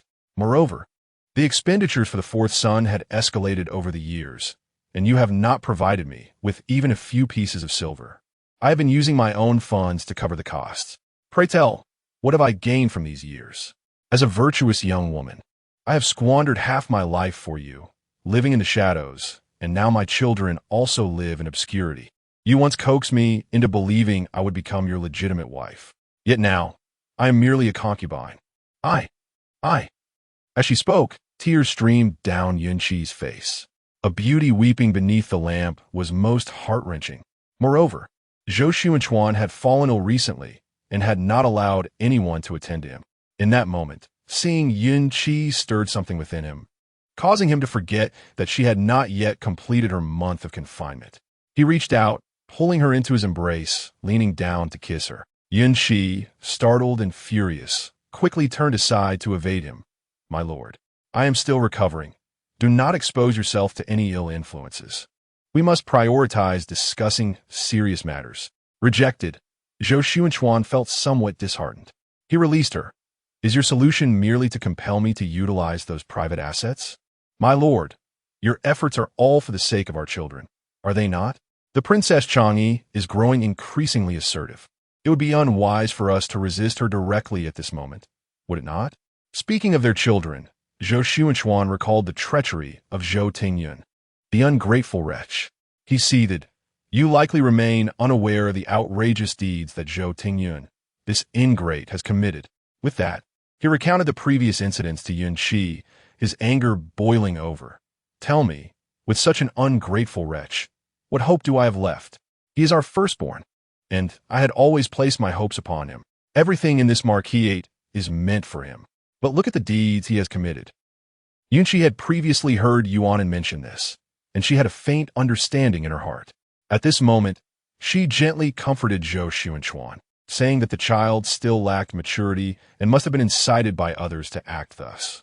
After a generous dose of consolation, Zhou Taochuan's anger finally subsided. A hint of hesitation flickered across Yunqi's face. Zhou Taochuan observed this keenly. After a moment's contemplation, he said, Speak your mind. After all these years of marriage, is there anything you cannot share with me? Only then did Yunqi begin to speak. In truth, that person had assigned me a task as well. They mentioned that if we could obtain that item, our current predicament would not be so passive. Zhou Taochuan abruptly raised his head, his voice laced with excitement. Is it true? Can we eliminate Chu Lingyu? I have realized that ever since she arrived at this marquisate, my days have been far from pleasant. Yunqi gained a new understanding of Zhou Taochuan's coldness. She managed a subtle smile. I have heard that the Princess of Along has in her possession a black cavalry order, which she has rarely utilized. Should we acquire it, we would effectively sever her most formidable support. In her moment of panic, she would surely lose her composure, allowing us to exploit the situation. If we could take her place, it would indeed restore order to our plans. Zhou Taochuan's eyes sparkled with astonishment. Is that truly the case? Indeed, he contemplated this matter. It was not entirely unfeasible. Although recently, Chu Lingyu had been particularly vigilant regarding her dowry, it was only because she was irked with him. Moreover, there were always those who could lower her guard. For instance, their daughter. A smile gradually appeared in Zhou Taochuan's eyes. In that case, it is worth a try. Yunqi steadied her heart. Then, my lord, I leave this matter to your discretion. There had been no news from Zhou Tingyan, and Yunqi was unaware of his intentions. These days, she had not seen him and dared not pursue the matter for fear of alarming the snake. Well, that person confirmed that as long as we obtained this item, we would be able to fulfill our wishes. Naturally, no longer would we be subjected to such. Moreover, why did my lord suddenly fall gravely ill upon returning to the capital after being well in Jiangnan? My lord ought to ponder this matter carefully. Yunqi remarked lightly. Zhou Taochuan's heart skipped a beat. Could it indeed be the machinations of Chu Lingyu? Yet he did not wish to show any sign of weakness before Yunqi, responding calmly. I'm already aware of this matter. I have my own understanding. Yunqi bowed and departed. That night, upon returning to the Yunyech, Yunqi took out a jade hairpin and handed it to Qing Sang, along with a small piece of silver. Qing Sang, I understand that I have previously implicated you, causing resentment in your hearts. I, too, had no choice. Would you be so kind as to assist me once more? Please deliver this hairpin. It is crucial, as my funds are quite limited at present. Qing Sang glanced at the silver, nodded. Very well. Qing Song courtyard. Zhou Taochuan had not slept well throughout the night. The following morning, he urged Yuan and to seek out Ting Bai. Yuan hastily rose and set off. However, he was unable to find Ting Bai or even anyone from Zhaohua courtyard. Nevertheless, he managed to gather some information regarding her. It was said that there was a young maid named Ting Bai in Zhaohua courtyard who had allegedly attempted to harm the princess. She was directly killed and discarded, fortunate enough to be an orphan. Otherwise, it would have surely implicated her parents. Upon hearing this, Yuan trembled, struggling to suppress his fear, and cautiously inquired, Is there any mention of whether she had accomplices? Chapter 38. The truth, the man glanced at Yuan with suspicion and asked, Why do you inquire about such matters? Are you perhaps an accomplice of Ting Bai? Yuan quickly donned a smile, responding, How could you say such a thing? I am from Qing Song courtyard. I merely heard unsettling news regarding the princess's safety and thus asked a few more questions. The man's doubts began to dissipate as he quietly remarked, I haven't heard of Ting Bai having any accomplices. It is said that she harbors resentment towards the princess after a task went awry and she was reprimanded by the princess. This led to her bitterness. Such treachery is truly appalling. She fails to realize that without the princess, she would not enjoy her current life. Yuan joined the man in denouncing Ting Bai for a moment before hastily making his way to Qing Song courtyard. Zhou Taochuan had already finished his breakfast and sent Zhou Tingyan away, eagerly awaiting the arrival of Yuan at the door. Upon Yuan's entrance, he slightly raised his voice and inquired, What news? Yuan's face lit up with joy as he exclaimed, Ting Bai has been discovered. Zhou Taochuan leaned back abruptly, his face draining of color. Seeing this, Yuan quickly reassured him, There is no need for alarm. Everything is fine. Zhou Taochuan, releasing the breath he had been holding, asked, What is the situation? Yuan relayed the information he had gathered. Zhou Taochuan grasped the armrest of his chair and sighed in relief. That is good. That is good. Yuan, go and investigate further. Ascertain whether the princess has truly entered the palace. Understood. Yuan hesitated for a moment before asking, But if the princess intends to enter the palace, what should we? Do not act recklessly. Do not act recklessly. She should not, if she truly does. Zhou Taochuan pressed his fingers to his temple. If she were to report to His Majesty, then he could no longer be held accountable for his actions. With this thought, Zhou Taochuan's gaze darkened even further. Inside the palace, Chu Jinxing surveyed the report before him, seething with rage. Absurd. How could such things occur? Do they truly believe I am easily trifled with? Do they think my royal sister can be bullied? Are the Chu family members to be so easily oppressed? He recalled a previous dream, a shudder running through him. He understood his royal sister, Chu Lingyu. Her outward demeanor was haughty, yet she was, in truth, a paper tiger. As long as someone treated her sincerely, she would reciprocate with heartfelt loyalty. Now, with reality mirroring his dream, if his royal sister remained oblivious, such calamities could indeed arise. Your Majesty, Princess Chang, he has arrived, announced Eunuch Wu softly. Chu Jinxing raised his hand, quickly invite her in. Chu Lingyu entered the room briskly, unaware of the reason her royal brother had summoned her to the palace. Chu Jinxing handed her the documents he held. With a hint of reluctance, he said, "Please remain calm as you read this. Should there be any concerns, your royal brother is here, and your royal sister-in-law is present as well. We, the Chu family, stand together. Do not be afraid." Chu Lingyu, perplexed, gazed calmly at the papers in her hand. Upon seeing the words inscribed upon them, her pupils constricted. It detailed the affairs between Zhou Taochuan and Yunqi over the past decade, some of which she was aware of, and others that were entirely unknown to her. Behind Yunqi, it seems there exists a formidable force that even Chu Jinxing's shadow guards could not uncover. This indicates that this power is indeed significant. Chu Lingyu scanned the surroundings swiftly, her expression remaining tranquil. Chu Jinxing furrowed his brows and addressed her, "You, if you feel unwell, do not hesitate to express it. My royal brother will not blame you." Chu Lingyu smiled gently in response. "My royal brother worries unnecessarily. I am quite well. Now that you are aware, I shall not conceal it any longer. In truth, I have long been aware of this matter." Chu Jinxing gazed at her in astonishment. Has his royal sister truly changed? She appears so composed, devoid of any other emotions. He recalled her previous disposition, and a pang of sorrow washed over him. If Zhou Taochuan could treat Chu Lingyu in such a manner, how could the Zhou family possibly treat her kindly? He lamented his past negligence, realizing he should not have ignored her plight, which led her to endure such hardships. His voice trembled with emotion. "I am deeply sorry for your suffering. Tell me, how would you like to proceed? Shall we strip him of his title, or dismantle the Zhou family? Whatever you desire, your brother will comply." Chu Lingyu regarded Chu Jinxing with gratitude. "My royal brother, there is no need for such grand gestures. I, too, harbor a semblance of selfish ambition." Noticing her composed demeanor, Chu Jinxing raised an eyebrow. "Oh? Pray, elaborate." Chu Lingyu slightly lifted her chin. "I have devoted nearly 2 decades to the Zhou family, nearly depleting my dowry for their sake. To abandon everything because of Zhou Taochuan is simply out of the question. He has betrayed me, and I cannot forsake all that I have built for the sake of Zhou Taochuan." She reassured him, "Rest assured, I have my plans. I merely hope you do not perceive me as cruel thereafter." Chu Jinxing's eyes widened. "You are the pure-hearted one praised by both our father and mother. The long princess bestowed upon you by our father. I shall not allow anyone to speak ill of you. I shall take on the mantle of a tyrant for your sake." Chu Lingyu chuckled at his antics. "My royal brother, I am over 30 years of age. You still treat me as a delicate young girl?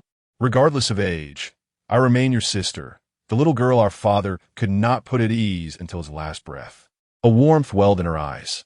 She discreetly closed them for a moment before reopening them, nonchalantly stating, "My royal brother, I intend to give you the Black Rider Order." Chu Jinxing was taken aback. He was aware of the Black Rider Order. Their father had once mentioned it to him as the last safeguard for Chu Lingyu. This order could command merely 5,000 elite riders. Though formidable, it was not a vast number, sufficient for self-defense, yet incapable of threatening imperial authority. Chu Jinxing had his own army and had trained many over the years, rendering him indifferent to the Black Riders in Chu Lingyu's possession. "I refuse.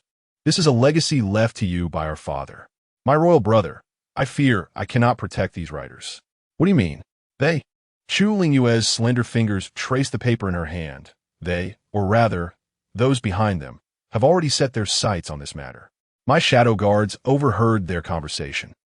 She proceeded to recount the dialogue exchange between Yunqi and Zhou Taochuan. "I am not afraid of the Zhou family. but I am uncertain about the individuals behind them and whether the princess can handle the situation. Since they're fixated on the Black Knight Order, their intentions undoubtedly extend beyond merely targeting me. I suspect their true aim lies with the Crown Prince, or even with our esteemed Chu family. How infuriating. These people. These people. How foolish of our late father to have placed such trust in the Zhou family, particularly in Zhou Taochuan. He harbors such treacherous intentions. Chu Jinxing's expression was frigid. Chu Lingyu lowered her head, remaining silent. After taking a few steps, Chu Jinxing solemnly stated, I sincerely hope you can cooperate with the Crown Prince in this matter. Chapter 39. A disturbance in the soup. Chu Lingyu smiled gently, saying, Your Majesty, if you have any matters to address, please do not hesitate to command. I shall do my utmost. Chu Jinxing responded with a reassuring smile regarding this matter.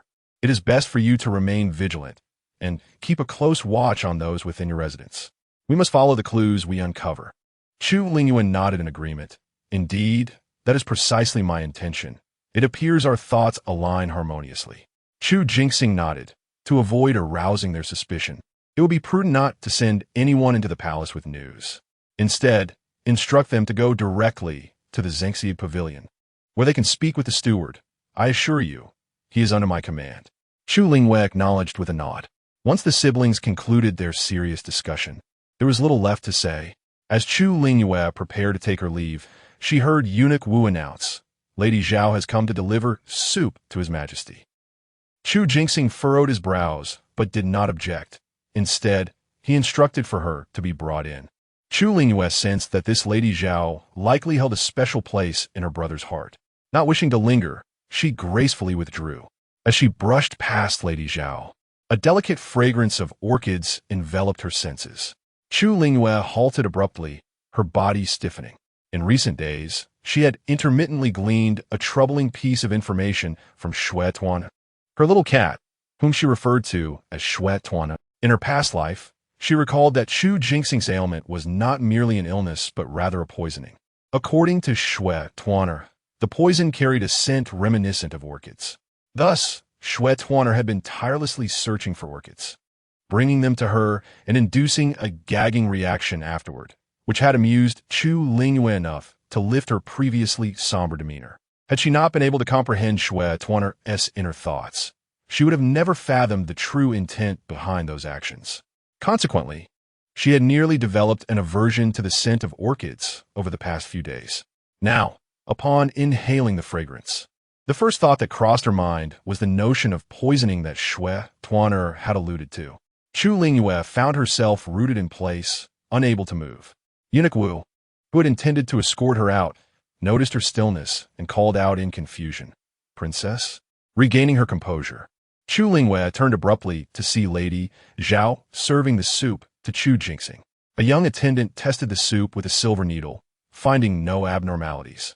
Just as Chu Jinxing was about to lift the bowl to drink, a sudden tightness gripped Chu Lingyu's heart. In an instant, she made a resolute decision, hastening forward to snatch the bowl from Chu Jinxing's hands. I just caught a whiff of the orchid scent and suddenly felt an overwhelming urge to drink, she exclaimed, feigning a stumble that caused the soup to spill onto the floor. Simultaneously, her hands erupted in numerous red rashes. In a state of alarm, Chu Lingyu cried out, It's poisoned! It's poisoned!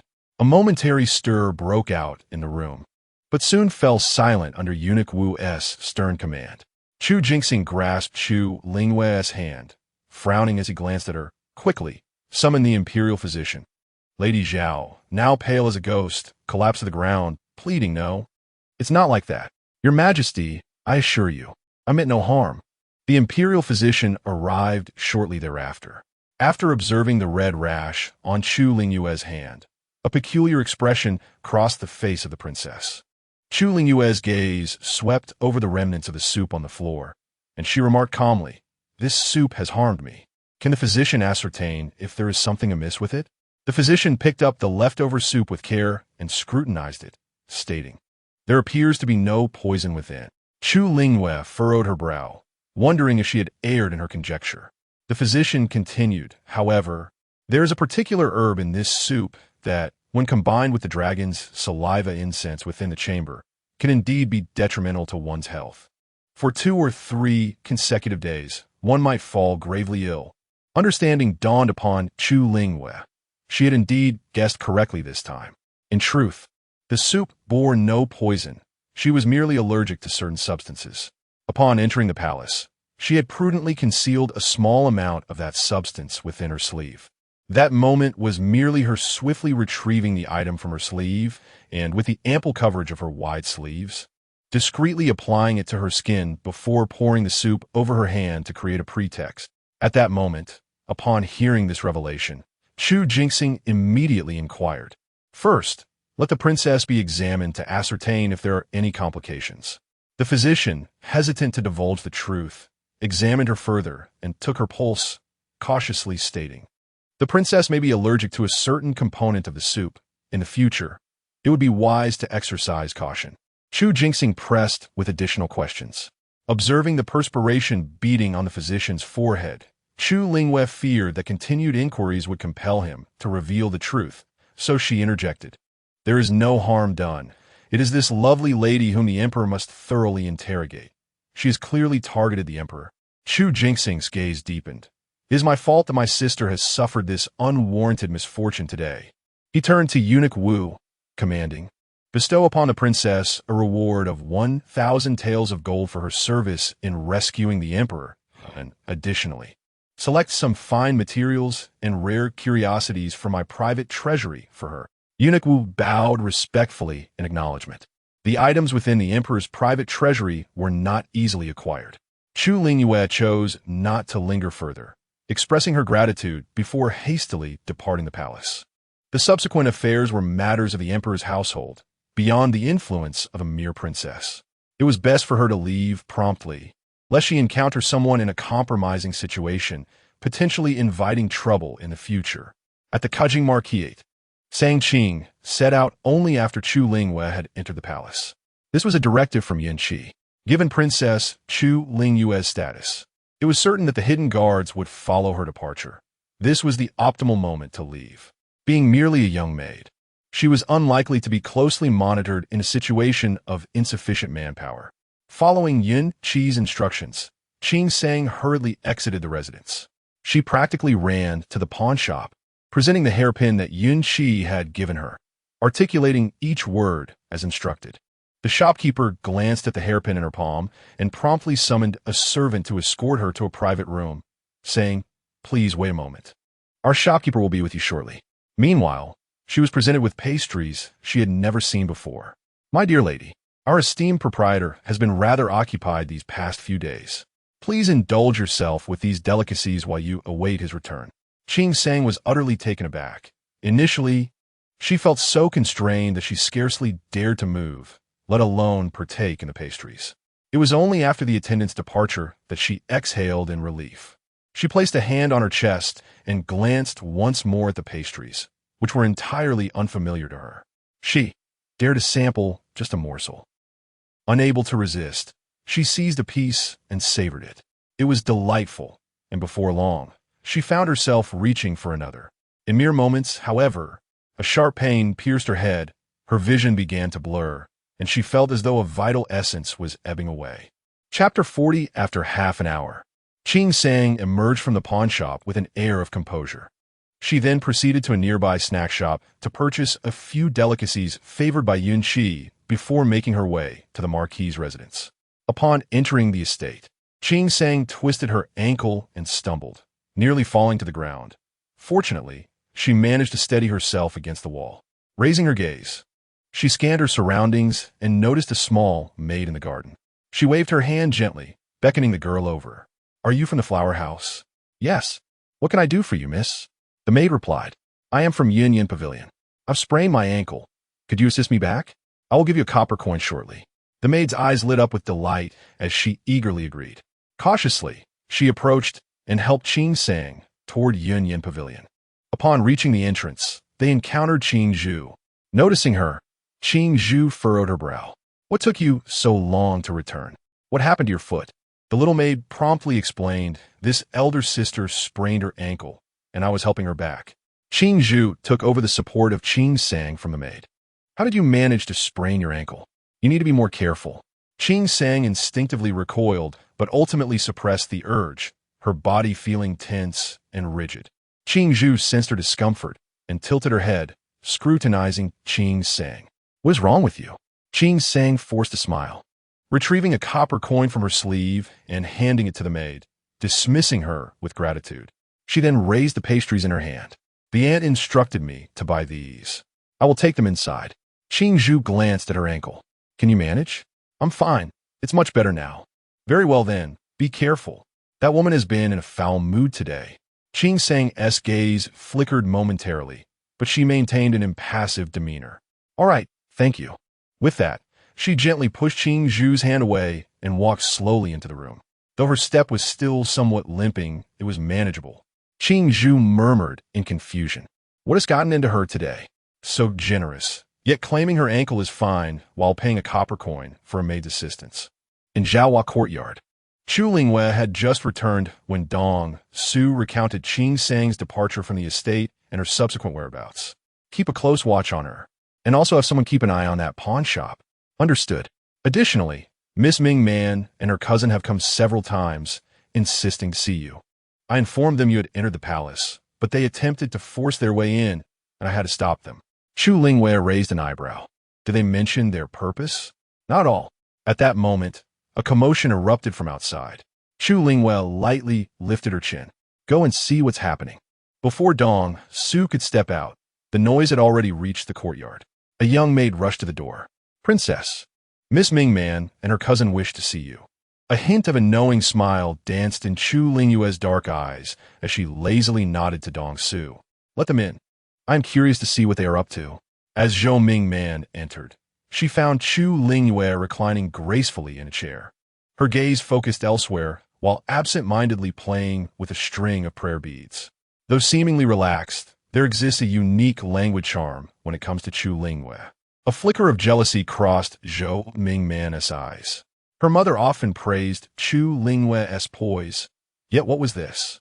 Having met her sister-in-law, Zhou Ming Man and Jiang Shuhua exchanged hurried salutations. Chu Lingyu narrowed her phoenix eyes and casually lifted her head. Suddenly, she raised her hand, swiftly seizing a teacup from a nearby table and forcefully flinging it before Zhou Ming Man and Jiang Shuhua. Where are your manners?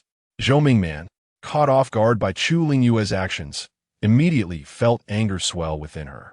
What does this mean, sister-in-law? Are you attempting to impose rules upon us? Do not forget, you are a woman of the Zhou family. Chu Lingyu regarded her with a half-smile.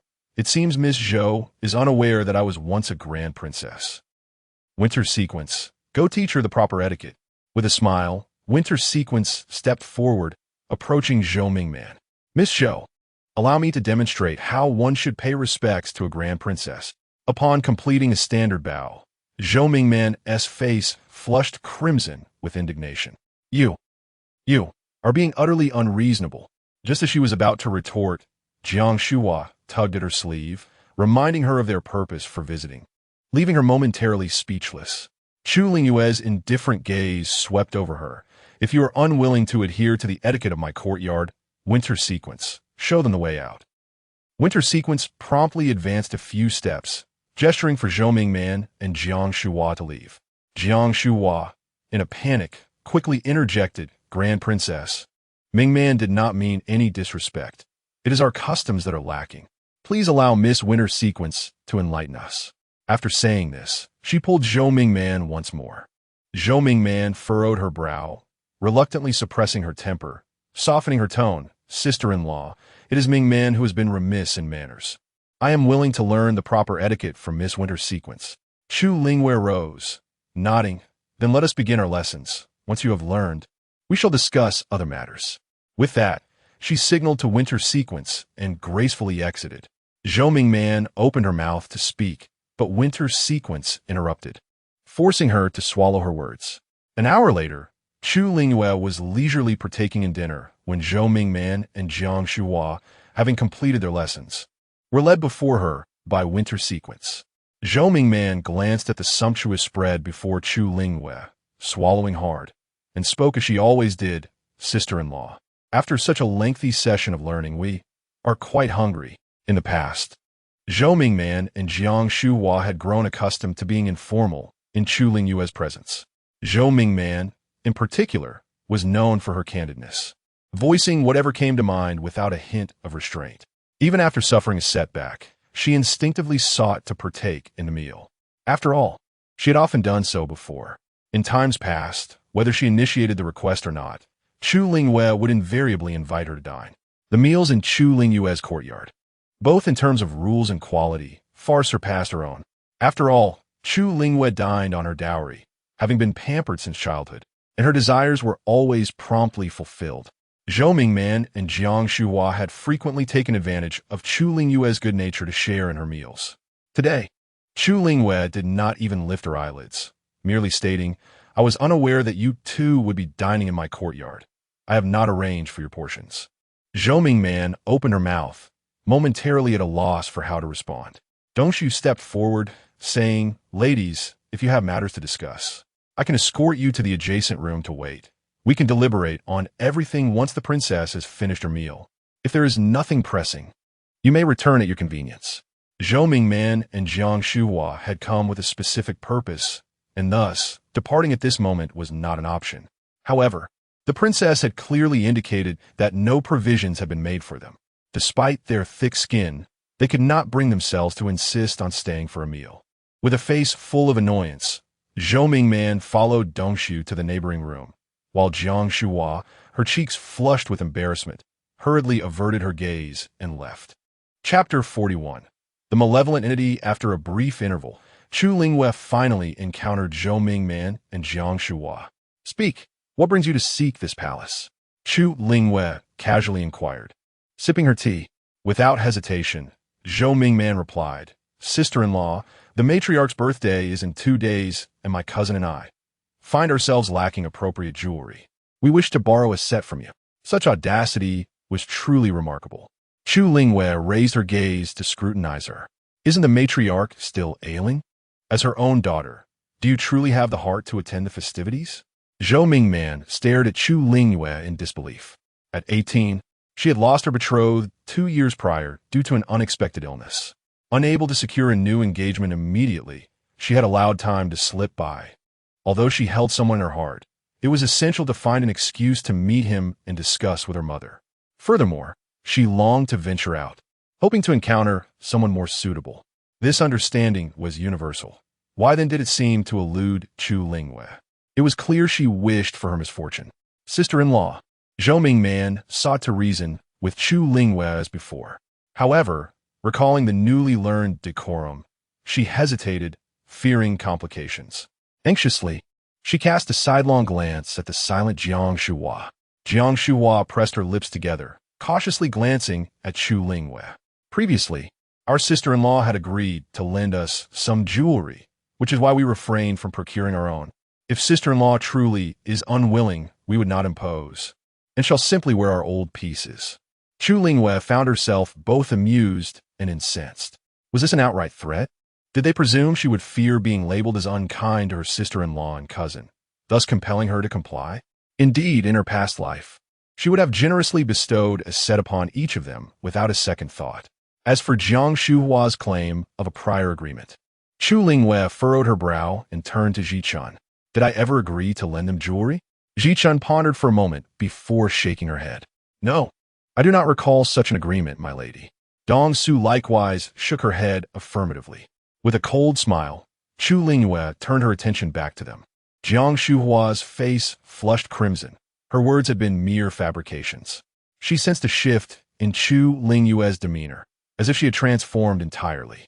Her aunt shared this sentiment, wishing to ascertain whether the princess had been tainted by some malevolent force, resulting in her sudden change. Zhou Mingman, having endured an exhausting afternoon at Zhaohua Courtyard, was now impatient. Observing Chu Lingyu's unyielding expression, she decided she no longer wished to endure this indignity, her face darkening. "If you are unwilling." Seeing the moment was right, Chu Lingyu replied coolly, "I have not said I would not lend." Zhou Mingman and Jiang Shuhua exchanged glances, their eyes lighting up with newfound hope.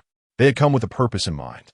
Since Chu Lingyu has consented, she will undoubtedly retrieve her makeup box, allowing them to select their preferences as before. as she fantasized about discovering such treasures within Chu Lingyue's makeup box and presenting them to her brother. She envisioned not only new adornments for herself and Jiang Shuhua, but several complete sets. Ji Chun, please fetch 2 sets of headpieces for the ladies, she instructed. Zhou Mingman, now truly anxious, interjected, sister-in-law, did you not say we could choose for ourselves? Chu Lingyu raised an eyebrow. When have I ever uttered such words? Zhou Mingman opened her mouth, only to realize that indeed, those words had never been spoken. It was merely their assumption based on past customs. Sister-in-law, you possess so many jewels. Could you allow us to select a few, please? Zhou Mingman attempted to plead. Chu Lingyu, uninterested in further entanglement, replied curtly, if you want them, take them. If not, be gone.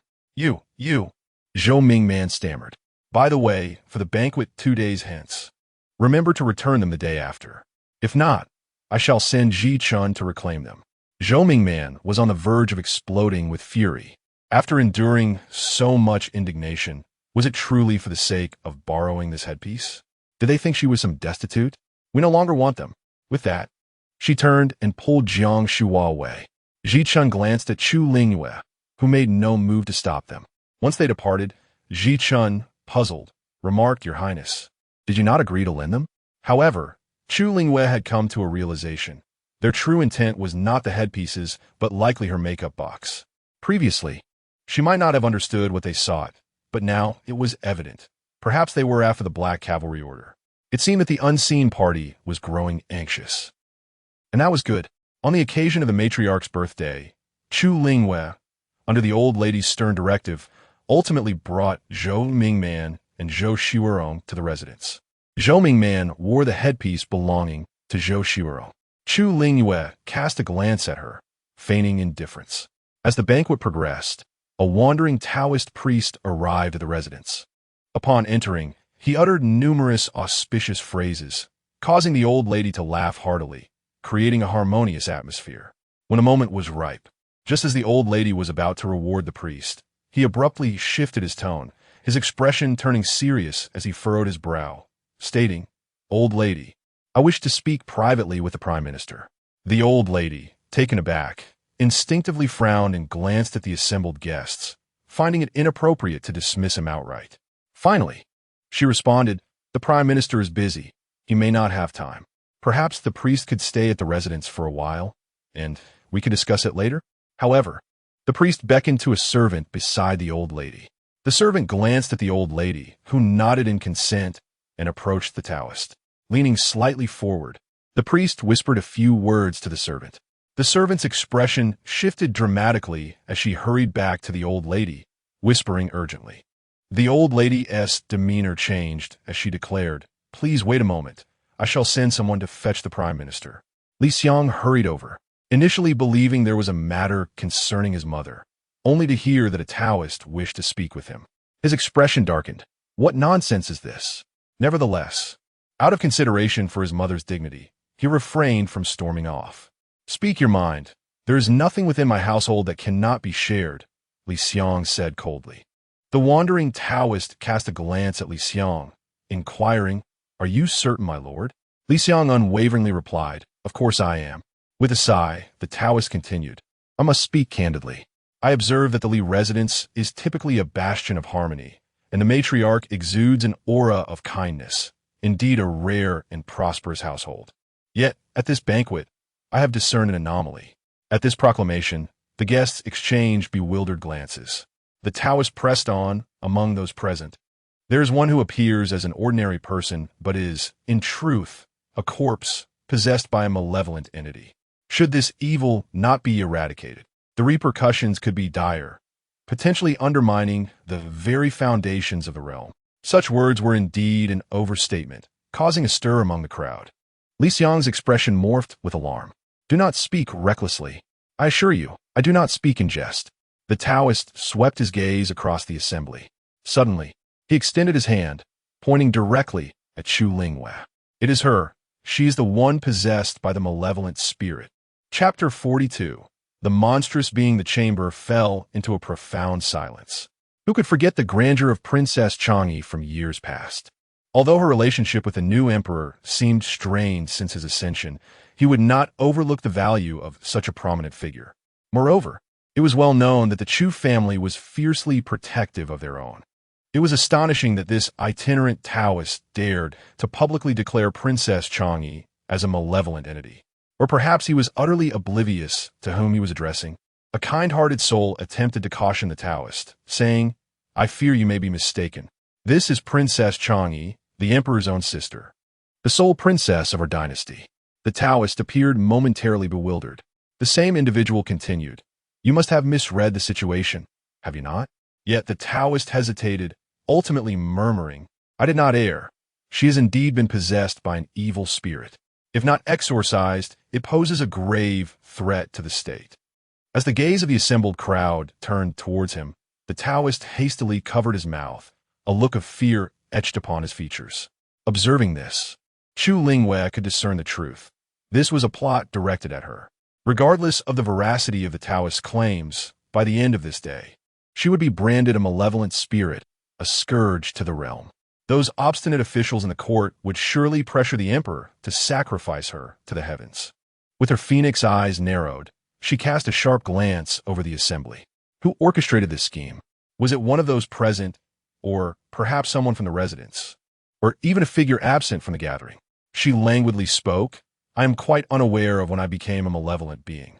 According to your esteemed self, how might I be rid of this affliction?" The itinerant Taoist, brimming with righteousness, proclaimed, "It is only fitting to douse you with sacrificial blood and perform a ritual to cleanse you of the evil within." Chu Lingyu found herself laughing in exasperation. If she were to accept such absurdity to prove her innocence, even if she later demonstrated that she was no malevolent spirit, her reputation would be irrevocably tarnished. What a farce! She, the princess bestowed by the late emperor, was being labeled as a vile entity? It seemed this Taoist was nothing more than a charlatan. "You dare to call me a malevolent spirit?" she retorted with feigned indignation. The Taoist, unfazed, declared, "Behold, the malevolent entity is merely lashing out in humiliation. I am certain she's indeed possessed. Should that not be the case, I would willingly accept punishment, even unto death." This was a desperate gambit to undermine Chu Lingyu. She replied with a cold smile, "Pray tell, for which Taoist temple do you hail? What is your monastic name? I would be most interested in visiting your esteemed establishment."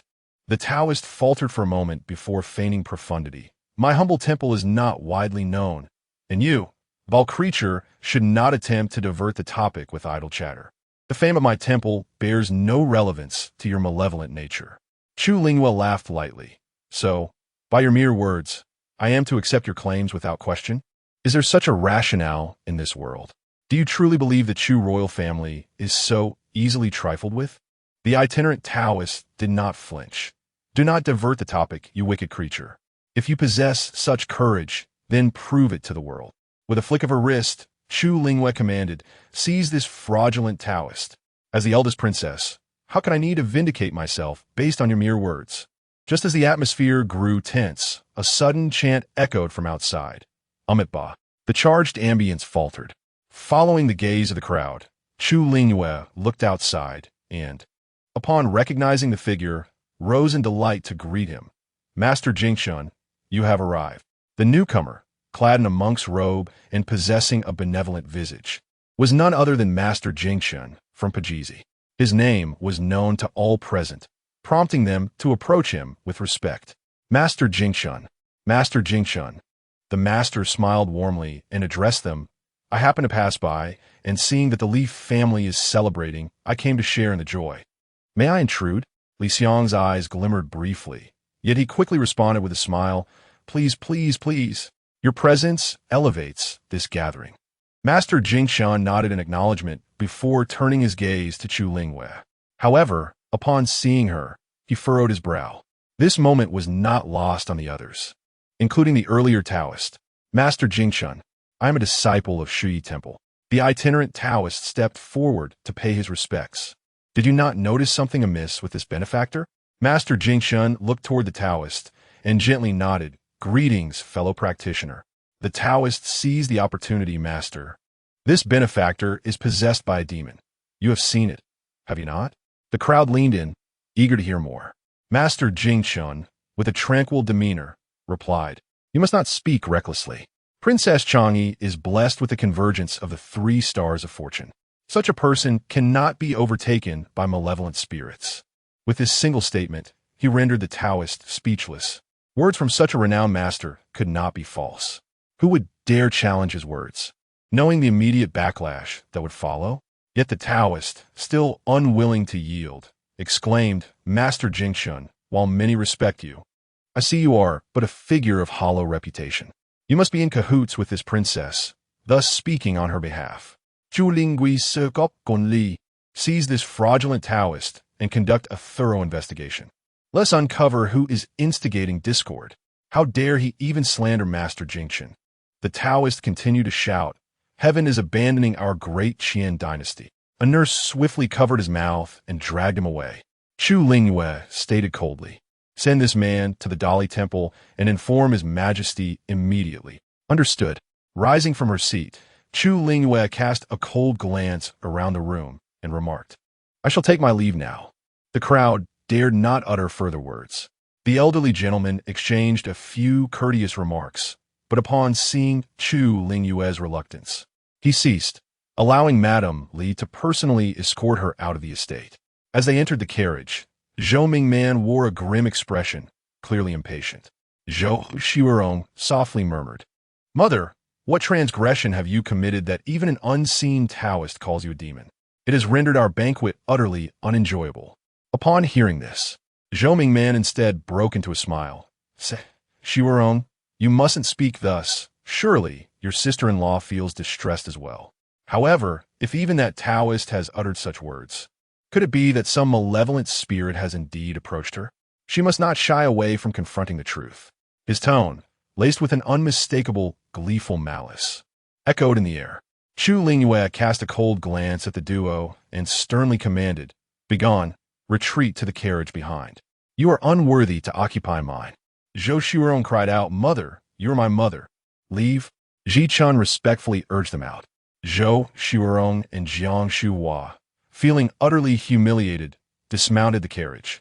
With Zhou Taochuan exclaiming loudly as she descended, "I truly perceive that my mother is not herself anymore. Could it be that she has genuinely been possessed by some demon? I think I shall seek out the emperor in the palace another day to have him take a look. Chu Lingyu ziplit gonli. There is no need to delay. I shall enter the palace today. Would you accompany me?" Zhou Taochuan, most terrified of His Majesty, dared not truly report her grievances in the palace. Alarmed, she fell silent and hurried to the ordinary horse at the rear. Chapter 43. The master behind. Once the vehicle fell into silence, Chu Lingyu turned her gaze towards Dongshu. "Is there something amiss?" Dongshu, with a countenance marked by anxiety, responded in a hushed tone, "Your Highness, since your departure from the estate, as per your instructions, we have relaxed the vigilance throughout the manor. The eldest son stealthily infiltrated your storeroom and bedroom, leaving signs of disturbance in his wake. However, I did not examine closely what exactly was taken." Raising an eyebrow, Chu Lingyu delicately tapped her slender fingers upon the small table within the carriage. It appeared that this group had indeed taken action. The opportunity she had crafted for them was not in vain. Yet what was the true intention of that Taoist? Was it merely to bring about her demise? If so, what significance did their elaborate scheme to usurp her hold? At the Kajing Marquis in the Yunyech, Yunqi glared at Shangqing, her face a shade of green with indignation. "What do you mean by this?" Shangqing remained silent, merely gesturing upwards, indicating the presence of others. Suppressing her rising fury, Yunqi pulled her companion into the inner chamber, where she activated a concealed mechanism in the wall, allowing them access to a secret room. This chamber had only recently been excavated from the outside. "Can they still hear our conversation?" Shangqing listened intently for a moment and replied, "They should not be able to." Only then did Yunqi feel a slight sense of relief. But her anger surged anew. "What is the meaning of your master's actions? Why employ such a self-destructive strategy? Madam, this is the master's decision, and I am powerless to alter it. However, he instructed me to convey a message to you. He is aware that you wish to replace Chu Lingyu and bask in her glory. Yet that glory ultimately belongs to another. If you ruin her now, Will you not find it more advantageous to live splendidly under your own identity in the future? Yunqi was not swayed by such grand promises.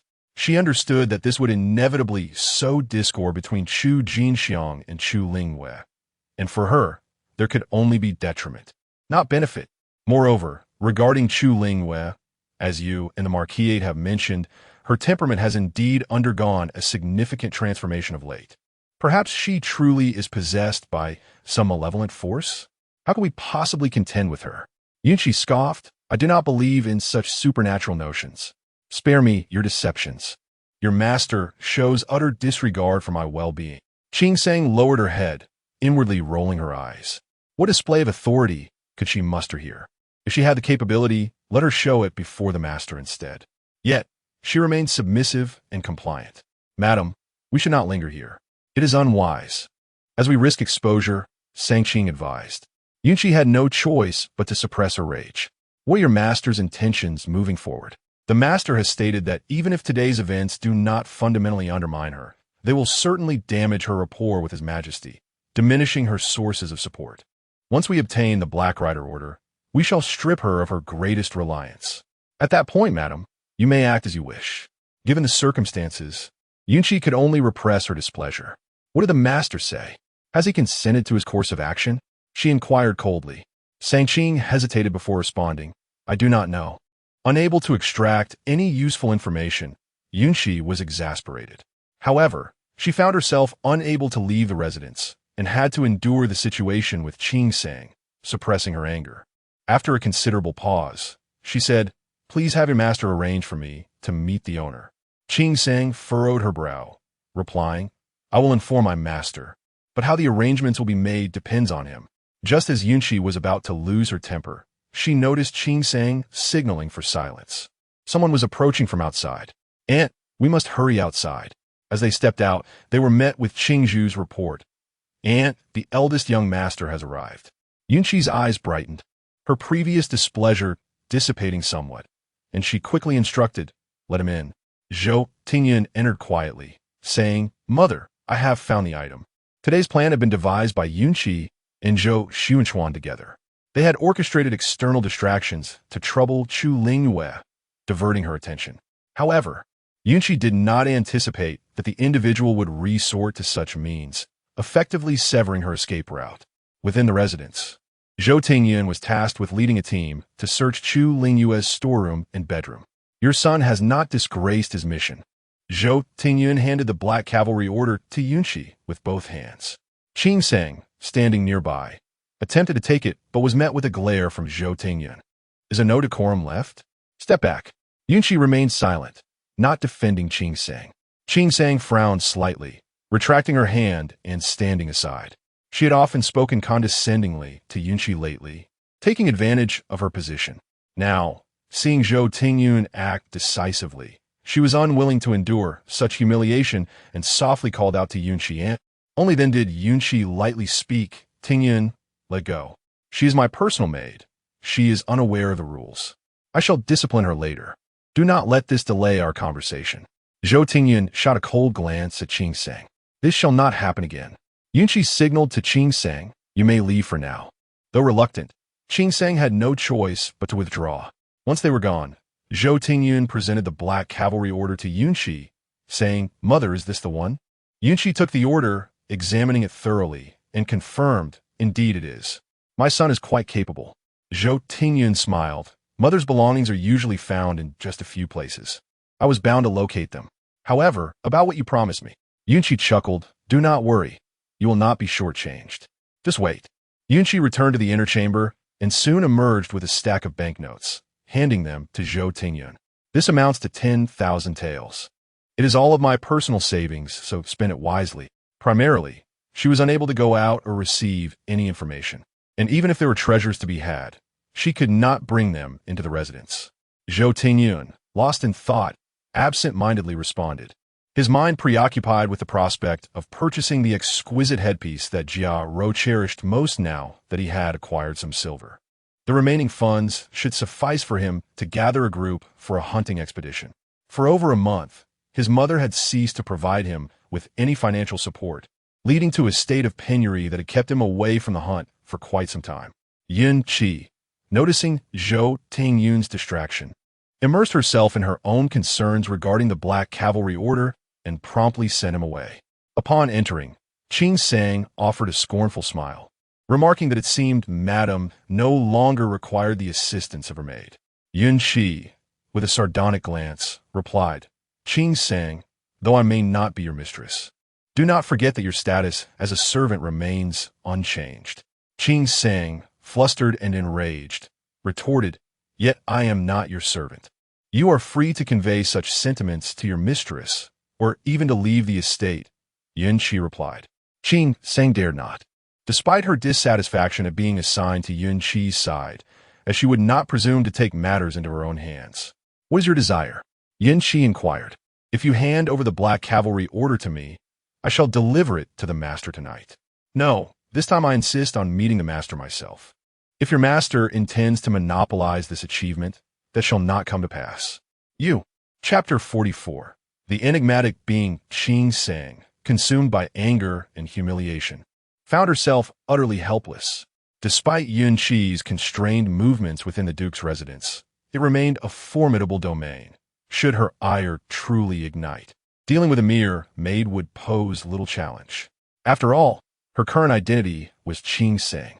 Even if she were to face repercussions, Yun Qi could easily fabricate an accusation, and her mistress would likely not intervene on behalf of a mere servant.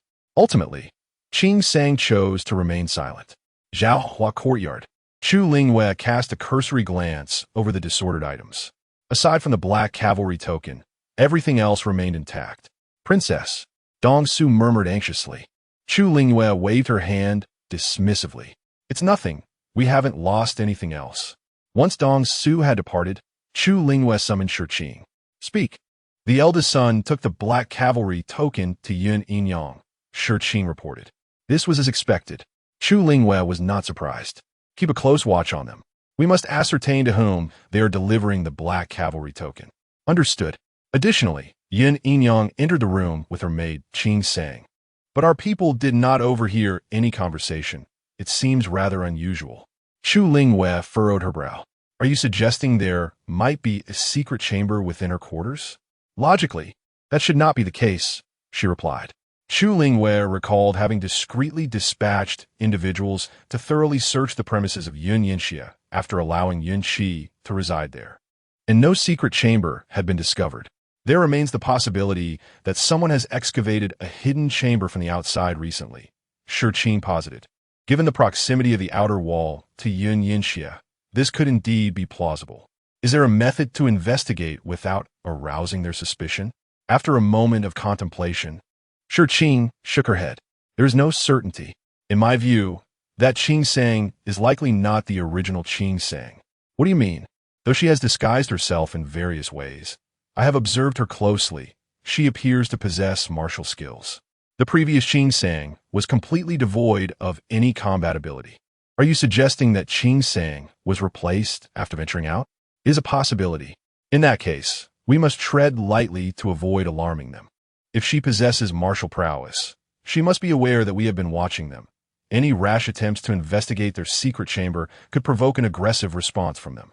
Regardless of their discussions, we must maintain our vigilance. Indeed, just as they concluded their conversation, Ji Chun entered, cradling a snowball in her arms.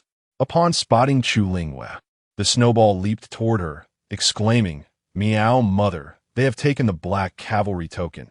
You must retrieve it quickly. Otherwise, Jiang Yinxing is in danger. The snowball was frantic.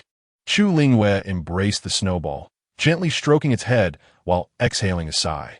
Zhou Tingyun has handed the Black Cavalry token over to Yun Qi. We do not yet know their intentions for it.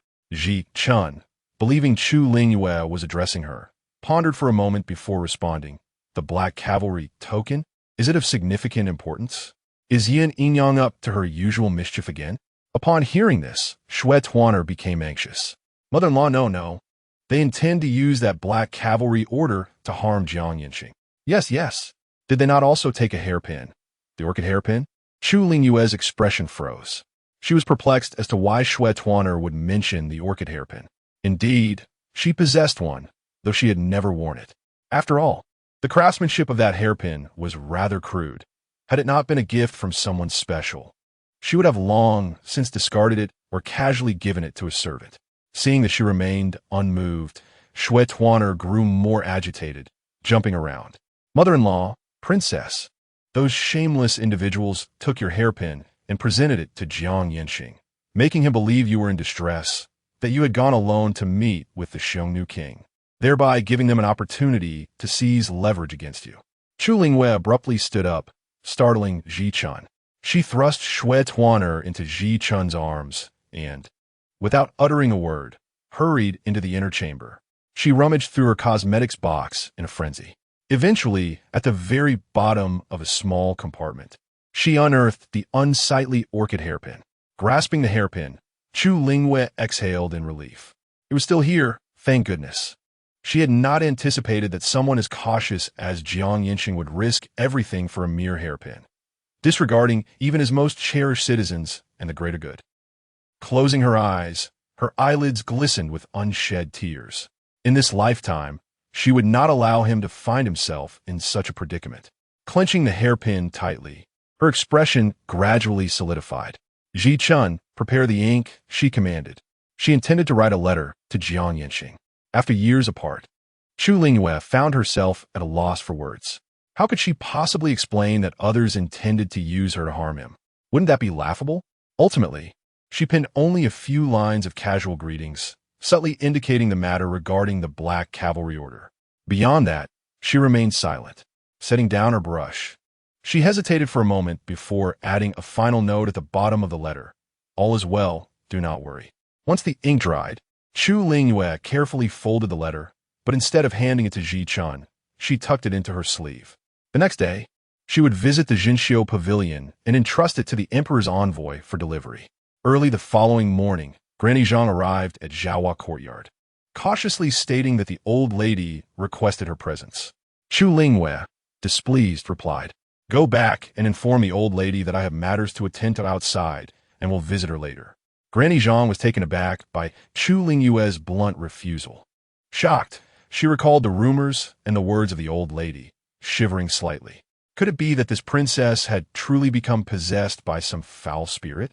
Otherwise, how could her temperament have changed so drastically in just a few short months? Despite her thoughts, Granny Zhang dared not reveal any hint of her concerns and merely bowed respectfully before withdrawing. However, within half an hour, several maids and servants from the old lady's courtyard rushed in, each more urgent than the last. Chu Lingyu, increasingly irritated, furrowed her brows and rose to smooth her attire. Ji Chun, accompany me to Songhe Courtyard. Dongxiu, arrange for the carriage. I shall depart directly from Songhe Courtyard. Yes, my lady. Jiang Shuhua inquired anxiously of the matriarch, and, might this provoke the princess? The matriarch, unfazed, replied, what is there to fear? It is not I who labeled her as a demon, but that Taoist. We are merely ridding the world of a menace. Jiang Shuhua could not help but add, but if she truly is a demon, could we provoke her wrath? The matriarch scoffed, one must consider the current circumstances. We are within the esteemed residence of the Kajing Marquis. By the way, Ming Man, have the guards been summoned? We cannot afford any mistakes. Mother, you need not worry about my affairs. Everything is in order. We are merely awaiting the arrival of that demon, so we can deal with her. Excellent. I suspect that since my elder brother returned to the estate, he has fallen ill due to the mischief of that demon. Outside, Chu Lingyu happened to overhear their conversation in its entirety. She let out a cold laugh and raised an eyebrow at Ji Chun. Chapter 45. Master of Purification, Ji Chun swiftly gestured for a maid to lift the curtain and enter. Indeed, as soon as she stepped in, a bucket of black dog blood was splashed all over her. The maid was drenched in the foul liquid. It hit. Mother, it struck true. Let us await her manifestation, came the excited voice of Zhou Mingman. With a cold expression, Chu Lingyu entered the room, demanding, what manifestation? What has struck true? Has the young lady encountered some joyous event? Upon hearing this, the onlookers were taken aback by Lingyu's appearance. A glance at the blood-soaked maid behind her left no room for misunderstanding. Zhou Mingman, furious, retorted, you wretched creature. You are indeed too cunning. The old lady's gaze sharpened as she turned to the monk in the room, saying, Master, the wretched creature is cunning. Allow me to subdue him. The monk brandished a long sword and charged towards Chu Lingyu. Ji Chun screamed in terror. Quickly, protect the princess. Someone is attempting to assassinate her. The martial women who had been following immediately rushed forward, positioning themselves to shield Chu Lingyu. However, within a single exchange, the monk was swiftly subdued by the women. Cease. Release this monk. I am a man of the cloth. Chu Lingyu observed coldly, remaining silent as she walked to an empty chair and sat down. Only then did she speak with a chilling tone. Drag this monk away and deliver him to the monastic records office. Have them investigate whether he is truly a monk and trace his origins. Afterwards, let justice be served accordingly. Yes, came the response. The old lady, flustered, implored. What are you planning? He is a distinguished guest I invited. Chu Lingyu sneered. A distinguished guest? It seems, then, that the earlier events were orchestrated by you. Old lady. Someone, please escort the old lady to the Court of Judicial Review, where the chief judge can thoroughly investigate whether she is engaged in treasonous activities. The old lady was rendered speechless with fright. What nonsense are you spouting? Our Hujing Marquis is devoted to the court. Chu Lingyu's expression hardened. Then how does the old lady justify today's actions? An attack on the princess undoubtedly indicates collusion with foreign powers or remnants of a fallen dynasty. And yet, you dare to slander me. The old lady, panicking, stammered. I did not. It was that Taoist who spoke of it. I merely feared for your safety, fearing you might be. Chu Lingyu interrupted her with a cold laugh. What does this wild monk, unknown to us, surpass Master of Purification? Old lady, have you not heard of Master of Purification's efforts to clear my name following the slanders against me? Or do you intend to force this wretched title upon me? The old lady fell silent, realizing that further discussion could lead the Hujing Marquis to become traitors. Chu Lingyu's gaze shifted to Zhou Mingman and Jiang Shuhua, who seemed intent on shrinking away like quails. The old lady has always been kind-hearted. She would never treat her daughter-in-law so harshly. Yes, I was merely deceived. The old lady hurriedly agreed, eager to align with the sentiment. Chu Lingyu lazily raised her hand, pointing towards Zhou Mingman and Jiang Shuhua.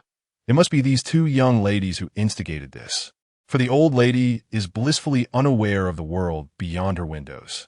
It is only natural that this matter reached her ears so swiftly. The two young ladies felt as though the sky were collapsing upon them. How did they become entangled in this?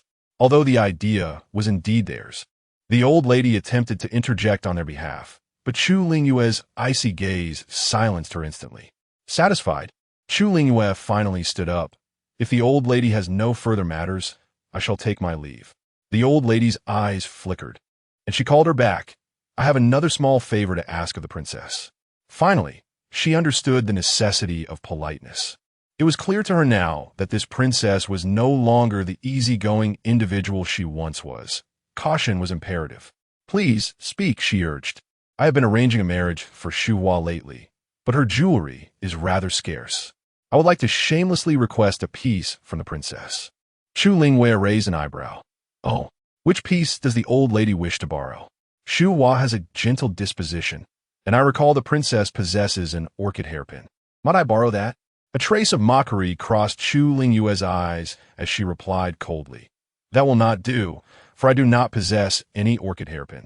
Perhaps the old lady has mistaken it due to her age. There is no need to borrow. I would never use someone else's belongings. I shall have Ji Chun bring an apricot blossom hairpin instead. It should complement the young lady nicely. The old lady had even taken action.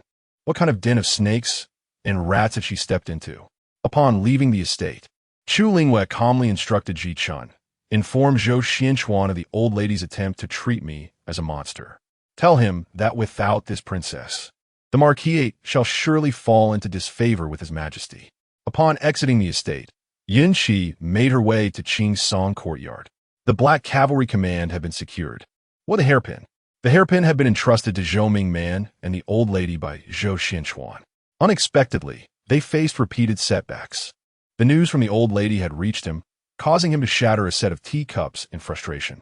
He had not anticipated that Chu Lingyu would exhibit such formidable strength and elusiveness. For a moment, he even questioned if she had truly been possessed by some malevolent spirit. However, having been away from the estate for so many years, his understanding of Chu Lingyu remained rooted in over a decade ago. Reflecting on her flamboyant nature before marriage, he found it somewhat easier to accept. Furthermore, with Master Jingchun intervening on her behalf, he suppressed those thoughts. The old lady's antics had merely been an attempt to undermine Chu Lingyu's authority.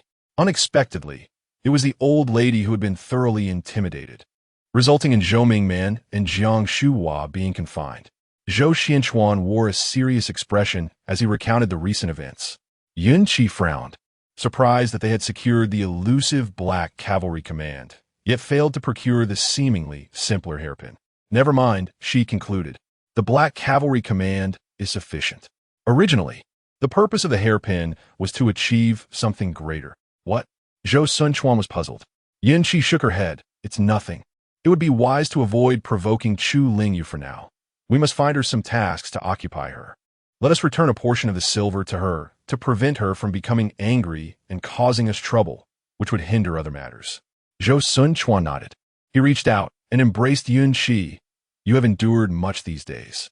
Once the situation with Chu Lingyu is resolved, I shall arrange for a change in your identity, allowing me to formally bring you to my residence. Yin Qi no longer believed his assurances, yet she refrained from voicing her doubts. The two engaged in a conversation that blurred the line between sincerity and pretense before parting ways. On Changyi Street, as Chu Lingyu emerged from the Jinqiu Pavilion, she spotted Master Jing Chun waiting outside. Master Jing Chun, she greeted. I have a few words I wish to share with you. After contemplating, Chu Lingyu invited him to a private room in a tea house. Master, please speak your mind. Master Jing Chun nodded, his gaze towards Chu Lingyu imbued with a hint of compassion. You have endured profound suffering in this world, and it is only natural to harbor resentment. However, do not allow this bitterness to overshadow your true nature. Chapter 46. Fortuitous star, Chu Lingyu was momentarily taken aback. Lowering her eyelids, she replied softly, Master, you jest. I have not endured any suffering. In this life, her trials had yet to commence. Master Jingchun chuckled gently. There is no need for me to elaborate. I trust you are aware of your own heart. In my youth, I was well acquainted with your father. Observing the resentment that festers within you, I fear it may hinder your future blessings, which is why I felt compelled to speak. The past is but a fleeting cloud, and all hardships serve as a crucible. Cherish the present, cherish the present. Chu Lingyu gazed thoughtfully at Master Jingchun. He rose and suddenly bowed to her, saying, Princess, I entrust the fate of our great Qian dynasty to you. Chu Lingyu was astonished. What do you mean, Master? She herself was struggling to secure her own safety. How could she be concerned with the fate of a nation? Yet, Master Jingchun refrained from further explanation, simply admonishing her. Princess, remember, do not allow hatred to obscure your heart. A flicker of kindness is a protection for countless citizens. As Chu Lingyu sought to inquire further, Master Jingchun's figure had already vanished at the doorway. She sat there, lost in thought for a long while, eventually collapsing into her chair. She suspected that Master Jingchun possessed knowledge of her past and present, prompting him to caution her against losing her essence to hatred. But what did he mean regarding the fate of the nation? Could it be that her demise in a previous life jeopardized the country's fortune? Chu Lingyu recalled that Yun Qi had allies who might conspire to eliminate her, the princess, and usurp her position. Surely, they could not be from her own Chu family. She had always believed that Yun Qi sought to eliminate her merely to bask in the glory and riches meant for her, particularly for that scoundrel Zhou Xianchuan. Yet, considering the involvement of the Dark Rider Order, it was evident that this was no ordinary conspiracy. It was not impossible for such matters to intertwine with the fate of the nation. Chu Lingyu narrowed her phoenix eyes and inquired, What has become of the Taoist from before? Just as Ji Chun was about to respond, a guard named Dong entered, dressed in protective attire. Princess, we have made progress regarding the Taoist. Chu Lingyu turned to him. Speak. The Taoist has vanished. However, I discovered that our matriarch had made contact with him. Chu Lingyu scoffed derisively. And what of the Li family? Is there any connection? I regret to say, I have uncovered no relevant information. Chu Lingyu lightly tapped the edge of the wooden table. The Taoist has disappeared into thin air. Is there a possibility he did not exit the Li residence? I remained stationed outside the residence and personally witnessed him leaving. At that time, there were few people around, and I dared not follow too closely. By the time I pursued him, he seemed to have vanished, as if into thin air. Chu Lingyu furrowed her brow. It was implausible for someone to simply disappear. Either this individual was not a Taoist at all, or there was a traitor among them. She scrutinized the guard before her, but refrained from immediate outrage, instead instructing him to withdraw. After a lengthy silence, she finally spoke again. Relay this information to His Majesty's people. Let him investigate. What I cannot uncover, let my elder brother handle. Understood. I, the noble one, have been unjustly slandered as a demon. Tomorrow, I shall visit the Pujizi temple to pay homage to the Buddha for a duration of 7 days, to see if the Buddha will accept this wicked entity. Ji Chun was taken aback. This journey had not been part of the original plan. Chu Lingyu whispered, "Relay the message. The guards in the residence must maintain a loose exterior but a tight interior. Some individuals who wish to leave may do so. We shall take this opportunity to discern whether they are ghosts or deities." "Yes, I understand," the maid replied. Outside the city gate, Master Jingshun gazed at the clear sky and heaved a deep sigh. The accompanying young monk, puzzled, asked, "Master, why do you sigh when the weather is so fine?"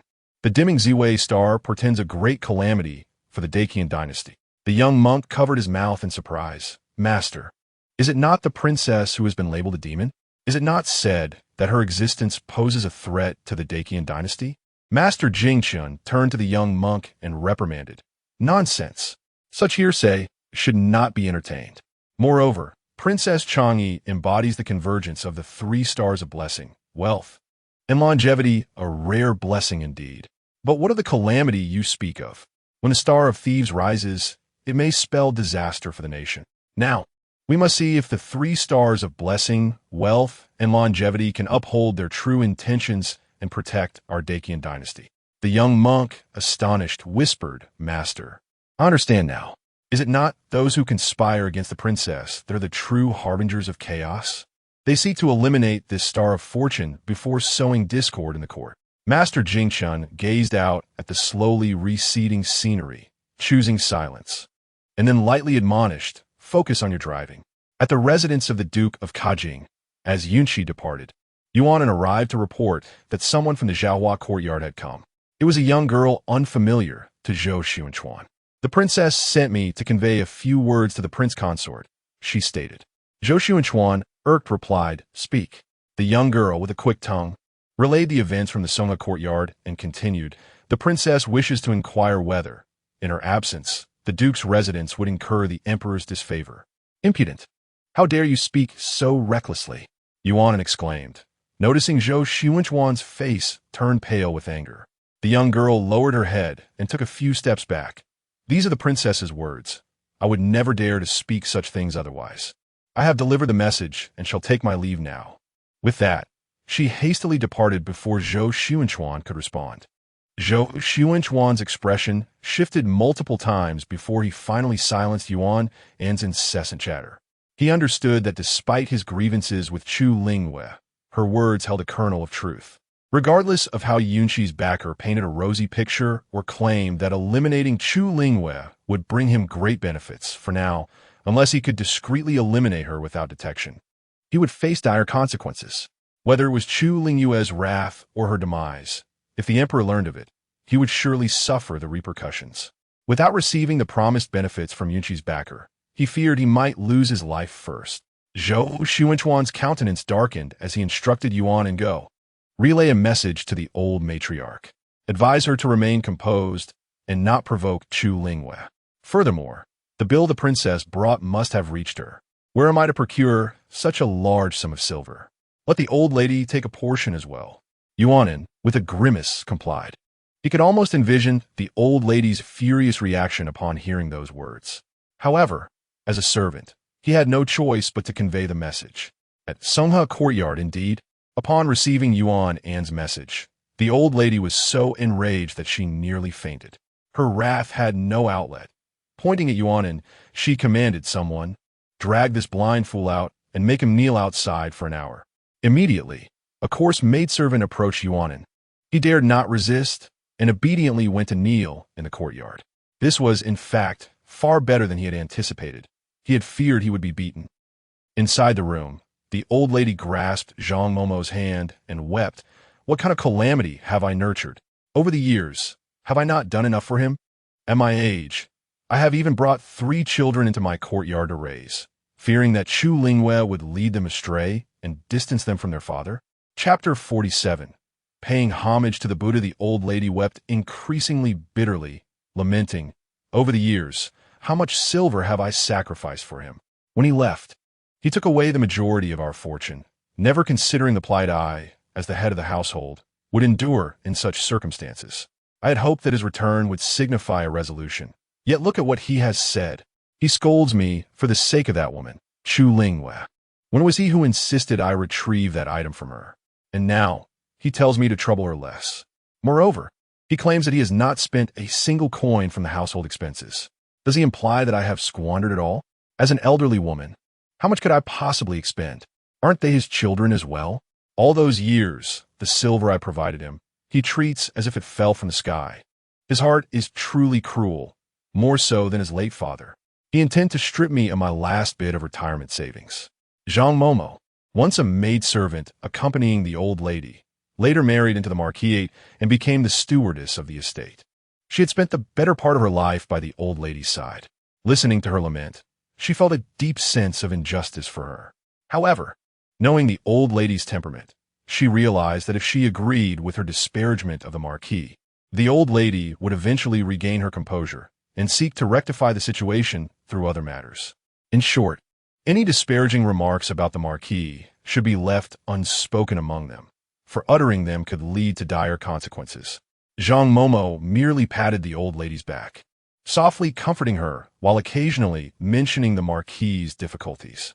After a prolonged bout of weeping, although anger still simmered within her, the old lady's maternal instincts prevailed, prompting her to instruct Zhang Momo to retrieve her last stash of silver notes to send to Zhou Taochuan. "Tell him, this is all I possess now." "Very well. However, please convey to him that this matter requires discussion with Chu Lingyu. A little effort on her part would suffice. There is no need to repay everything in full. Can we still carry on with our lives? He must also attend to his health and not overexert himself." "Yes, I shall remember that." Once Zhang Momo departed, the old lady sighed deeply and remained seated in the shadows for a while. Eventually, she rose unsteadily, making her way to the bedside, where she collapsed. At Qingsong Courtyard, Zhou Taochuan held the silver notes given by Zhang Momo and listened impatiently to her relay of the old lady's words. "All right, I understand. You may leave now, Momo." Zhang Momo glanced at Zhou Taochuan, but ultimately swallowed the remainder of her unspoken thoughts, turning back to Songha Courtyard. Upon her return, she overheard the old lady's chief maid softly remark, "The old lady has gone to bed early. She doesn't seem well. Should we summon a doctor?" Zhang Momo sighed, casting a reproachful glance at the maid. "Why are you still here? Go."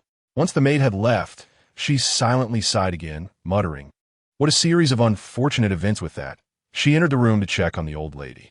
Upon returning to the Zhaohua courtyard, Chu Lingyu was soon visited by Zhou Taochuan. "I have gathered these silver coins for you," he said. Chu Lingyu gestured for Ji Chun to take them, glancing at the amount.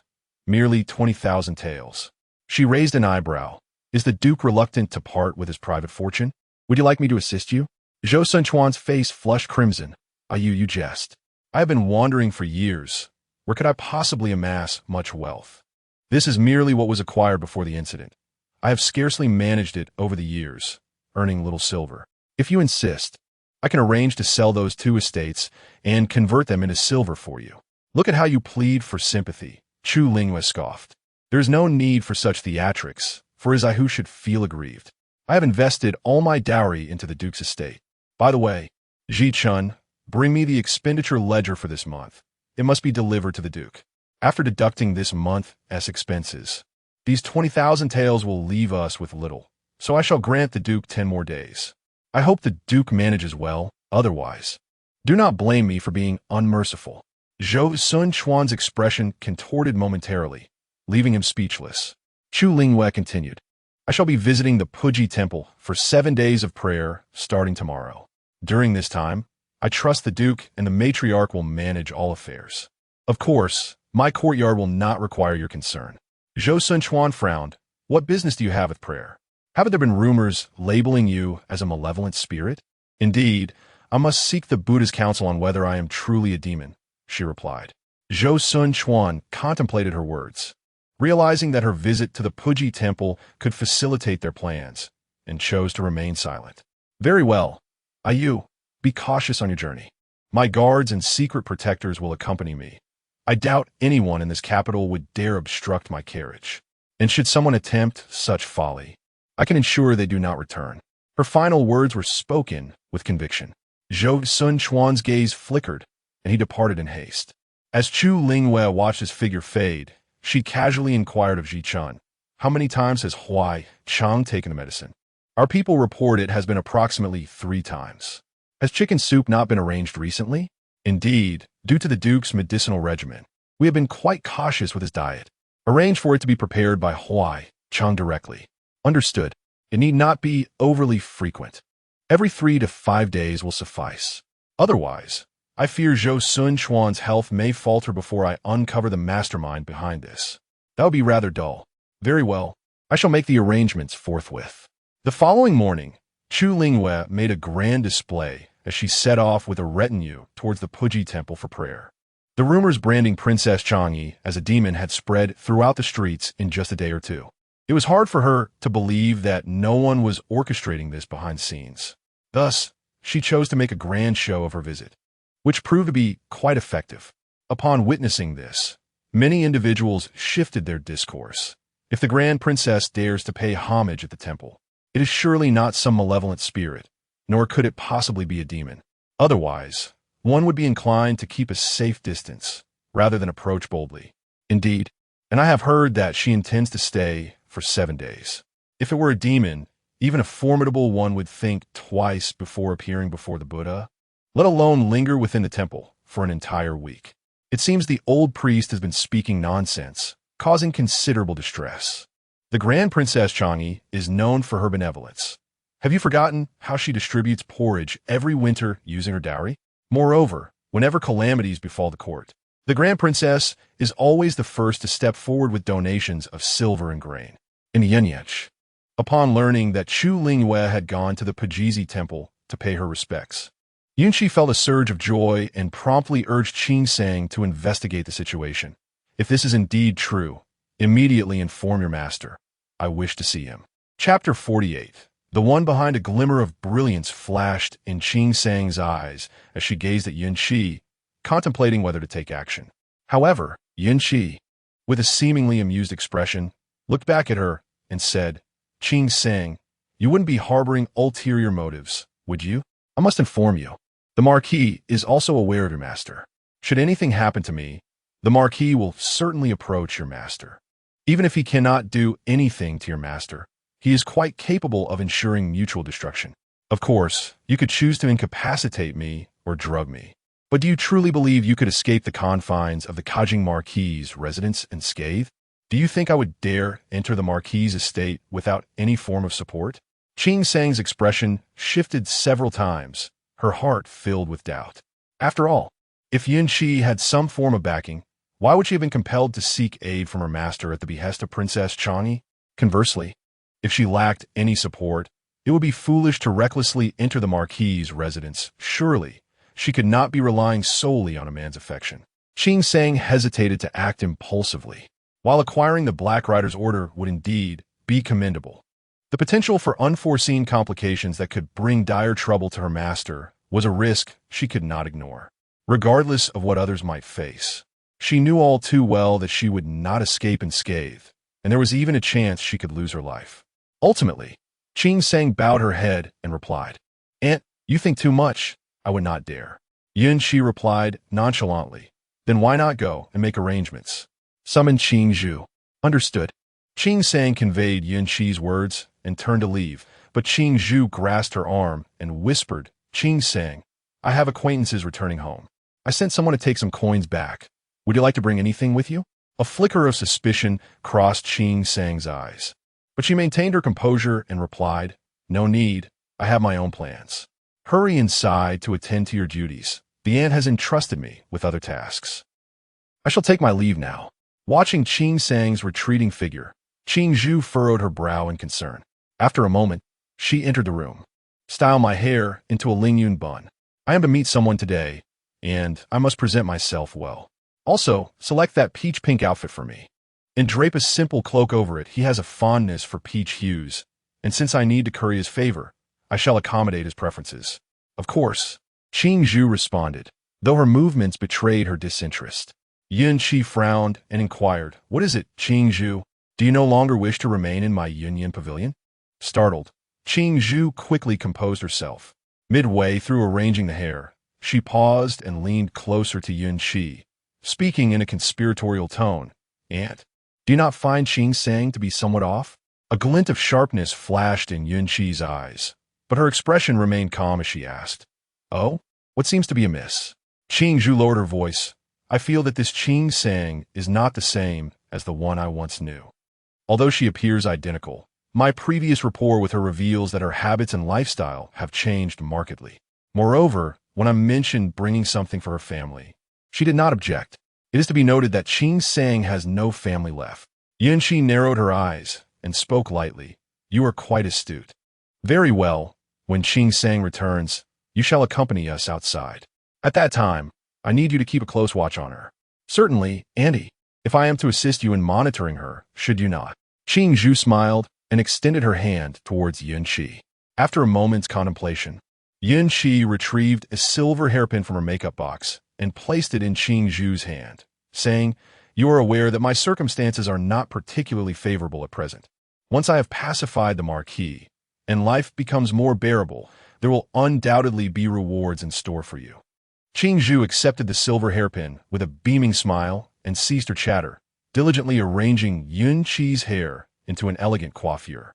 In the afternoon, clad in a simple azure cloak, Yun Qi stealthily exited through the back door. Upon boarding the carriage, she whispered to Qing Sang, "Is anyone following us?" Qing Sang glanced at Qing Zhu and replied, "No, Auntie, you need not worry." Qing Zhu cast a dubious gaze between Qing Sang and Yun Qi, puzzled as to why, despite her earlier revelations regarding Qing Sang's peculiarities, Auntie still placed such importance on her. However, Yun Qi remained silent, and Qing Zhu, observing Auntie's transformed demeanor as they left the estate, dared not voice her concerns any further. The carriage journeyed onward, directly into a tea house. Once inside the private room, Yun Qi signaled to Qing Sang, who discreetly nodded in acknowledgement.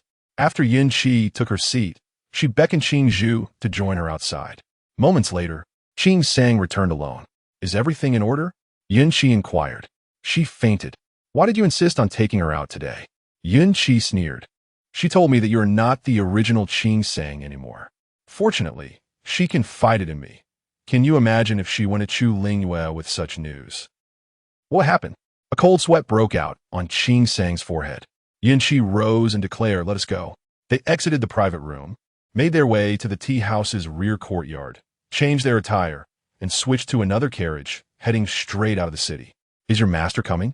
"I'm unaware," Qing Zhu replied, and Yun Qi fell silent thereafter. After a quarter of an hour, the carriage arrived at a modest two-courtyard residence in the city. "Ah, Akui, you have finally arrived. I have been waiting for you." As soon as Yun Qi entered the room, she was enveloped in an embrace.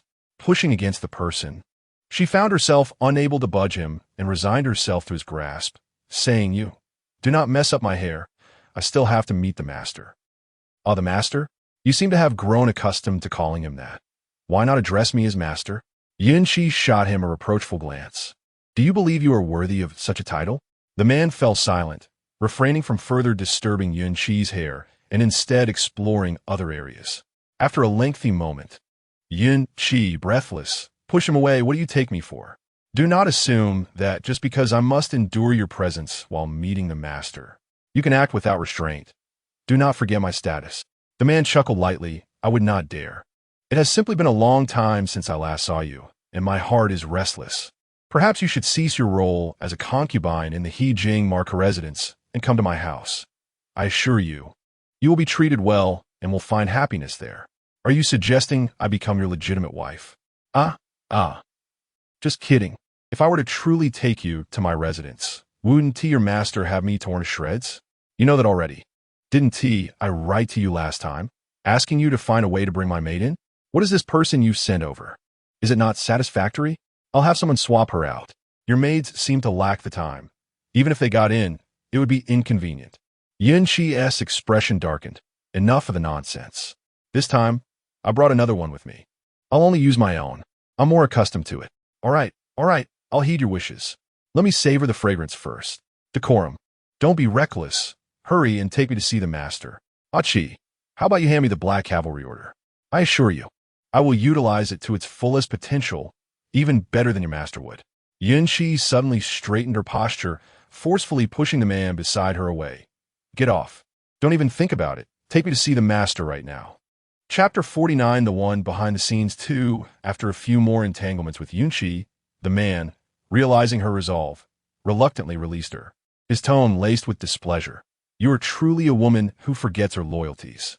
Yunqi brushed her hair back from her forehead and smiled at him. Did you just realize that? Enough, let's depart. She donned a new cloak, and they both climbed into separate carriages. Before long, a maid caught up to the carriage. Madam, I have finally found you. It was Changyi, the maid who had been by Yunqi's side for years. Yunqi greeted her with a smile. You have finally returned. Are you well? Changyi's eyes were red. Without you, I could hardly eat or sleep. Such a chatterbox. However, for the time being, you may have to bear the burden of someone else's face. Changyi chuckled. I'm not burdened. Linlong tried to compete with me, but failed. As long as I can stay by Madam's side, I am willing to do anything. Yunqi felt considerably relieved. Later, let Linlong join us. Only with you around can I truly find peace. As for Qingsang, we cannot change her just yet. She understood that someone intended to brazenly place a person beside her, claiming it was for protection, but in truth, it was to keep watch over her.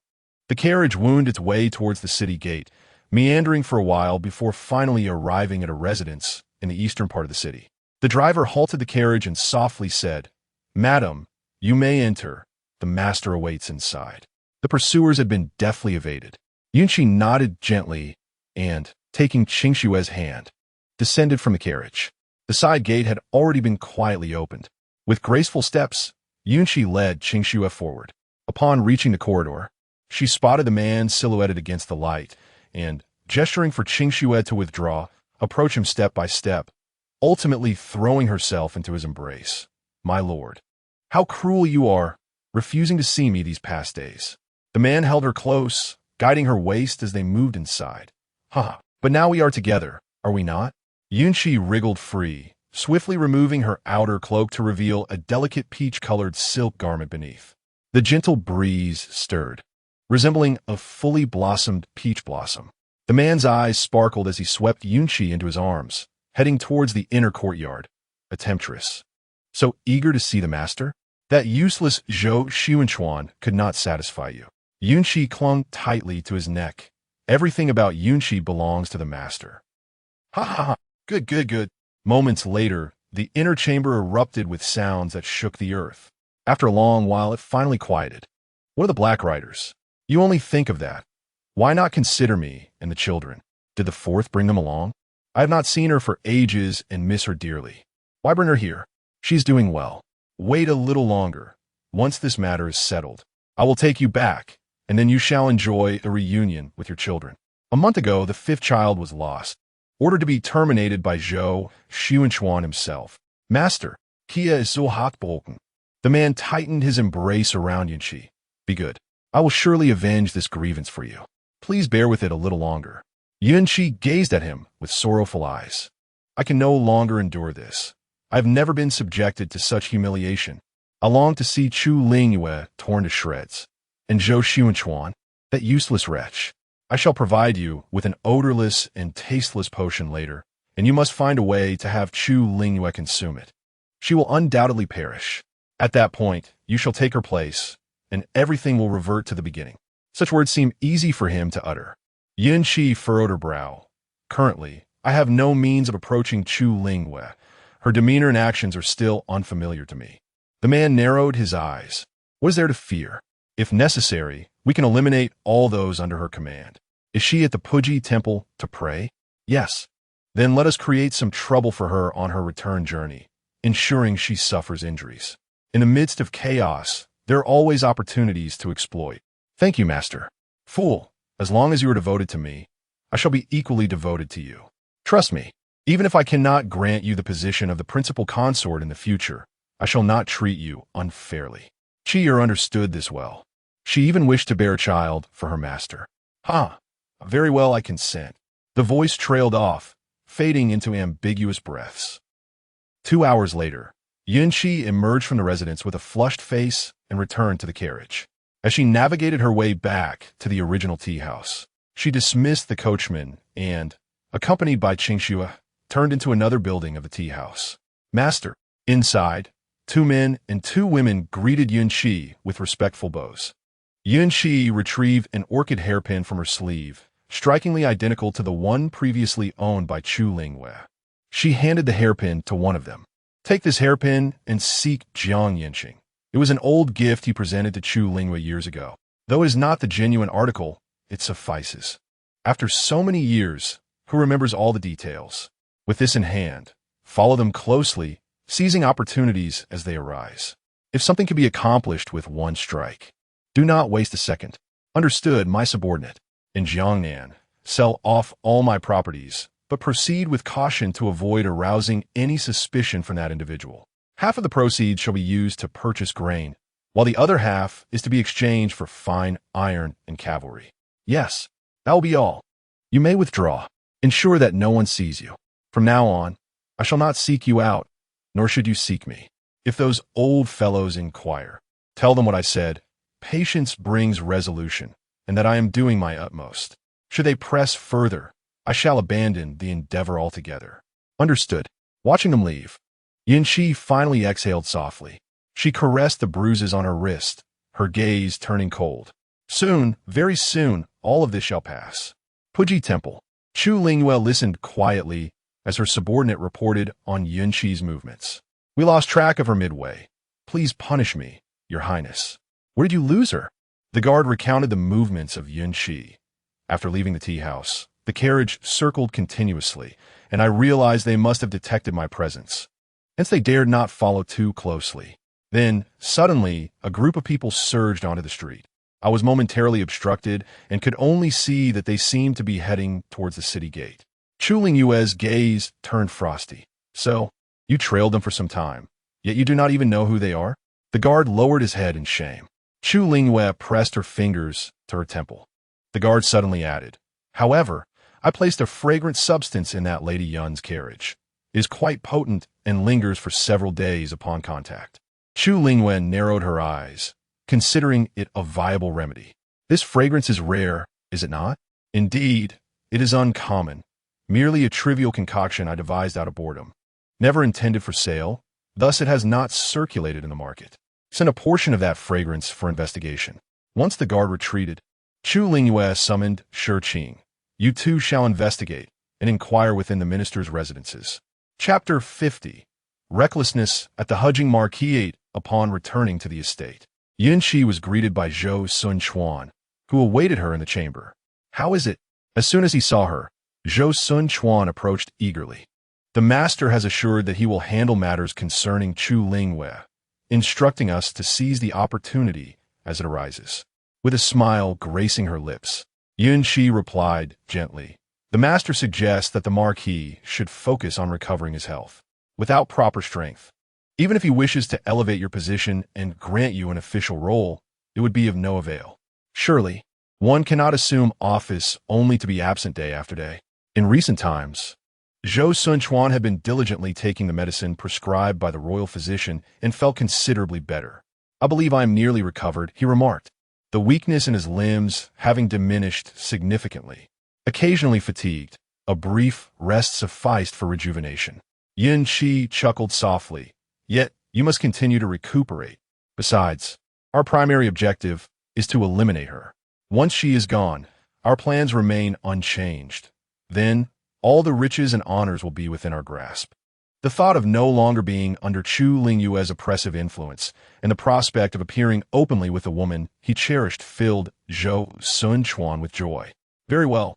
We shall discuss this further once the matter is concluded.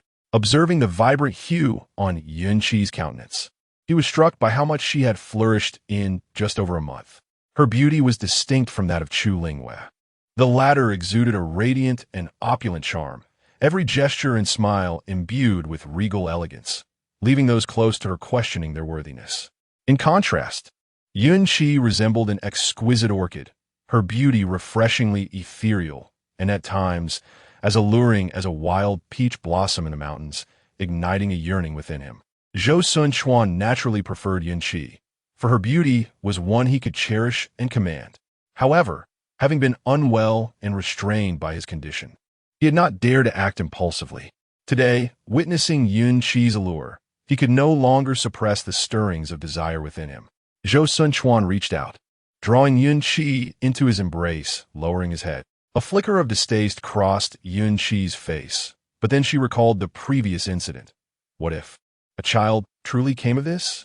The gesture she intended to refuse faltered, transforming into an embrace around Zhou Taochuan's neck. As the winds howled and the rain fell heavily, Zhou Taochuan felt an overwhelming emptiness within him, a profound void that left him feeling utterly drained, as if his very limbs had lost all strength, causing him to stumble backward. Startled, Yunqi was caught off guard by Zhou Taochuan's sudden motion. Marquis, after a prolonged moment, he struggled to utter a few words. Call for the physician. Something feels amiss. Weak and feeble.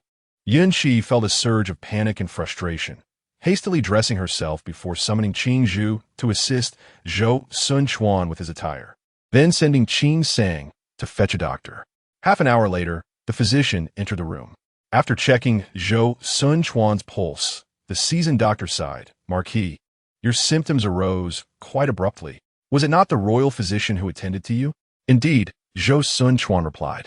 Did he not advise you to exercise restraint in matters of intimacy? Yunqi's cheeks flushed crimson. Yuanin, hurrying over, whispered, there have been reminders. The Lord has been practicing abstinence lately. The words faltered, as it was evident that an issue had arisen in this matter. The old doctor shook his head, saying, let me prepare a prescription. If you trust it, use it. If not, you may summon Dr. Yuan to take a look. Without the name card of Chu Lingyu, who in this household could summon Dr. Yuan? If Yunqi were to leverage her connections, obtaining a physician would not pose a challenge. However, it was clear that she would not go to such lengths for Zhou Taochuan. Once the old doctor departed, Yunqi contemplated for a moment, donned a plain white garment, and proceeded to Songhe courtyard with Qingzhu. Before entering, she knelt resolutely in the courtyard. The maidservants in the old lady's courtyard were startled and hastily rushed inside to find Granny Zhang. Granny Zhang, aware of a fraction of the truth, understood that despite being a concubine, she was indeed the apple of the Lord's eye. Otherwise, why would the Lord have forsaken his wife and family all these years for her? Naturally, she could not afford to be negligent and quickly emerged, asking, what troubles you? My lady, please rise. The old lady is still resting. Any matters can be discussed with her later. Yunqi remained silent, instead directing her gaze towards the other maidservants in the courtyard. Granny Zhang, comprehending the unspoken request, instructed them to step back. Only then did Yunqi rise and lean towards Granny Zhang's ear, saying, the Lord visited my courtyard today and insisted on. You know, Granny has concubines. We dare not contradict the words of the gentleman. I could not refuse, and seeing the Lord's anger, I had no choice but to acquiesce. But who knew? The Lord has fallen ill. Granny Zhang's heart sank at this revelation, and she promptly inquired, what is his condition now? Yunqi forced a smile. I summoned a doctor who merely stated that he could provide a prescription. If one trusts it, they may take it. If not, it would be wise to summon a physician. I have no means to call for a physician myself, so I came to inquire with the old lady. After all, she is the esteemed matron. Would it be possible to use her name card to invite a physician? Given the gravity of the situation concerning the Lord, Granny Zhang dared not make a unilateral decision. She asked Yun Qi to wait, then hurried inside to awaken the old lady.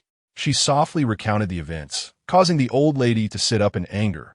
Wretched woman, the Lord is clearly ill, yet you still entice him. Nevertheless, she refrained from raising her voice out of consideration for the children. Granny Zhang quickly urged, Old lady, let us set aside other matters. The Lord's well-being is our utmost priority. Yes, you must hasten to take my name card to summon Dr. Yuan. The old lady was aware of Dr. Yuan's esteemed position in the Royal Medical Institute, and added, if Dr. Yuan is unavailable, it matters not who else comes. Yes, I shall attend to it at once. When Granny Zhang returned, she found Yun Qi kneeling with utmost propriety in the center of the courtyard. Yun Qi, though slender, maintained a straight posture even in her kneeling position, exuding a certain grace. As Granny Zhang passed by, Yun Qi grasped her sleeve, saying, Granny, I realize my mistakes. I implore you to speak a few kind words on my behalf to the old lady. After speaking, she discreetly slipped a pouch into Granny Zhang's hand. Madame Zhang weighed the pouch in her hand, her smile deepening. Rest assured, my lady, I shall certainly persuade the old lady. Upon entering the room, she pondered briefly before saying, You were not awake earlier, and the lady has been kneeling in the courtyard for quite some time. She claimed that the Marquis insisted. And when she refused, he grew quite angry. It eventually led to this predicament. It was not intentional. The old lady shot her a glance. What benefits has she bestowed upon you? Zhang chuckled softly. You cannot be deceived. This is the pouch the lady gave me. As she spoke, she respectfully presented the pouch. The old lady scoffed. Do you think I would be interested in such trifles? Keep it for yourself. Let her kneel for another quarter of an hour, and then she may go serve the Marquis. Only when she has improved shall she return. Yes. Yunqi naturally did not dare to contradict the old lady. She returned to Yunyan Pavilion and instructed Qingzhu to help her pack her belongings and move to Qingsong Courtyard. To serve Zhou Taochuan, it was essential to reside there, which would also facilitate her actions without constant scrutiny. After the doctor's departure, Zhou Taochuan had Yuan En and a servant carry him back to Qingsong Courtyard. Knowing that Yunqi had requested the old lady to summon the imperial physician, he immediately inquired upon seeing her. Where is the physician? Someone has gone to fetch him. He will arrive shortly.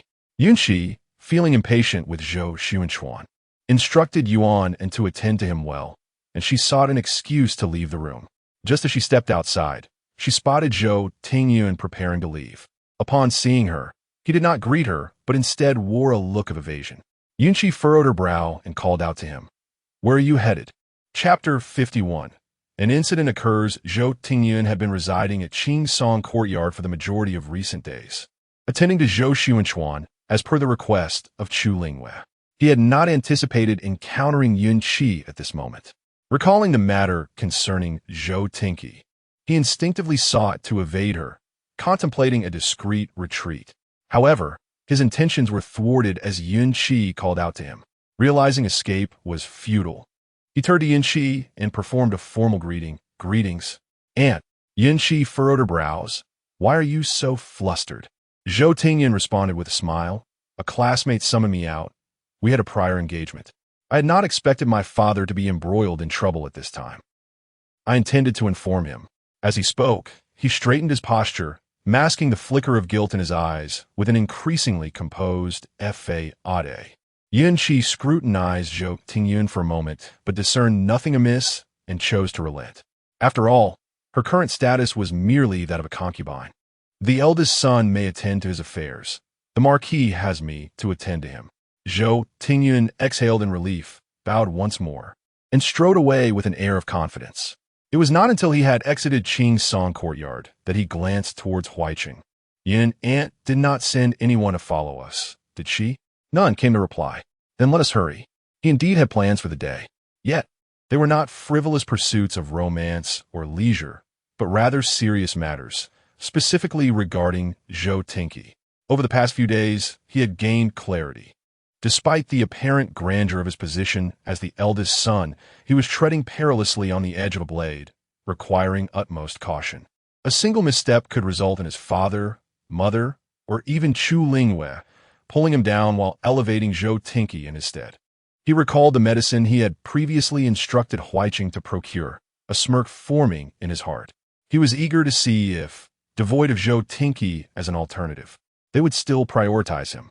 Naturally, Zhou Taochuan was his biological brother, and he could never truly harm him, merely employing a subtle strategy to diminish his standing.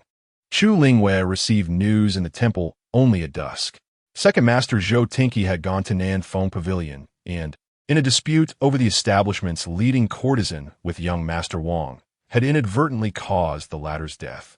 Young Master Wang was, after all, the younger brother of the favored concubine.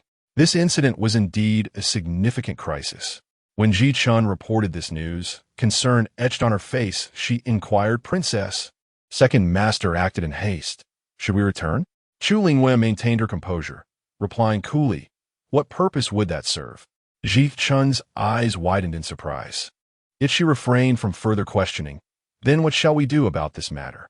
Chu Lingyu beckoned Ji Chun closer, whispering a few words in her ear. The astonishment on Ji Chun's face was unmistakable. Chu Lingyu patted her hand gently. "Go now. I have my own plans." Ji Chun bowed her head and withdrew.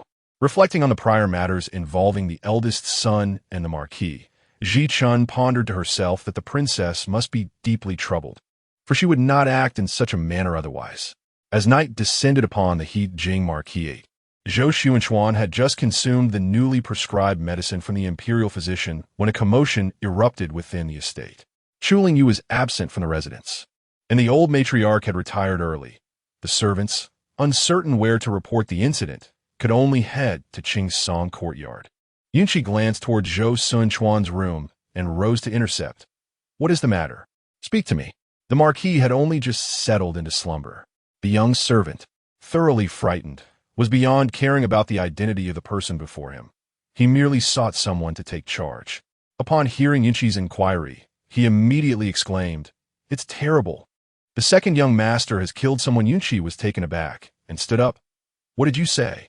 Regaining her composure, she steadied her thoughts and instructed, "Now, recount the events in detail." The servant trembled and, in a disjointed manner, recounted the incident. Today, the second young master was invited by his classmates to Nanfeng Pavilion. As he uttered the last three words, the servant wished he could bury his head in the ground. Indeed, Yunqi was incensed. "Why did none of you dissuade him? What use are you all?" The servant shrank back, silenced by her wrath. Qingzhu gently advised, "Aunt, this is not the time for such discussions." Yunqi closed her eyes, suppressing her anger. "Continue." The servant cautiously proceeded. Then, at Nanfeng Pavilion, the second young master encountered young Master Wu Lu. Yunqi frowned. "Who is young Master Wu Lu?" "He is an actor whom the second young master had previously rescued. His background is quite pitiable. The second young master enjoyed his performances and supported him at an external estate for some time. He was only just sent away, yet unexpectedly." They met again at Nanfeng Pavilion. The second young master became enraged. At that moment, the eldest son of the Wang family arrived, and they exchanged harsh words. The Wang family's eldest son deliberately provoked the second young master, and they ended up in a physical altercation subsequently. The second young master, for reasons unknown, ended up killing him. The eldest son of the Wang family? Which Wang family? The Wang family of concubine Wang. "So, the deceased is the brother of concubine Wang?" Yunqi's tone rose. The servant trembled uncontrollably. Well, yes, Yunqi's face turned pale, and in her fury, she swept everything off the table onto the floor. "Get out." The servant hurriedly crawled away. Qingzhu cautiously urged, "Madam, the situation is not at its worst.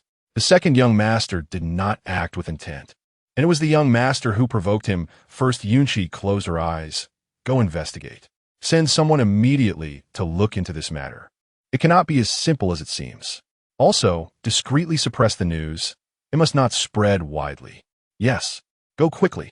You must personally deliver the message to the master. If he is unwilling to intervene, tell him that although he has many offspring, Tinky still cherishes him as a father. I implore him, for the sake of their blood relation and my years of toil, to extend his help." Understood.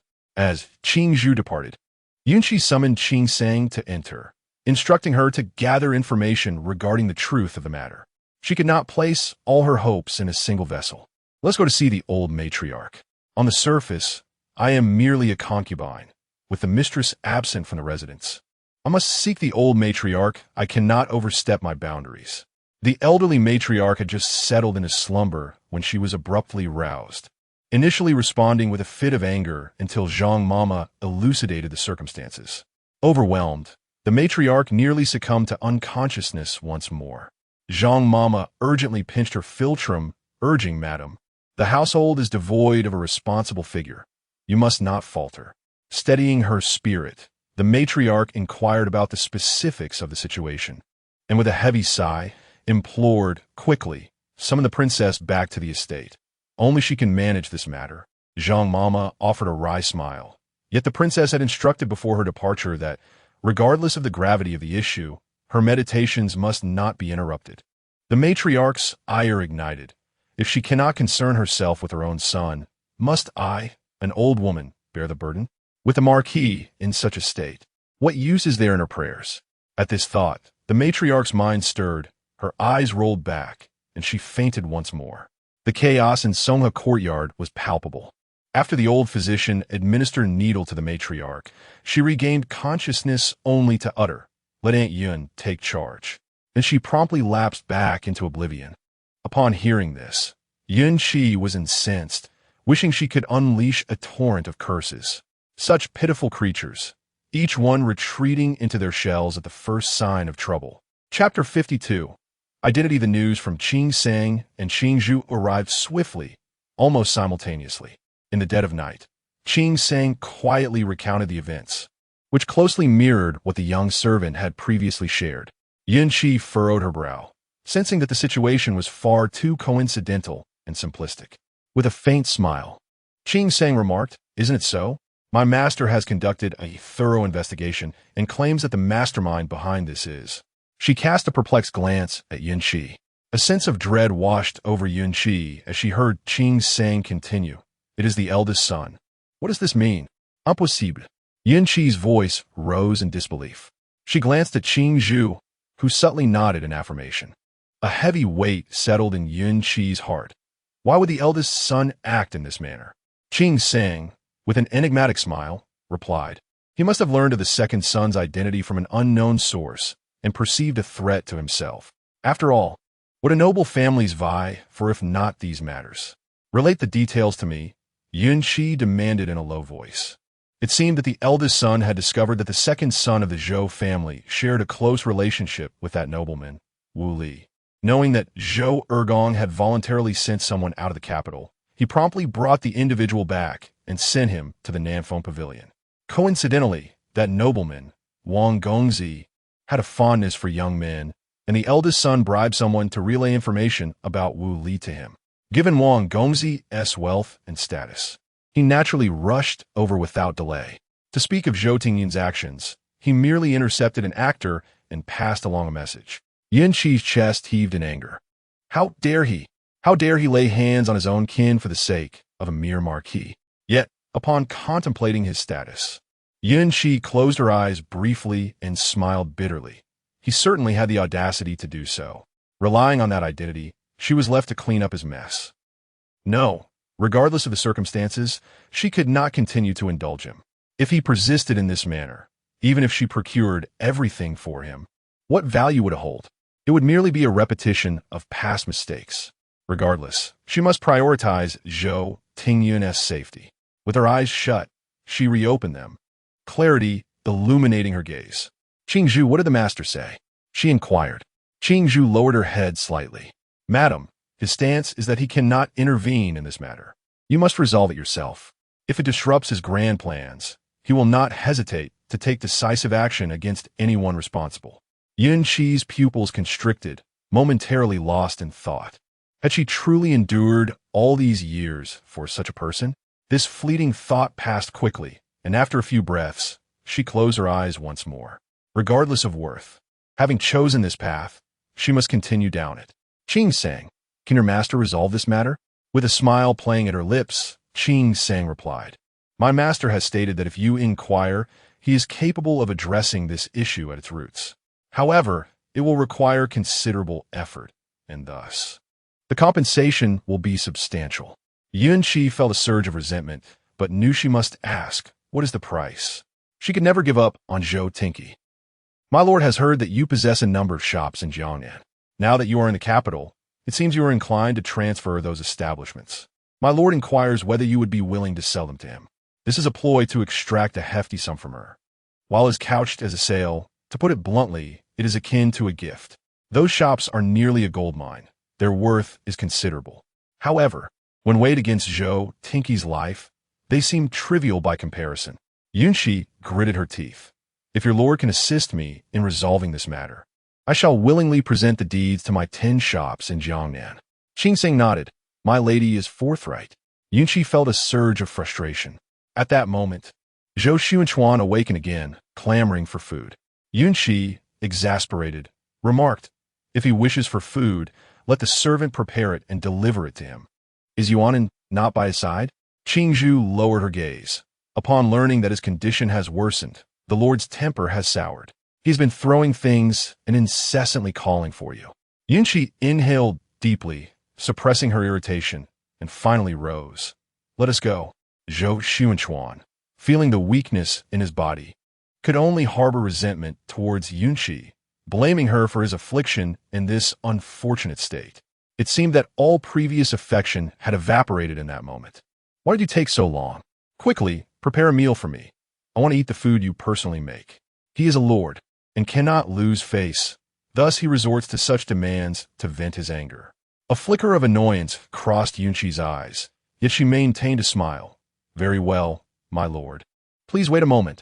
I shall attend to it at once. Stepping out of the room, Yunqi's expression turned serious. Qing sang, take your people to the kitchen and prepare a few dishes for me to return to. Qingzhu, accompany me to see the second and eldest young masters. Understood. Although Zhou Taochuan is a lord, he has been back for only a short while, and the previous servants dared not approach him, only quietly bringing Yuan back. The others were hastily assigned by Chu Lingyu. Their loyalty is truly questionable. As for Yunqi's dealings, as long as the silver is sufficient, they will naturally turn a blind eye. This includes the informants the old lady has placed in Qingsong courtyard. After all, the old lady is unwell and cannot manage a concubine. Zhou Taochuan's face turned pale with fear, still in shock. Upon seeing Yunqi, he could not help but plead, Mother, is it true that someone from the Dali Temple will come tomorrow to take me away? Mother, please save me. I do not want to go to the Dali Temple. I do not wish to pay with my life for the surname Wang. Yunqi shot him a glare. Now you realize fear? Why did you not consider this when you were striking someone? For an actor, is it truly worth it? A flicker of malice flashed in Zhou Taochuan's eyes. Mother, he is not merely an actor. He is a pitiful soul. Mother, let us not dwell on that. Please save me. Yunqi sighed. I'm already devising a plan. However, you must understand that your father and I have not been to the capital for many years, and our previous connections may no longer hold. Therefore, what you must do now is seek out Chu Lingyu and implore her to save you, whether it be an act of self-pity or a display of feigned vulnerability. He resolved to leave the city immediately to seek her out. Zhou Taochuan recalled the woman who perpetually occupied a pedestal above him. A flicker of impatience crossing his gaze. Was it not possible to refrain from going? If one wished for death, they might as well remain at home and await the arrival of the officials from the Dali Temple. Yunqi, exasperated, interrupted him. Zhou Taochuan scoffed inwardly. Was it not a testament to her and his father's ineffectiveness? After all, the death of a mere imperial concubine's brother compelled him to plead with that woman. At that moment, his previously cherished affection for his mother transformed into resentment. Why was she not a princess? Why could her status not be elevated? It pained him to secretly refer to her as mother, only to be forced to humbly beseech others when the need arose. He offered Yunqi a few perfunctory words. Aware that he was vexed, she sighed and advised, if you are reluctant to go alone, then summon that foolish Zhou Taochuan. She has always been quite sincere towards you. Dear second brother. Chapter 53. You are not my child. Zhou Taochuan irritably rubbed his face and declared, I understand. I shall seek out my sister first thing tomorrow. Yunqi, noticing his demeanor, softened her voice. Taochuan, please wait a moment longer. Mother will not allow you to endure such grievances any longer. Zhou Tinky had heard her utter these words countless times and was weary of them, dismissing them as insincere. After all, he had once believed that her entrance into the household would mark an improvement. Instead, she had reduced herself to a concubine, a mere mistress. How shameful it would be to speak of it. Very well, I understand, Zhou Tinky replied as he turned to enter the inner chamber. Yunqi felt it was best not to linger further and took her leave alongside Qingzhu. As the eldest son returned to his own quarters instead of remaining in the Qingsong courtyard, Yunqi mused, knowing full well this was a sign of his discomfort. Indeed, upon arriving at Zhou Tingyun's quarters, she found him reveling in drink with Huaiqing. Ha! At last I can fulfill my desires. Huaiqing remained silent, engrossed in his libations. Zhou Tingyun scoffed, you are simply timid. Nonetheless, it matters not. Stay by my side, and once I inherit this title, you shall reap your rewards. Upon entering, Yunqi caught Huaiqing's eye. He had already sobered considerably and stood in alarm at him. This was a habit cultivated over years in Jiangnan. They were well aware of Madame Yun's formidable nature. Yunqi nodded to him, signaling to escort the others out. She then instructed Qingzhu to fetch a basin of water and, without hesitation, doused Zhou Tingyun with it. With a splashing sound, Zhou Tingyun shivered, awakened further by the cold water. Upon recognizing the figure before him, he sobered even more. Mother. Yunqi cast a cold glance at him, entered the room. Zhou Tingyun, now considerably more alert, stumbled to his feet and followed Yunqi inside. Kneel. Her command shattered any remnants of inebriation he had left. Mother, what do you mean by this? Zhou Tingyun queried, confusion evident in his voice. Yunqi's voice turned sharp once more. Kneel. Zhou Tingyun was not easily intimidated. In his heart, Yunqi's authority paled in comparison to that of Chu Lingyu. He furrowed his brow tightly. Mother, what is the meaning of this? Speak plainly. Why disturb me at such an hour? Yunqi, exasperated, could not help but laugh in anger. You are aware it is the dead of night. Can you fathom why I come to find you? Zhou Tingyun felt a pang of guilt. Yet, after a moment's reflection, he realized he had done nothing wrong. I do not comprehend what I have done to provoke you so. Very well, Zhou Tingyun. It seems you no longer wish to acknowledge me as your mother, do you? Yunqi's frustration boiled over. Zhou Tingyun lowered his head, pouting slightly, and reluctantly knelt. Mother, please do not be angry. Whatever it is, let us discuss it calmly. Yunqi pressed her fingers to her temples, her gaze turning icy. It appeared that certain truths could no longer be concealed from him. It was time for him to learn some realities. She could not bear the burden alone forever. She too had her limits. Get up and follow me. The trio moved silently towards the Yunyan pavilion. Yunqi directly led Zhou Tingyun to the secret chamber in the bedroom. Zhou Tingyun furrowed his brows. Mother, this is against the rules. Yunqi scoffed. If I allow you to enter, you shall enter. Do not waste your breath. After hesitating several times, Zhou Tingyun ultimately followed her inside. Yunqi instructed Qingzhu to stand guard outside, while she took Zhou Tingyun into the secret chamber. Zhou Tingyun had not anticipated that the Yunyan pavilion concealed such a place, and it was evidently newly excavated. His perception of Yunqi's capabilities evolved anew. To excavate such a secret chamber beneath the very eyes of Chu Lingyu was no simple feat. Yunqi was quite pleased to notice the newfound awe in Zhou Tingyun's eyes. She coldly regarded him and commanded, kneel. This time, Zhou Tingyun complied obediently. Did you think your petty actions could escape everyone's notice? Huh, how audacious of you to conspire with outsiders against your own kin. Zhou Tingyun, what exactly have you learned over these years? Zhou Tingyun was taken aback by how quickly Yunqi had discerned his underhanded tactics. For a moment, he was stunned, but then he stiffened his neck, intending to deny everything. Mother, what are you talking about? I do not understand a word. Who have I dealt with? You still refuse to admit it. Do you think that by denying it, I'll be unaware? Zhou Tingyun, those schemes of yours can be unraveled with the slightest investigation. Since you insist on this, shall I hand you over to the officials from the Dali Temple tomorrow? The color drained from Zhou Tingyun's face. He was certain that after the incident with Zhou Tinky, everyone's focus and attention would shift to Zhou Tinky and young Master Wang. leaving him unnoticed, almost brazenly so. If a real inquiry were to occur, he could not withstand scrutiny. If he were truly delivered to the Dali Temple, not only would Zhou Tinky suffer, but he himself would also face dire consequences. Mother, I was wrong. I truly was wrong. I only wanted what was best for my second brother. I merely wished to teach him a lesson, to make him forget about that actress. I never intended for things to escalate to this point. I genuinely did nothing to him. Yunqi looked at Zhou Tingyun with profound disappointment, observing how he sought to justify his misdeeds, insisting that it was all someone else's fault, never his own. Taking a deep breath, she said, I understand.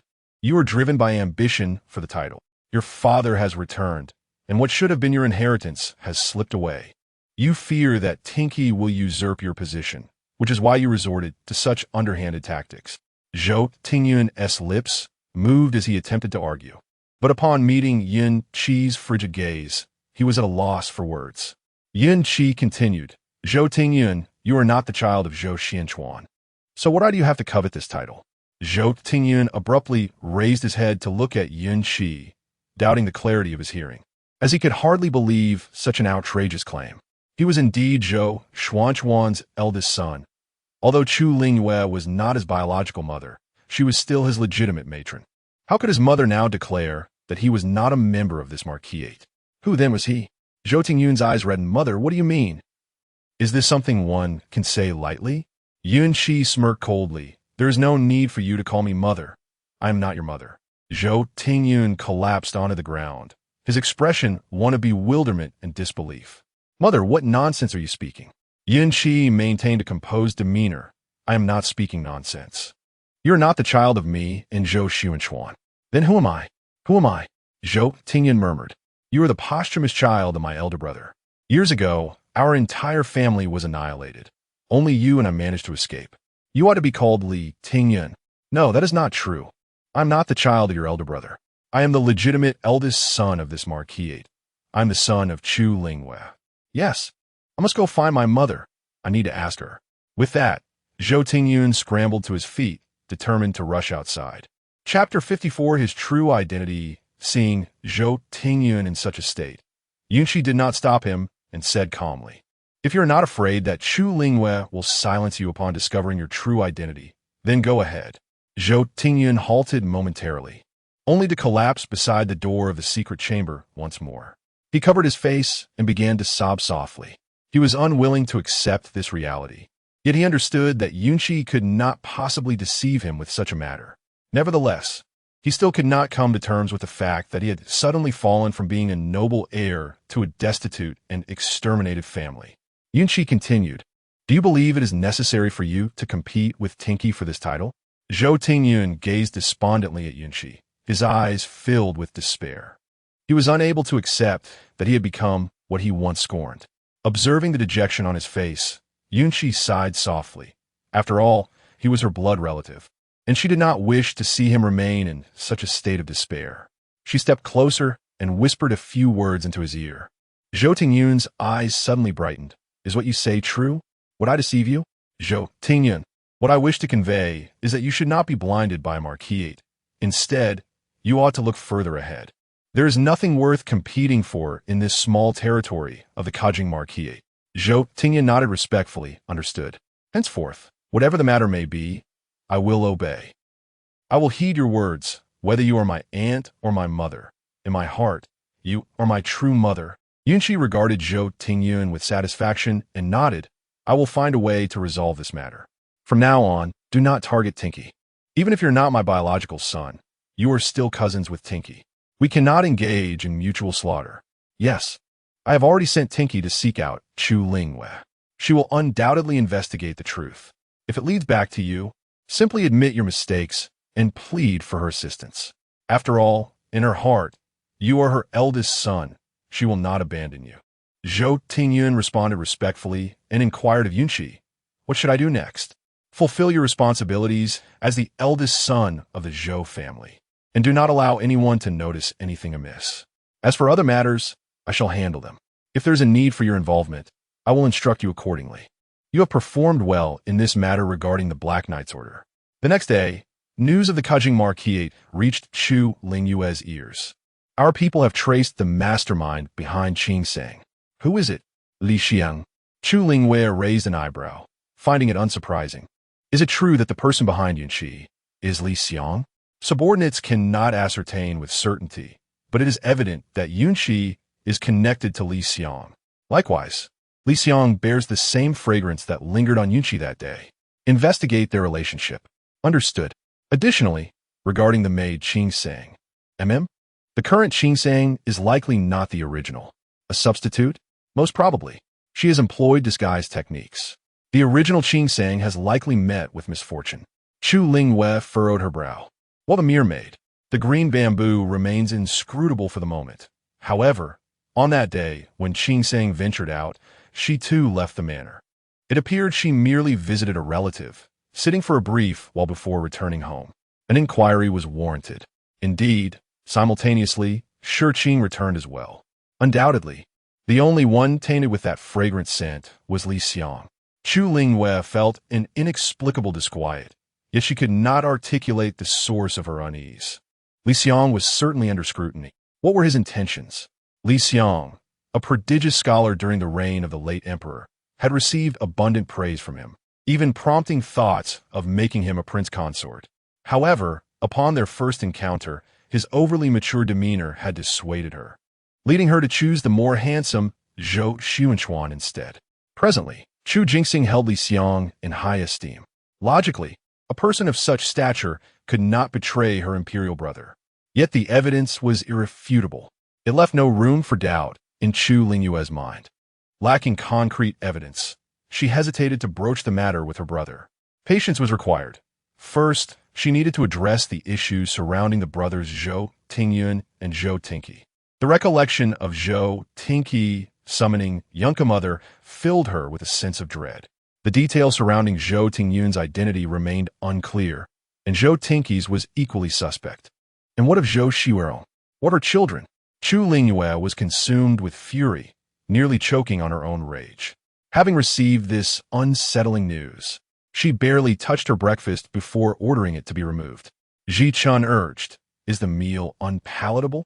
Shall I send someone to the foot of the mountain for fresh ingredients to prepare anew?"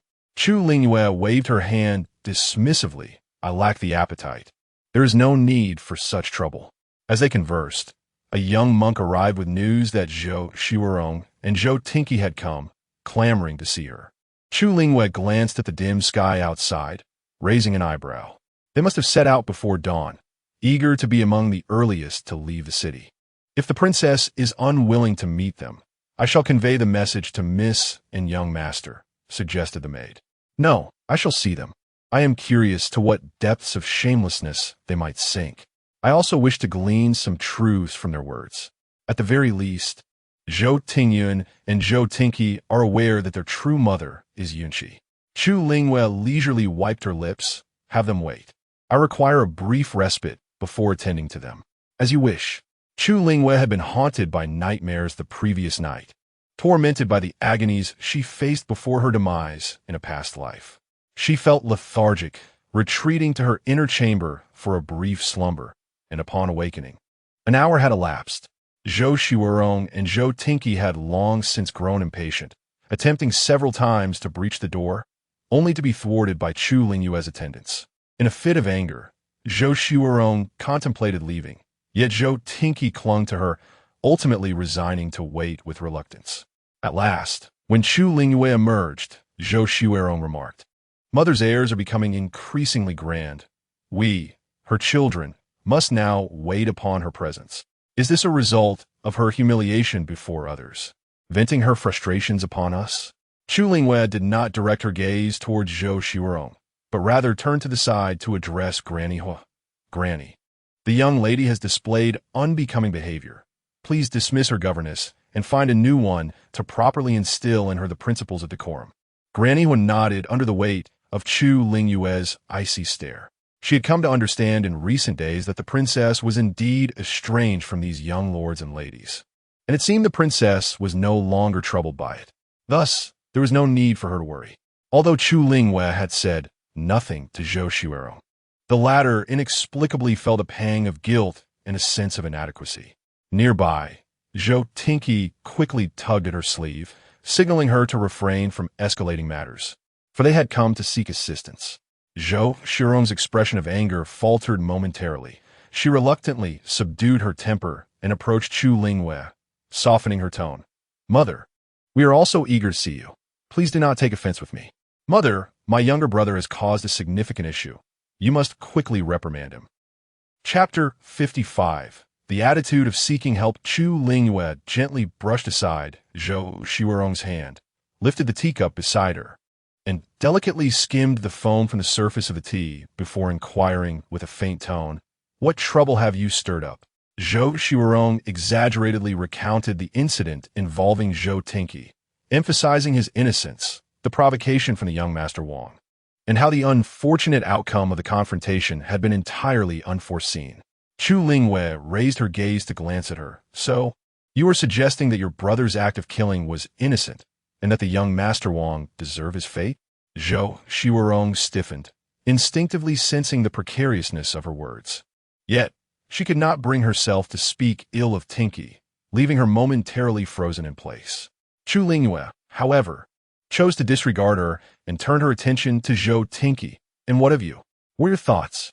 A flicker of malice crossed Zhou Tinky's eyes as he lowered his head and knelt before Chu Lingyu. "Mother, your son acknowledges his mistakes. In that moment of lost reason, regardless of the circumstances, it remains my fault. I am willing to bear the consequences and return home to face justice at the Dali Temple." Zhou Tinky employed a strategy of retreat to advance. He understood a semblance of Chu Lingyu's character, though she was willful and unreasonable. She held a deeply ingrained sense of justice, rendering her intolerant of wrongdoing. Faced with such a situation, if he admitted his fault and demonstrated accountability, she might exhibit a motherly compassion and reconsider, potentially devising a plan for him. Conversely, if he stubbornly refused to acknowledge his error, as his sister suggested, she would likely send him directly to the Dali Temple herself. After Zhou Tinky spoke, he noticed Chu Lingyu's silence, which weighed heavily upon his heart. Yet, he remained confident in her disposition, realizing he had no alternative but to feign an intent to depart. He subtly gestured to Zhou Shirong, who, sensing his intention, seized him by the arm. "Tinky, you cannot leave like this. Mother, can you truly be so unyielding as to watch your youngest son ruin himself?" Upon hearing Zhou Shirong's words, Zhou Tinky felt a sense of dread. As expected, Chu Lingyu coldly scoffed. "Very well, then you may go. Ji-chun, see our guests out." Zhou Tinky felt an overwhelming urge to strike Zhou Shirong for her reckless words. Had it not been for her, perhaps Chu Lingyu might have softened. Yet, despite his anger, this was not the moment for such sentiments. He suppressed the impulse to kneel and plead, awkwardly making his way toward the exit. In his mind, he began to count. 1, 2, 3. By the time he reached 5, he was certain Chu Lingyu would call him back, that she would assure him she would find a way. 5, 6, 7. He counted to 10, yet still, there was no response from her. Instead, Ji-chun was politely ushering Zhou Shirong away. A wave of despair washed over Zhou Tinky, followed by an intensification of his resentment. Yunxi had explicitly instructed him to seek Chu Lingyu's assistance, which indicated her own lack of alternatives. The elderly Zhou Taochuan was preoccupied with a woman and had no time for him. Even his usually doting grandmother had claimed illness and was avoiding him. Now, his only recourse lay in pleading with Chu Lingyu, leaving him utterly bereft of options. Zhou Tinky took a deep breath, suppressing the tempest of emotions within him, and gradually came to a halt. At that moment, Zhou Shirong was still vehemently scolding Chu Lingyu for her apparent lack of compassion. "You are utterly cold-blooded, forsaking even your own children. What good is your title as a princess? I would rather have no connection with you. I would prefer if you were not my mother at all."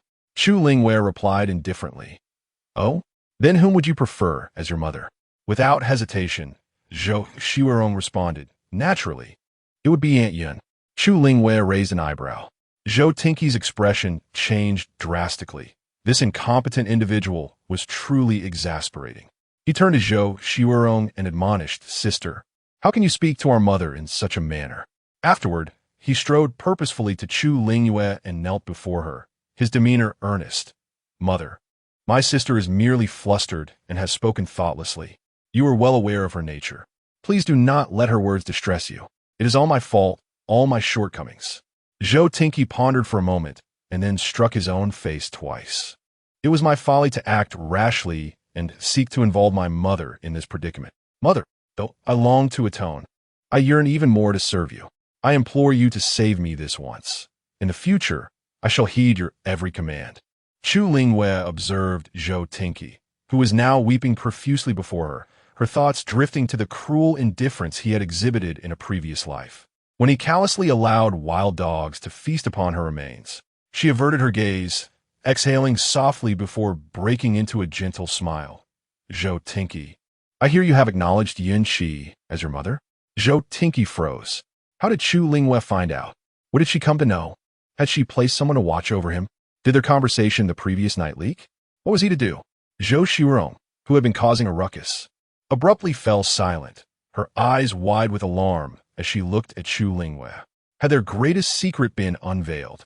Chu Lingyu had remained silent until now, watching the drama unfold. How malicious she was. Zhou Xiurong's limited intellect could not devise a response, leaving her feeling helpless as she turned to Zhou Taochuan for guidance. Zhou Taochuan reminded himself to remain calm and collected. She was merely inquiring about his recognition. Steadying his nerves, he spoke. "Mother, what are you saying? You're my true mother, while Aunt Yun is merely a concubine. I grew up in your care. How can you utter such words?" After a moment's thought, he clenched his jaw and insisted. "Aunt Yun is only a concubine. How could she possibly qualify as my mother?" Chu Lingyu's expression revealed no hint of emotion. "Oh, but I have heard that in my absence from the residence, you have been quite merry in Aunt Yun's company, and she has even visited your quarters." A flicker of menace crossed Zhou Taochuan's eyes. Indeed, there were spies from Chu Lingyu within his courtyard. Simultaneously, a wave of relief washed over him. Fortunately, she had not genuinely overheard their conversation. This was manageable.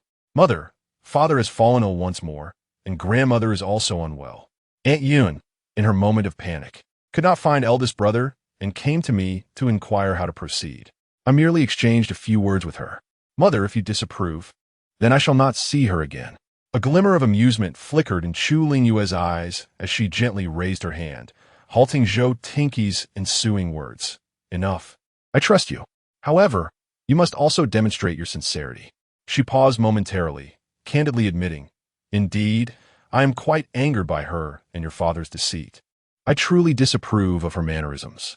Yet you are now grown, and there is no need for you to report every acquaintance to me. I shall no longer concern myself with such matters. Thus, to show your sincerity, you should retrieve one of her personal belongings from Yunchi. Happy New Year! Wishing everyone good health, peace, and prosperity in the coming year." Chapter 56. A call for help. Zhou Taochuan's expression shifted slightly. After a brief moment, he immediately responded, "Mother, please speak. Whatever you wish for, your son shall brave fire and water to fulfill it." Chu Lingyu's lips curled into a gentler smile. "Then you, in Shuirong, may reside in the adjacent chamber. I shall inquire into this matter further." Zhou Xiurong furrowed her brow. "Mother, what do you mean? Both Taochuan and I have recounted the events to you. Your actions suggest a blatant distrust of us." Chu Lingyu's demeanor grew increasingly cold. "Indeed, you are correct. I do not trust you." Zhou Xiurong was momentarily taken aback. Before she could retort, Zhou Taochuan, fearing her words might jeopardize their situation, swiftly grasped her arm. "Sister, let's take our leave. After such a long journey, you must be weary," he insisted, pulling Zhou Xiurong outside while adding, "Mother, we shall depart now. Should you require anything, do not hesitate to command us." Chu Lingyu waved her hand dismissively. Once they had withdrawn, Ji Chun remarked with a smile, "The princess claimed she would not concern herself with the second young master, yet here she is softening at last." Chu Lingyu raised an eyebrow, a smile playing on her lips, though it did not reach her eyes. "Who says I have softened?" "Ji Chun, just wait and see." Her final words carried a profound implication. Ji Chun paused, opened her mouth to inquire, but wisely refrained, lowering her head. "Does the princess have any commands?" Regardless of her intentions, she had already acquiesced to the second young master. After a moment of contemplation, Chu Lingyu replied, "Hold off for now." Once Ji Chun had departed, she summoned Shi Qing. "I need you to deliver a confidential letter to my elder brother immediately. However, it must remain undisclosed to anyone. Can you manage that?" Shi Qing responded affirmatively. "I shall not fail in this duty." After everyone had exited, Chu Lingyu proceeded to the Buddhist hall to pay her respects. In her previous life, she had not placed much faith in such matters. It was only after Zhou Sun's miraculous return from death that she began to believe, attributing it to divine intervention. Later, having endured inhumane torment, she prayed countless times for the deities to show her mercy and send someone to rescue her, hoping that the divine would inform her elder brother of her plight. Yet, her prayers yielded no results, leading her to lose faith once more. Now, having returned to this year, Chu Lingyu found herself believing again. However, she sought nothing more than for the wicked to receive their just deserts, to exact vengeance for her grievances. Chu Lingyu spent half a day in the Buddhist hall, and just as she was about to partake in her meal, Ji Chun informed her that Zhou Taochuan and Zhou Xiurong had returned, waiting anxiously outside. The second young master had knelt in the courtyard, and the young lady was in a state of distress. Chu Lingyu calmly continued her meal, then let him remain kneeling. After finishing her meal and sipping a cup of tea, she practiced calligraphy for a while. As dusk approached, she finally instructed someone to bring Zhou Taochuan and Zhou Xiurong inside. "Mother." Zhou Taochuan looked at Chu Lingyu with hopeful anticipation. Chu Lingyu cast him a fleeting glance, remaining silent. Zhou Xiurong grew anxious. "Mother, it has come to this. Taochuan is also your son. Please, speak up. There is no need for such pretense."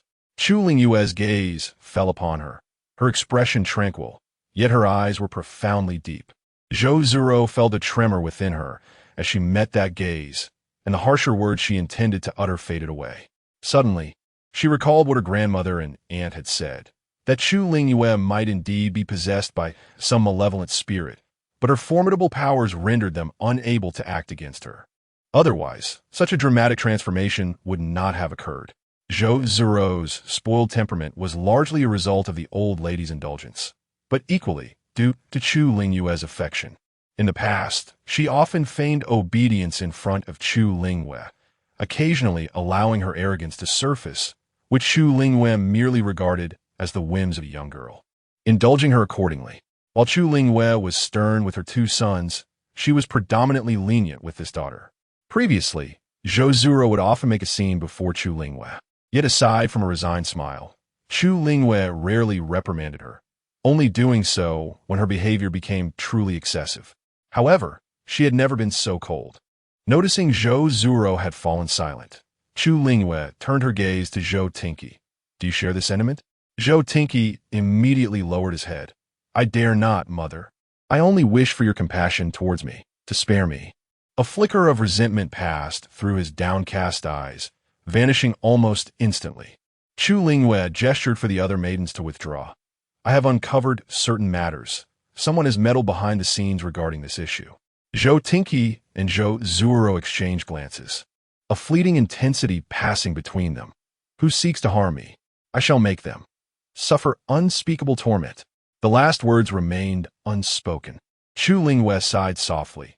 Someone intercepted that young Master Wu Li, sending him to the Nanfeng Pavilion, and also conveyed a message to young Master Wang.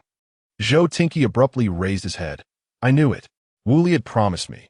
How could he possibly go back on his word and head to that Nanfeng Pavilion? There are no such coincidences. Who is it, mother?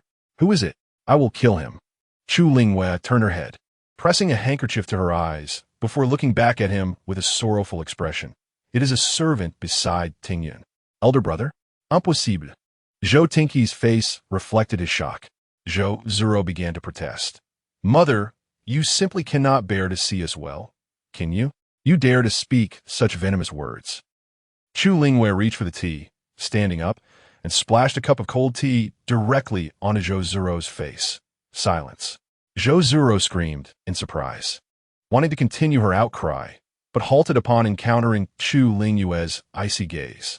Zhou Taochuan, also irritated by his sister's inability to grasp the gravity of the situation, sternly said, "Sister, could you please cease this commotion?" Although he held some doubt regarding his elder brother's intentions, a part of him was not entirely convinced of his innocence. Afterward, he turned back to Chu Lingyu. "What do you mean, mother?" Chu Lingyu's brow was marked by an air of coldness. "Did I imply that your elder brother was responsible? I merely informed you that this matter is connected to a servant by your elder brother's side. As for everything else, I have not delved deeper, nor do I wish to." "Mother," Zhou Taochuan interrupted her. "Elder brother is your son. Am I not your son as well? How can you disregard your son for the sake of your elder brother?" Chu Lingyu's gaze deepened. "I am reluctant, yet I shall not indulge anyone, even my eldest son. Thus, I present this clue to you. The rest is for you to investigate. Otherwise, even if I were to uncover the truth, I surmise you would not believe me. Provide me with an answer, and I shall advocate for you." Upon hearing this, Zhou Taochuan was already half convinced. Although he did not fully comprehend why his elder brother would target him, it did not diminish his anger.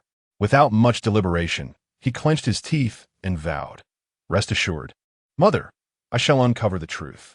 However, regarding the Dali Sea, no matter, just refrain from staying in the residence for the time being.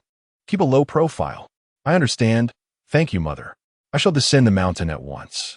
Zhou Taochuan bowed and turned to leave. Chapter 57. The stray dog. Chu Lingyu gazed at the hurried figure of Zhou Taochuan departing, her eyes still icy, yet a smile graced her lips. Ji Chun, perplexed, questioned the princess's intentions. Chu Lingyu languidly replied, "Humans are often disinclined to trust hearsay. They only believe in the truths they uncover themselves. A splendid performance is about to commence. What of His Majesty? Are you truly going to speak to him?" Ji Chun inquired. Chu Lingyu scoffed. "What shall I say? There will undoubtedly be others to fret over him. But did you not just promise the second young master?" "What did I promise him? I merely stated I would advocate for him. I never claimed I would plead his case before the emperor." Ji Chun pondered this, realizing her princess indeed possessed a rather cunning disposition. "Just wait. Within 2 days, the Marquis's residence will surely erupt in turmoil. We shall simply await the unfolding drama. By the way, regarding Zhou Taochuan's remarks about concubine Yun, do inform her. Furthermore, once the household stirs, we shall reveal to the matriarch about the Marquis's ailment." Ji Chun, still bewildered, questioned the princess's motives. "Patience," Chu Lingyu replied. "In due time, all shall be revealed." 2 days later, in a dilapidated temple, Zhou Taochuan, garbed in lavish attire now sullied and disheveled, bore no resemblance to the noble young master from days prior. His servant stealthily entered, whispering, "Young master, I have returned." "What news?" The servant nodded vigorously. "Indeed, I have discovered that it was the eldest young master who incited Huai Cheng to abduct young master Wu Ling and threaten him using your name." Zhou Taochuan's eyes darkened with fury. "Continue." The servant elaborated. Throughout the ordeal, Huai Cheng remained in the shadows, relying on his brother-in-law. The one pulling the strings is indeed aligned with the eldest young master. Moreover, speak plainly. Our recent evasion was due to the eldest young master relaying information to the Wang family, even to the Ministry of Justice. Zhou Taochuan's eyes widened in rage. "Zhou Taochuan, what news from concubine Yun? I have yet to see her. The eldest young master's men are stationed at the gate, and I dare not enter." Enraged, Zhou Taochuan struck the temple's idol fiercely. "However, I have learned that the young lady will venture to Bao Taochuan tomorrow. We can wait for her there." Zhou Taochuan inhaled deeply and nodded. It seemed he would have to endure another night in this wretched temple. Upon returning to the city from the monastery, he had been unable to enter, opting instead to stay at a nearby village for a night. Yet, shortly after entering the city, he was spotted by the Wang family's men, who pursued him relentlessly, resembling a stray dog. He had initially intended to seek refuge at a friend's house, but with his predicament known, who would dare offer him shelter? As he attempted to exit the city, he found the gates guarded by the Wang family's men. Thus, he was left to wander aimlessly within the city, ultimately hiding in this dilapidated temple, competing for space with beggars. He closed his eyes, resolute that tomorrow he must devise a plan to have his sister assist him in escaping the city to seek their mother. Otherwise, he would truly be driven to despair by that wretched Zhou Taochuan. The image of the Wang family, vigilantly guarding the city gates day and night, plagued his thoughts. Zhou Taochuan, in a fit of agitation, raked his fingers through his disheveled hair. If all else failed, he could persuade her to escort him back to the manor. He needed to seek out his mother, Aunt Yun. After all, she was his biological mother and surely had a duty to care for him. Alternatively, he could reveal Zhou Taochuan's despicable actions to his father and grandmother, imploring them to intervene on his behalf. He resolved to find a way for the Marquis's residents to assist him in locating his mother or even inviting her back home. With his mind set, Zhou Taochuan found a sheltered spot, leaned against the wall, and soon succumbed to slumber. The following day, at the entrance of Baozuishuan, Zhou Xiurong had just disembarked from her carriage when a beggar suddenly appeared, startling her into a series of screams. Where did that beggar come from? Someone drive him away. Zhou Taochuan was struck several times by Zhou Xiurong's guards, nearly coughing up blood, desperately calling out, "Sister, it's me, Taochuan." Amidst the chaos, Zhou Xiurong remained oblivious. After enduring further blows, Zhou Taochuan shouted again. At long last, Zhou Xiurong noticed something amiss. Upon closer inspection, she recognized him as indeed her brother Taochuan. A mix of anger and embarrassment flushed her cheeks as she surveyed the gathering crowd. "Bring him inside," she commanded hastily before rushing into the silver shop. A quarter of an hour later, seated in a private chamber, Zhou Xiurong regarded Zhou Taochuan with disdain. "What happened to you? Where have you been all this time? Mother's been asking for you." Zhou Taochuan wiped his face and scoffed. "I've been chased around like a dog by the Wang family, unable even to enter our own gates, all thanks to our dear elder brother." Zhou Xiurong frowned. "Is it truly the doing of our brother? That seems implausible." I inquired with mother, and she claimed it was all part of Chu Lingyu's insidious scheme to sow discord between us siblings. Had it not been for our own investigation, Zhou Taochuan would not have believed such a conclusion. Yet now, he could only sneer. "So you wish for our brother to forsake me, do you? Fine. Then you may leave. After all, you two are the favored twins. I am merely an outsider." Although Zhou Xiurong and Zhou Taochuan were indeed twins, Zhou Taochuan had been groomed by Chu Lingyu as the heir to the marquisate from a young age, surrounded by numerous tutors in both literary and martial arts. There was little time for play with her. In contrast, Zhou Taochuan, being a few years younger, had spent more time in her company, naturally fostering a closer bond. "Enough of this petulance. Are you certain it's really our brother's doing?" Zhou Taochuan's gaze turned icy. Not only was it his doing, but these last few days, he has been colluding with the Wang family and the Grand Court, ensuring I could not return home, leading to my current plight. Zhou Xiurong furrowed her brow. "What do we do now? You must take me back to the manor. Otherwise, I cannot enter. I need to find mother or plead with father and grandmother. Most importantly, I must confront Zhou Taochuan." His resolve hardened. If he were to perish, then let none survive. "Fine. They likely won't dare to search my carriage. You should find a way to hide inside it for now." At last, Zhou Taochuan returned to the Changyi marquisate and reunited with Yunqi. As Yunqi beheld his disheveled state, her heart ached for him. "How'd you come to this?" she inquired.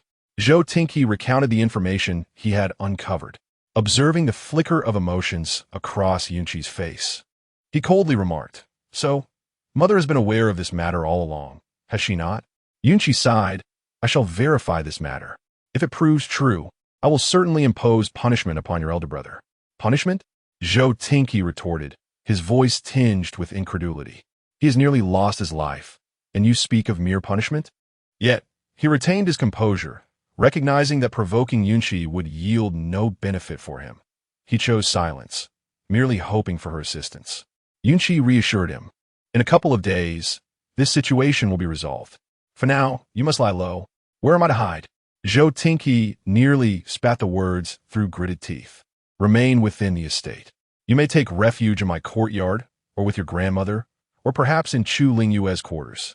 Zhou Taochuan's lips curled into a cruel smile. "Mother, none of these options are convenient. Instead, I shall conceal myself in my elder brother's courtyard.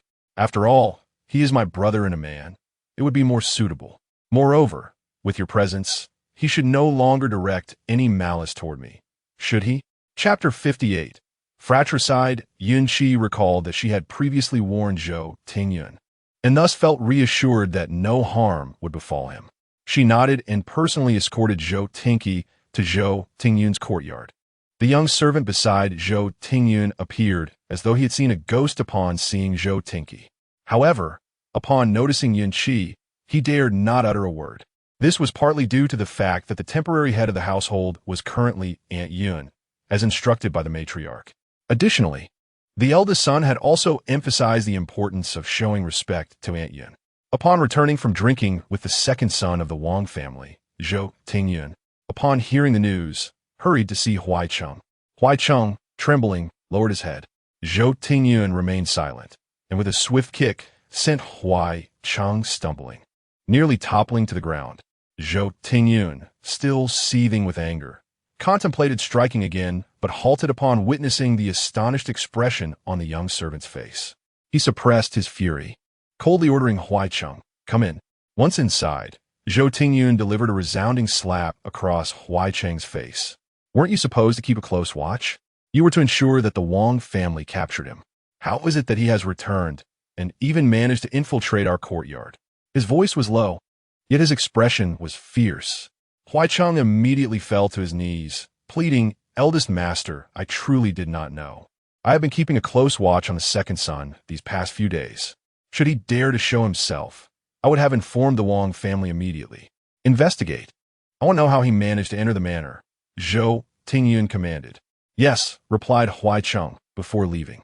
Zhou Tingyun stood alone for quite some time, finally taking a deep gulp of cold water from a teacup on the table, managing to quell his inner turmoil. He was just about to seek out Zhou Tinky when a voice echoed behind him. "So, it is you, my dear elder brother." Simultaneously, a dagger pressed against his back. Zhou Tingyun was drenched in cold sweat. The dagger slowly moved from his waist to his neck. Only then did he register the situation, swallowing hard. "Tinky?" he managed to utter. Zhou Tinky chuckled. "Indeed, it is I, my dear elder brother." Zhou Tingyun attempted to turn his head. Seeing Zhou Tinky remain still, he cautiously turned to face him. The flickering light cast shadows, obscuring Zhou Tinky's features, rendering him somewhat menacing. Zhou Tingyun felt a chill run down his spine. "Tinky, let us speak civilly. I am your elder brother." Zhou Tinky laughed softly, the sound chilling. "Elder brother? Now you acknowledge that you are my elder brother? Why did you not mention that when you were plotting against me?" "Tinky, I have my reasons. The elder brother has his motives. Allow me to explain." Zhou Tingyun began, but Zhou Tinky interrupted with a cold laugh. "Ah, your motive is to see me dead, is it not? Dear elder brother, I have always respected and obeyed you. Pray tell, why have you harbored such malicious intentions towards me? I truly do not comprehend." As he spoke, the dagger slid down from Zhou Tingyun's neck, gently tearing through his clothing. Zhou Tingyun's body began to tremble uncontrollably. "Stop, please. Do not act recklessly. I apologize on behalf of my elder brother." He trembled as he spoke, struggling to recall the teachings of his martial arts master. His mind a blank canvas, muddled and vacant. "Pray tell, dear brother, enlighten me. Why must you scheme against me so? I merely sought a title. My parents often remind me that even in my absence, you remain. Mother shows you favoritism. But why? Should calamity befall you, they would have no choice but to rely solely on me, their firstborn. Stop. I assure you, my intentions were never to take your life. My only aim was to tarnish your reputation, thereby eliminating any competition for the title. The death of young Master Wang was not orchestrated by my hand." Before he could finish, a dagger plunged fiercely into Zhou Tingyun's shoulder. A chorus of screams erupted within the room as servants rushed in. Upon hearing the commotion, Zhou Tinky's expression contorted further into a grimace. To ruin his reputation? Huh! Such words were easily spoken. It seemed his brother wished to obliterate him altogether. No desire for his life, is it? Very well. He, too, had no wish for his brother's demise. Instead, he longed for him to experience the harshness of this world. Yunqi, upon hearing of the fierce clash between the eldest and second sons, leapt into action, accompanied by Qingzhu, racing toward Zhou Tingyun's courtyard. Upon arrival, the sight of two bloodied figures lying within nearly caused her to faint. "Quick, summon a physician." A clever young servant had already rushed off for help. "Hurry, staunch their bleeding and lay them upon the bed. Are they not dead? Move swiftly." Both Zhou Tingyun and Zhou Tinky were drenched in blood. The maids and servants dared not approach them recklessly. It was only when Yunqi spoke that they scrambled forward. The stench of blood nearly overwhelmed her senses. But she could not afford to faint. Zhou Tingyun must not come to harm. Should anything happen to him, all her years of planning would be in vain. What hope would remain for her? When the physician arrived, Yunqi immediately declared, "Attend to the eldest master first. Whatever the ailment, it must be treated. Otherwise, none shall survive." The old physician frowned, but said nothing. Meanwhile, Zhou Tinky still retained a flicker of consciousness. Upon hearing her words, a sardonic smile graced his lips before he fully succumbed to unconsciousness. After examining the injuries, the physician spoke. "Though the wounds appear severe, they are not fatal. However, the scar upon his face, it may prove difficult to heal." Yunqi staggered slightly, nearly collapsing to the ground. Her heart felt as though it had turned to ice. A scar upon his visage? How could he inherit any title then, let alone her carefully devised plans?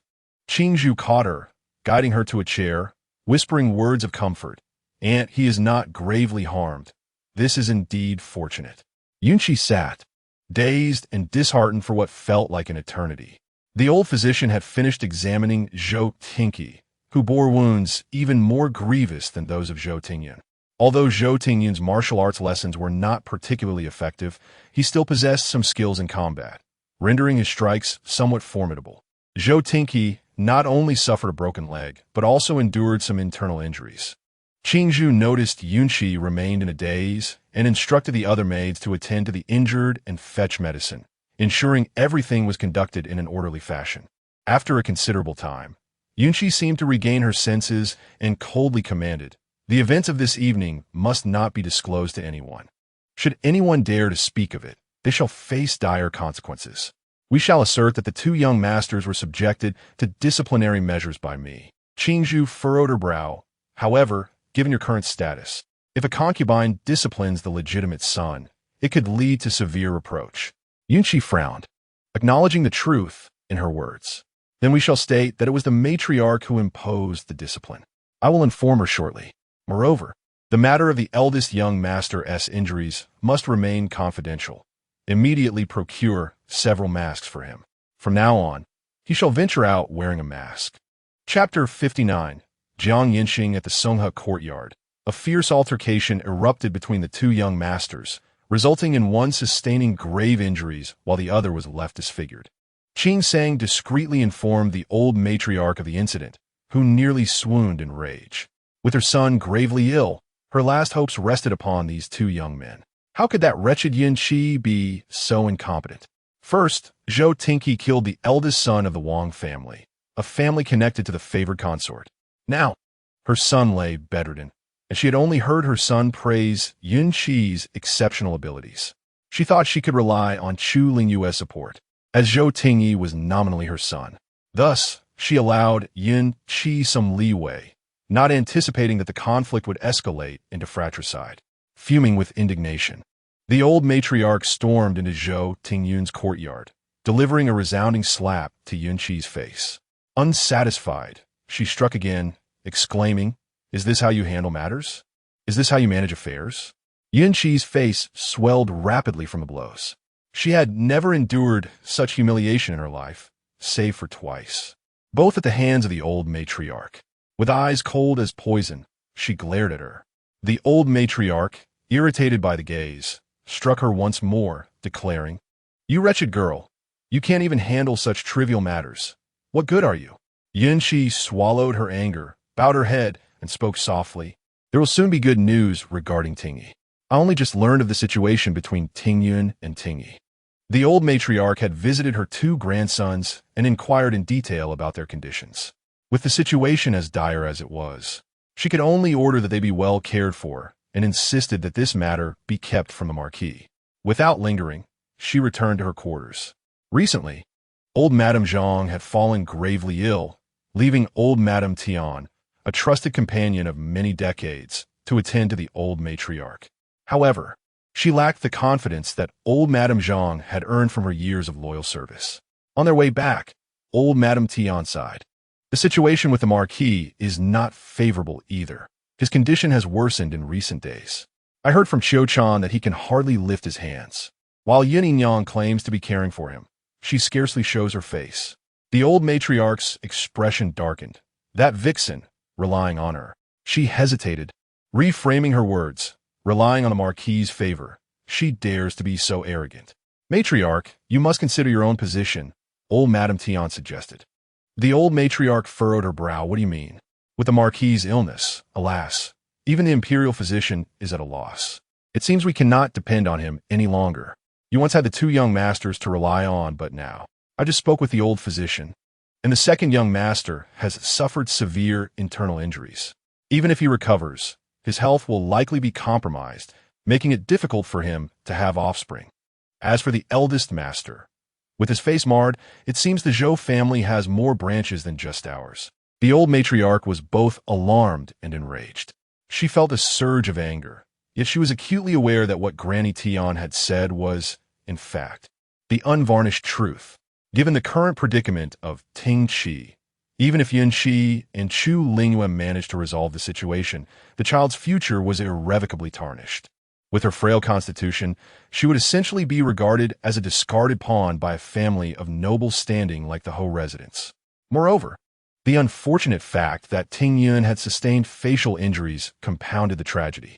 Years ago, when her son had perished, no one contended for the title, largely due to Chu Lingyu's esteemed lineage and the presence of her two healthy grandsons. Should the circumstances surrounding her son and grandsons become widely known, the Zhou family would likely descend upon them like ravenous wolves scenting blood. What was she to do? The matriarch found herself in a state of disarray, murmuring to herself. Granny Tian hesitated to respond. The old lady shot her a sidelong glance, choosing silence. Upon returning to the Songhe courtyard, she summoned Granny Tian into her private chamber, dismissing everyone else, and inquired, "Speak your mind directly. Do not beat around the bush, it vexes me." With her head bowed, Granny Tian replied, "I dare not speak, fearing your rebuke." The matriarch, exasperated, laughed in disbelief. "You little rascal, are you trying to play coy? Speak freely. No matter what you say, I shall not chastise you. All right?" Only then did Granny Tian cautiously begin. "I was thinking, if that is the case, why not take the initiative, my lady?" "What do you mean?" "I suggest selecting someone appealing from the clan and adopting them into our household. That way, should any troubles arise in the future, we would not have to fear." The matriarch retorted angrily, "Nonsense. My sons and grandsons are perfectly well. Leave my sight at once." Just before Granny Tian exited, she covertly cast a glance at the matriarch, noticing a flicker of contemplation in her eyes. It seemed her words had struck a chord. Turning away, Granny Tian silently smiled to herself. Her scheme was set to bear fruit. In short order, news of the grand drama unfolding in the Ho residence reached Chu Lingyu.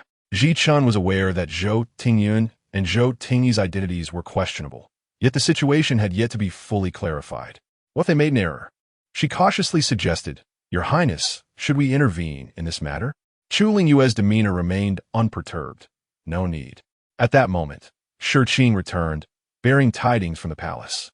Within the palace, another grand spectacle was afoot.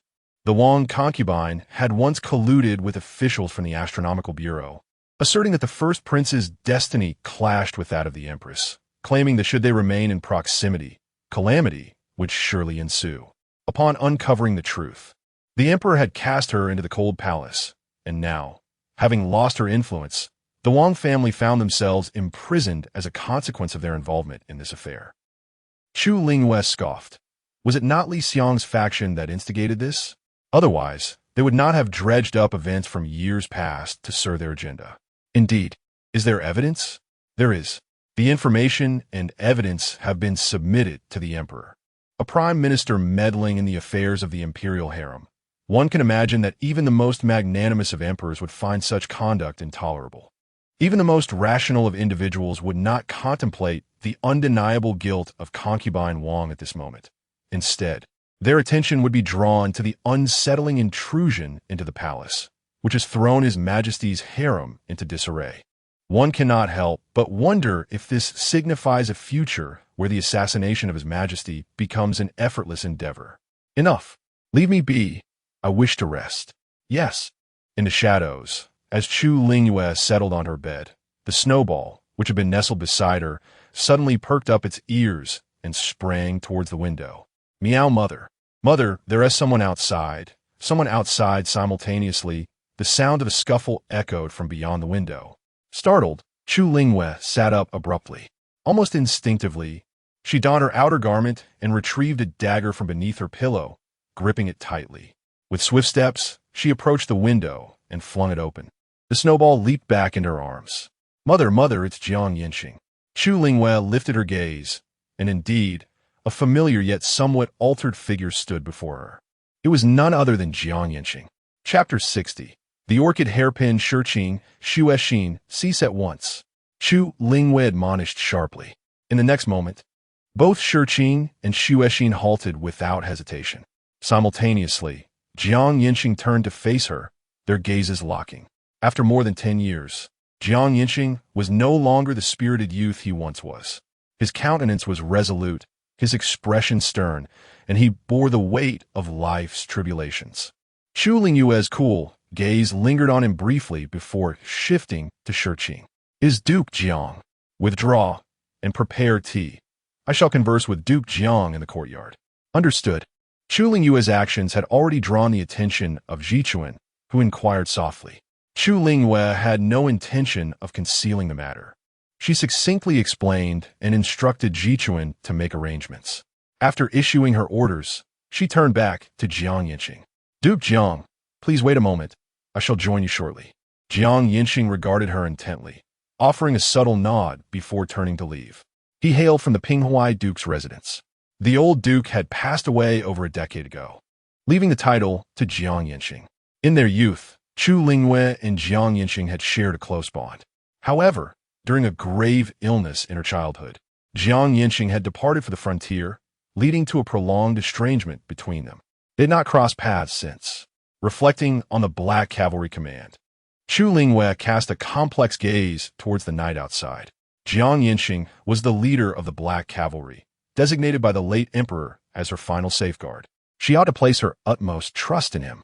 Yet after all she had endured, Chu Lingyu found herself unable to trust anyone entirely. Moreover, the Black Cavalry Command had only recently been taken, and Jiang Yinxing had arrived almost immediately thereafter.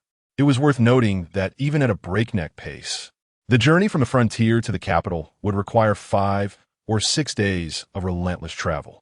The command had been lost only a few days prior. However, she did not believe Jiang Yinxing would be foolish enough to harm her within the temple, considering the multitude of monks present, most of whom were skilled in combat. Her own shadow guard were also nearby. Even if Jiang Yinxing possessed exceptional martial prowess, he could not possibly contend against 10 or even 100 adversaries. After changing her attire and refreshing herself, Chu Lingyu quietly made her way to the pavilion in the courtyard, accompanied by several trusted maidservants. Zhichuan and the others had already prepared the tea. Chu Lingyu took a seat on the stone bench. Your Highness, we greet you. Duke Jiang, please do not stand on ceremony. Take a seat. Chu Lingyu personally poured tea, handing a cup to Jiang Yinxing. May I inquire the reason for your unexpected nocturnal visit? Duke Jiang? Jiang Yinxing accepted the tea, his profound gaze meeting Chu Lingyu's for a fleeting moment before he consumed it in one gulp. He then produced an orchid hairpin from his robes and extended it toward her. Chu Lingyu's pupils constricted. This hairpin had been in her cosmetic box. She had brought it to the temple. Zhichuan, without needing further instruction, Zhichuan understood her intent, bowed hastily, and retreated quickly towards the side room. If the princess's hairpin had been taken while she was in such close proximity, she would bear an unimaginable burden of guilt. Who gave this to you? Chu Lingyu's voice was icy, barely above a whisper. The Xiongnu. They said you were in their custody, and the Xiongnu king requested a secret meeting with you. You had previously written to me, and I felt a sense of caution, fearing there might be an error in your letter. I hastened back to confirm matters with you in person, which delayed the time with the Xiongnu king. Jiang Yinxing spoke with utmost seriousness. Chu Lingyu was taken aback to discover that this was the reason. She tightened her grip around the hairpin, offering a bitter smile. I am fine, but I did not expect them to act so swiftly. Jiang Yinxing's keen eyes, sharp as an eagle's, turned toward her. They? Who are they? In your previous letter, you merely advised me to be cautious, stated that you were well, and mentioned that the Black Rider Order would not be easily entrusted to another. Yet, you did not elaborate on the matter. Have you encountered some trouble? Otherwise, you would not have mentioned the Black Rider Order. Although he held the position of the Black Rider's chief, the order had never made a public appearance. Yet, he understood well that if it were to surface, it would imply that she was in grave danger. Chu Lingyu lowered her eyelids, her gaze betraying a hint of hesitation. She was uncertain whether she could trust Jiang Yanqing. At that moment, Zhou Taochuan unexpectedly bounded over from somewhere, leaping on her lap. Mother Chu Lingyu gently stroked her head, allowing her to nuzzle against her palm. Zhou Taochuan appeared quite content, and then curiously glanced over at Jiang Yanqing, her inner thoughts exclaiming, "It's Duke Jiang. I have actually seen the war god of our Qin dynasty in this lifetime. What a pity, in a few years. Duke Jiang will be suspected by His Majesty due to his clandestine meetings with the Xiongnu king, and ultimately, for reasons unknown, he will suddenly halt his pursuit of the Xiongnu, incurring the charge of treason." Chu Lingyu's hand froze as she caressed Zhou Taochuan. He meets the Xiongnu king in secret? Chu Lingyu abruptly lifted her gaze to Jiang Yanqing. Did you just say that the Xiongnu king used this hairpin to lure you to a private meeting? Indeed. If I had not received your letter, would you have gone? As she posed this question, a trace of unrecognized urgency tinged Chu Lingyu's voice. Jiang Yanqing frowned. There is no if. Chu Lingyu felt both exasperated and amused. Her temper flared as she stubbornly pressed on. What if it were the case? Jiang Yanqing's brow furrowed even tighter, seemingly displeased with her line of questioning. Yet, Chu Lingyu remained undeterred, fixing him with her captivating phoenix eyes. Ultimately, Jiang Yanqing let out a deep sigh and replied, "I had not considered it, but now you must." In that moment, Chu Lingyu evoked in Jiang Yanqing a sense of nostalgia, reminiscent of their youth. She had always spoken to him with such spirited defiance. As long as she did not receive a satisfactory answer, she would never relent. If it were not for that year, would everything have turned out differently? Jiang Yanqing lowered his eyelids, casting aside those impractical fantasies. After a brief silence, he replied, "Yes, I would go." Chu Lingyu leaned back against her chair, momentarily lost in thought. However, in just a moment, her gaze regained its clarity. She turned to him, poised to speak, when Ji Chun approached with the jewelry box in her arms. "Princess, the hairpin is still here." Chu Lingyu took the box, retrieving the orchid hairpin, comparing it to the one in her hand. They bore some resemblance, yet upon closer inspection, they were indeed different. "You discern, this is an absurdity, is it not?" Jiang Yanqing softly acknowledged with a hum. The hairpin he crafted with his own hands. Even after all these years, how could he possibly be unaware of its authenticity? Yet, his apprehension lingered. He yearned to witness her well-being with his own eyes. Chu Lingyu carefully tucked away both hairpins. She turned to Jiang Yanqing and declared, "Jiang Yanqing, remember this. I shall not bestow this hairpin upon anyone. Furthermore, I have no intention of leaving this capital city. Do exercise a modicum of sense." Her words were directed at the present Jiang Yanqing, as well as the Jiang Yanqing of a past life. Jiang Yanqing furrowed his brow. He did not believe the hairpin to be genuine. "So why do you express such sentiments?" Nevertheless, he lowered his head, responding softly, "Yes, I shall remember, my lord. Tomorrow, I shall accompany you to the palace to plead for the emperor's forgiveness." Jiang Yanqing lifted his gaze, frowning, "If I come and go in secrecy, the emperor is unlikely to be aware and will not hold it against me." He was rather reluctant to meet the emperor. In the past, the emperor had discerned his true intentions and had dealt him a harsh blow in private. Later, after Chu Lingyu's wedding, he had received another thrashing. Jiang Yanqing felt unjustly wronged, but there was no avenue for redress. How could he entertain such thoughts? Chu Lingyu shot him a fierce glare. "Jiang Yanqing, do you take the emperor for a fool? Do you truly believe that upon your discreet arrival in the capital, the emperor's men would be oblivious?" Chapter 61. The dispersed soul. Jiang Yanqing shook his head calmly. His Majesty must be aware. Upon entering the capital, he had already sensed it. Yet, he remained indifferent. As long as he did not act, even if His Majesty were to know, it would not affect him. He conducted himself with integrity, and the relationship between him and His Majesty had been harmonious over the years. It seemed there was some tacit understanding between them. Chu Lingyu was at a loss for words. How had this man become increasingly obtuse over the years? After several attempts to persuade him, seeing Jiang Yinxing's stubbornness, she decisively commanded, "This is my decree. Ji Chun, prepare a guest room for Duke Jiang to stay in tonight. Tomorrow, I shall descend the mountain with him to pay respects to the emperor." Understood. After Chu Lingyu finished speaking, she rose and returned to her chamber.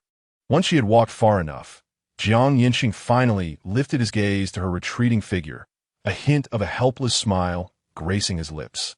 She was still the same as she had been all those years ago. Suddenly, he felt a wave of nostalgia wash over him. At the Kajing Marquis, when news of the downfall of Wang Guifei and the Wang family reached Zhou Taochuan, he had just awakened. His servant, upon hearing this news, rushed to inform Zhou Taochuan. Zhou Taochuan was taken aback, then burst into hearty laughter. Let Zhou Taochuan scheme against him. Ha ha! But his mirth was abruptly cut short by a fit of coughing. His heart swirled with both surprise and anger. He was aware that he had sustained severe injuries. Yet, Zhou Taochuan was not faring any better, as the doctors had declared his face beyond salvation. The thought brought him some happiness, but he had not anticipated the extent of his own injuries.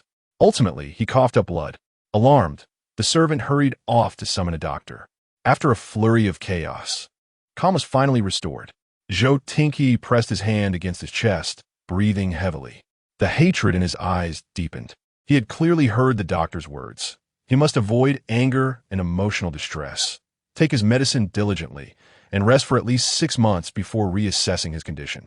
Otherwise, the consequences could be dire. Zhou Taochuan, he bore an eternal grudge against him. Simultaneously, Zhou Taochuan's words directed at Chu Lingyu reached Yun Qi's ears. She is merely a concubine. Yun Qi smashed a teacup in the room. Very well. The old lady has truly raised the child well. Yun Qi spat through clenched teeth. As for the second young master, his allowance was halved. No one was permitted to enter or leave the courtyard freely. If injured, they were to recover properly. Otherwise, what use was a useless son? Thankfully, she still had her 4th son. Changyi complied. At the same time, in Qingsong courtyard, Zhou Taochuan tasted the bitterness of the medicine and suddenly felt a surge of anger, hurling the medicine bowl to the ground. He glared at Huai Cheng. "Where is the eldest young master? You should attend to me personally. What is the meaning of you coming here every day?" Recalling that Yin Qi was also absent, his anger intensified, and he shouted loudly, "Yuanin, Yuanin."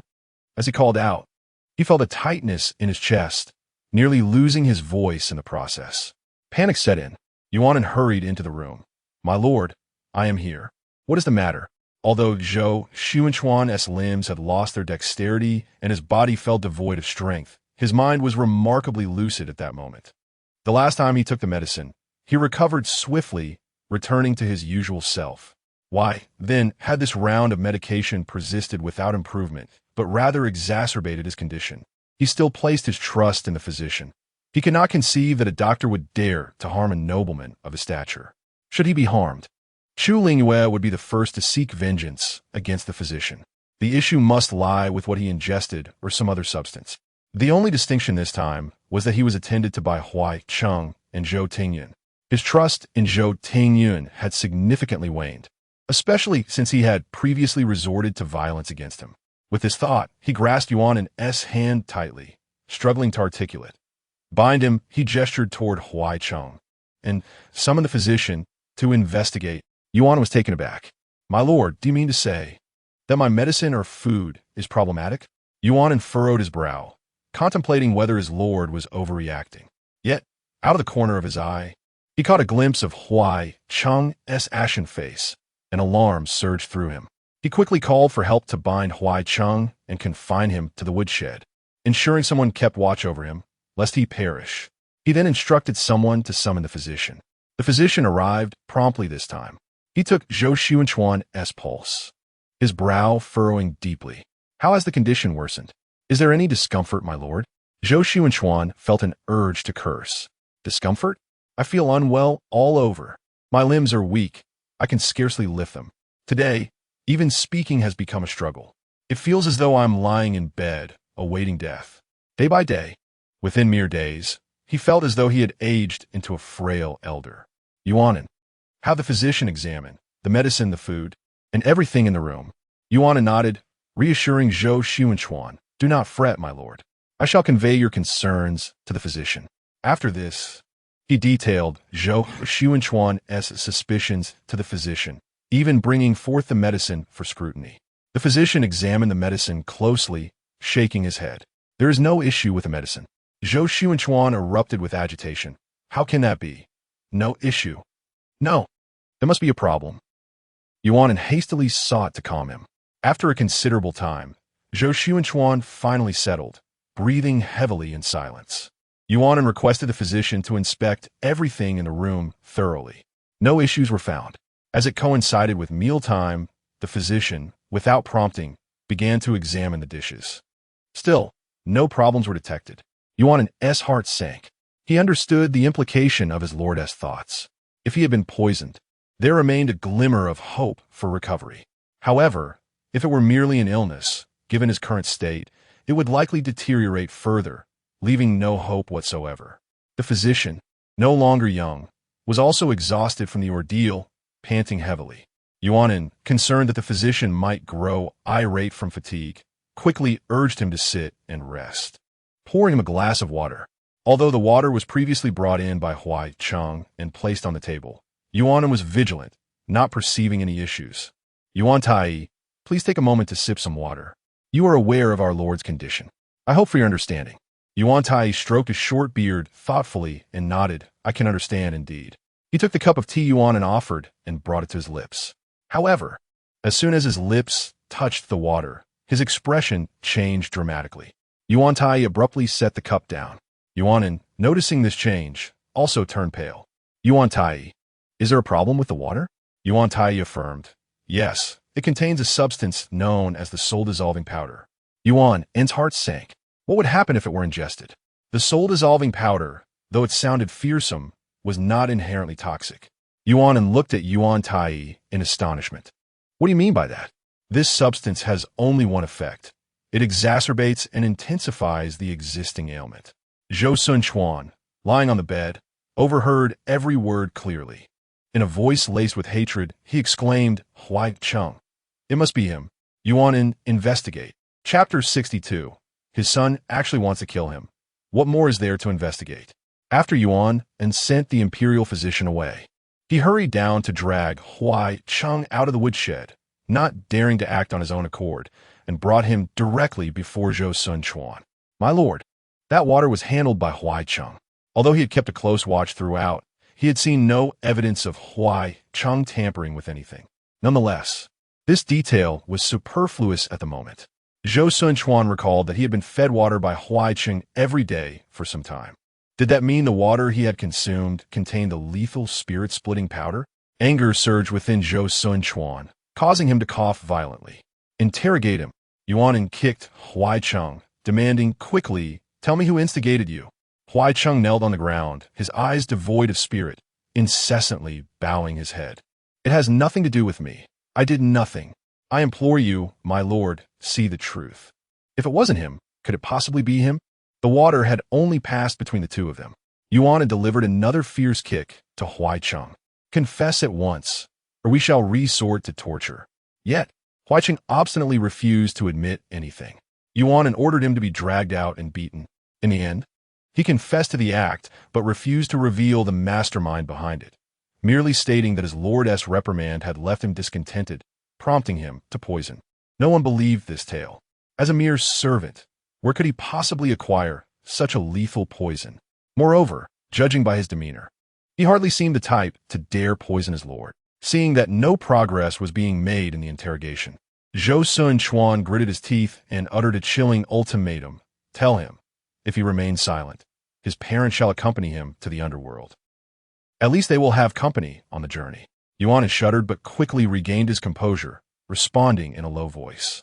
He stepped before Huai Cheng and coldly stated, "Huai Cheng, you heard your lord's words. If you do not speak, your parents will lose their lives alongside you. They raised you. Can you bear to let them suffer? And your newlywed wife, she too may perish. At the mention of Huai Cheng's wife, a flicker of resentment flashed in his eyes. Brother Yuan, my parents are innocent. I am the one at fault. Please, I beg you, intercede with my lord on my behalf. You may beat or kill me, but do not implicate my parents. Brother Yuan, I bow to you. As he spoke, Huai Cheng repeatedly bowed deeply. What good is your bowing to me? No amount of bowing will suffice. It would be far wiser to reveal the mastermind. Perhaps your lord might spare your parents' lives. As Huai Cheng continued to waver, Yuan pressed on, are you still waiting for that mastermind to save you?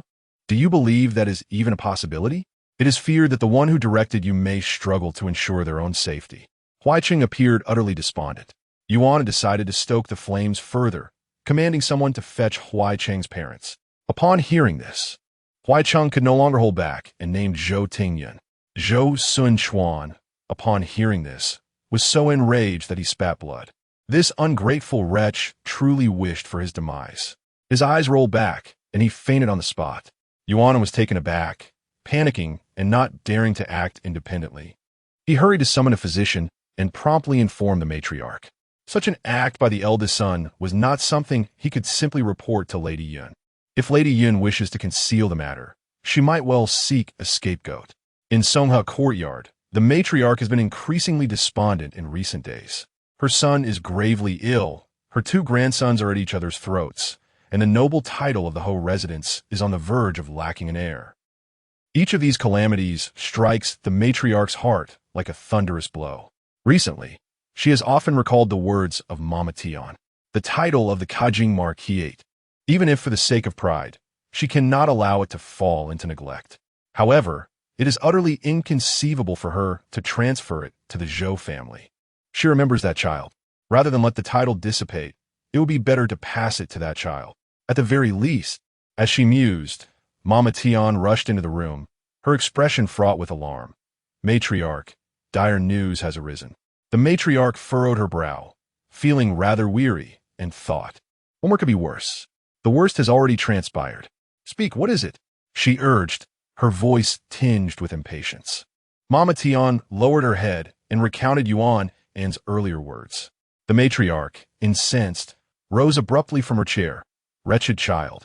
How dare he? Gulme, let's go to Qing's Song Courtyard. Gathering her strength, the matriarch made her way to Qing's Song Courtyard, where she heard Huai Cheng's confession firsthand. The weight of it seemed to age her by a decade. This was her beloved eldest grandson, whom she had nurtured with great hopes. Not only had he turned against his brother, but he had also attempted to poison his own father. Such a beast, devoid of familial morals. Take the eldest young master to the ancestral hall and administer the family law. From now on, he shall remain confined to the courtyard and not venture out. This implied a prolonged house arrest. Zhou Taochuan, having just awoken, was displeased upon hearing his mother's decree. Mother, that wretch.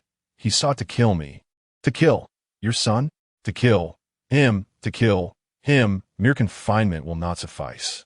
The matriarch gazed at Zhou Taochuan through tear-filled eyes. My son, I understand your distress. Yet he is, after all, the eldest son and grandson of our Ho residence. If this matter were to spread, our family would be doomed. We shall confine him for a time, and later send him far away to the estate. To let him fend for himself, would that be acceptable? Certainly not, he retorted. That wretch seeks to end his life. How could he be allowed to live in this world? Yet, he was acutely aware that his own health was deteriorating and that Yun Qi could not be relied upon. He could not afford to provoke his mother at this moment, lest she become enraged with him. After all, he remained the Marquis, and there would be ample opportunities to end him if that were the intent. I shall heed my mother's wishes. Given the gravity of this matter, I must inform the princess as well. The princess has been away for 7 days. Mother, please send someone to summon her back. At that moment, Zhou Taochuan realized that in this marquisate, apart from Yuan, he had no one else to trust. No, there was also Chu Lingyu. With her deep affection for him, knowing his plight, she would surely advocate on his behalf. Zhou Taochuan suddenly found himself longing for Chu Lingyu. Meanwhile, the matriarch was formulating her own thoughts. She spoke with an expression devoid of emotion. You may not yet be aware, but Tingyun and Tingyi have engaged in mutual destruction. Tingyun has martyr face.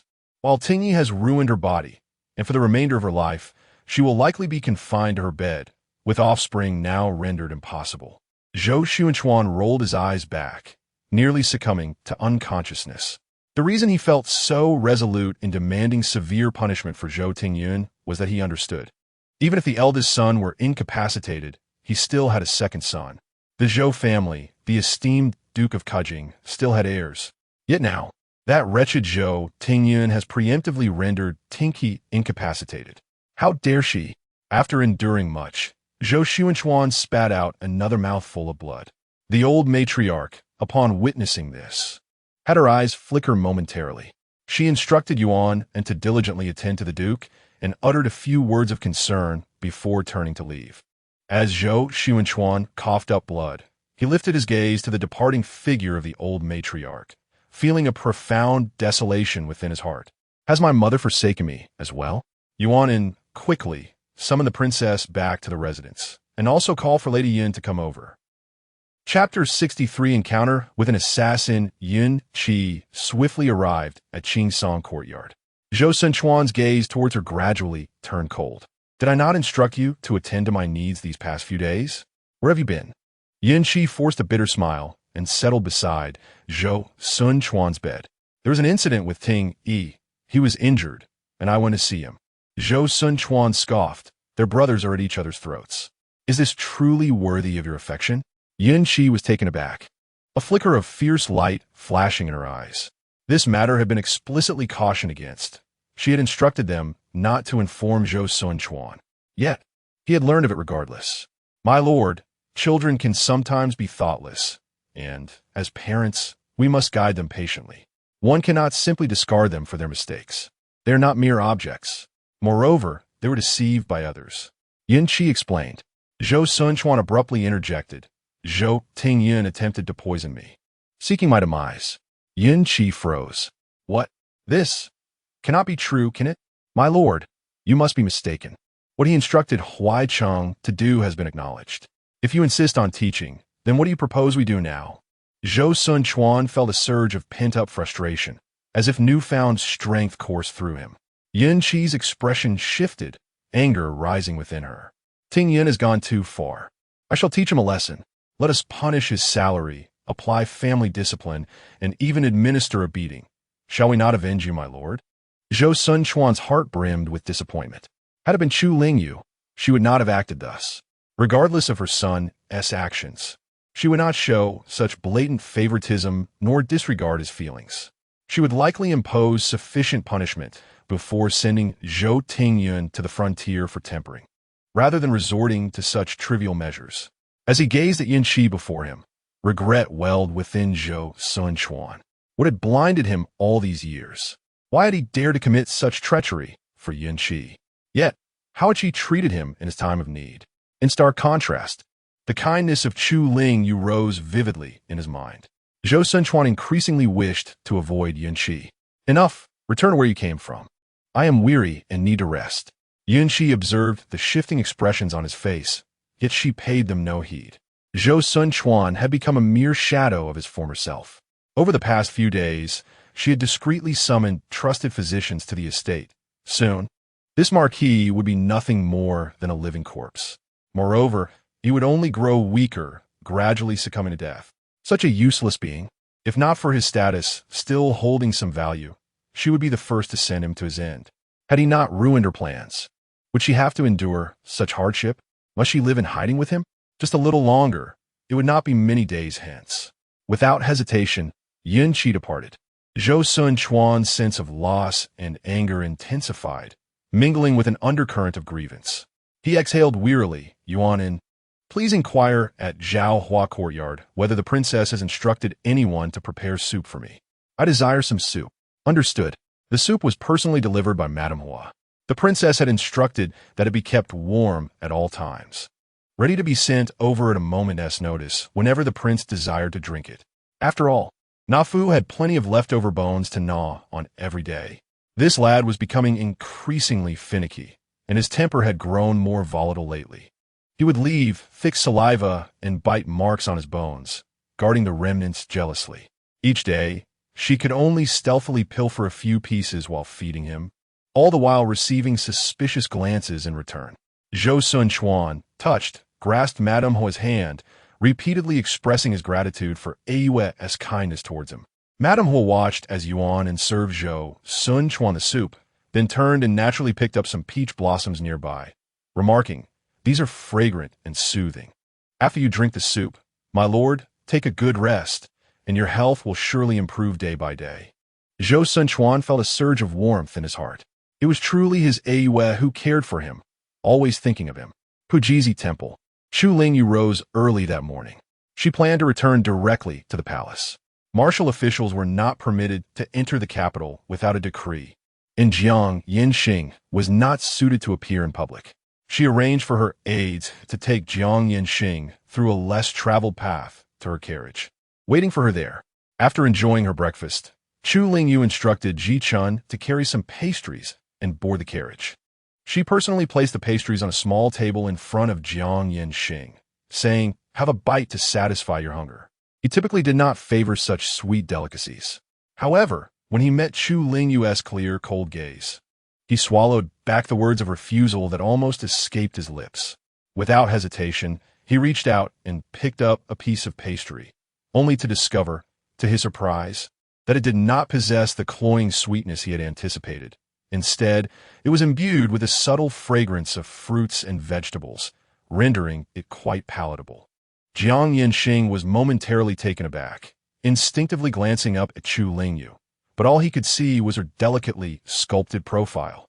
Sensing someone's gaze upon her, Chu Lingyu turned her head only to find Jiang Yanxing looking out of the carriage window. She raised an eyebrow, but said nothing.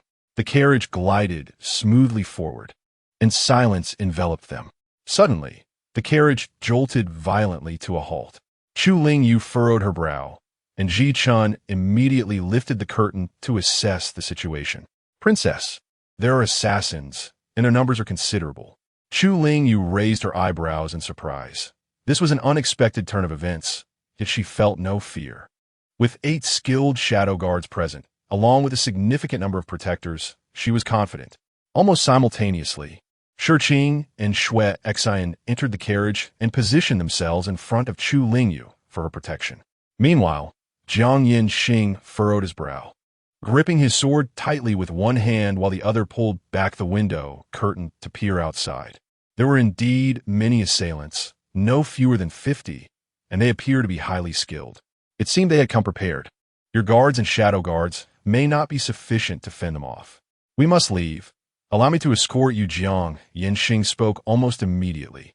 Chu Lingyu turned to Shiqing, who listened attentively, then lifted the curtain to scrutinize the situation for a moment before nodding at Chu Lingyu and quietly saying, "Moreover, their numbers are increasing. Please, princess, you must go first." She knelt in the carriage, instructing her subordinates to hold back. Chu Lingyu had never been one for pretentiousness. Upon hearing this, she nodded resolutely. "Shall we depart at once?" Jiang Yanxing gestured towards her attire, saying, "Change out of that dress and switch with the maid. Otherwise, we shall become living targets the moment we step outside." With that, he produced a piece of black cloth from his pocket and promptly covered his face before leaping out, taking a seat on the yoke of the carriage. Ji Chun willingly removed her own garments and exchanged them with Chu Lingyu's. Once the change was complete, Chu Lingyu retrieved a dagger from the hidden compartment of the carriage and tucked it into her bosom, then turned to Ji Chun, instructing Shiqing and Shui Xian, "Protect her well and ensure no harm befalls her." After all, Ji Chun, clad in her attire, will become a target for all. Upon hearing this, Ji Chun's eyes reddened. "Your Highness, take care of yourself. Even if it cost me my life, it would be worthwhile. Do not speak such nonsense. Stay alive." Chu Lingyu cast a deep glance at her before lifting the curtain to step outside. Almost simultaneously, a sharp arrow was shot directly at her vital point. Chapter 64. The third brother Chu Lingyu's clumsy skills were utterly insufficient to evade the impending danger. Shiqing, Shui Xian, and even Ji Chun were taken aback, all rushing towards her, but it was already too late. At that moment, Chu Lingyu felt a sudden force gripping her hand, pulling her aside. An arrow narrowly missed her face, embedding itself into the carriage wall. Cold sweat broke out on Chu Lingyue's forehead as she turned to see Jiang Yinxing, who was firmly holding onto her. With an apology, he wrapped his arm around her slender waist and leapt down from the carriage. Simultaneously, Shui Xian and Shi Qing embraced Ji Chun, who was clad in Chu Lingyue's gown, and jumped down as well. The two groups swiftly selected several horses and galloped off in different directions. Indeed, these individuals did not recognize Chu Lingyue, as most pursued Ji Chun. Jiang Yinxing shared a horse with Chu Lingyue. She found herself in his embrace, yet he dared not overstep any boundaries. One hand grasped the reins while the other gently supported her shoulder, ensuring her safety without drawing them closer together. However, Chu Lingyue's thoughts were not on their proximity. She was preoccupied with glancing back at the pursuing assassins. Frowning, she pondered, could they discern her identity? As Jiang Yinxing urged the horse forward, occasionally instructing Chu Lingyue to duck from incoming arrows, he finally remarked, from their build and archery skills, they seemed to be affiliated with the military. Before he could finish, he noticed several arrows hurtling toward them.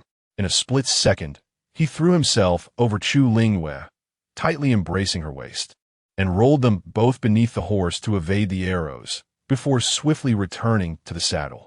Chu Lingyue was taken aback. After more than 30 years, this was her first encounter with such adrenaline. Yet, it was undeniably exhilarating. Her phoenix eyes widened, brimming with excitement and novelty. Having adhered to conventions for so long, even while riding at the racetrack, she was bound by the myriad rules imposed upon noble women. A slight transgression would summon a cadre of instructors. If not for the circumstances, she would have urged Jiang Yinxing to take her on another adventure. Jiang Yinxing glanced back and noticed that the assassins had been left far behind. With a quiet sigh of relief, he turned to reassure Chu Lingyue, only to be met with her eyes sparkling with exhilaration. He was momentarily taken aback, his heart racing. The vibrant and passionate girl from years past seemed to have resurfaced. After a brief pause, he averted his gaze and coldly instructed, "Hold on tight. We shall take a different route." This alternate path was closer to the capital, albeit in worse condition, making it easier to shake off their pursuers. Chu Lingyue snapped back to reality, softly affirming with a gentle emma. As the pursuers failed to catch up for an extended period, her taut nerves relaxed, and she became acutely aware of the warmth emanating from the man behind her. This sensation evoked memories of her carefree youth. In a hushed tone, Chu Lingyue ventured, "Jiang Yinxing, why did you leave without a word all those years ago?" This remained a question she had never resolved in either her past or present life. Once, they were beings willing to do anything for each other, even to the point of death. Jiang Yinxing felt a sudden rigidity in his body. He opened his mouth, intending to say something, but ultimately swallowed his words. He refrained from responding to her. After a prolonged silence, Chu Lingyue let out a derisive laugh and ceased her inquiries. An impenetrable silence enveloped the two.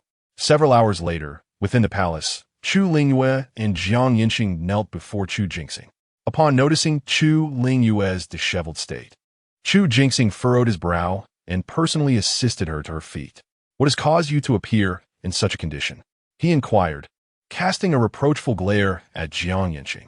"How could you fail to protect even the crown princess?" Jiang Yinxing lowered his head, remaining silent. Chu Lingyue hastily interjected, "Your Highness, if it were not for Jiang Yinxing's protection, I shudder to think what might have transpired today." She recounted the harrowing encounter with dozens of well-trained men in black upon returning to the capital from Pajizi, detailing how Jiang Yinxing had escorted her to safety.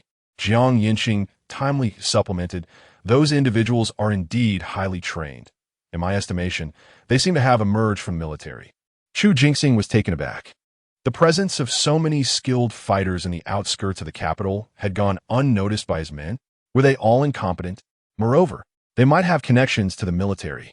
Chu Jingxing's expression darkened suddenly, his displeasure palpable as he directed his ire towards Jiang Yinxing. "Jiang Yinxing, you are quite remarkable. Abandoning your post and returning to the capital without permission, what punishment do you deserve?"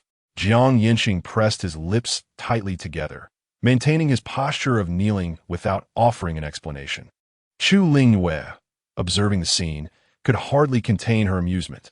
Was his tongue sewn shut? Why the silence? No wonder he faced suspicion from the crown prince in his past life. Had the crown prince conducted a thorough investigation? Perhaps they had indeed manipulated the circumstances. Chu Lingyu leisurely sipped the tea that eunuch Wood brought her, attempting to ease the tension coursing through her.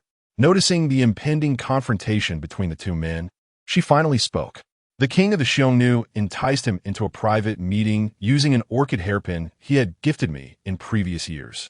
Both Chu Jingxing and Jiang Yinxing turned their attention to her. With an unflappable demeanor, Chu Lingyu continued, "Not long ago, I sent him a letter cautioning him against trusting anyone concerning matters related to the Black Cavalry.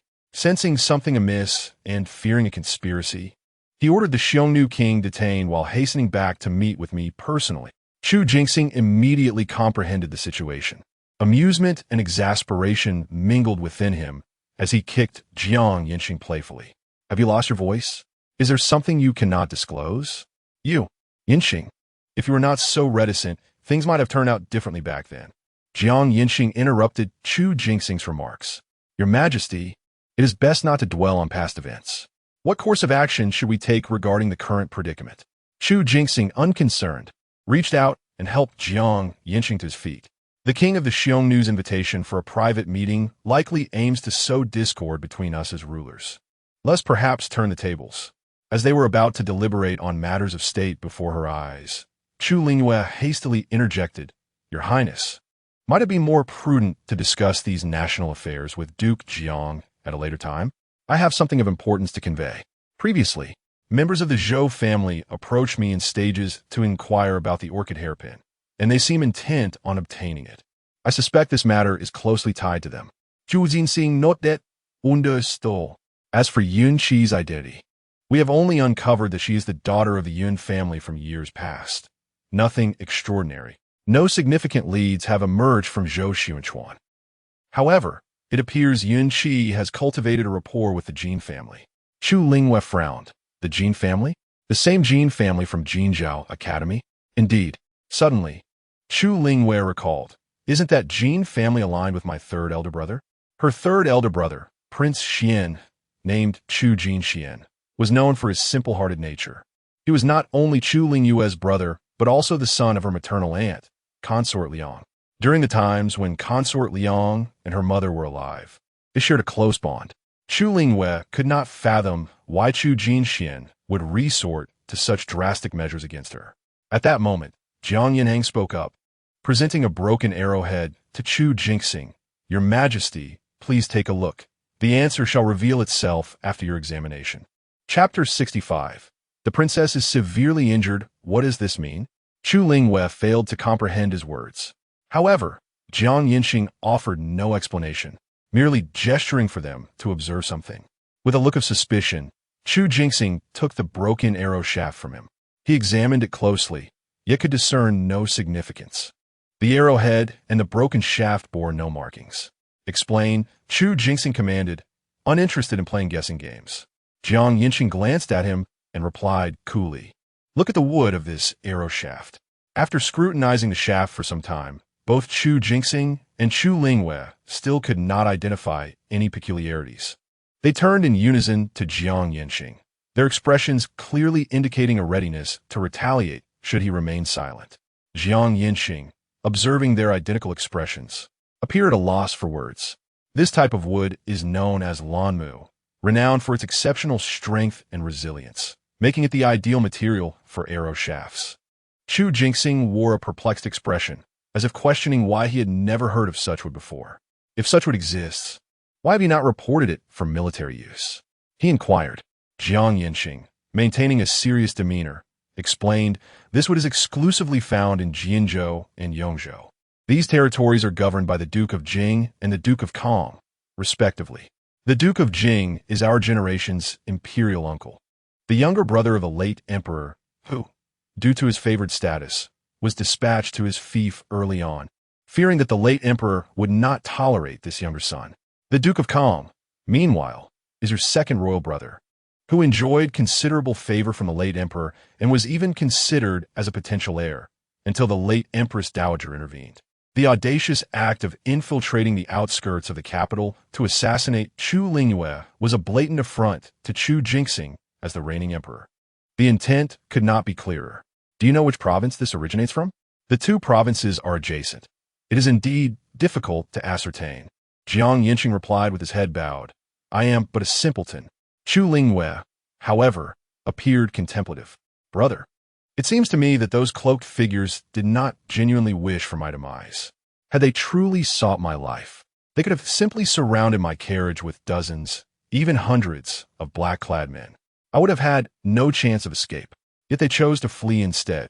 Were you implying, sister? I instructed my maid to switch clothes with me, disguising herself as I made my escape.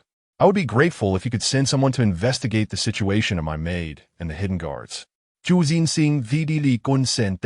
Investigations require time. You should return to your palace to rest. Stay within the palace tonight, and once we ascertain the situation, we shall devise a strategy.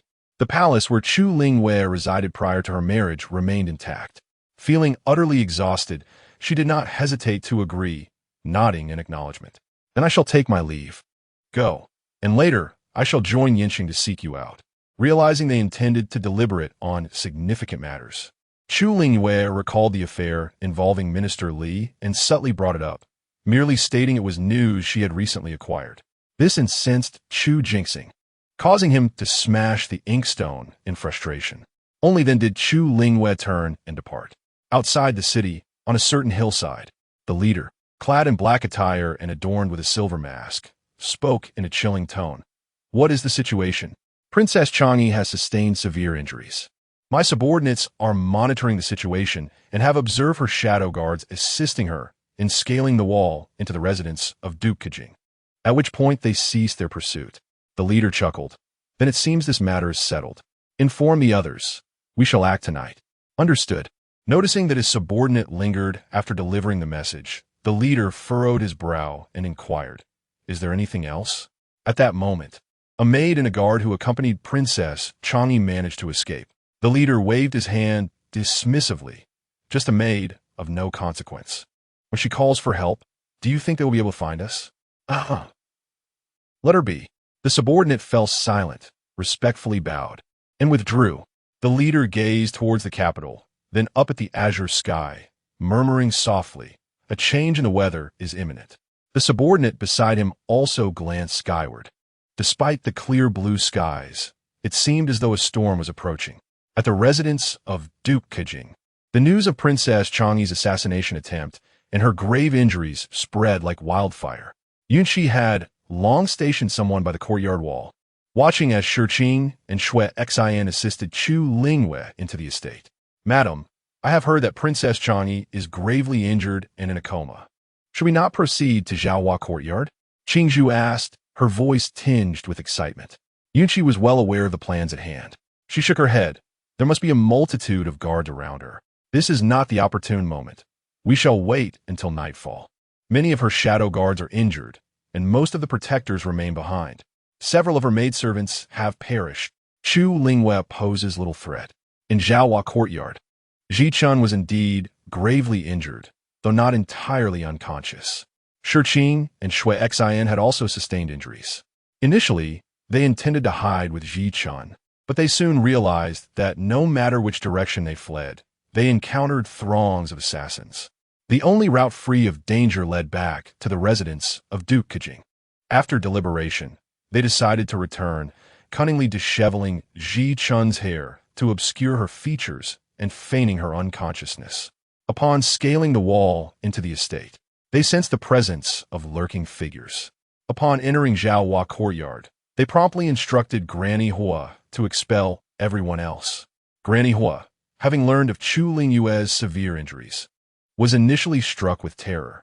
Only after closing the door and seeing Ji Chun lying on the bed did she breathe a sigh of relief and ask, what transpired? Shiqing succinctly recounted the events. Upon discovering that Chu Lingyu had departed with Jiang Yinqing, Granny Hua felt reassured. They all clearly understood the depth of Jiang Yinqing's feelings for Chu Lingyu, sentiments that their naive princess remained oblivious to. His abrupt departure years ago had incited the wrath of the Empress Dowager, who forbade any contact between them, leading to their tragic separation. It was rumored that the Duke of Jiang had remained unmarried all these years. Whenever the topic of marriage arose, he would simply state, "How can one settle down while the Xiongnu remain unvanquished?" Yet Granny Hua privately speculated whether it was possible that the Duke of Jiang remained devoted to their princess. Certainly, these words were ones she dared not utter. Playing her part to perfection, Granny Hua promptly sent for the esteemed physician Yuan. With a composed demeanor, she chastised those below her and brandished the token left by Chu Lingyu to summon the guards from the outer courtyard, effectively encasing Zhaohua courtyard in an impenetrable fortress. When Yunqi learned of these developments, her expression darkened. She had overlooked the presence of Granny Hua.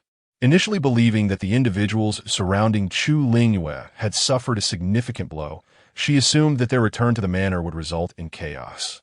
To her surprise, however, this was the outcome of a considerable investment, culminating in the loss of numerous elite subordinates.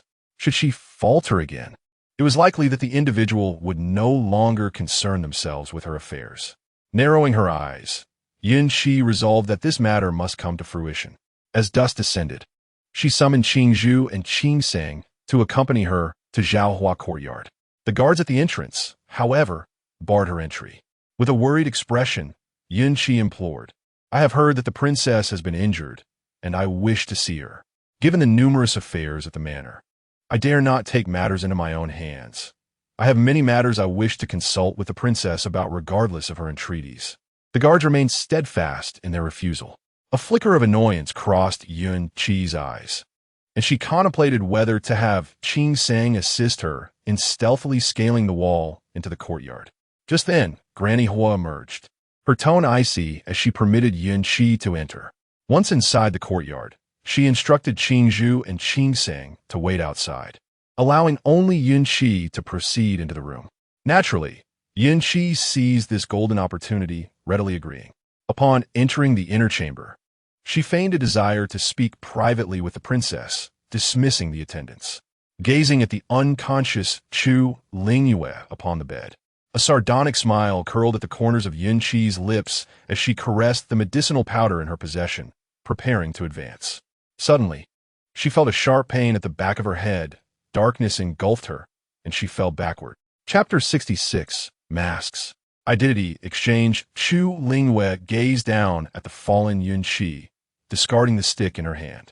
She approached and crouched before Yunqi, probing through her belongings to uncover a gossamer-thin mask and a pouch of powder. A knowing smile graced Chu Lingyu's face as she beheld the pouch, confirming her suspicions. It was indeed reminiscent of the schemes from her past life.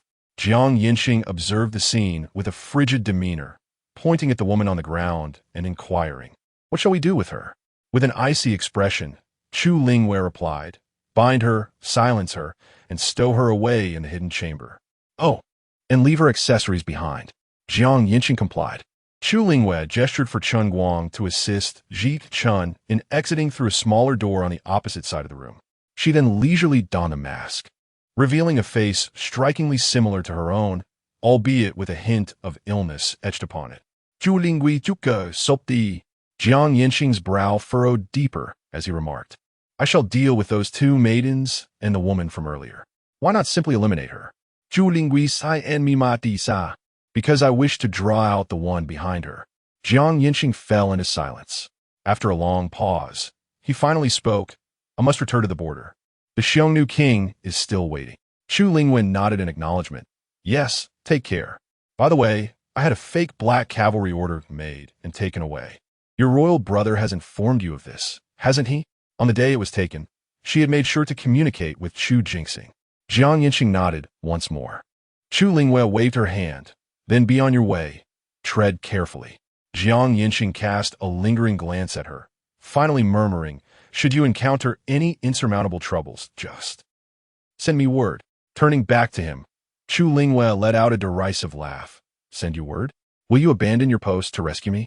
Unless one day your royal brother seeks my life, and I lead you in rebellion." Jiang Yinxing's expression shifted, disapprovingly regarding Chu Lingyu. Yet, she offered no further commentary. "You may leave now. Remember, I shall remain in the capital. Do not be foolishly used by others." nor should you drift from your royal brother's side. He acquiesced with a gentle hum, then quietly leapt from the window, vanishing silently into the night. Chu Lingyu remained motionless until a considerable time had passed, finally moving her fingers to take a black pill, swallowing it with a cup of cool water. She then slowly returned to the bed, lying down. After a while, her voice, hoarse, called for Granny Hua. Have Qingzhu and Qingsang come in? Yes.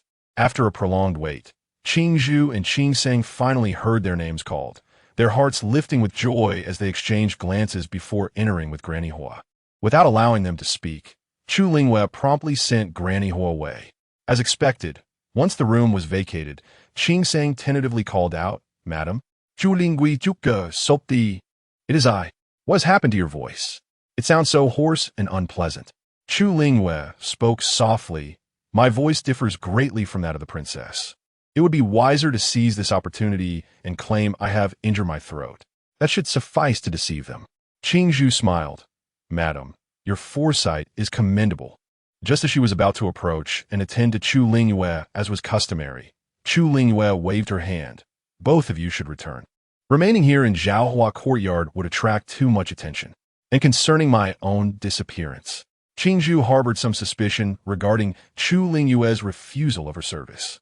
She merely took this opportunity to closely observe Chu Lingyu. Upon noticing the distinct disparity between the skin around her face and the genuine complexion, she realized the truth. Indeed, she was wearing a mask. Qingzhu pointed at Chu Lingyu's face with a smile. Madam, there is still a noticeable difference between the skin on your face and neck. Please be cautious. Chu Lingyu nodded. This was merely a deliberate reveal for their benefit. Qingsang chimed in. Regarding your disappearance, madam, my master has devised a plan. She then produced a mask from her bosom and handed it to Chu Lingyu, revealing it to be that of Yunqi. You shall feign remaining in your chambers for a few days. Afterward, find a reliable maid, have her don this mask, and fabricate an excuse to send her to the estate. By then, arrangements will naturally be made regarding her fate. Chu Lingyu gestured towards the small table by the bed, indicating for Qingsang to place it there. She added, in the days to come, I must exercise even greater caution. If you have matters to attend to, wait for me at Qingsong courtyard, and I shall seek an opportunity to visit. Yes, we shall return now. Farewell. Once the servants exited the courtyard, Chu Lingyu's gaze grew colder. During her time in the palace, her elder brother had detected anomalies, particularly as those in black were deliberately driving Ji Chun and the others back to the Marquis. The group had agreed that her brother's men would apprehend those in black, while she would be escorted back to the Marquis by Jiang Yanqing, circumventing the black-clad figures. To her surprise, upon her return, she heard the news of Yunqi's insistence to meet. Recalling events from her past life, she felt a surge of speculation and resolved to play along, intentionally granting her wish. Chen Guang, discreetly take Yunqi to the palace and present her to His Majesty for personal interrogation. Once the inquiry concludes, we shall determine our course of action, Chu Lingyu instructed softly. Chen Guang responded in a low voice and turned to leave, but Chu Lingyu called out once more, what of our casualties? Subordinate and Xuexin sustained minor injuries. Shiqing and Su He are severely wounded. Bo Tao and Bo Sun are still unaccounted for, while Bai Han and Bai Zhou have also suffered grave injuries. Additionally, among the guard we sent out, 3 were killed, and the others are seriously wounded. As for the maidservants, all but Ji Chun have perished. Chu Lingyu's expression darkened. Logically, after her departure, those individuals should not have relentlessly pursued her attendants and maidservants. Coupled with Yunqi's actions, it seemed that those in black had inflicted such harm upon her entourage merely to pave the way for Yunqi, allowing her to take her place. Suddenly recalling Shui Tuaner, Chu Lingyu urgently inquired, what of Shui Tuaner? A gentle meow echoed softly as the fluffy snowball, known as Shui Tuan emerged from beneath Chu Lingyu's bed. Gazing up at her with an expression of deep distress, Chu Lingyu exhaled a sigh of relief. All was well, all was well. She beckoned lightly to Shui Tuan who nimbly leaped onto her lap, incessantly rubbing its furry head against her hand.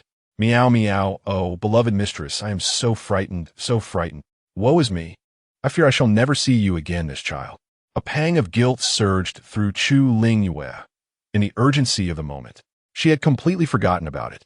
She cradled Zhou Taochuan in her arms, gently stroking its back. "It's all right now, it's all right. Meow. My beloved mistress has comforted me. My beloved mistress holds me tight. I love my beloved mistress." Chu Lingyu felt the deep attachment emanating from Zhou Taochuan and raised her gaze toward Shengguang. "First, let Yunqi undergo a round of torment. Once that is done, hand her over to my royal brother. Also, inform him that I desire her skin. Furthermore, we must extract the true identities of several young gentlemen and ladies from her lips. In my past life, you tore away my visage. In this life, I shall repay you with every hardship you imposed upon me." Chapter 67.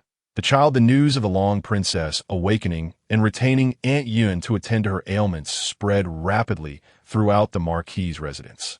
Upon hearing this, Zhou Taochuan could not help but smile.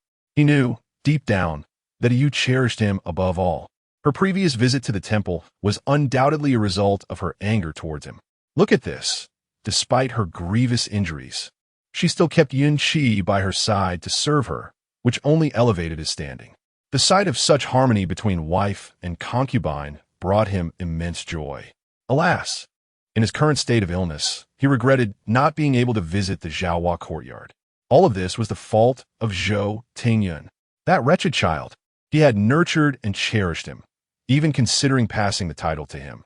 Yet he harbored such malicious intentions. He sought to bring about his demise. Yuan and hasten. Inform the princess of Zhou Taochuan's treachery and ensure she advocates for me. In this moment, he may be addressed as the Marquis.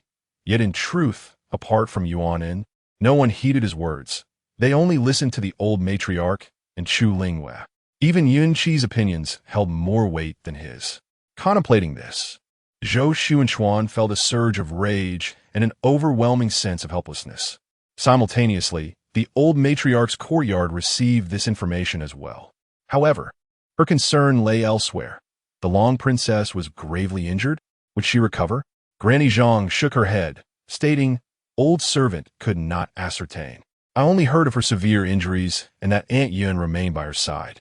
However, with the Zhaohua courtyard under strict surveillance, the situation appears dire." Upon hearing this, the old matriarch erupted in laughter. Splendid, splendid. It would be best if she perished. Thus, even if she were to retrieve that child, he would only heed her words and not grow close to Chu Lingyu. The mere thought of Chu Lingyu's face filled her with resentment. Had it not been for that wretched woman years ago, perhaps she would have been the revered empress, her child the supreme ruler of the land. How had she fallen to such depths, enduring a lifetime of hardship in this Marquis's residence? Ironically, Chu Lingyu had even set her sights on her son, refusing to relent despite him having affections for another. That vile woman feigned sisterly affection, yet with a single decree, her son followed the same tragic path. The old matriarch completely forgot that it was she who had initially cast aside Yunqi when the Yun family fell from grace, compelling Zhou Taochuan to take a different course. She also neglected to remember that her desire had been to see that wretched woman robbed of everything, forcing her daughter to endure a life worse than death within their household as a means of quenching her own bitterness. "Go, discreetly bring that child back," the old matriarch suddenly commanded. Granny Zhang was taken aback. Which child? Only upon meeting the old matriarch's piercing gaze did she realize. "You mean that child from years past?" The old matriarch nodded. "Yes. We shall bring her back under the guise of Aunt Yun's child. With the eldest and second young masters in their current predicament, I cannot truly allow them to sever ties with our lineage for the sake of a child to inherit our title. Can I? That would be utterly intolerable. While I despise that child, she is nonetheless of my son's blood." Granny Zhang bowed her head in agreement. "Remember, proceed quietly, so that no one else is aware." Indeed, the old matron, reflecting on the child's distant whereabouts, handed a stack of silver notes to Zhang Momo, saying, "You must endure yet another hardship. Take care of your health on the journey. Upon your return with the child, I shall reward you handsomely." It was rare for the old lady to utter such gentle words, and naturally, Zhang Momo was overwhelmed with gratitude. In Zhaohua courtyard, Chu Lingyu had been enjoying an unprecedented tranquility these past few days. Each day was spent practicing calligraphy, reading stories, and amusing the cat, a delightful reprieve. As of today, all expenses for the other courtyards have been halted, except for ours in Zhaohua. Dongshu did not accompany them to pay respects, thus narrowly escaping calamity that day. During this tumultuous period, the ensuing chaos left Chu Lingyu with little time to address the matter. On that very day, Songhe Courtyard erupted in uproar. Have I ceased my expenditures? How dare she? The old lady's face turned an ashen hue with rage. Momo Tian dared not utter a sound, commanding go immediately to Zhaohua Courtyard and inquire of that venomous woman. Does she wish to starve her mother-in-law? In Qingsong Courtyard, Zhou Taochuan furrowed his brow tightly. He had not anticipated that Chu Lingyu would indeed halt the expenses of his courtyard. He had previously believed it to be mere bluster. However, recalling the affection she held for him, he sighed deeply, resigning himself to the notion that perhaps she was still harboring some unspoken grievances. After all, he had not been by her side all these years. It was his fault. During his days of convalescence, Zhou Taochuan had come to comprehend many matters. Given his current state, he had no intention of keeping Zhou Tingyun, the eldest son, but he still required Chu Lingyu to avenge him. Zhou Tingyi seemed to be beyond redemption. Could he truly place his trust in Yunqi? Reflecting on Yunqi's prior demeanor towards him, Zhou Taochuan could only offer a bitter smile. He dare not trust again. Yet, regarding Ayu, she had once been infatuated with him, yearning desperately to marry him. In retrospect, the annoyance he felt then now evoked a hint of sweetness in his heart. Such genuine affection from Ayu now appeared especially rare. Yuanin, my private assets, they have all been gathered and entrusted to the princess. When the time comes, I shall discuss Zhou Tingyun's affairs with her. Having provided the funds, he believed the princess would consider his intentions when the matter was raised again. Yuan was taken aback, abruptly looking up at Zhou Taochuan. My lord, all to the princess? Should it not be given to Madame Yun? Zhou Taochuan cast a stern glance at him. What? Is it that you no longer heed my words? Yuan lowered his head. I dare not. I shall attend to it at once. Satisfied, Zhou Taochuan watched as Yuan hastily exited Qingsong Courtyard, contemplating his next steps, ultimately making his way to Yunyan Pavilion. He was well aware that Madame Yun was absent, but Qing Seng and Qing Zhu were present, and he knew that the current Qing Zhu was once Xu Etching. Approaching Qing Zhu directly, Yuan relayed Zhou Taochuan's instructions in detail, attempting to do a good deed. This matter, I believe it is prudent to inform Madame Yun. Observing the lord's declining condition, it was uncertain how much longer he would be around. They, the trusted confidants, are well aware that both young masters of the mansion belong to Lady Yun. Despite the princess's formidable demeanor, the marquisate will ultimately remain under Lady Yun's influence. He must contemplate the path that lies ahead for himself. Upon hearing this, Qingzhu chuckled softly, responding with a profound remark. It matters not. Since the marquis has entrusted you to the princess, it is wise to heed his command. After all, regardless of whom it is given to, it ultimately belongs to our mistress. In the future, even things belonging to Chu Lingyu will also be attributed to her. Have you not noticed how, now that the mistress is slightly better, she has begun to rectify matters concerning the marquis and the old matron? In the past, the mistress had once confided that were she a princess, she would never commit such folly as to supplement her dowry for those heartless individuals. Yuan found himself perplexed by Qingzhu's stance. Yet, given her words, he felt it prudent to refrain from further discussion, departing in a state of quiet contemplation. In Zhaohua Courtyard, as Chu Lingyu had just dismissed Granny Tian, Shun Guang appeared. My lord Bai Tao and Bai Sun have returned to the residence. Chu Lingyu immediately straightened her posture. Allow them to enter. Their return surely signifies that there has been tangible progress regarding her child. Has Qing Dai perhaps been found as well? Chapter 68. Cyan and Terra. The one who entered to report was Bai Tao. I have seen the master. What is the situation? I have brought back Cyan. Bring her in. Cyan was once a maidservant of Chu Lingyu, and after reaching a certain age, she was released from the household upon the princess's inquiry. Now, after more than a decade, She appeared before the princess, her hair already grayed. "I have seen the princess." With this sole phrase, Cyan was already on the ground, tears brimming in her eyes. Chu Lingyu did not bid her to rise, calmly observing her speak regarding the events of the past. Upon hearing this, Cyan bowed deeply 3 times, exclaiming, "I have wronged the princess. Whether the princess wishes to punish or execute me, I accept. I only ask for the princess to spare my family. My son has just married this year." Before she could finish, Chu Lingyu flung her hot tea directly onto Cyan's head. "You are aware that your son has just wed this year. Yet what of my child's innocence?" Cyan dared not speak further, only bowing fervently. It was not until her forehead bled from the repeated strikes that Chu Lingyu softly urged, "Speak. Reveal all that transpired in those days." Cyan choked back tears. "It is I who have wronged the princess. Yet the prince threatened my family's lives." Chu Lingyu coldly replied, "Do you think I cannot protect you?" Cyan lowered her head, unable to utter another word. "I do not wish to hear your trivialities. Speak to the point." "Yes.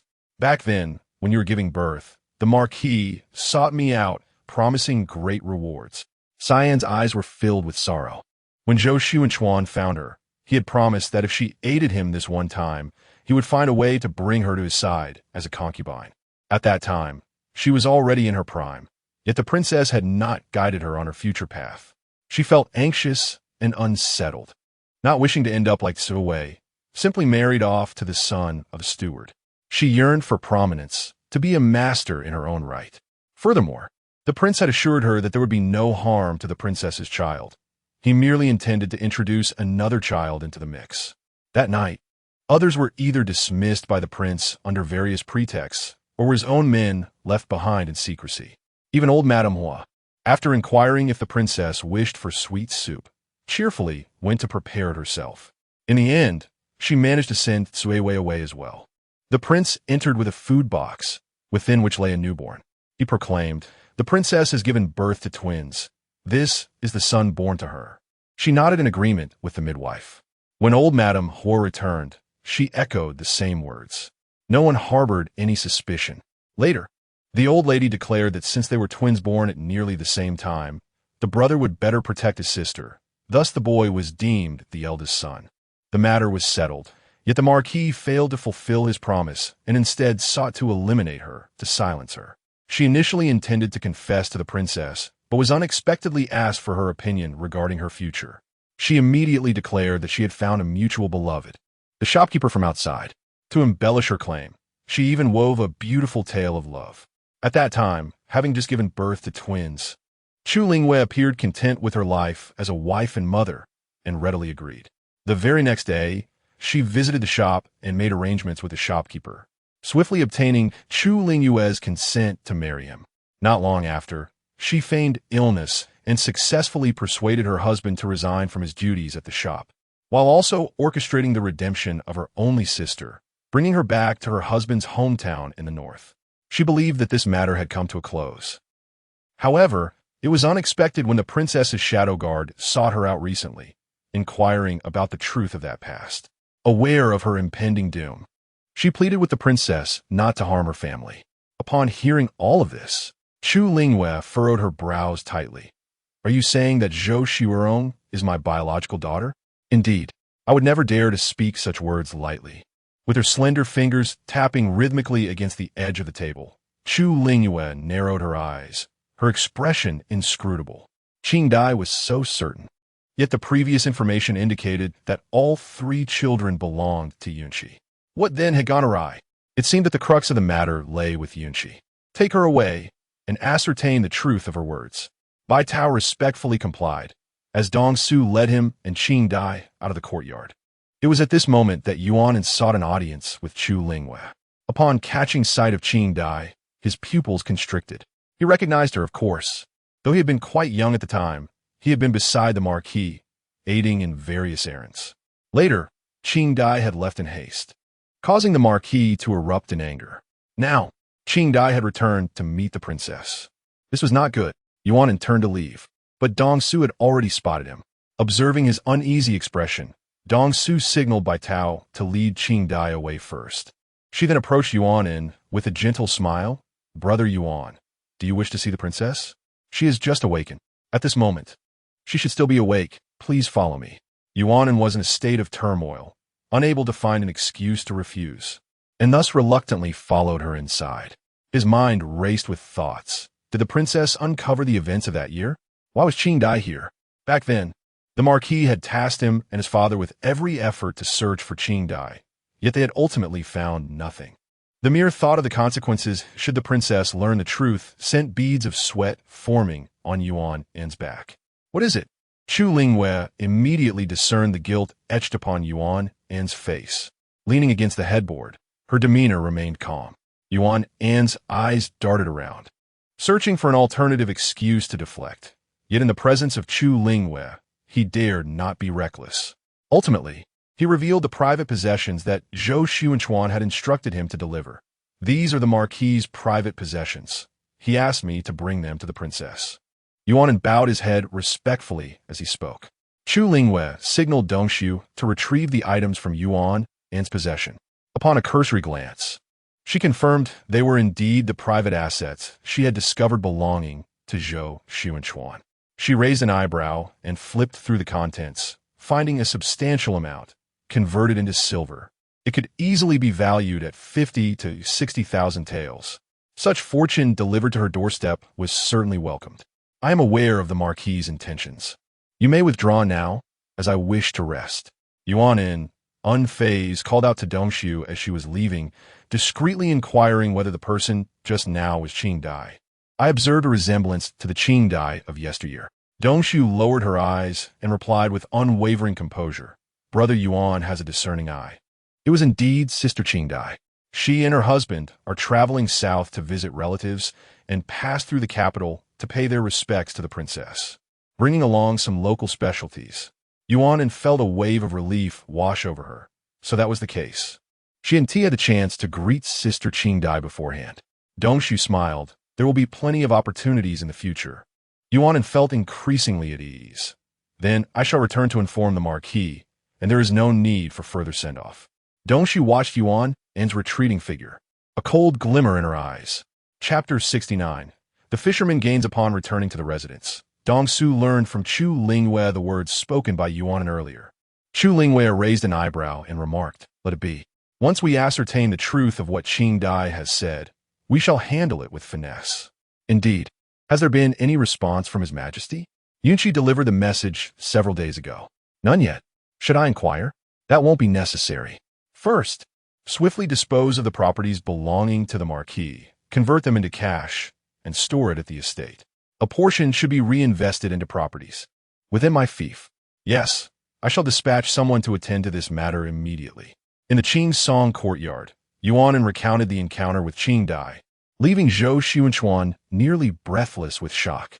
The princess's demeanor did not suggest she was aware of the events from years past. Otherwise, she would not appear so composed. Given her temperament, she would likely have stormed over to Qing's Song courtyard to confront them about the Marquis. Of course, Yuan dared not voice such thoughts aloud. Eliminate her. Immediately take care of this wretched woman. Zhou Taochuan, however, was not in the mood to listen. His expression icy. "We must clarify whether she and the princess have discussed the past. I shall attend to it at once." "Have those items been dispatched?" "Yes, they have." "Fool. Knowing the gravity of the situation, you still sent them out? Without that poison these past few days, and with the regular medication?" Zhou Taochuan's speech had become markedly more coherent. Yuan bowed his head, too fearful to speak. Zhou Taochuan felt a surge of anger, but recognized that he was already surrounded by enemies and could not afford to alienate Yuan further. He suppressed his fury. "Enough. Hurry and resolve this matter." Yes. That night, Zhou Taochuan lay awake, unable to sleep. He could hardly bear to contemplate how Chu Lingyu would react if she were to discover this affair. It would not only jeopardize his standing. The entire Zhou family would likely face dire consequences. He could only reassure himself that since Chu Lingyu had yet to approach him, it must mean she was still unaware. She was not one to tolerate such indignities. In the depths of the night, in a shadowy alley of the capital, Qingdai stumbled out, glancing back in terror only when she reached the alley's entrance. She was covered in wounds, once believing she might not survive. To her astonishment, Bai Tao had released her after confirming the truth of her words. Bai Tao remarked, "The mistress has decided that, despite your unforgivable transgressions, she will not pursue further retribution. Considering the bond shared between you." Qing Dai could hardly recall how often she had bowed her head in gratitude. "Thank you, mistress. Thank you, princess. In my next life, I shall repay her with unwavering servitude." As she exited through the door, she dared not look back or pause, fearful that an arrow might suddenly pierce the night sky and strike her down. Only then did she allow herself a moment of relief, leaning against the wall, feeling utterly drained. She was alive. She had not perished. She could still return. Upon her return, she was determined to offer the princess a perpetual lamp, dedicating her days and nights to atone for her past transgressions. Suddenly, her heart raced as she turned around, her pupils dilating in shock. "Yuanan," she whispered, trembling all over. Yuanan chuckled lightly. "I am flattered that Sister Qingdai remembers me. Shall we have a conversation?" He led her to another courtyard. "Now, pray tell, what brings you to see the princess?" Qingdai dared not confess that she had divulged past events to the princess. Instead, she racked her brain and concocted an excuse about merely passing by to visit an old acquaintance and present some local delicacies. This aligned perfectly with what Dongxiu had previously suggested. Yuan appeared to buy her story, for the reaction from Princess Changyi was indeed telling. With a gentle smile, he raised his hand and poured a cup of tea for Qingdai. "This is my fault. It seems the Marquis has been reminiscing about old friends, hence my visit. Why not accept this cup of tea as my apology?" Qingdai's hands trembled as she held the teacup. I shan't drink it. Is that not permissible?" Yuan raised an eyebrow. "Is Sister Qingdai unwilling to grant me this small favor?" Qingdai realized she could not escape her fate today. Despair filled her heart, yet she was unwilling to meet her demise here after having narrowly evaded death once before. Seizing an opportunity, she suddenly dashed toward the exit. However, Yuan possessed enough skill to easily subdue her, capturing her swiftly and dragging her back to the table with her mouth restrained. He quickly poured the tea down her throat. In mere moments, the liquid coursed down and Qingdai collapsed. Yuan observed her struggles with cold indifference, watching as her strength waned until he confirmed her demise.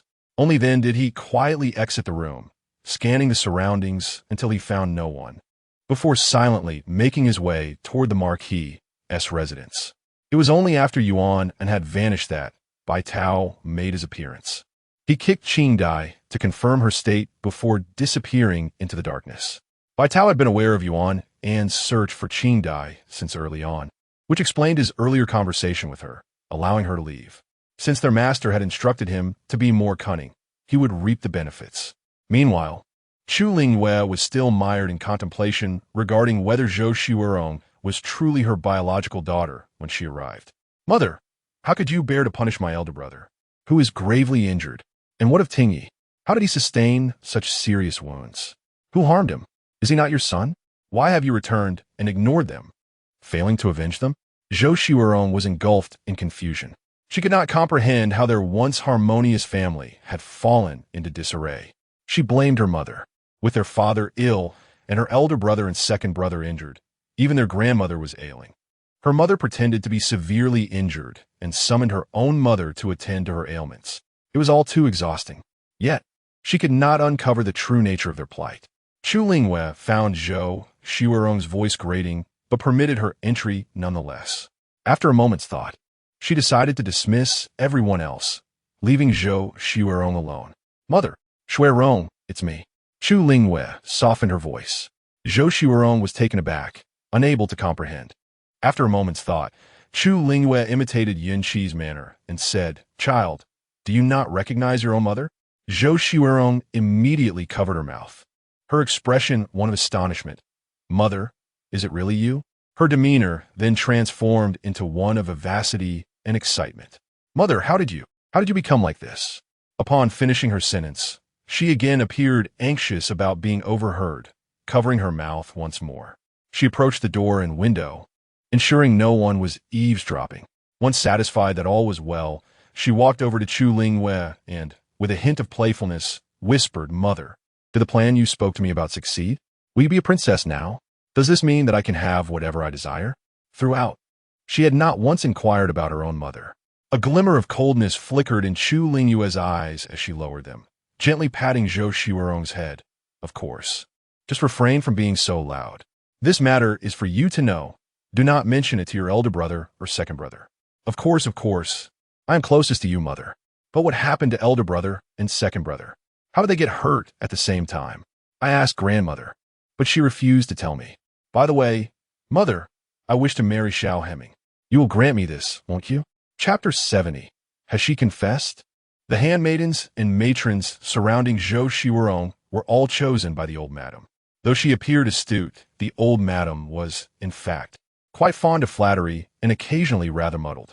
The attendants she selected for Zhou Xiwerong, aware of the lady's favored status within the household, were solely intent on indulging her whims, constantly striving to conjure various amusements to please her, yet no one ever offered her sound counsel.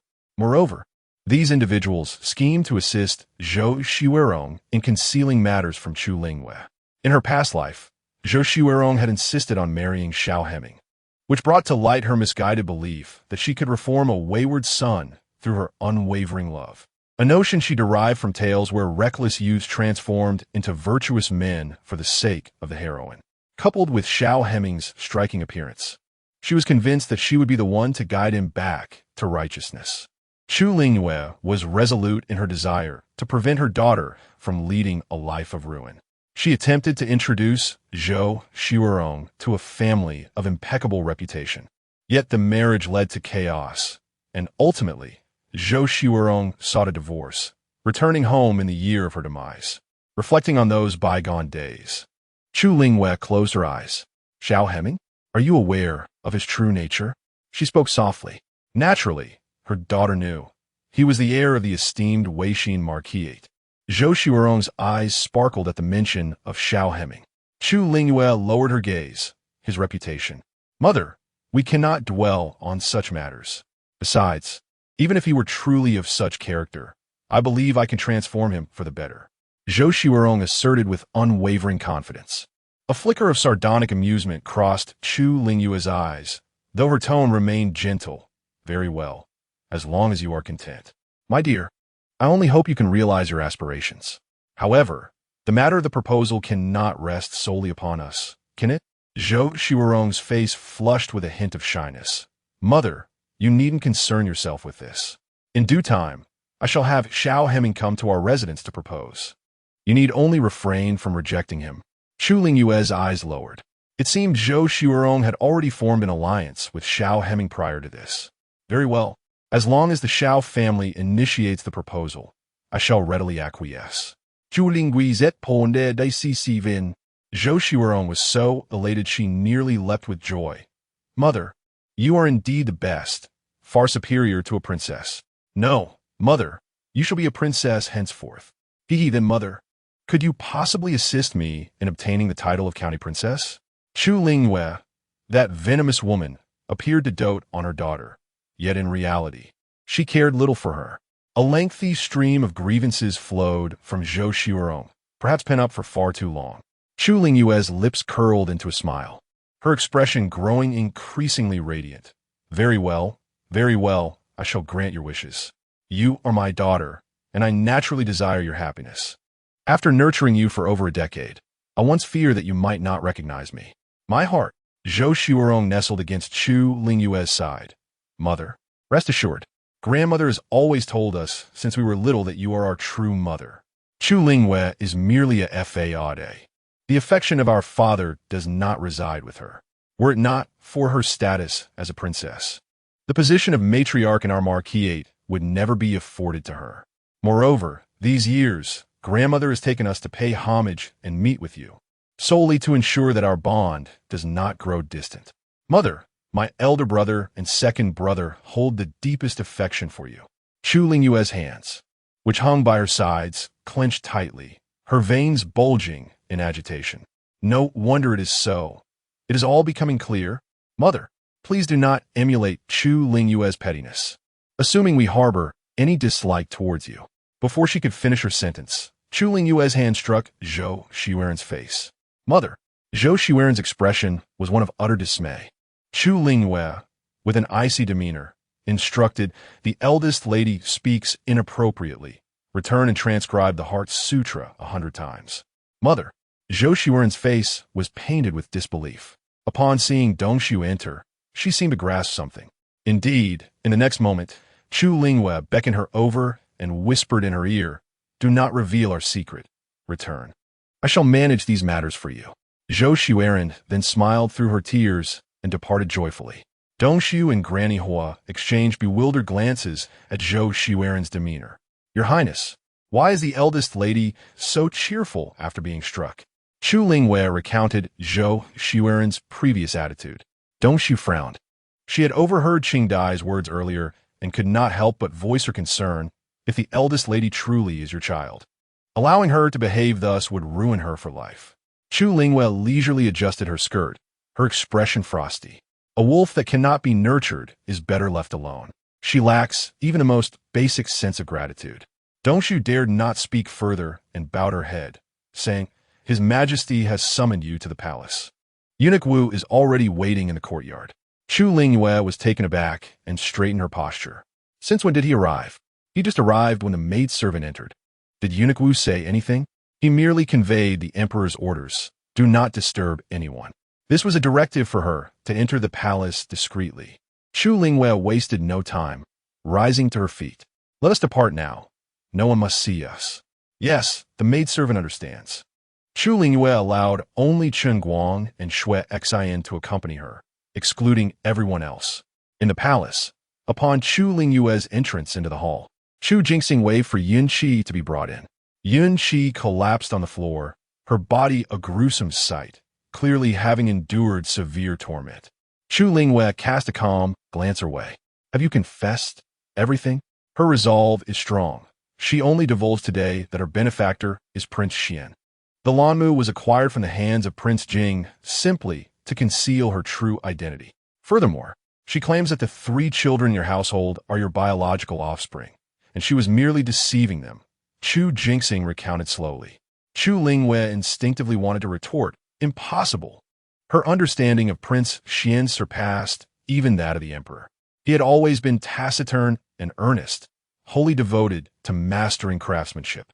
It was not a matter of concealing his talents, but rather a reflection of his inherent nature. Moreover, if it were for the throne, Prince Xian would not need to go through such elaborate efforts. Chu Lingyu recalled that, back in the day, her mother and aunt were wholeheartedly intent on elevating Prince Xian to that esteemed position.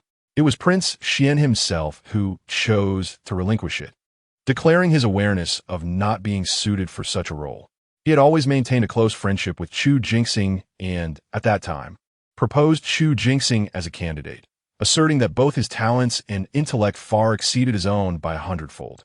This prompted her mother to shift her focus toward Chu Jingxing, and after careful consideration, she brought the matter to the emperor's attention. The notion of Prince Xian rebelling is utterly unreasonable. However, this was something Chu Lingyu could not voice, having endured the harrowing betrayal of her past life. She herself could not be certain. Was it truly impossible? What if her third royal brother had second thoughts? Chu Lingyu turned her gaze towards Chu Jingxing. "What do you think, royal brother?"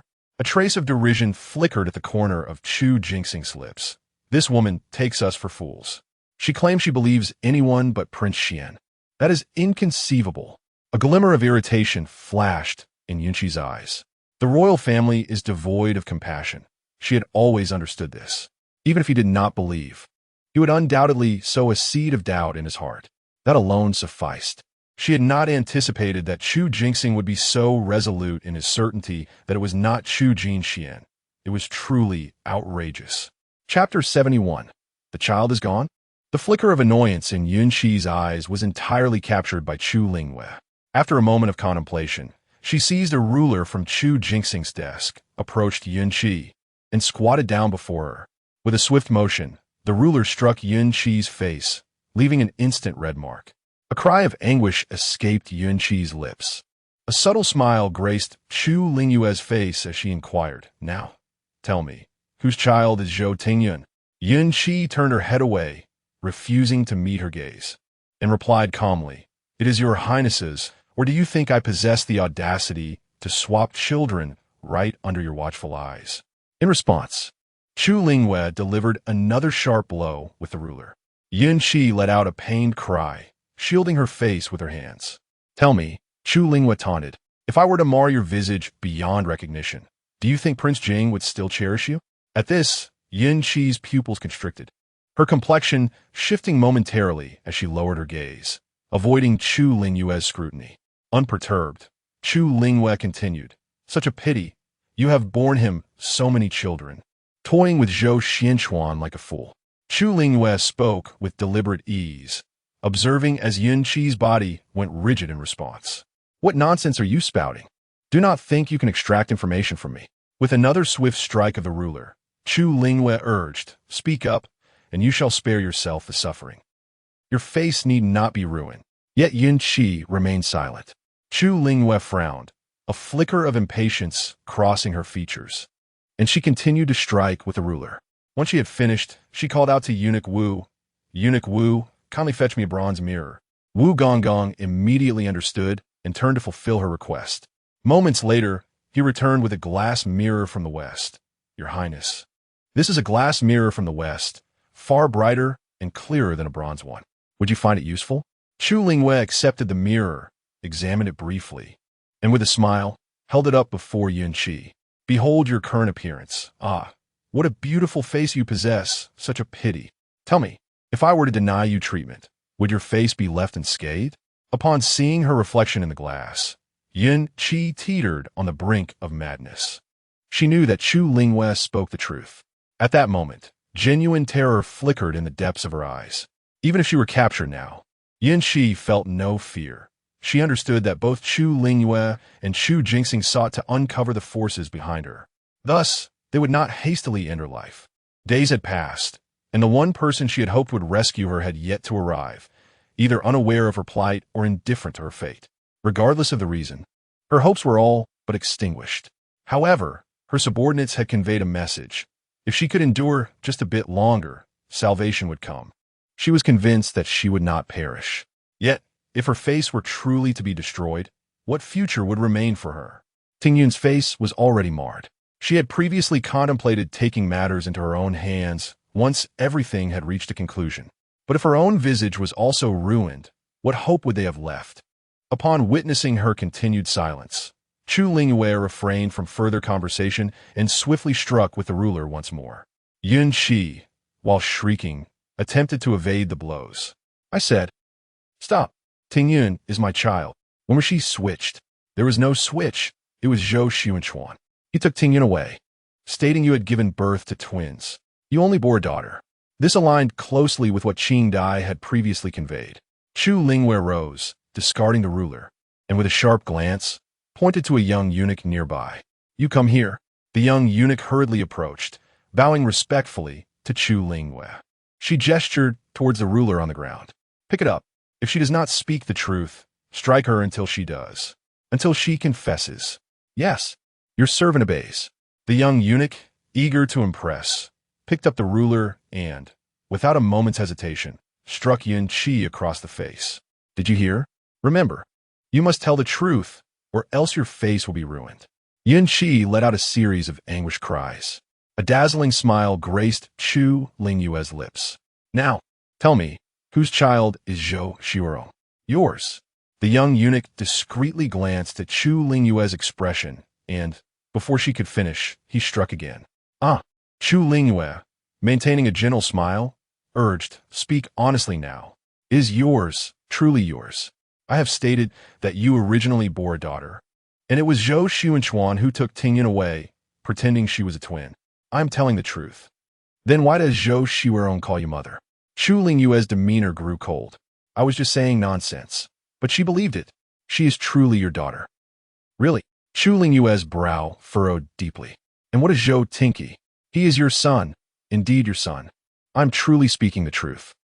Ah, I am telling the truth. Even if you were to ruin my face, I would still be speaking the truth. The wails echoed for quite some time. Yet Yun Qi remained obstinate. Chu Lingyu's brows knitted tightly. She found herself unable to discern the veracity of Yun Qi's words.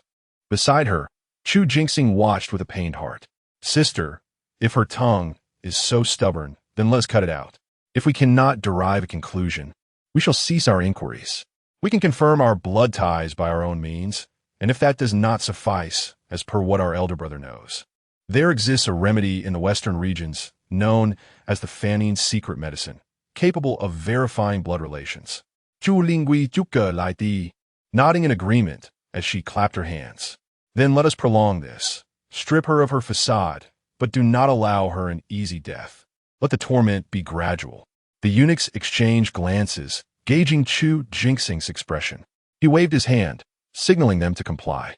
As he observed the transformed visage of his imperial sister, he recalled a dream where a woman impersonated her. If such events had indeed transpired, had she too suffered such anguish? With this thought, a flicker of rage surfaced in Chu Jingxing's eyes.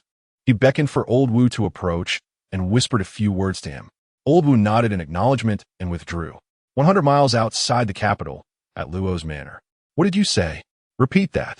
Madame Zhang's face contorted in anguish, her voice sharp enough to make the dog resting beneath the tree shudder. Zhuang, too, with a simple and honest visage, lowered his head and murmured, "It truly is gone." This happened just a few years ago.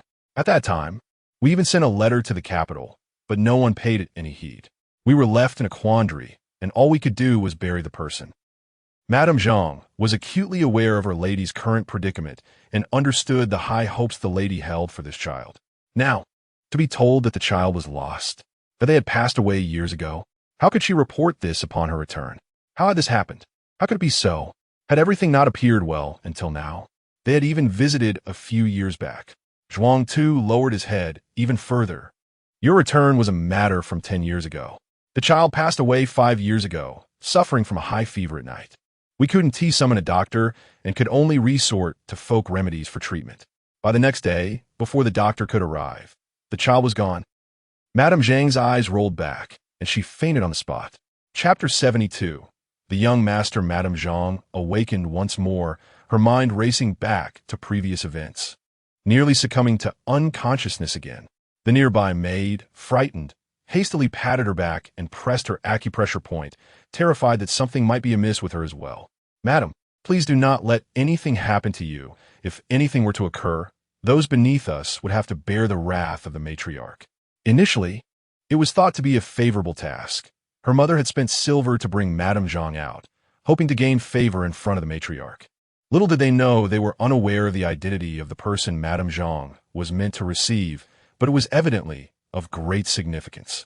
After enduring so much to arrive at this point, they were met with the grim news of a death. The maid's anxiety deepened, and she began to sob quietly. Finally recovering, Madame Zhang, upon hearing the maid's weeping, scolded sternly, "What are you crying for? I'm not dead yet." "Yes, I shall refrain from crying. It is a relief that you have awakened, madam. Go fetch the steward. I have matters to discuss with him." "Of course, I will do it right away." The steward arrived promptly. Madame Zhang dismissed the other maids from the room. The steward furrowed his brow slightly, lowering his head in silence. After a considerable pause, Madame Zhang finally addressed him. "The young master must not die." The steward abruptly lifted his gaze, bewildered. "What do you mean, madam?" I do not understand. The young master has long been dead." Madame Zhang pressed her fingers to her temple, finding conversation with such a coarse individual tiresome. She was compelled to clarify her words. Lowering her voice, she warned, "If the young master is indeed dead, the matriarch's fury will spell our doom." The steward trembled in fear, his speech faltering. But I clearly sent word to the manor years ago. It has been so long. I did not kill the young master." Madame Zhang's tone turned sharp and icy. "If you fail to care for the young master, then you are the one responsible for his demise." With a thud, the steward fell to his knees, pleading, "Madam, I truly did not harm the young master. I swear, please. I beg you, save me. I have both elderly and young dependents. I cannot die, madam, please. Save me." Madame Zhang lowered her voice further. "I do have a method, but it depends on your courage. You speak, and I shall do as you say. I will risk anything to save my life." Madame Zhang beckoned him closer, whispering a few words into his ear. The steward's face drained of color as he shook his head repeatedly. "No, this cannot be. This cannot be. I dare not. This is a capital offense." Madame Zhang brushed off her attire dismissively. Then prepare to meet your end. I have no other means to aid you very well. We shall return at dawn tomorrow. This matter, I can only report truthfully to the matriarch. The steward's face turned ashen, and he collapsed onto the ground in despair. Witnessing Zhang Mama's indifference, he crawled forward and clutched her leg, pleading, "No, Mama, I will do as you say. I am willing to do anything." Zhang Mama turned around, her expression frosty as she regarded him. "This matter is not about obeying me. It is simply the way things are. Yes, I will arrange it right away." The steward wiped away his tears and swiftly rose to his feet. Zhang Mama exhaled in relief as she observed his retreating figure. Several hours later, while taking a stroll around the estate with a young maid, Zhang Mama was approached by the steward, who brought along a frail youth, who suddenly knelt before her with a thud. "Mama, I was merely jesting before.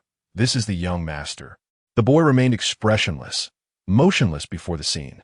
It was only when the steward yanked him that he followed suit and knelt down. Zhang Mama was startled and quickly stepped back, extending her hands to assist the boy. "Young master, this is inappropriate, utterly inappropriate." She shot an admonishing glance at the steward. "What are you doing? How has the young master been raised to behave like this?" The steward bowed his head and also helped the boy up, urging, "Young master, please rise quickly." The boy, still dazed, stood up awkwardly. Observing this, Zhang Mama furrowed her brow. The boy, sensing her scrutiny, took several steps back, his face reflecting fear. Zhang Mama promptly softened her demeanor, gently inquiring, "Young master, you have endured much these years. The old lady has sent me to bring you back home." A clear tension washed over the boy's face as he opened his mouth, finally responding in a hoarse voice, "All right." His demeanor was visibly uneasy, yet his eyes were strikingly clear.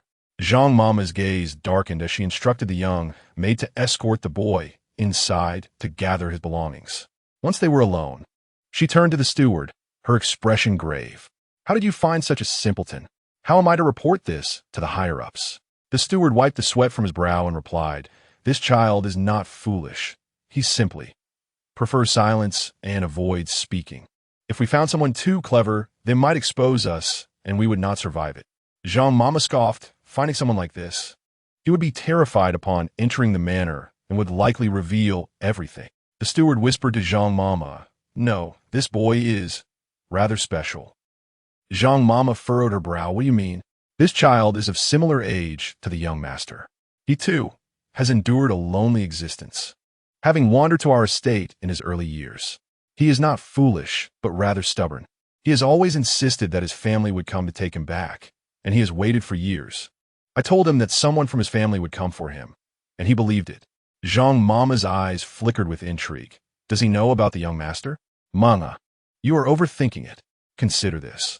The young master has been sent to our estate since birth. How could he know of anything else? As for this boy, you merely need to say he suffered a brain injury in the fire, and that will suffice." As he spoke, Zhuang Tu discreetly slipped a pouch into Zhang Momo's hand. Without betraying any emotion, Zhang Momo weighed the pouch lightly, letting out a soft hum. "Whatever has transpired, you shall bear the responsibility." With that, she said nothing further and turned to leave. Zhuang Tu waited until she had departed for quite some time before rising, a knowing smile curling at the corners of his lips. The following morning, Zhang Momo set forth towards the capital with the young master, Zhou Taochuan. Zhuang Tu accompanied them for a mile, watching until the carriage faded from view before hastening back. Upon reaching the estate, he drove a bullock cart leisurely in a different direction.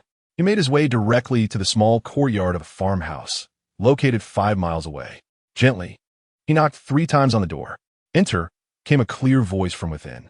Once inside the courtyard, Zhuang Tu respectfully announced, "The person has already departed." No suspicion arose. In the sunlight, a man stood silhouetted against the light, his expression obscured, his tone calm. "It is also time for us to head to the capital." Indeed. Chapter 73. The snowball competes for favor within the palace. Chu Jingxing inquired of Chu Lingyu, "Sister, do you suspect that the woman has the backing of Prince Jing?" Chu Lingyu shook her head. "No." "Then, how do you explain her previous actions?" Chu Lingyu smiled gently. "It was merely a ruse." Eunuch Wu interjected humorously. "The Grand Princess is indeed astute. I observed that woman's expression, which appeared rather unnatural. Chu Lingyu shook her head again. I am uncertain. Although her demeanor seemed forced, it appeared intentionally displayed. Her stiffness, too, seemed deliberate. I believe we must remain vigilant regarding Prince Kang's faction. Chu Jingxing nodded. You speak wisely, sister. Leave this matter to me. A flicker of sternness passed through his eyes as he added, As for Li Xiong, there is no need for you to worry. I am well aware. With that, Chu Lingyu refrained from further inquiries and took her leave from the palace, escorted by Eunuch Wu to the palace gates. I have noticed that your majesty has become somewhat more gone of late. You must take care of your health, Eunuch Wu, she remarked. Eunuch Wu flashed a broad smile, exposing his pearly whites. Do not fret, Grand Princess. His Majesty will surely find delight in your words and may eat an extra bowl of rice. Upon returning, Eunuch Wu relayed Chu Lingyu's concerns to Chu Jingxing. His expression softened further as he instructed, Tomorrow, inquire with those close to you. What does she lack? Fetch it from my private treasury and deliver it to her. Just as Eunuch Wu was about to comply, Chu Jingxing added, Wait, what could she possibly lack?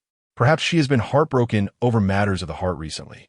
Inform the Empress to send Princess Qingwan to stay with you for a few days, and ensure the princess entertains her. After all, the Kujing Marquisate is currently safe, with only that useless Zhou Taochuan to contend with. Eunuch Wu's lips twitched at the thought. Princess Qingwan is merely 3 years old. How could she possibly cheer up the Grand Princess? Yet, having received the Emperor's decree, he could only acquiesce. The next day, Chu Lingyu looked bemusedly at the little one sent to her. Has my royal brother truly lost his wits? She pondered. Is this meant to comfort me? Or am I to assist in caring for a child? The little Princess Qingwan, undeterred by her surroundings, recalled her parents' instructions to make this beautiful lady happy. She sweetly called out and, midway through, she forgot the appropriate title and instead lunged forward, wrapping her arms around Chu Lingyu's leg, exclaiming, Mama, Mama. After all, to her, every beautiful lady was her mother. Chu Lingyu was momentarily taken aback before breaking into laughter. She lifted the little girl onto her lap, saying, Call me Aunt. Aunt. Just then, a loud meow interrupted them as the snowball, her pet, leaped from the couch, claws extended, and pounced onto Chu Lingyu's lap. Startled, old Madame Hua gasped, Princess, and rushed to catch the snowball. The fierce demeanor frightened the creature, causing it to shrink back while its fur bristled. Meow, meow, mother, help me, the snowball cried out in distress. Chu Lingyu grasped the nape of Zhou Taochuan with one hand, while gently protecting Qingwan with the other. In a calm voice, she addressed old Madame Hua. Madam, there is no need for concern. Zhou Taochuan did not act with intent. You may leave now. Old Madame Hua cast a worried glance at Zhou Taochuan, genuinely fearful that the little creature might harm Princess Qingwan. Should that happen, the princess would have to report to His Majesty, possibly leading to Zhou Taochuan being handed over or worse. The thought alone saddened her. Fortunately, all was well at this moment. Old Madame Hua contemplated approaching to embrace Zhou Taochuan, saying, Your Highness, shall I take Zhou Taochuan away for now? Upon hearing this, Zhou Taochuan instinctively shrank closer to Chu Lingyu. Amused by this action, Chu Lingyu shook her head. No need. Let them play together. Despite her concerns, old Madame Hua had no choice but to withdraw. Zhou Taochuan, aware of Chu Lingyu's protection, proudly called out to Qingwan, Meow, the lady is mine. All mine unbeknownst to her. After months of living as a cat, she had regressed to a childish state. Qingwan, unperturbed moments ago, now stared wide-eyed at Zhou Taochuan without blinking. Mother, the lady is mine, my own, this palace is, she suddenly exclaimed, extending her chubby little hands to tightly embrace Chu Lingyu's arm. Zhou Taochuan was taken aback. Could this little creature truly comprehend her words? Doubtful. She tilted her head and tentatively meowed a few more times. Little one, can you really understand me? Qingwan nodded earnestly. Zhou Taochuan internally screamed with delight, someone can actually understand me. This is splendid. I can finally warn the lady upon hearing this. Chu Lingyu's heart softened. She had initially intended to scold her, but the reprimand faltered on her lips. Meow, little one, quickly inform your aunt about Zhou Tingyi and Zhou Tingyi is, she wished to disclose to Chu Lingyu that they were not her true offspring. However, the words eluded her, and as she thought of this, her mind throbbed painfully. Zhou Taochuan lamented, "What kind of cat life is this? It's utterly maddening." Qing Yuan, mimicking her with utmost seriousness, recited Little One. Kikling formior en zhou qing zhou chiji izung. What kind of cat life is this? It's utterly maddening, Zhou Taochuan. Chu Lingyu. Zhou Taochuan, exasperated, rolled her eyes dramatically, nearly fainting from frustration. Understanding the situation, Chu Lingyu burst into laughter at her little niece's earnest imitation. Qing Yuan, confused by her aunt's amusement, sensed her delight. Satisfied that she had fulfilled her parents' instructions, she beamed widely and pointed at the little cat. "Mother, the cat is going to die," Zhou Taochuan. With an exasperated meow, she rolled her eyes at Qing Yuan again. "Meow, the cat is not dying. Not at all, it's going to die from your antics. Moreover, she is my mother, not yours. She is mine, for I am the cat." Qing Yuan has had enough. The beautiful empress belongs to her. It is her mother. It is all hers. She glared fiercely at Zhou Taochuan, then decisively slipped off Chu Lingyu's lap, hands on her hips. With an air of authority, she declared, "Mother, belongs to this palace. It belongs to this palace. You cat, come down, let us duel." Zhou Taochuan, undeterred, also leapt down from Chu Lingyu's lap. "Meow, meow, meow, it is mine, it is mine. It is the cat's. A duel it shall be, Little One." Who fears whom thus? The two, one human and one cat, became entangled in a playful scuffle. Chu Lingyu laughed uncontrollably at the sight. She understood that Zhou Taochuan was essentially Qin Riyun, and since Zhou Taochuan's claws had been trimmed, she knew her limits and was not at all concerned that she would truly harm Qing Yuan. However, the current situation with Zhou Taochuan did alert Chu Lingyu. Over the past few months, it appeared that Qin Riyun's mental state had been regressing. Could it be that being trapped in the form of a cat for too long had affected her mind? Previously, she had subtly inquired with Master Jing Chun about this matter, who had merely stated that everything is destined. When the time comes, all will be resolved. She had also entrusted others to seek out some reclusive masters in hopes of understanding Zhou Taochuan's condition. Yet, she had yet to receive any response. Observing the current state of affairs, it was indeed not wise to delay any further. Chapter 74. The two little ones in conflict. By the time Chu Lingyu regained her senses, the two little ones had already concluded their scuffle. Qing Yuan was covered in cat fur, with Zhou Taochuan pitifully huddled at her feet. "Meow woo woo, how unfortunate I am, unable to overpower such a tiny creature." "Woo woo." Chu Lingyu first gathered Zhou Taochuan into her arms, gently stroking her head in comfort. "It's all right. Losing a fight is just part of it. We shall win next time." "Grandmother, are you encouraging me to fight?" Zhou Taochuan exclaimed in astonishment, her little mouth agape in disbelief. Having said that, Chu Lingyu then lifted the fur-covered Qing Yuan, carefully removing the cat hair from her mouth and paws, playfully scratching her nose. "Have you taken delight in bullying your cousin to tears?" With her head held high, little Qing Yuan proudly declared to Chu Lingyu, "Mother, she is mine. The empress is mine." Chu Lingyu couldn't help but chuckle. "I am your aunt, auntie, not your mother. She is my mother, mother, mother. Such a beautiful empress must surely be my mother. Otherwise, how could she be so lovely?" Zhou Taochuan, feeling wronged, nestled in Chu Lingyu's embrace, softly meowing. "That is also my grandmother. Indeed, my grandmother is also a mother. She is not wrong." This time, Qing Yuan did not bristle. After all, she was unaware of the meaning of grandmother. Chu Lingyu consoled both little ones and gave them a gentle reprimand. Eventually, once they had reconciled, she instructed Mama Hua to take them away and tend to their needs properly. In the Qing Song courtyard, upon hearing of Qing Dai's demise, Zhou Taochuan exhaled deeply. He had also sent Yuan and to ascertain that all was well with Chu Lingyu. In fact, His Majesty had even sent Princess Qing Yuan over, eliciting peals of laughter from Chu Lingyu. Zhou Taochuan felt a sense of relief wash over him. With this concern settled, he turned to Yuan inquiring, "Has the princess mentioned how to deal with Zhou Tingyan?" Yuan bowed his head. "I have yet to discuss this with the princess. Previously, she was gravely injured, and I dare not bring it up. In my preoccupation with Qing Dai's affairs, I completely forgot." Frowning, Zhou Taochuan urged, Then why aren't you hastening to do so? Yes, Yuan replied, hastily making his way to the Zhaohua courtyard. Upon meeting Chu Lingyu, he cautiously conveyed Zhou Taochuan's message. Chu Lingyu lifted her eyelids to glance at him. There is no rush in this matter. I shall handle it myself. You need only focus on your recovery, Lord. Meeting Chu Lingyu's cold gaze, Yuan dared not inquire further and retreated awkwardly. By chance, he encountered the timid Mama Tian. Seeing Yuan, Mama Tian's heart leapt with joy. The expenditures for Changyi courtyard had been curtailed for some time, and she had been compelled by the old lady to seek the princess daily, to no avail.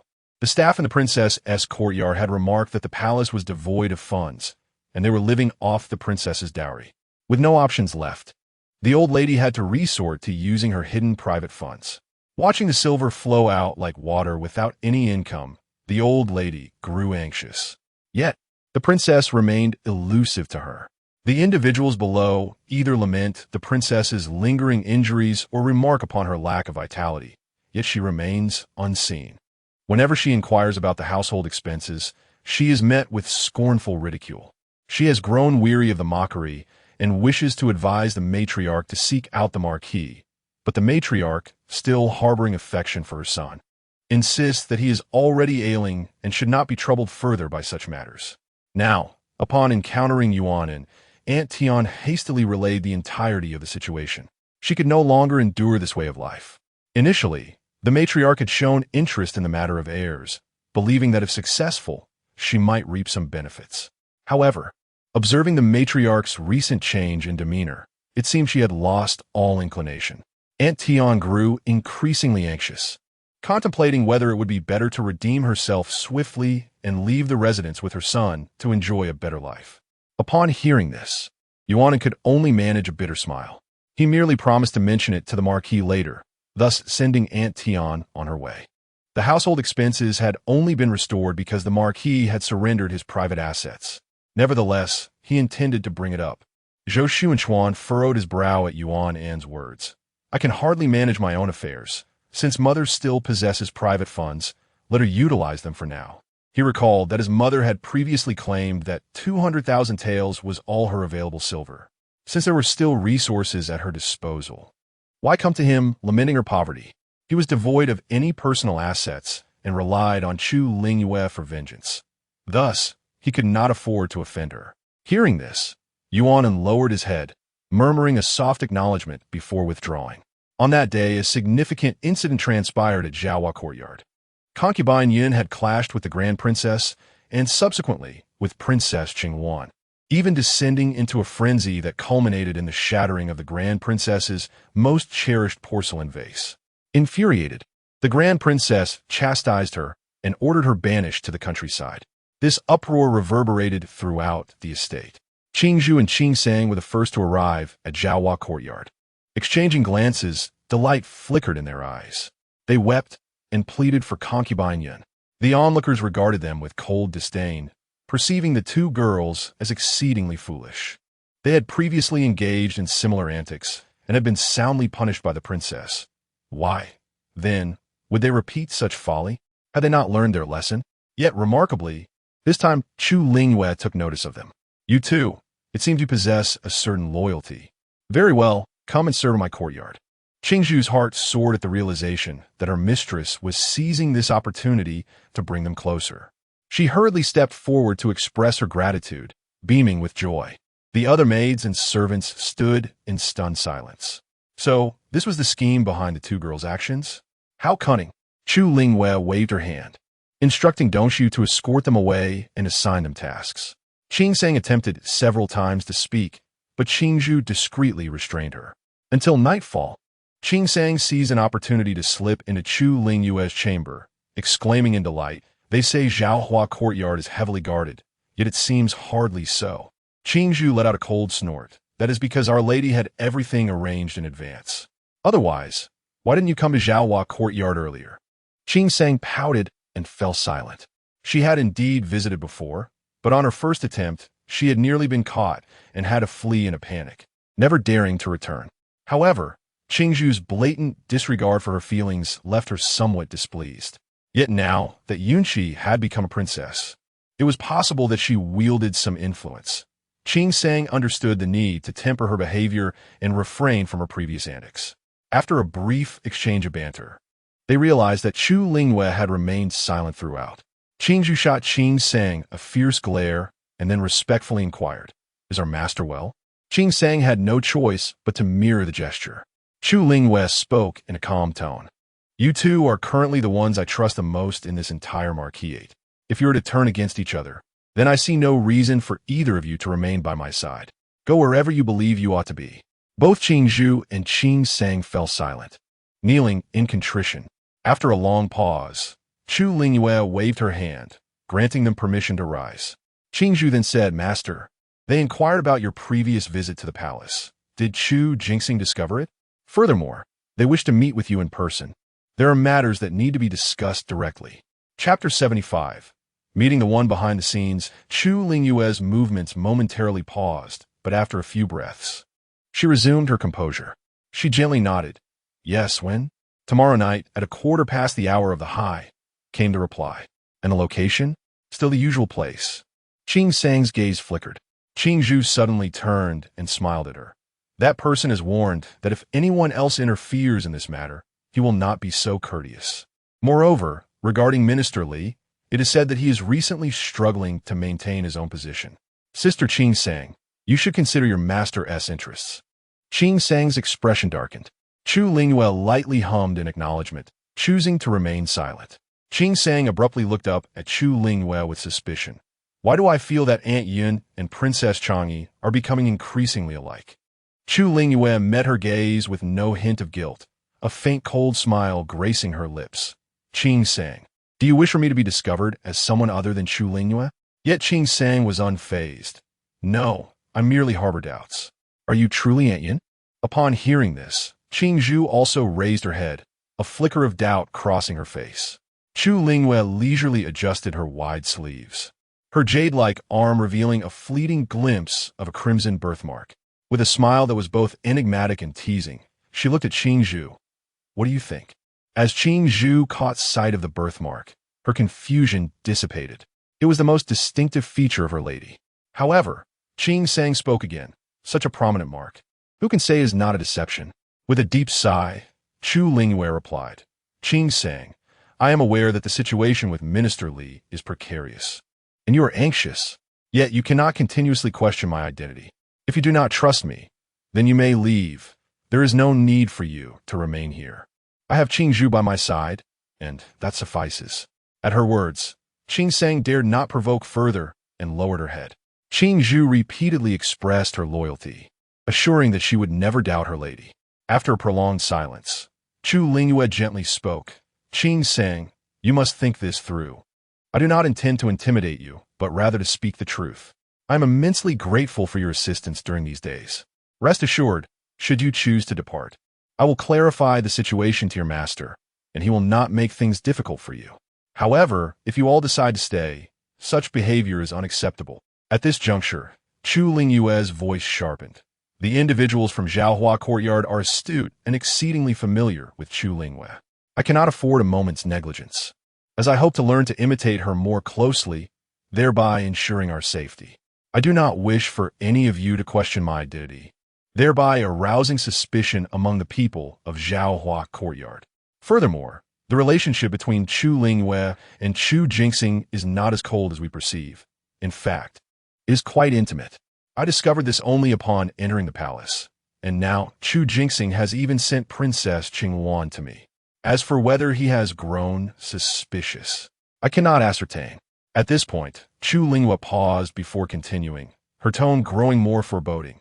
"Of course, if you truly intend to sabotage my efforts, do not blame me for turning against you."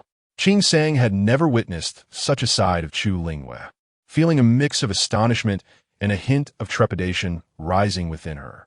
As Qingzhu beheld the current state of Chu Lingyu, she felt a sense of relief. This was the lady she had once known so well. After all these years, she had nearly forgotten the lady's original demeanor. Noticing that the two had absorbed her words, Chu Lingyu cast a half-smile at them. "This is more like it. Obediently heed my words, and I shall bestow rewards upon you." Upon hearing this, Qing Sang's expression shifted. While Qingzhu beamed with delight, "Mistress, you are increasingly resembling the demeanor of the esteemed Princess Changyi. I can hardly discern any difference." Chu Lingyu chuckled softly. "That is good. Now, you may return." Once they departed, Chu Lingyu remained seated in silence for a moment, her eyes betraying a chilling depth. For considerable time, Zhou Tingyun was not her child, and it was uncertain whether Zhou Tingyi truly was, while Zhou Xiwerong's identity remained dubious. As for her own offspring, she had dispatched someone to uncover the truth, yet no news had surfaced. Additionally, she had to prepare meticulously for the meeting with the individuals behind Yunqi the following day. Rubbing her temples, Chu Lingyu instructed Dongxiu to deliver a message to His Majesty's envoy at the Jinxiu Pavilion. In recent days, she had ensured that every mark on Yunqi's body was meticulously examined and even replicated. However, a drawing could never truly substitute for the original. The two maidens, protected by their current identities, would not raise suspicion for the time being. Nevertheless, during her previous probing of Yunqi, although Yunqi had refuted her claims, the lack of a concrete rebuttal indicated that these children might indeed belong to the people behind her, rather than Zhou Taochuan. Should she meet with them, it was likely that her true identity would be revealed. On the following day, at the second quarter of the high hour, Chu Lingyu dismissed all her attendants, taking only the newly acquainted maidens, Chuanxi and Qingzhu, as they stealthily exited the courtyard toward the back gate. Chu Lingyu inquired in a subdued tone, "Is the carriage prepared?" Qingzhu replied quietly, "Yes, our carriage is heading towards the Western Market. There will be another carriage awaiting us there." Such vigilance. A thought struck Chu Lingyu, prompting her to halt. Qingzhu, puzzled, asked, "Mistress?" Chu Lingyu pointed toward a fleeting shadow ahead, curious. "Can you see who it is?" Qing Sang responded in a hushed voice, "It appears to be the second young master." In the dim light of the night, a flicker of intelligence flashed in Chu Lingyu's lowered eyes. Furrowing her brow, she casually remarked, "In that case, let us summon both the eldest and second young masters to join us." Qingzhu and Qing Sang were taken aback. "Mistress? Ani?" Chu Lingyu raised her gaze to Qingzhu. "Let them meet their father. It has been so many years since they last laid eyes on him. If they do not meet again, they will truly feel no affection whatsoever. Moreover, you are all aware that the eldest and second young masters have become adversaries. As their mother, I cannot intervene, yet their father surely can." Qingzhu hesitated, but without preparing the eldest and second young masters for this. Might they not find it difficult to accept? If a commotion ensues, it could provoke that person's ire. Chu Lingyu discerned that her gamble had paid off. Indeed, Zhou Tingyun and Zhou Tingyi were the progeny of the shadowy figures behind the scenes. Now, a captivating spectacle awaited. Moreover, if the Marquis were to find out. Qingzhu continued speaking, but Chu Lingyu interrupted her. "That frail Zhou Xiwenchuan. Even if you were to learn of this, what could he possibly do to me? Go on." The bond between father and son requires nurturing. Observing her unwavering determination, Qingzhu nodded to Qing Sang. She instructed Chu Lingyu to wait by the side gate for their return with the eldest and second young masters. Approximately a quarter of an hour later, someone approached hurriedly, Zhou Tingyun. He strode forward, casting a fierce glare at Chuanxi beside Chu Lingyu, and barked, "Stand back." Chuanxi, with her large eyes fixed on Chu Lingyu, only withdrew a few meters after receiving a subtle nod from her. Zhou Tingyun regarded Chu Lingyu with suspicion, tentatively calling out, "Mother?" Chu Lingyu let out a soft sigh. "Tingyun, did Qingzhu not inform you of the situation?" Naturally, she had. Yet, the woman before him bore an uncanny resemblance to Chu Lingyu, evoking a sense of suppression as he stood before her. However, recalling that she intended to introduce him to that person, Zhou Tingyun, reminded of his purpose, lowered his voice urgently. "Are you out of your mind? Taking me to meet that person? You know very well I am not." Should this encounter be discovered, he was uncertain if she would face dire consequences, but he was certain his own fate would be sealed. Chapter 76. Confrontation. Chu Lingyu raised an eyebrow, sensing an underlying intrigue in Zhou Tingyun's words, despite not fully comprehending their meaning. She vaguely remarked, "I say you are who you are. What Do you lack the courage for even this? Zhou Taochuan, filled with indignation, retorted, No, you know very well that is not what I meant. Mother, aunt, deceiving Zhou Taochuan was one thing. But if that person discovers they have been duped, you and I, aunt? Chu Lingyu's heart raced. Could Yunqi truly be Zhou Tingyun's aunt? Yet, if memory served her right, when the Yun family was seized years ago, there were no adult males in the household. Yunqi was the eldest daughter with a younger brother, merely a decade her junior. Why would Zhou Tingyun refer to her as such? What purpose did she have in bringing him to the Marquis's residence?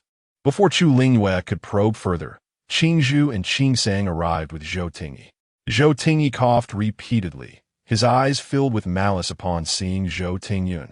Though this expression was quickly masked, he respectfully bowed and called out, Mother. Chu Lingyu nodded, choosing to say nothing more, and she was the first to exit the estate. Boarding the carriage outside. Inside the carriage, Qingzhu quietly inquired about the maid accompanying Chu Lingyu. Why has the master brought along Chu Lingyu's maid? Chu Lingyu chuckled softly. How do you know she is Chu Lingyu's maid? She is in fact one of us. Qingzhu laughed in response. The master is indeed impressive, managing to place someone within Zhaohua courtyard. Not a person of great importance, but rather one who is reliable. Yes, it allows those in Zhaohua courtyard to feel at ease. Chu Lingyu smiled lightly. You are quite astute. Seeing Chu Lingyu in such spirits, Qingzhu let out a sigh of relief. Master, only now do I feel the familiar aura of you. Before, I always thought you were Princess Changyi. Chu Lingyu merely smiled in silence. It was but a remnant of her past life, when she was confined by Yunqi within the wall, like a shadowy rat lurking in the darkness, desperately peering into the world beyond, seeking any chance of salvation. Regrettably, she found no opportunity, yet she gleaned the nature of Yunqi's private interactions with these two maids. The group exited through the side gate and boarded a carriage, the horse's hooves muffled by cloth, indicating the meticulous preparation of the person behind it. Chu Lingyu's brows slightly furrowed. She had only instructed Qingzhu to arrange matters without providing any personnel. To her surprise, the execution was executed with such secrecy. This implied that there were likely forces within the Marquis's residence that had yet to be uncovered by her. After about a quarter of an hour, the carriage meandered through the Western Market. They disembarked and entered a courtyard. Upon entering, Chu Lingyu cast a glance at the young maid beside her, who subtly nodded in acknowledgement. This gesture eased her mind somewhat. However, they did not linger in the courtyard, instead proceeding to the back door to board another carriage. This time, the driver was clad in black. He said nothing as Chu Lingyu ascended the vehicle. The carriage wound through the streets for quite some time before finally halting before a residence in a certain alley of the Eastern Market. The man in black dismounted and respectfully announced, Madam, please alight. The master is inside. Chu Lingyu exited the carriage with deliberate grace. The gates of the courtyard swung wide open as she entered alongside Zhou Tingyun and Zhou Tingyi, while the others respectfully halted outside, including Qingzhu. Consequently, Chu Lingyu had no choice but to ask the young maid to remain. The door was firmly shut behind them. In the flickering light, a tall man materialized before Chu Lingyu. She narrowed her eyes. The man reached out to embrace her waist, remarking, Ah Chi, you have become increasingly reminiscent of Princess Changyi. Chu Lingyu frowned and evaded his touch, directing her gaze at him. Why are you here? Why shouldn't it be me? Are you disappointed? Ah Chi, where is he? Chu Lingyu retreated a couple of steps to distance herself from the man's unwelcome advances, revealing Zhou Tingyun and Zhou Tingyi behind her. The two men regarded the man before them with dark expressions. The man finally withdrew his hand, smirking. So, you brought your son along for courage? Ignoring his taunt, Chu Lingyu replied, Li Xiang is too preoccupied with his own troubles to concern himself with such trifles. Li Xiang's expression turned icy, and he relinquished his hold. He glared sharply at Chu Lingyu. Isn't it because of you? Ever since you entered the palace, Chu Jingxing has been relentless in his pursuit of me. I even suspect you might be pulling strings behind the scenes. A pang of anxiety gripped Chu Lingyu, but her demeanor remained cold. Do not waste my time with your absurdities. Why do you not come? Why are you here? Li Xiang scrutinized her for a while before bursting into laughter. I finally believe you are not Chu Lingyu. You are Yunqi. Raising an eyebrow, Chu Lingyu asked. What leads you to that conclusion? If she were Princess Changyi, she would have severed my hand the moment I reached out. Moreover, had she been present just now, she would not have wasted words on me, but would have slapped me instead. Ha ha! No matter how well you mimic her, you are merely a counterfeit. Yin Shi, you must admit, even if you have seized her identity and imitate her every action, you remain nothing more than a wretched person. Suddenly, two sharp slaps echoed, silencing Li Xiang. Chu Lingyu finally released the pent-up frustration within her. She gently shook her hand. How about now? Do I resemble her? You, a wretched being, dare to strike me? Li Xiang seethed with rage. Chu Lingyu smiled at him meaningfully. Do you truly dare to harm me? Li Xiang, of course, did not have the audacity. Though he held disdain for Yin Qi, he understood that the man still valued her. Otherwise, he would not have permitted her to bear him 4 children. Humiliated, Li Xiang, filled with anger, chose not to prolong the conversation with Chu Lingyu. He tossed a pouch of medicine towards her, saying, recently, Chu Jinxing has been keeping a close watch on him, and he dares not show himself. This is what he asked me to give you. Once in the palace, find a way for Chu Jinxing to consume it. Chu Lingyu narrowed her eyes, picking up the pouch, and calmly inquired, when shall I act? Is anyone assisting me? How shall I ensure my safety afterward? You need not concern yourself with these matters. Simply administer the medicine. It will be your merit, and no one will dare to forget it. Chu Lingyu tossed the medicine pouch onto the table, exclaiming, Do you take me for a fool? There is no guarantee. If Chu Jinxing perishes, I shall meet the same fate. What glory would remain for me? Li Xiangjin was about to speak when Chu Lingyu abruptly rose to her feet. Furthermore, I cannot place my trust solely in your words. I must see him in person and hear it from his lips. Otherwise, I shall not risk such peril. Since he is absent today, I shall take my leave. Li Xiang scoffed, TSK, your temper has certainly grown. Chu Lingyu suddenly turned, her phoenix eyes coldly glaring at him. Do not forget, I am now Princess Changyi. Matters concerning me are not for you to gossip about. Should you err again, do not blame me for being unkind. Li Xiang was momentarily taken aback, yet he smiled without anger. There is indeed some merit to your words. Chu Lingyu chose to ignore him and turned her attention to the 2 brothers, Zhou Taochuan and Zhou Tingyi, who stood bewildered behind her. Let's go. It was only after Chu Lingyu's figure had vanished that a man emerged from the shadows of the room. He quietly inquired of Li Xiang, What is your assessment? Who is it? Li Xiang's gaze flickered as he lowered his head. In my estimation, it is Yunqi, the man with an inscrutable expression, fixated on the door for several moments before slowly stating, In a month's time, I shall see her again. Chapter 77. Suspicion. The group returned to the residence where they had previously changed into the carriage. Qingzhu and Chuanxi supported Chu Lingyu on either side as they entered the house, intending to head towards the corner gate of the backyard. Suddenly, Qingzhu leaned forward and whispered, My lord, Beichen is waiting for you. Inside the house. Chu Lingyu paused momentarily, then turned her foot. Then let us meet him first. After speaking, she raised her gaze towards Zhou Taochuan and Zhou Tingyi, her voice calm. Tingyi, go rest in the house for a while. Taochuan, accompany me. Qingzhu was taken aback. My lord, are you bringing the young master along? Chu Lingyu looked at her, but remained silent. After a few breaths, Qingzhu lowered her eyes. It was presumptuous of me.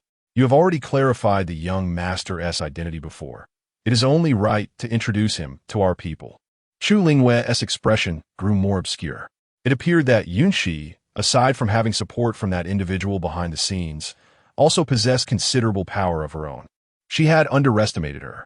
This matter of identity would require her elder brother to exert some pressure. If it could be revealed, that would be splendid. If not, she would devise a way to extract information from Zhou Taochuan later. Upon hearing Chu Lingyu's words, Zhou Taochuan's heart soared with joy, realizing that his aunt genuinely wished for him to formally meet those individuals. Behind him, Zhou Tingyi observed his delight, his expression turning increasingly cold. He knew well that both his father and mother favored Zhou Taochuan, and even his own mother only cared for Zhou Taochuan, all because he was the eldest son. But why should it be this way? He had been so grievously harmed, his life irrevocably marred, yet they did not punish him or reprimand him. Instead, there seemed to be intentions of favoring him further. How could Zhou Tingyi swallow this bitter pill? He continued onward, turning to follow Qingzhu to another room, his face cast down, appearing even more somber in the shadows.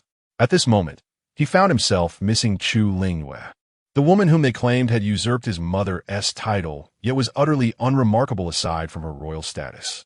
At the very least, that woman, had she known the truth, would not have allowed him to endure such grievances in silence. She would have granted him some measure of justice.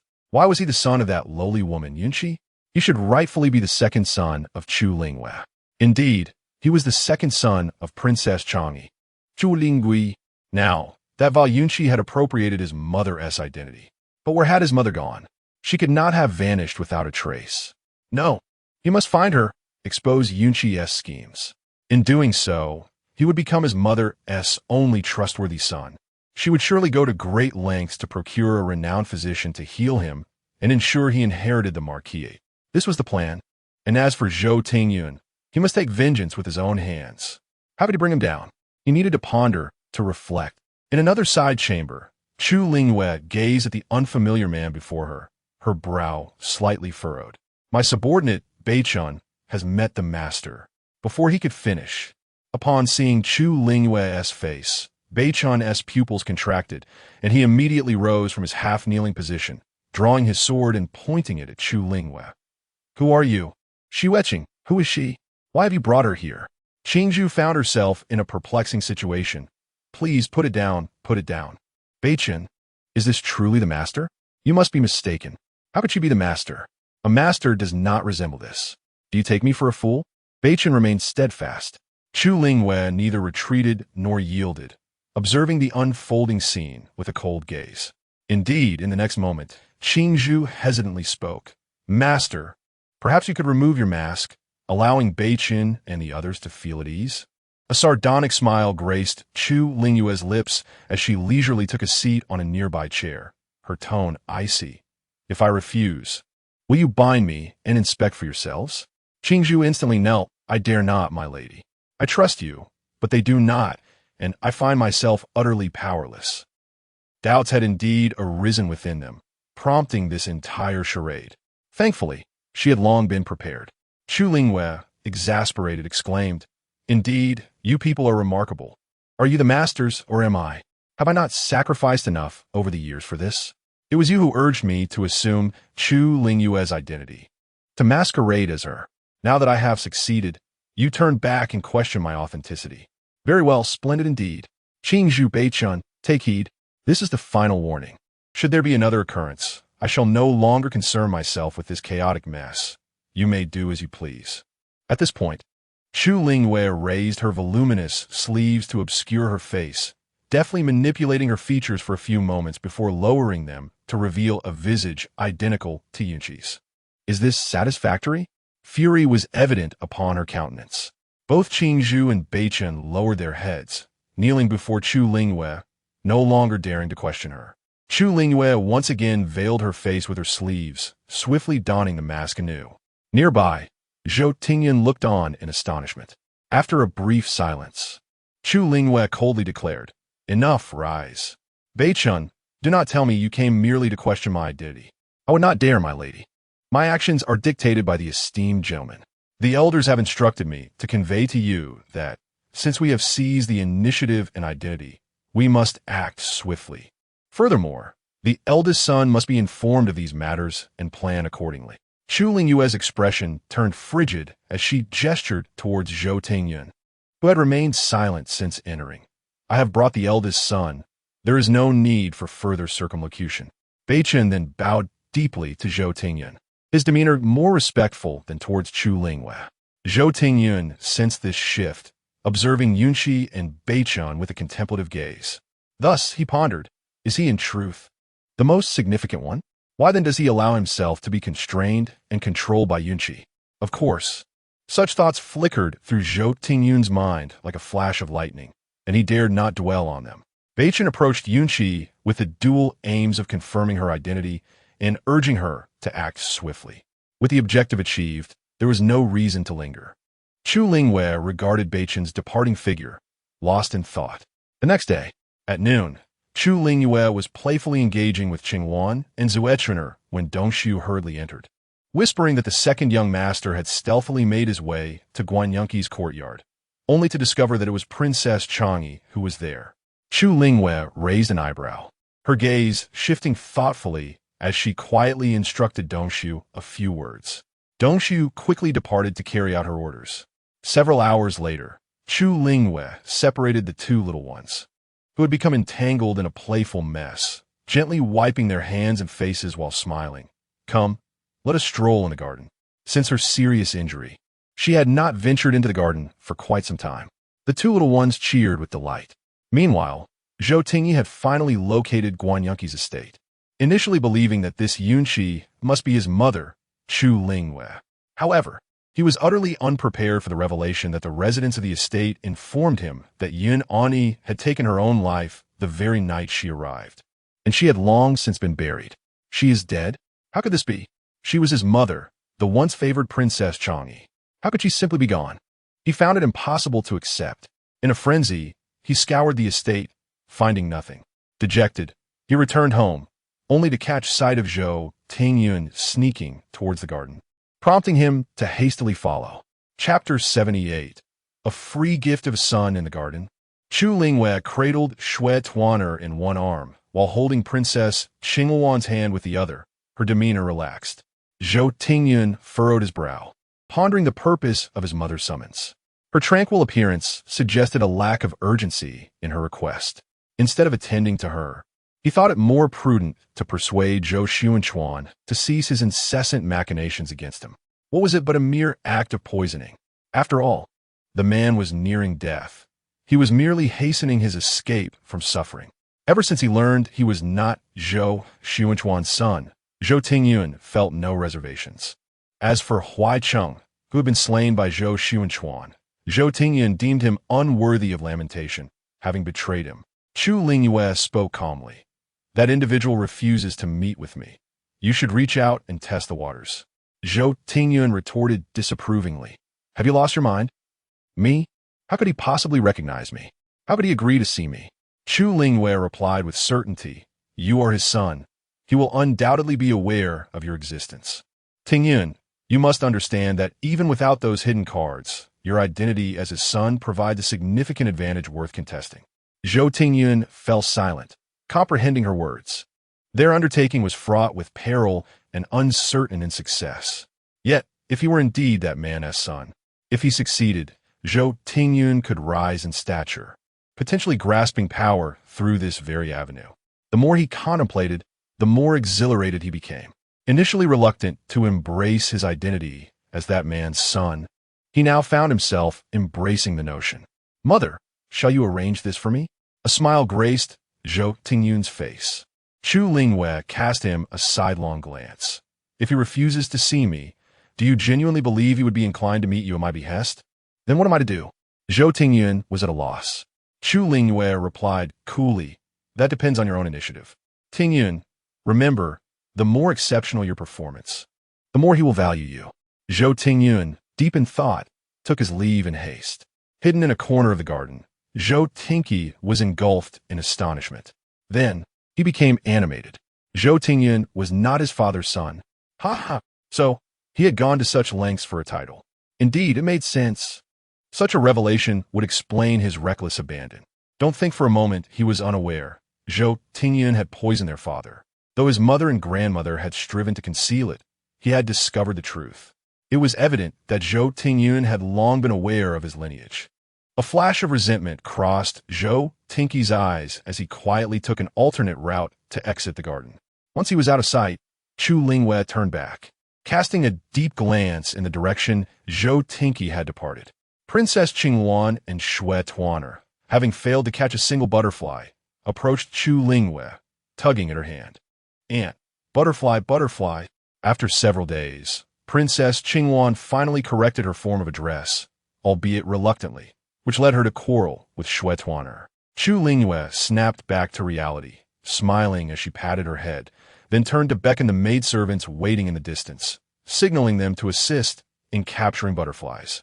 Zhou Taochuan did not return to his own courtyard. Instead, he went directly to Qing's Song courtyard. Zhou Taochuan, having found himself feeling somewhat lighter today, allowed Yuan and to assist him in taking a stroll outside. However, after just a few steps, he felt utterly devoid of strength in his legs. Despite Yuan and support, he stumbled and fell to the ground. Zhou Taochuan's face flushed crimson with a mix of anger and shame as he unleashed his frustration upon Yuan and Yuanin. Feeling quite aggrieved, reflected on how the Marquis had become exceedingly irritable since falling ill, refusing to allow anyone else to attend to him, insisting solely on Yuan and service. While the Marquis was asleep, he would assign a multitude of other tasks, and by the time Yuan had completed them, the Marquis would awaken.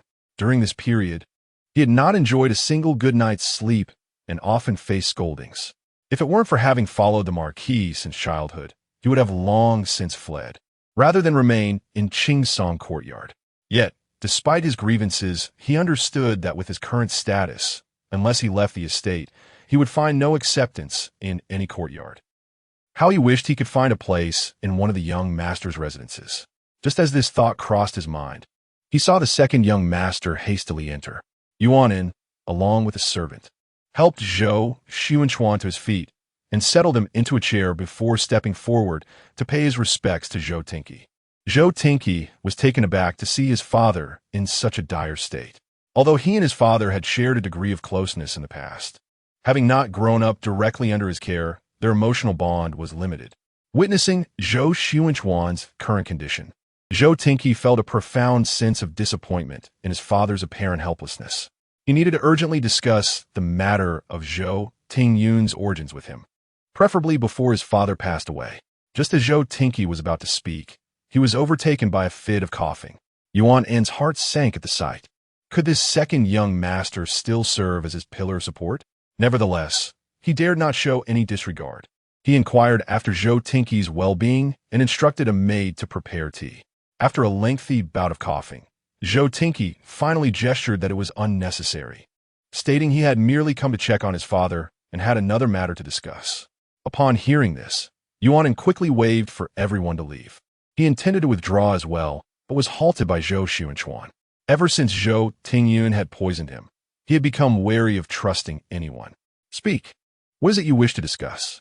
Zhou Taochuan's demeanor was cold. Primarily, he had not seen this son in such a long time. His sudden appearance could only indicate trouble. Zhou Tinky took a few steps forward and paused before Zhou Taochuan, observing him for a moment. As anger gradually surfaced on Zhou Taochuan's face, Zhou Tinky crouched down to meet his gaze. Father, Zhou Tingyun is not your child. Do you understand? Zhou Taochuan stared blankly at Zhou Tinky for a long while, speechless. He wondered if this son had lost his wits. How could he utter such words? Zhou Tingyun was not a child. How could that be? Despite his deep-seated hatred for Zhou Tingyun for having poisoned him and exacerbated his illness.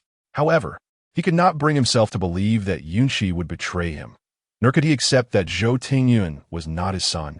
It was he who had personally cradled the child in the delivery room of Chu Lingyu, and he was the one who had orchestrated the illusion that Chu Lingyu had given birth to twins. No, it is impossible. Do not speak such nonsense. Zhou Taochuan's voice was hoarse. Zhou Tinky scoffed coldly. Look, even in such circumstances, he still defended Zhou Tingyun. But this is what I heard from my mother herself. Father. Zhou Tingyun's father appeared to be a person of great significance. Last night, mother intended to take. At this point, Zhou Tinky finally sensed something amiss. If Zhou Tingyun were merely the son of that person, why did his mother wish to take him along last night? Unless he was not Zhou Taochuan's son, as this possibility dawned upon him. Zhou Tinky was drenched in cold sweat. What? Zhou Taochuan pressed for clarification. Zhou Tinky regained his composure and concealed his thoughts. It's nothing. I merely overheard my mother encouraging him to seek out his biological father. Father, does this mean you've been raising someone else's son for over a decade or two? Chapter 79. Has he become a green-headed turtle? Upon hearing Zhou Tinky's words, Zhou Taochuan's face transformed through a spectrum of colors, turning blue, then pale, flushed, and finally tinged with purple, resembling a grand palette of hues, strikingly beautiful, yet deeply unsettling. What nonsense are you spouting? How could that be possible? It's simply unfathomable. Zhou Taochuan instinctively rejected the notion. Yet his words came out feeble and devoid of conviction, revealing his inner turmoil and uncertainty. Zhou Tinky remained unmoved, merely observing Zhou Taochuan's futile struggles upon the lounge chair with a cold gaze. After a prolonged silence, as Zhou Taochuan finally ceased his futile writhing, a faint smile graced Zhou Tinky's lips. "Father, I am aware that both you and my mother favor my elder brother. It is understandable, given that he is her beloved. However, I never anticipated that you would still wish to protect him at this juncture at this moment." Yuan interjected appropriately, "Second young master, I understand that you harbor some grievances against the eldest young master, but how can there be lingering animosity between brothers? Moreover, with auntie absent from the residence, how could such words reach you?" Indeed, as soon as Yuan An's words fell, Zhou Taochuan, in a fit of anger, grasped a teacup beside him and hurled it towards Zhou Tinky. "Nonsense! How can one conjure such fabrications?" His strength waned, and despite Zhou Tinky being in close proximity, the cup missed its mark, splattering tea all over Zhou Taochuan himself. Fuming, Zhou Taochuan's hands trembled violently, appearing as if he might faint at any moment. Startled, Yuan hurried to offer comfort. Zhou Tinky regarded the scene with detached amusement, eventually smirking derisively. "Very well, if father wishes to play the role of a green-headed turtle, then I shall acquiesce to your desires. I shall take my leave now. Should you come to your senses, you may seek me out at your convenience." With that, he rose and cast a glance at Yuan and before striding away. Yuan, catching Zhou Tinky's cold gaze, involuntarily shivered, regretting his earlier interruption. Conversely, Zhou Taochuan, in an unusual manner, contemplated Zhou Tinky's departing figure with an air of introspection. "My lord, the wind has picked up. Shall we retreat inside?" Zhou Taochuan then inquired of Yin Qi, "Where has Aunt Yin been?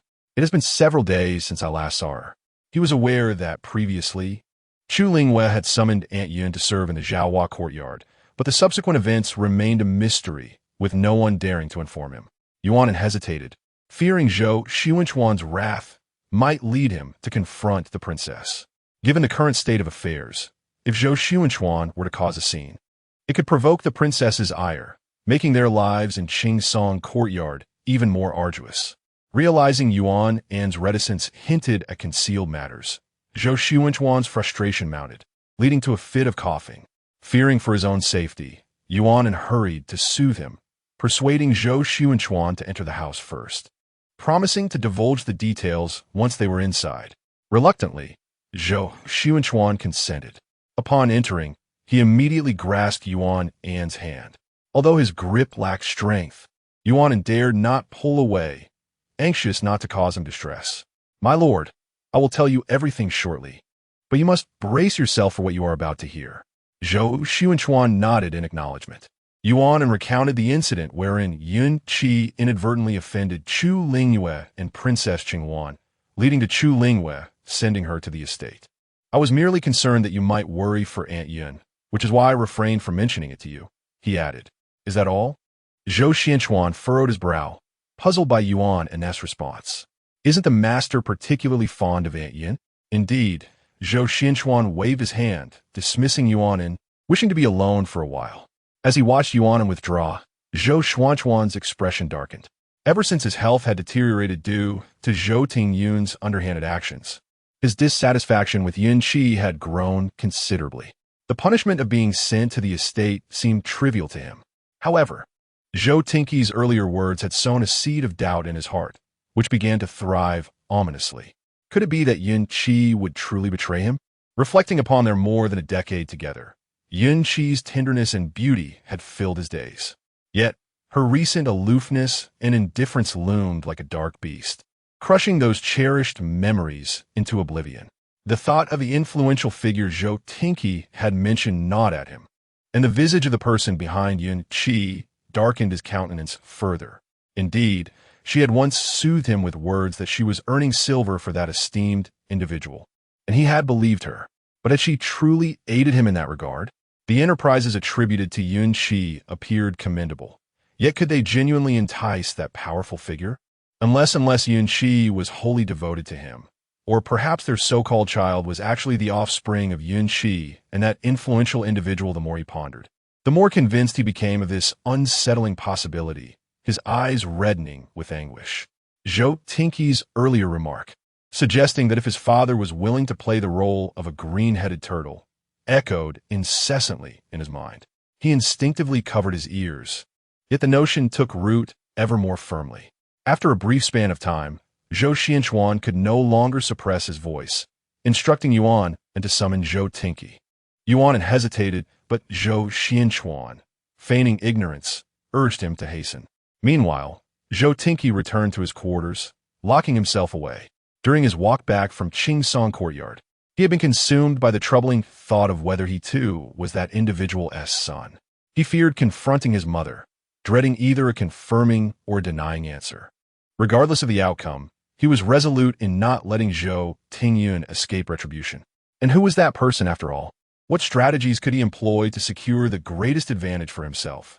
Unlike Zhou Taochuan, he did not crave vast ambitions. He merely wished to lead a stable and prosperous life. With newfound determination, Zhou Taochuan resolved to take action. Yuan arrived sooner than expected, at least more swiftly than he had anticipated. Zhou Taochuan feigned indifference, allowing Yuan to wait a moment before he finally made an appearance. Yuan, humbled, conveyed Zhou Taochuan's request to meet. Zhou Taochuan, not wishing to impose on Yuan, followed him back to Qingsong courtyard.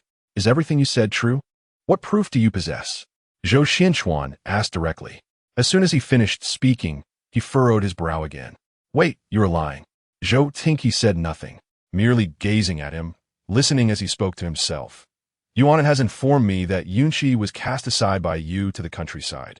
How could you have overheard the conversation between your mother and Zhou Taochuan? Zhou Taochuan let out a cold laugh, countering with a question. Father, I must inquire. You and Aunt Yin have consistently claimed that I am your son. Yet, I distinctly recall growing up in this estate, raised by the Princess Changyi. You are lying, are you not? You are deceiving me, attempting to sow discord between my mother and me, are you not? Zhou Taochuan seemed to seek an answer. It also appeared he was persuading himself. At that moment, Zhou Taochuan's mind was remarkably agile. He quickly grasped Zhou Taochuan's implication. Indeed, if Zhou Taochuan were neither his son nor Yu's, then he would not be the eldest son of their noble house. Consequently, Zhou Taochuan would ascend to that status. Zhou Taochuan wished to tell him, no, you are not the son of the princess. However, upon encountering Zhou Taochuan's sinister gaze, the words lodged in his throat. Never mind. After all, wasn't this all a matter of his own word? Yu, ultimately, has always believed in him. Throughout these years, she has never doubted him. Moreover, that child had long since vanished. Now, all his hopes rested solely upon this son before him. Chapter 80. Dog bites dog. Under the hopeful gaze of Zhou Taochuan, Zhou Taochuan nodded. Yes, you are the son of the princess and me. Zhou Taochuan let out a sigh of relief, signaling Zhou Taochuan to dismiss Yuan. After a moment of hesitation, Zhou Taochuan waved his hand, allowing Yuan to withdraw. Zhou Taochuan then paced over and sat beside Zhou Taochuan's bed, speaking in a hushed tone. The princess in our residence is not the true Princess Changyi, but rather your beloved Yunqi. Zhou Taochuan was taken aback. Yunqi has succeeded? She has truly become Chu Lingyu, just as they had initially envisioned and agreed upon? Without his assistance, she managed to step into the role of a princess? He should have felt elated, for this was the culmination of their years of scheming. Yet, inexplicably, Zhou Taochuan found himself devoid of joy, even feeling a twinge of panic. Observing Zhou Taochuan's expression, Zhou Taochuan noted that besides astonishment, there was no other emotion. He instinctively furrowed his brow. Could it be that Zhou Taochuan was already aware of this? Or perhaps he had anticipated it? Did his father know? Zhou Taochuan shook his head. I am unaware. I simply did not expect that your mother, Yunqi, would truly accomplish this. We had indeed contemplated this before. Zhou Taochuan interrupted his musings with a cold sneer. Do you believe that if she were to discover that Zhou Taochuan is not your blood, she would spare your life? A flicker of fear passed through Zhou Taochuan's eyes. Yunqi had succeeded, but had not informed him, nor had she even extended a hint. It was evident that she held him in contempt. Now, the possibility suggested by Zhou Tinky, that Zhou Tingyun was not his progeny, seemed increasingly plausible. He recalled many years ago when Yunqi had instructed him to bring their newborn Zhou Tingyun to the residence for the princess to raise, claiming that Zhou Tingyun was his firstborn and should inherit the marquisate. Thus, had her intentions been to secure their esteemed position from the very beginning? Indeed, no matter how formidable one's lineage, they were not the emperor. Ultimately, only one could inherit the title, while the others would fade into obscurity. Even if their marquisate were to falter, it still held nobility. It became evident that she had orchestrated this from the outset. Ha ha! Zhou Taochuan burst into laughter. How foolish he had been to invest his heart and soul into her. Realizing the underlying motives, Zhou Taochuan grasped Zhou Tinky's hand. So what shall we do now? Zhou Tinky's gaze flickered. We must find our mother, the true mother. Only together can we confront Yunqi and secure our survival. However, Zhou Taochuan released his grip, despondently murmuring, "You must have already searched for her and found nothing. Which is why you sought me, correct?" Zhou Tinky nodded. Indeed, I suspect that our mother was mistaken for Yunqi and sent to the estate, but upon inquiry, I was told that Aunt Yun committed suicide the very night she arrived at the estate. I refused to give up. Committing suicide. Zhou Taochuan's eyes widened in disbelief. Impossible. You could not have died like this. He had only just come to terms with wanting to live a good life alongside her. How could she simply be gone? Chu Lingyu had perished. Then, their plan was to, after His Majesty's demise, the entire realm would fall into their hands. Zhou Taochuan shivered. He firmly grasped Zhou Tingqi's hand. Do not dwell on it any longer, nor seek out Chu Lingyu. It has come to this. You are Yunqi's second son, and she shall not harm you. I am Yunqi's husband, and she will not harm me either. Tingqi, you are now your father's only son. You must not come to any harm. Do not think about it anymore. Think of nothing at all. Zhou Taochuan's sudden panic and transformation did not escape Zhou Tingqi's notice. He looked at him in confusion. Father, clearly, if we retrieve mother, we can overthrow Yunqi and eliminate Zhou Tingyun. Everything would be perfectly resolved. Why do you lack such courage? Zhou Taochuan frowned, his previously feeble voice gaining strength. What do you understand? In any case, you must not concern yourself with this matter any further.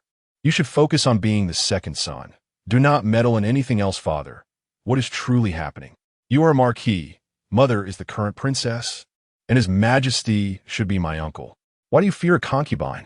You know nothing. You know absolutely nothing. The terrifying forces behind Yunqi, if Chu Lingyu were alive, perhaps there would still be a chance for reversal. Now that she is dead, Yunqi has successfully taken her place. They have won this game. It is all about fate. You should return if you were alive. He could still gamble on appealing to His Majesty, risking the aftermath of His Majesty's potential retribution, and perhaps there would be a chance for redemption. But Ayu is dead. Therefore, those individuals must have made all necessary preparations. If they were to appeal to His Majesty now, it is uncertain whether His Majesty would believe them, and they might not even be able to meet him before being silenced. Zhou Taochuan did not wish to die just yet. He desired to live a little longer. Conversely, if he remained inactive now, perhaps he could survive until the end. Their Kejing Marquisate could emerge victorious in the end. As for the rest, he did not wish to contemplate it at this moment.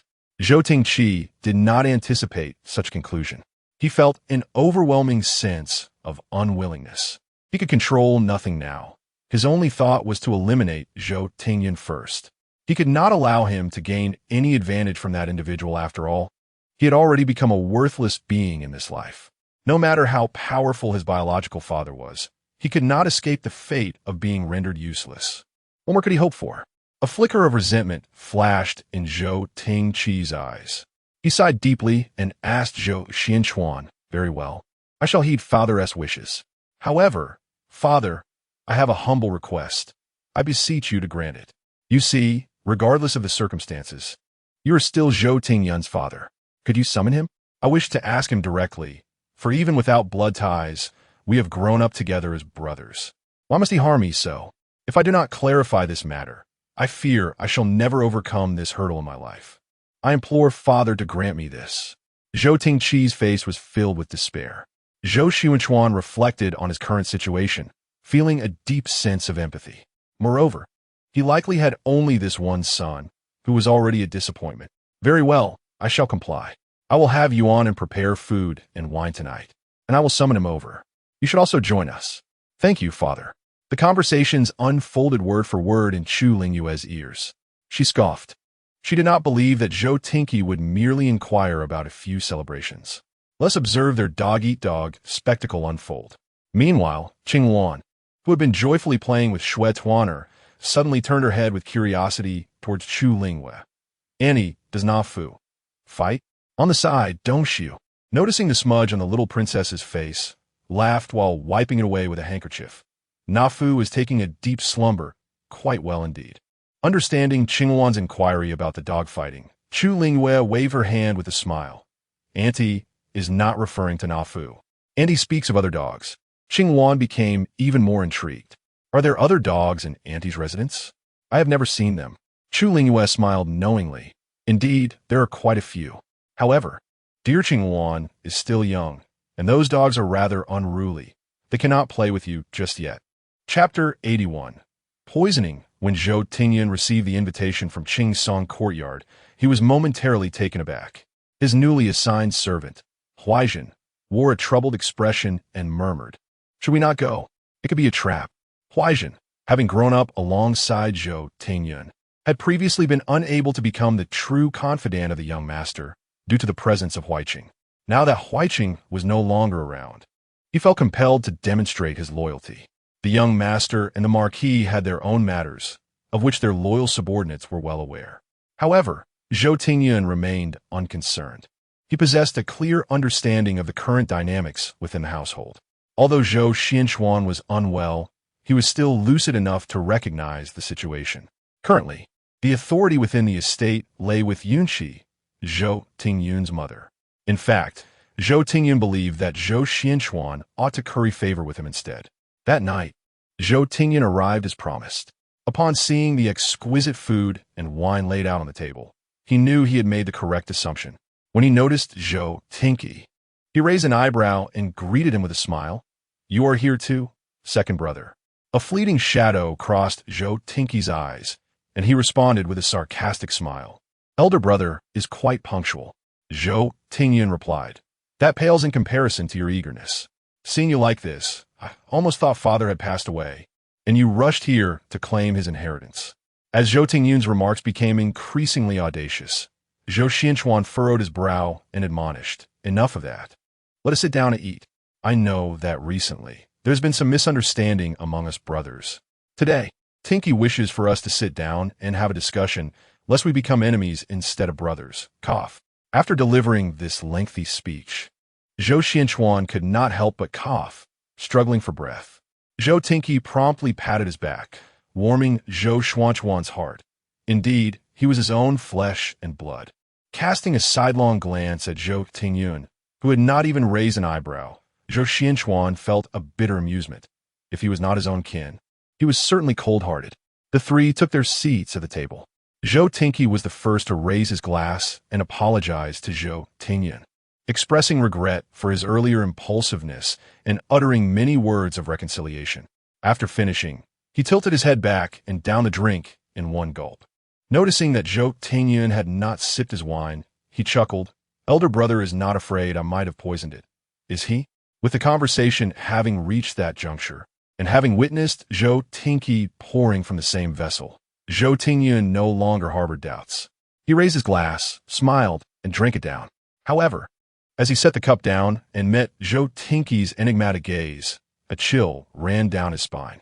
He furrowed his brow, about to question the meaning behind Zhou Tinky's expression, when a violent cough erupted from his lips and he spewed forth blood. Young master, Huaijin, who was attending nearby, was utterly petrified. "Quick, summon the physician." "Ha ha, Zhou Tingyun, the suffering I have endured, you shall experience in full measure." Zhou Tinky laughed maniacally. Zhou Xianquan could scarcely believe that Zhou Tinky would dare to poison Zhou Tingyun right before him in his own courtyard. He was incensed. "Have you lost your mind?" Zhou Tinky said nothing, merely continuing to laugh. The room descended into chaos. Yuan and trembling with trepidation, promptly summoned the princess and called for the physician. By the time Chu Lingyu arrived, Zhou Taochuan had been settled upon the couch, the physician checking his pulse, while Zhou Taochuan sat nearby in a chair, his expression dark and brooding. Zhou Taochuan's face was ashen, riddled with anxiety. Chu Lingyu raised an eyebrow and inquired about the situation. The poison can be resolved. The eldest son is not in danger of losing his life. However, the toxin has rapidly permeated his system, damaging his constitution, and it seems he will require medication indefinitely. Upon hearing this, Zhou Taochuan spat out a mouthful of blood in anger. The physician hastily advised, "Eldest son, you must not be agitated. Calmness is essential for recovery." After speaking, he hurriedly wrote a prescription and departed. "Is this the outcome you desired, Zhou Taochuan?"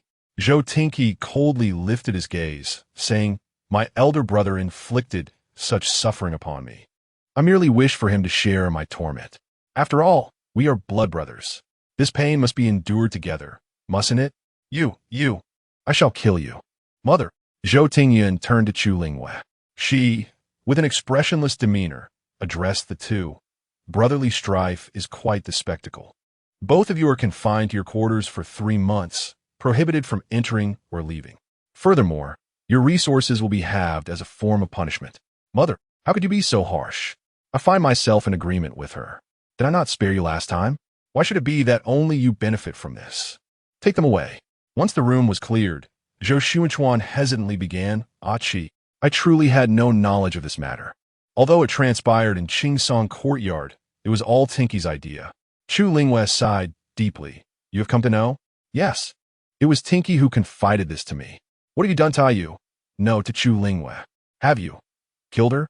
Zhou Taochuan inquired cautiously. Chu Lingyu replied coolly, "You are aware that I cannot tolerate her. Moreover, her existence would obstruct our future plans. Do you truly lament her?" "No, not at all. She deserved to die long ago to make way for you. Chi, let this matter regarding Tinky pass. I won't pursue the incident concerning Tingyun either. I only wish to live a simple life now. My health, alas, I have been a burden to you. That individual, can he truly succeed?" Chu Lingyu's gaze turned even more piercing, yet a smile graced her lips, naturally. "Do you think the Marquis desires our failure?" Zhou Taochuan stared at Chu Lingyu, muttering, Chi, you now truly resemble Chu Lingyu. Indeed, if I were to disguise myself poorly, I would have met a fate worse than death long ago. As for Tinky, I shall not act against him.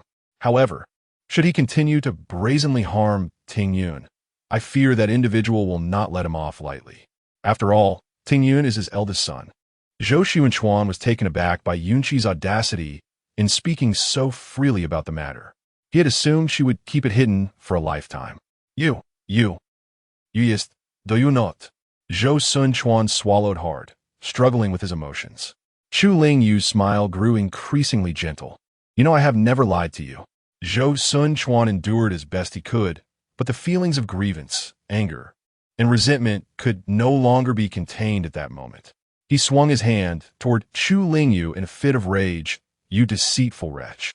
You have betrayed me. How can you still speak so?" Without effort, Chu Lingyu caught his hand and forcefully threw it back. At the same time, 2 resounding slaps echoed against his face. "Zhou Taochuan, you are nothing but a useless man now. What right do you have to speak to me like this? Indeed, I have betrayed you. I have been with him, and what of it? Do you dare confront him? No, you are bound to seek him out, for your precious son, Ting Chi, hangs in the balance of your actions. If you plead with him, perhaps Ting Chi may yet have a chance at life." Chapter 82. The young master is a fool, you venomous woman. Even Chi is your son. But his father is a worthless wretch like you. I have more than just him as a son. What difference does it make? You. Zhou Taochuan spat out a mouthful of blood. Chu Lingyu clapped her hands, not even glancing at him, and turned to leave. Zhou Taochuan fell heavily backward, fainting immediately. The physician who had just departed was summoned back. The entire Qingsong courtyard was thrown into disarray. The prince, having received such a shock, was likely to worsen in his condition. Winter Sequence remarked with a smile. Chu Lingyu raised an eyebrow, informed the physician to do his utmost in treatment. He still possesses value. Winter Sequence looked at Chu Lingyu in surprise. Isn't the princess informing him of this to provoke the prince? Certainly not. That useless Zhou Taochuan may or may not have the courage to seek that person out. What I can do now is to continuously provoke this father-son duo, hoping they will take the initiative to meet that person. Before Chu Lingyu could return to Zhaohua courtyard, she was intercepted by Yuanzhen. Princess, the eldest young master earnestly requests your presence. Chu Lingyu paused briefly, but proceeded towards Zhou Taochuan's courtyard.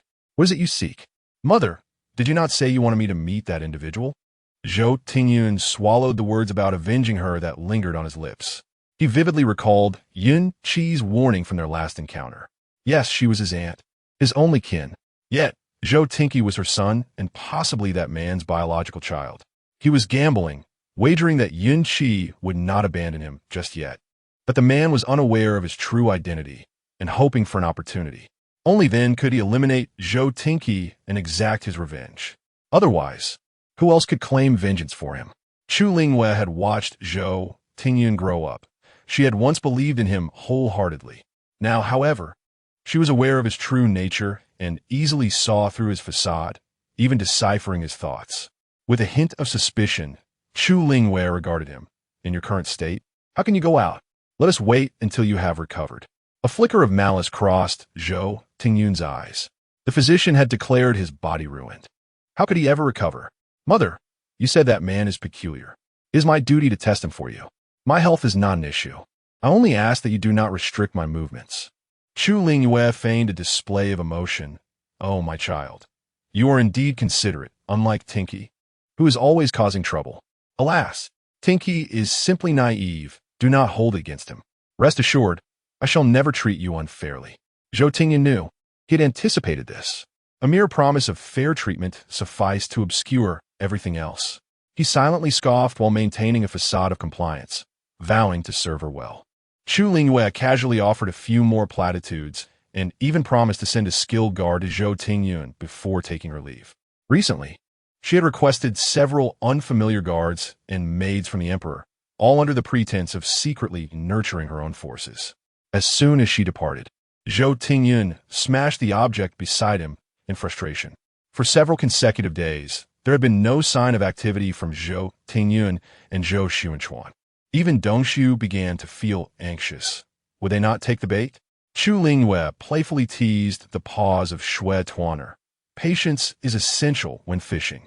Shui Tuaner, who remained by Chu Lingyu's side daily, was acutely aware that the matters of this lifetime had diverged significantly from the previous one. She also understood that the greatest source of distress for Chu Lingyu recently was the identity of the person behind Yun Qi. She wished to speak up, but each time her mouth felt as though it were sewn shut, rendering her unable to utter a word. Her head throbbed as if pierced by needles. She knew that these matters, involving key individuals and events, cannot be conveyed through the lips of Princess Qingwan. Initially, she felt anxious. However, as time passed, her urgency dissipated. After all, observing her mother-in-law in her current state was 100-fold better than in her past life. At present, her role was to be a docile and charming cat, vying for the affections of Princess Qingwan. After a long while, when Princess Qingwan grew weary and was cradled off to sleep, she finally enjoyed her mother-in-law's exclusive favor. Suddenly, Dongxiu hurried into the room. Princess, Mama Zhang has returned. She brought back a young man and went directly to Songa courtyard. On the day Mama Zhang left in haste, they had sent someone to follow her for a while, knowing she was there to fetch someone. Given that Chu Lingyu's side lacked sufficient personnel, they decided not to intervene further. Regardless of whom she was fetching, she would eventually return. Look, hasn't she returned now? Chu Lingyu paused her hand that was stroking Shui Tuaner's back, but quickly resumed her normal demeanor, focused on Soma courtyard. The old lady grasped Zhou Tingqing's hand, tears streaming down her cheeks. Good child, it's wonderful that you're back, wonderful that you're back. At last, you've grown up, come. Let your grandmother take a look at you. Zhou Tingqing stood still, making no move. The old lady assumed he was shy and didn't he mind. Leading him around for a good look, you've grown well, resembling your grandfather in his youth, though a bit thin. As she continued to chatter away, She noticed Zhou Taochuan remained silent, even retracting his hand repeatedly, prompting her to realize something was amiss. Releasing his hand, her cloudy old eyes squinted, peering at Zhou Taochuan with suspicion. Zhou Taochuan instinctively shrank back towards Mama Zhang, his face a mask of fear. Mama Zhang sighed softly, reassuringly patting Zhou Taochuan's hand. "Young master, this is your grandmother. Quickly, kneel and bow your head to the old lady. Do you remember what I taught you before?" Zhou Taochuan seemed momentarily stunned, taking a beat to respond. He released his grip on Mama Zhang's clothes and obediently knelt down, earnestly stating, "I have met my grandmother. Your grandson bows to you, wishing you long life, health, and all your wishes fulfilled." He bowed deeply 3 times. The old lady did not call him up, her displeased gaze landing on Mama Zhang. "What is going on?" Mama Zhang smiled apologetically. "Old lady, perhaps it would be better to let the young master rise first, allowing you two to speak properly, and then I shall explain the details to you later." Zhang Mama had always been by her side, and the old lady naturally trusted her. She would still need to rely on this grandson, so it was imperative not to offend him. The old lady did not dwell on it for long. She instructed someone to assist him to his feet and donned a gentle expression, speaking softly to Zhou Taochuan. However, regardless of what she said, Zhou Taochuan either shook his head or nodded. When the conversation became a bit more intricate, he would simply look at her in bewilderment, remaining silent. The old lady found it impossible to continue the conversation and, with a wave of her hand, had Zhou Taochuan taken away. She turned to Zhang Mama, inquiring about the situation. "What exactly happened? Speak honestly." Zhang Mama, with a face full of trepidation, knelt down and replied, "Old lady, this young master, alas, when I arrived, he was already like this. The village head mentioned that 4 or 5 years ago. The young master had a fever at night, but the village is far from the city. By the time a doctor was summoned the next day, he had become muddled. However, upon my observation, he is not truly foolish. His reactions are merely a beat slower than others, yet he is very obedient. As long as he is given clear instructions, there should be no issues." Zhang Mama wiped the sweat from her palm. Chapter 83. Meet your mother. The old lady, indeed, erupted in fury, shattering the teacups scattered about the room. Mammy Tian, standing by, gasped in distress, "Madam, the silver, this is all silver." These coins, at this moment, could not be retrieved by anyone else. It was incumbent upon the old lady to cover the loss herself. It was not even Mammy Tian's place to feel sorrow. However, who could have known that the old lady had grown increasingly miserly, and with her dwindling wealth, would readily penalize the servants' monthly allowances for the smallest infractions? Their meager earnings could hardly withstand such tribulations, leading them to counsel restraint and to minimize expenditures. When the old lady regained her composure, she found the teacups lying shattered on the ground, her heart aching at the sight. Yet, her simmering anger remained unexpressed as she shot a glare at Mammy Tian, reprimanding, "You old wretch, why are you making such a fuss? Were you earlier? This month's allowance has been deducted."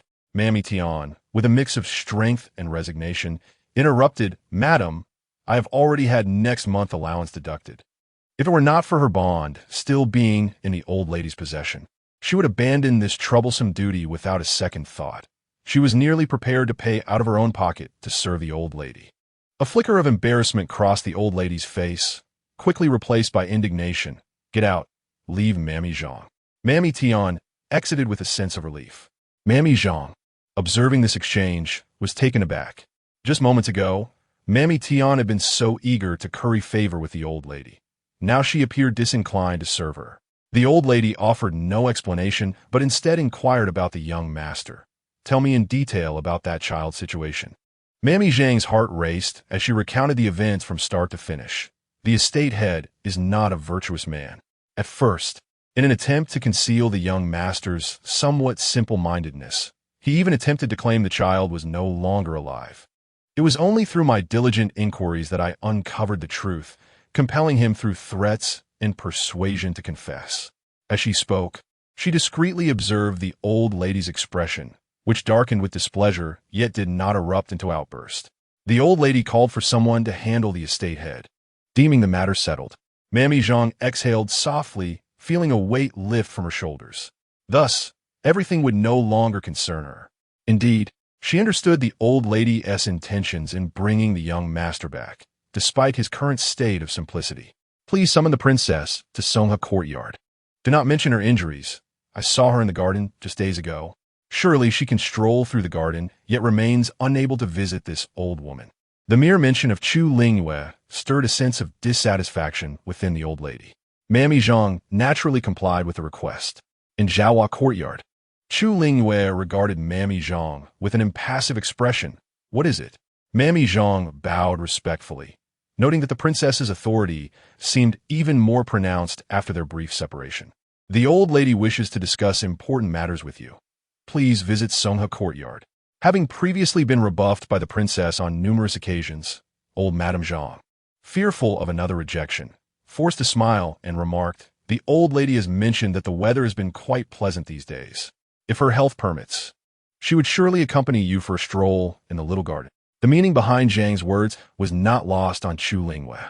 She surmised that the old lady's resolute desire to meet her was likely connected to the young man brought into the residence by Zhang.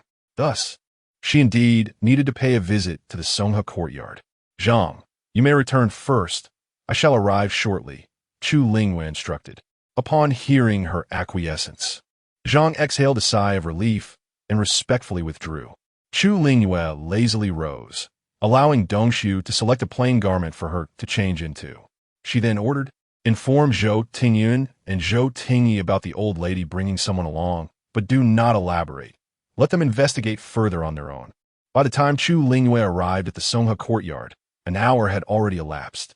The old lady, having waited impatiently, was seething with frustration, yet still managed to maintain a smile. After all, the current authority within the residence was the esteemed Princess Changyi, and her demeanor indicated that she was no longer someone easily manipulated. The princess has arrived. Quick, Zhang, bring forth the mat. I must pay my respects to the princess. This was a veiled jab at the previous incident. Chu Lingyu calmly took her seat and, noticing that Zhang had not moved, chuckled lightly. Dongshu, if Zhang has no mat, please fetch one for her. The old lady's expression tightened, taken aback by Chu Lingyu's newfound defiance. She had initially intended to use this situation to remind her that she remained her mother-in-law, deserving of filial piety. She planned to exert some pressure before discussing the matter of Tingsheng. But now it appeared that Chu Lingyu was cleverly attempting to compel her into performing the grand gesture of kneeling, which was simply unacceptable. Clearing her throat with a heavy cough, the old lady attempted to regain her composure, prompting Zhang to interject. Old madam, the princess has always been magnanimous. I believe she would not be so petty with you as her mother-in-law. Did you not wish to speak with the princess regarding an important matter? It would be wise to address that first. Taking advantage of the moment, the old lady settled into a chair and began, a few days ago. I heard that the princess sent concubine Yun to the estate. Has she committed some grave offense? We should arrange for her return. Chu Lingyu set her tea cup forcefully on the small table beside her, demanding, what do you mean by this? Am I not entitled to handle even a minor concubine within the household? The old lady was startled by the sudden intensity of her tone. Though she wished to express her anger, her previous actions weighed heavily on her conscience, leading her to respond with feigned calmness. Why is the princess in such a temper? I merely offered a suggestion. There is no need for such a reaction. No one has said you cannot manage the concubines in the household. It is merely that I have something further to discuss with you. Chu Lingyu lowered her gaze, her tone cool and dismissive. Old madam, please speak plainly. Do not waste my time. This was decidedly blunt. The old lady, exasperated, felt the urge to confront her directly. Zhang, fearing that she might lose her temper, gently tugged at the old lady's sleeve, signaling her to prioritize the larger picture. She endured for a long while. Her aged face creased with additional lines as she finally swallowed her indignation. No longer beating around the bush, she spoke coldly. A while ago, Granny Zhang returned to her hometown and stumbled upon a curious matter. This incident, in truth, bears some relation to the princess. Noticing that Chu Lingyu remained silent, the old matron continued. Granny Zhang encountered a child, one born to concubine Yun and the Marquis in the past. Subsequently, The Marquis had the child sent to the estate. As you are aware, the current situation in the household is dire. Tingyun and Tinky are essentially incapacitated. Our Grand Marquis still requires an heir. The old lady grew increasingly resolute as she spoke. Thus, I took it upon myself to bring the child back. After all, you are his legitimate mother, and it is only right that you be informed. Tingcheng, come here and meet your mother. Chapter 84. Is he your son? The old lady hardly afforded Chu Lingyu a moment to react before summoning Zhou Taochuan. Zhou Taochuan was rather slender, and despite being of the same age as Zhou Tinky, he appeared several years younger. He possessed a handsome visage that bore some resemblance to the Zhou family, yet his expression was somewhat vacant, his clear gaze tinged with a hint of timidity. Chu Lingyu was taken aback. The old lady forcefully pressed Zhou Taochuan down, nearly compelling him to kneel. Quickly, bow to your mother. Zhou Taochuan looked at Chu Lingyu with a bewildered expression. After kneeling, he paused for a moment before glancing back at Grandma Zhang. At her prompting, he seemed to recall what he ought to do and abruptly knocked his head to the ground 3 times towards Chu Lingyu. After completing the act, he suddenly remembered that he was supposed to say something. However, he found himself at a loss for words. In his confusion, Zhou Taochuan covered his head in distress. Upon witnessing this scene, the old lady grew anxious and slapped Zhou Taochuan's back. Quickly call her mother. This is your mother. Zhou Taochuan shrank back slightly, and after a long pause, finally murmured, Mother. The utterance of mother caused Chu Lingyu's heart to leap. The children of Yun Shi and Zhou Xuanchen were comfortably residing in the manor, living a life of luxury as the eldest and second young masters for many years. How could this child possibly belong to Yun Shi? Could it be your child? The mere thought sent her heart racing, as if it were about to leap from her throat. She tightly clenched her palms, which were now damp with perspiration. Do not panic, Chu Lingyu, she admonished herself. Having come this far, you must remain calm. Patience is key. If it truly is your child, having been brought before you, you shall not let this opportunity slip away. After a considerable pause, Chu Lingyu composed herself, inhaling deeply to suppress the myriad thoughts swirling within her. With a gentle smile, she remarked, Your words are rather amusing. Look at this child. He seems to be of a similar age to Tinky. Back then, the prince consort was a rare gem among suitors in the capital. How could he possibly have a child with Yun Shi? Wasn't Aunt Yun introduced to him later? Could it be that the prince consort was deceiving the emperor? Her final words resonated with unmistakable authority, striking the air with weight. The old lady trembled in fear, realizing she had acted too hastily. With the emergence of this child, the past could not be evaded. Yet, she could not afford to be patient. 2 grandsons had already met their demise, and her son was teetering on the brink of life and death. Who knew when he would be lost to them? The Zhou family's title could not simply fade away. She would not resign herself to the fate of being trampled by those she had once overshadowed. In a fit of desperation, the old lady lashed out. Had it not been for your insistence on marrying into the Zhou family all those years ago, Xuanchen and Aunt Yun would never have parted ways. Their bond was genuine, and it would have been entirely natural for them to have had a child. Do not divert our conversation. Let us speak of the child. Tomorrow, the ancestral hall shall convene, and the name shall be inscribed in the family genealogy. The day after, I shall instruct Sun Quan to present a petition to His Majesty, requesting that the title be conferred upon the child. The old matriarch has been feeling increasingly frail these past days. She fears that her time is limited. Should she pass, the noble title of this marquisate may indeed be lost. Chu Lingyu fixed her gaze upon the old matriarch for a prolonged moment, until the latter appeared on the verge of breaking. Only then did she gesture for everyone to withdraw. The old matriarch furrowed her brow, but ultimately permitted her attendants to leave as well. What do you wish to say? Why the concealment? Chu Lingyu smiled gently. Matriarch, I do not recall ever having such a child with the Marquis. My children, Tingyun and Tinky, are both thriving within the estate, are they not? Upon hearing this, the old matriarch was taken aback, nearly gasping in shock. After a prolonged silence, she finally regained her composure. Who are you truly? Chu Lingyu smiled lightly. What do you believe, matriarch? Do you think my 2 children are unfit wishing to summon my child back to torment me? Do you suppose I would acquiesce? At this moment, the old matriarch comprehended the truth. The woman before her was not Chu Lingyu, but Yun Qi. Realizing that the true Princess Changyi, Chu Lingyu, had been banished to the estate, it became evident that her fate was grim, with no word from her for so long. The old matriarch inhaled sharply, sitting upright with a stern expression. You have deceived us. Do you not realize that your actions could bring ruin to the entire marquisate? Chu Lingyu leisurely resumed her seat. If I do not speak, and you do not speak, who else would know, I wonder? The old matriarch's face turned pale, recognizing the threat in her words. She contemplated rushing to the palace to inform His Majesty, believing that this wretch would meet her end. Yet she knew she could not. What is your intention? This child is not mine. Chu Lingyu's demeanor turned icy, yet a fire smoldered beneath her calm exterior. Tell me honestly, is this child not Chu Lingyu's? The old matriarch averted her gaze, gritting her teeth. No. This child belongs to our Zhou family, and is unrelated to Princess Changyi. Do not harm this child. How could she dare speak the truth?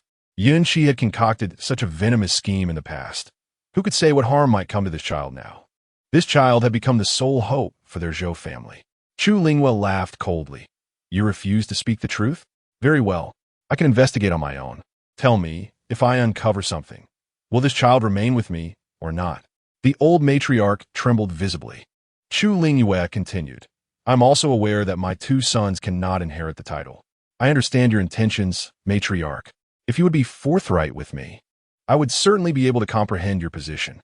The child, upon closer inspection, does not strike one as particularly intelligent. Even should he inherit the title, the true power remains firmly in the hands of my two sons, rendering the situation inconsequential. Throughout my life, I have harbored a profound disdain for deceit. The matriarch hesitated to challenge her. She was acutely aware of Yun Qi's ruthless nature. Should she incite her wrath and orchestrate the demise of Zhou Taochuan, she would find herself bereft of any means to plead her case. Gritting her teeth, the matriarch declared with authority, Indeed, he is the very child who was dispatched years ago. You all sought to eliminate him, yet it was I who safeguarded his life. My intention was merely to preserve a contingency for our Zhou family. Look now, it has proven beneficial, has it not? Yun Qi, I must inform you that if you are intent on obliterating this last vestige of hope I possess, I would not hesitate to ensure our mutual destruction. If you are able to allow him to inherit the title, I will be profoundly grateful and would acquiesce to your every command. Chapter 85. The child. Not hers. Chu Lingyu could only hear that singular sentence. He is the child who was transferred away all those years ago. In that moment, her breathing became noticeably rapid, her palms drenched with sweat, her mind slightly muddled, and her heart racing. Had she not been seated, Chu Lingyu felt she might have collapsed. Her reaction did not escape the old matriarch's notice, who mistook her distress for an inability to bear the shock, fearing that she might recklessly harm Zhou Taochuan. With a stern voice, she admonished, I can overlook everything else regarding the marquisate, and I shall not intervene in matters concerning you and Xuanchuan. But if you dare to lay a hand on this child, you shall have to step over my corpse. It seemed but a fleeting moment, yet it felt like an eternity before Chu Lingyu regained her composure. She suppressed the turmoil within her and gradually restored her expression to its usual calm. Very well, but I must take this child with me for a period of personal upbringing. Otherwise, I cannot rest easy, she stated with serene authority. The old matriarch instinctively reacted, aware that if the child fell into Yun Qi's hands, a grim fate awaited. Yet, Chu Lingyu aptly continued, Of course, you may refuse. But I trust your courtyard is quite secure, is it not? This was a blatant threat. The old matriarch bit her lip in frustration, unwilling to concede. However, Chu Lingyu had lost her patience. She stood up and called for Dongshu to enter. Zhou Taochuan, is it? Zhang Mama, accompagning Dongsu, nodded instinctively. Have him immediately relocated to Tingsong courtyard. Before Chu Lingyu could finish her command, Yuan stumbled in, exclaiming, Old matriarch, princess, something has happened to the marquis. Chu Lingyu furrowed her brow. The situation concerning Zhou Xuanchuan had, by all accounts, been stable lately and should not have worsened. Upon hearing this, The old matriarch sprang to her feet, exclaiming, "Let us go see the marquis." If anything were to befall her son, she needed to ensure that the decree for Zhou Tingqing's title be prepared beforehand. After all, the nobility of the Kajing Marquisate must not falter. Chu Lingyu glanced at Dongxiu, who subtly shook his head. She rose and said calmly, "Let us go and see." At Song courtyard, Zhou Taochuan squinted, his expression inscrutable. News of a young child being brought back to the residence had reached him, and when he recalled his mother's intent to select a child from the clan to adopt for the purpose of inheriting their title, he realized that this child was likely the one she had chosen. A sardonic smile curled at the corners of Zhou Taochuan's lips. He was still alive, yet they were already scheming for his title. The group hurriedly entered Song courtyard, making their way to Zhou Taochuan's chamber, where they found him reclining in a chair. His demeanor relaxed. The old matriarch furrowed her brow and hastened her steps. "Son, what has happened?" Zhou Taochuan regarded her. "I've already heard about your decision to bring a child back." The old matriarch understood then that she had been deceived by Zhou Taochuan and Yuanin, this master and servant duo. Initially, she intended to record Zhou Tingqing's name in the family genealogy before discussing it with Zhou Taochuan. She feared that he might oppose bringing the child back, just as he might refuse to relinquish his title. Now that the truth was unveiled, there was no longer anything to conceal. As she approached, concerned that Zhou Taochuan might be gravely ill, she brought Zhou Tingqing along. "Tingqing, come here, this is your father." Bow to him. The old matriarch began to explain her reasons for bringing Zhou Tingqing back. Tingqing hesitantly stepped forward. The moment Zhou Taochuan laid eyes on him, his pupils constricted, and he struggled to rise from his chaise. "Who do you say he is?" he rasped. The old matriarch, fearing that her son might become overly agitated and suffer a serious episode, hurriedly replied, "He is that child, Zhou Tingqing." This name had been given by Zhou Taochuan himself years ago. Yet, Zhou Taochuan appeared oblivious, his complexion ashen, staring blankly at Zhou Tingqing for what felt like an eternity before finally gesturing for him to approach. "You, come here." Deep down, Zhou Taochuan understood that this child was not who the old matriarch believed him to be. He had once taken the life of that child. It was impossible for him to be alive. Moreover, the resemblance was uncanny. Tingqing remained motionless. The old matriarch gave him a firm shove. "Tingqing, go on. Let your father have a good look at you. Why are you just standing there?" Tingqing shrank back, his face pale. He even contemplated fleeing. Zhang Mama, having spent some time with him, sensed his intentions and quickly stepped forward to support him, gently patting his back in reassurance. "Young master, do not be afraid. This is your father, who loves and cares for you. He means you no harm." Only then did Zhou Taochuan notice something amiss with Zhou Tingqing. A tempest brewed in his eyes. Who had caused this child to become so frightened? He vowed to hold that person accountable. After much effort, Zhou Tingqing, under Zhang Mama's comforting words, began to calm down and slowly approached Zhou Taochuan, yet remained silent, his lips tightly pressed together. Zhou Taochuan paid little mind to his reticence. He eagerly rolled up Zhou Tingqing's sleeve, revealing a distinct star-shaped birthmark. Zhou Taochuan's grip on Zhou Tingqing's hand tightened abruptly, causing him to wince in pain. As realization dawned, an odd expression crossed his face.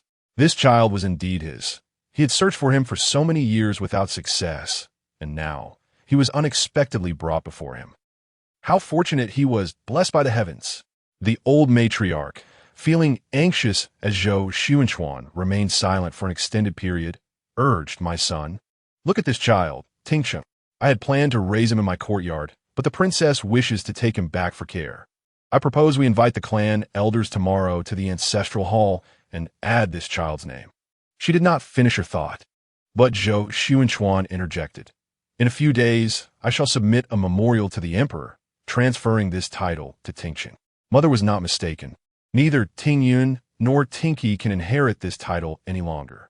The title of the Zhou family must be passed down through my lineage. Zhou Tingqing is the most suitable. The old lady beamed with delight, taken aback by her son's swift agreement. A smile graced her face. "Excellent, excellent. This is how it should be. Our family should work together in harmony. However, Zhou Taochuan interrupted her ramblings. Tingxing will move into my courtyard. The old lady's expression stiffened, instinctively wanting to oppose. Yet upon meeting her son's gaze, she found herself unable to voice her dissent. She cast a worried glance at Zhou Tingxing. Sensing his mother's apprehension, Zhou Taochuan spoke calmly. Since Tingxing will reside in my courtyard, I shall naturally ensure his safety. You need not worry about that, mother. Regardless of the circumstances, I will not dig our family's grave. This was a promise that he would not harm Zhou Tingxing. The old lady scrutinized Zhou Taochuan's demeanor, feeling a bit more reassured. She understood her son well enough to recognize the truth in his words. Chu Lingyu observed the unfolding drama, her previous excitement and doubts dissipating entirely. Judging by Zhou Taochuan's demeanor, she realized that this child could not possibly be hers. It was evident that the old lady remained unaware of the underlying complications. Regret washed over her for not having placed someone in the old lady's quarters. Initially, she believed it to be of little significance, assigning surveillance only outside. Unlike in Zhou Taochuan and Yunqi's courtyards where there was watchful presence, it appeared that additional personnel would need to be deployed to Songhe courtyard as well. Chapter 86. The anomaly of Zhou Taochuan. Chu Lingyu gazed coldly at Zhou Taochuan as he expressed his concern for Zhou Tingxing, his demeanor seemingly brightening a few degrees. This development was acceptable. Within the Qing Song courtyard, she would ultimately discern the true nature of the young man. Moreover, it was unlikely that Zhou Tingyun and Zhou Tinky would cease their pursuits. Contemplating this, Chu Lingyu spoke. Given the Lord's demeanor, it appears this lad holds a special place in your heart, favored even more than Tingyun and Tinky. Only then did Zhou Taochuan recall that Yunqi was still present, his heart skipping a beat, although his expression remained inscrutable. Your Highness exaggerates. After being separated from this child for so many years as a father, I merely wish to make amends, he replied. You too are a mother. Chu Lingyu scoffed. Is the Lord implying that I should provide a dowry to compensate for your illegitimate son? Zhou Taochuan's countenance darkened. With a flick of her sleeve, Chu Lingyu turned to leave, declaring, I shall not intrude upon the Lord's familial bliss. It is winter. Let's take our leave. Once Chu Lingyu departed, the matriarch gestured for the servants to withdraw, also instructing them to take Zhou Tingxing away for proper arrangements. She looked at Zhou Taochuan with concern. Do you not realize? That individual is already Yunqi. Zhou Taochuan nodded grimly. I previously thought her merely sensible, unaware that her inner self is even more lacking than you. The two fell into a heavy silence, wary of speaking further lest they be overheard. Such matters were fraught with peril. As for Tingxing, do not worry, mother. I shall protect Tingxing, he reassured her. Initially, he had intended to remain a passive observer, but it now seemed imperative to intervene swiftly and resolve these matters, lest even Tingxing fall into danger. Furthermore, given his own condition, the matriarch sighed heavily, exchanging a few perfunctory words before departing. Zhou Taochuan remained seated for a time, then summoned Yuan in, requesting that Zhou Tingxing be brought to him, as he had some inquiries to make. Yuan advised, My lord, it will be prudent to rest for a while. The young master will not flee. He is simply in the courtyard. I fear for your health. However, Zhou Taochuan, resolute, insisted on seeing Zhou Tingxing first. Left with no choice, Yuan went to fetch him. Zhou Tingxing entered, his face a mask of trepidation, reluctant even to approach Zhou Taochuan. The latter waved Yuan away. Observing Zhou Taochuan's seemingly buoyant spirit, Yuan mused to himself. Perhaps the Lord is uplifted by joyous tidings? He appears quite well. Zhou Taochuan, however, focused intently on Zhou Tingxing, his expression softening profoundly. Tingxing, come here. Allow your father to observe you closely once more. As Zhou Tingxing regarded him, under Zhou Taochuan's gentle reassurances, his expression gradually relaxed, and he moved forward to take a seat on the chair before his father. Seeing him in such a state, Zhou Taochuan felt his eyes well with tears. He grasped the boy's hand and spoke tenderly. Tingxing, tell your father how you have fared over the years, will you? Has anyone bullied you? I shall deal with them. Zhou Tingxing froze. Zhou Taochuan did not rush him. Instead, gently patting his hand until the boy finally relaxed and began to recount his experiences. However, Zhou Tingqing's memories remained hazy. He only remembers that, seemingly during his early childhood, he lived with his mother. Subsequently, for reasons unknown, they began to hide and flee from place to place. Later on, his mother passed away. He vividly recalls that day when the rain fell torrentially. The ground was flooded, and in his small stature, he was utterly incapable of supporting his mother. He became caked in mud. No matter how much he cried or called out, no one came to his aid. That night, his mother gradually grew cold and unresponsive, never to awaken again. He remained by her side until an elder brother discovered him and informed him of his mother's death. He summoned many people, who helped him lay her to rest atop the village hill. After that, he took up residence in the village. That elder brother treated him with utmost kindness. But then, what transpired afterward? There seemed to be a great fire, followed by more rain. His memories were hazy, indistinct. He only remembers someone telling him to stay put, assuring him that someone would come and take him home. The visage of that person gradually began to merge with the face before him. Zhou Tingqiang's eyes brightened suddenly, and he clutched Zhou Taochuan's hand tightly. "It's you? You said you would come for me, didn't you?"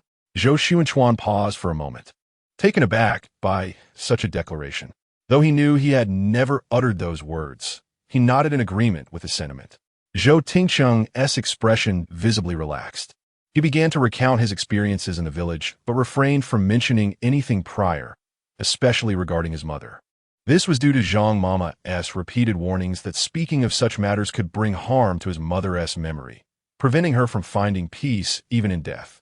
In truth, what was there to recount about life in the village? It was merely a tale of being bullied by other children and his elder brother.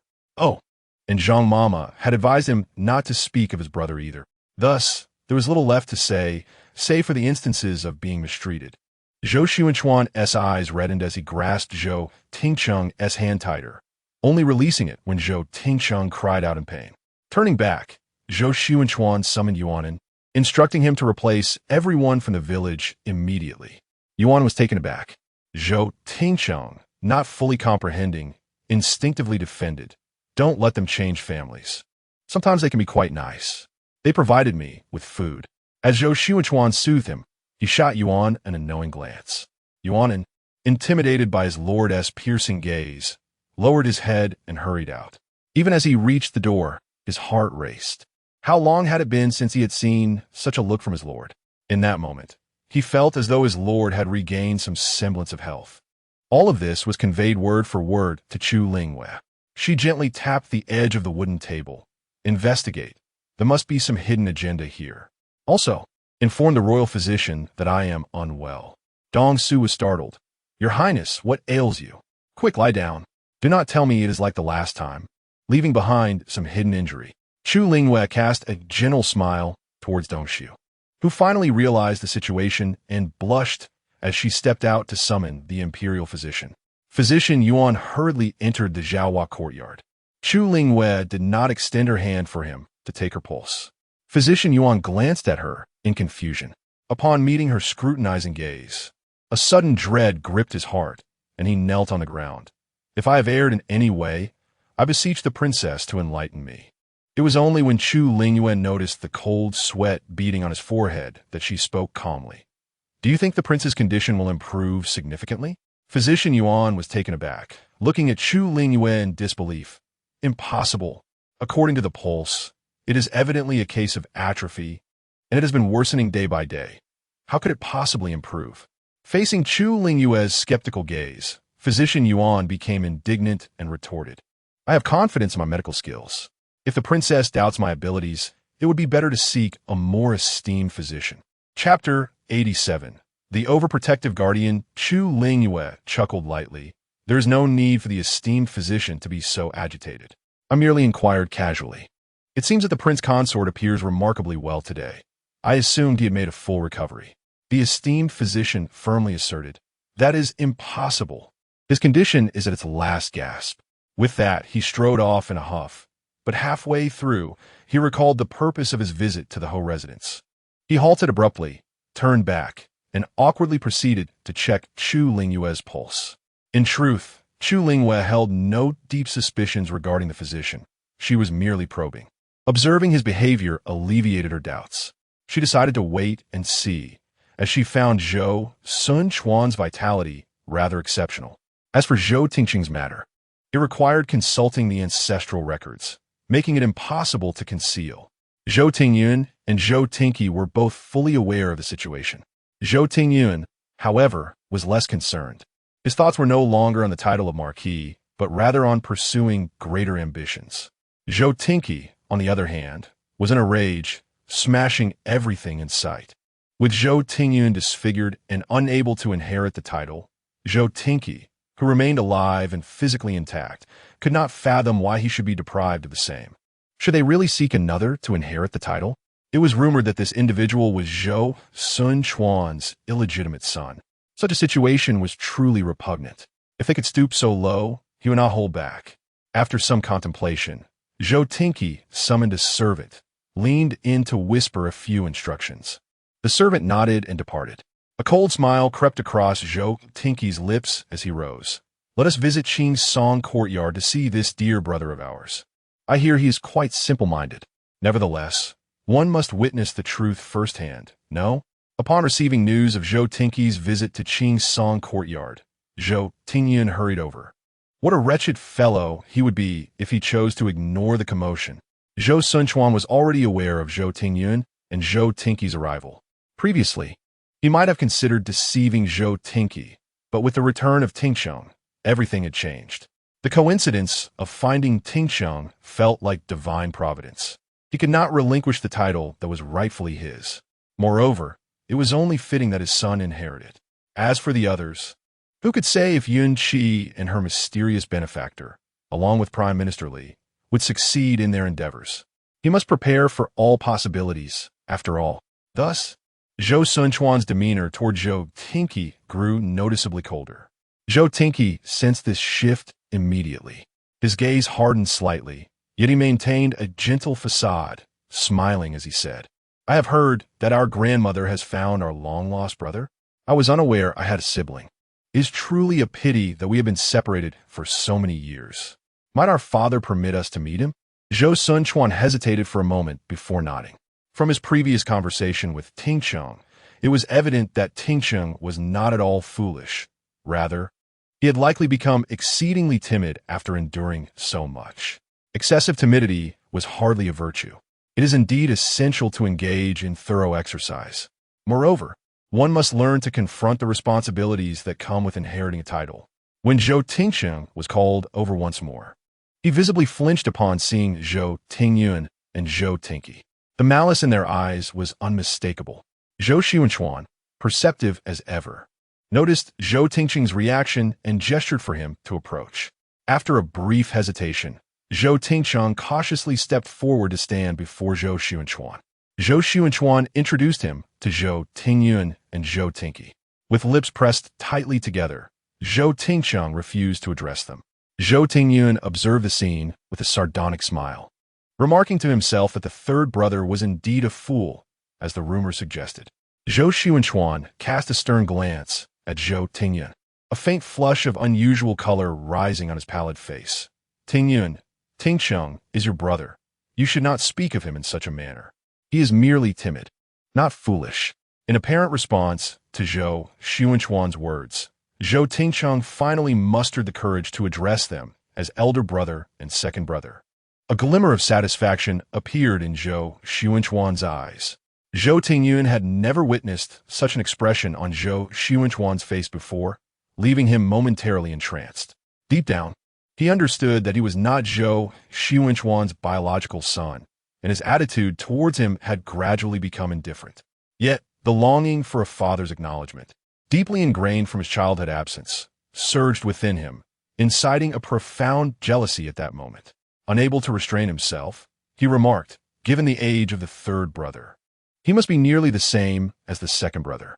Could it be that he is the child who was swapped with the third brother all those years ago? Zhou Taochuan's expression darkened, and he refrained from answering. Tingyun, these matters are not for you to meddle in. You ought to focus on your own affairs. His final words carried a weighty implication. Zhou Tingyun furrowed his brow. Zhou Taochuan continued bluntly, Tingyun, Tinky, I have chosen to overlook your reckless behavior thus far. However, I must now address it. One of you has marred your face, and the other has damaged your body. Thus, you will naturally be deprived of any claim to the title. Your grandmother has brought your third brother back for the purpose of inheritance. I shall soon present a petition to His Majesty to formalize this matter. I speak plainly. If anyone dares to lay a hand on your third brother, do not blame me for being unyielding as a father. Thoughts that should not be entertained and ambitions that should not be harbored must be relinquished henceforth. Now, you may leave. With that, Zhou Taochuan began to usher them away. A sense of suffocating frustration welled up within Zhou Tingyun. Why should this be so? He had once yearned fiercely for the title, clinging to it despite his ailing condition, and even threatened Zhou Tinky to take action against him. Now, having become adversaries with Tinky, he found himself magnanimously offering the title to a fool he had just met. How would he accept this? Even if the title were meant for Tinky, it would grant him some solace. Yet, it was this little fool who received it. Zhou Tingyun's gaze towards Zhou Taochuan darkened with malevolence. After a brief moment, he withdrew his gaze and exchanged a knowing look with Zhou Tinky, and the two silently retreated. Once the others had departed, Zhou Taochuan took a moment to reassure Zhou Taochuan before summoning Yuanin. You are to proceed to Qiushui residence and seek out their proprietor. He will arrange for 2 individuals to accompany you under some pretext to safeguard the third young master. Yuanin gazed at Zhou Taochuan in astonishment. Was this the Marquis's hidden card? Having served as the Marquis's confidant, he was perplexed as to when the Marquis had established connections with anyone from Qiushui residence, let alone recruit assistance from them. There was an undeniable sense that today S. Marquis was markedly different from his usual self, though he could not quite articulate how. Nonetheless, the Marquis's newfound vigor and apparent reserves were indeed a positive sign for him. Perhaps the Marquis would not meet his demise after all in that case. Yuanin's own promising future remained intact. However, even if the Marquis were to falter, given his current efforts to pave the way for the third young master, it seemed he too would find his place alongside the third young master, which could be considered a fortuitous outcome. The only uncertainty lay in whether the princess and concubine Yun would acquiesce to this arrangement. Chapter 88. The Huns?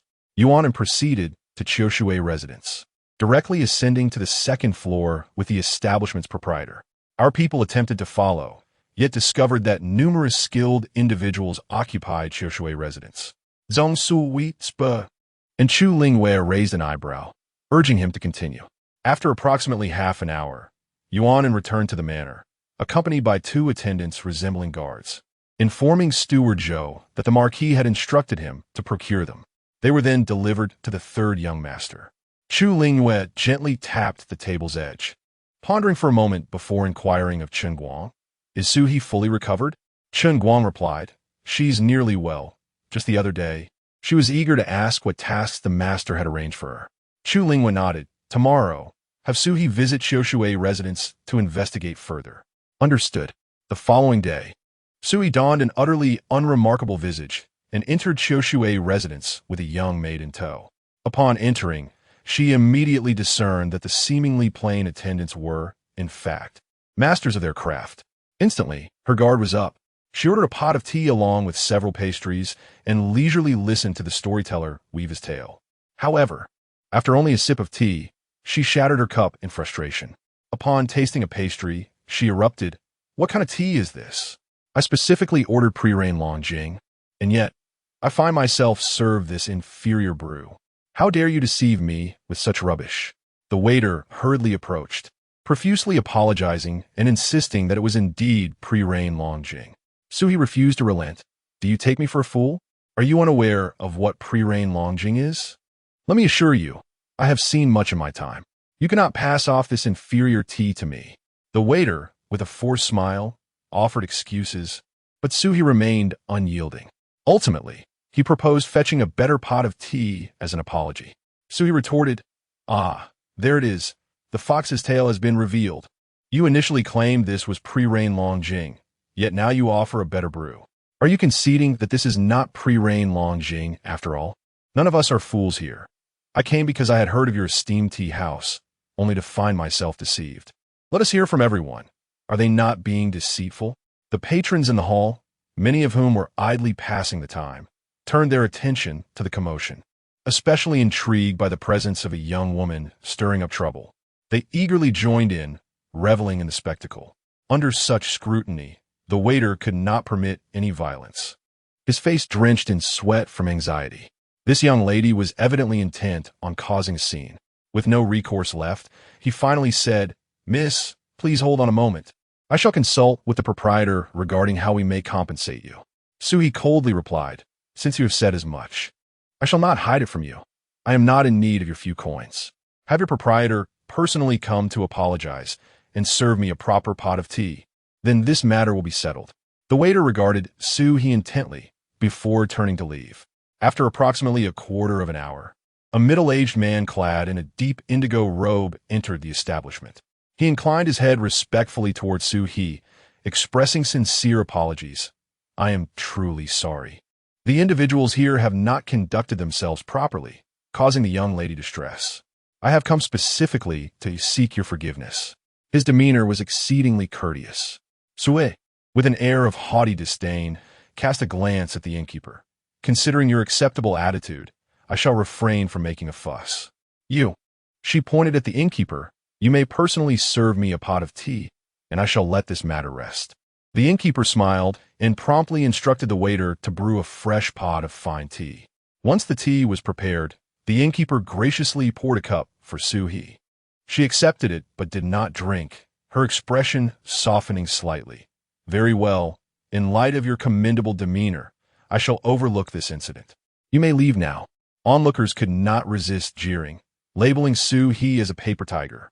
Unperturbed, she gazed at the teapot in contemplation, remaining silent. Some individuals, noticing her lack of consumption, approached to request a taste of the superior tea. With a subtle smile, Suhi allowed the tea to be shared, then ordered the waiter to bring another fresh pot. After approximately half an hour, she rose nonchalantly, settled the bill, and departed. Her actions did not escape the keen observance of the patrons at Qiushui Pavilion, who promptly relayed their observations to the innkeeper. Not drinking the tea or indulging in any refreshments, yet distributing them to others? Sitting idle for half an hour? This girl is suspicious. Follow her. Sui had already led the young maid into an alley, her figure slipping away before a particular residence. Moments later, two slender men appeared by the roadside.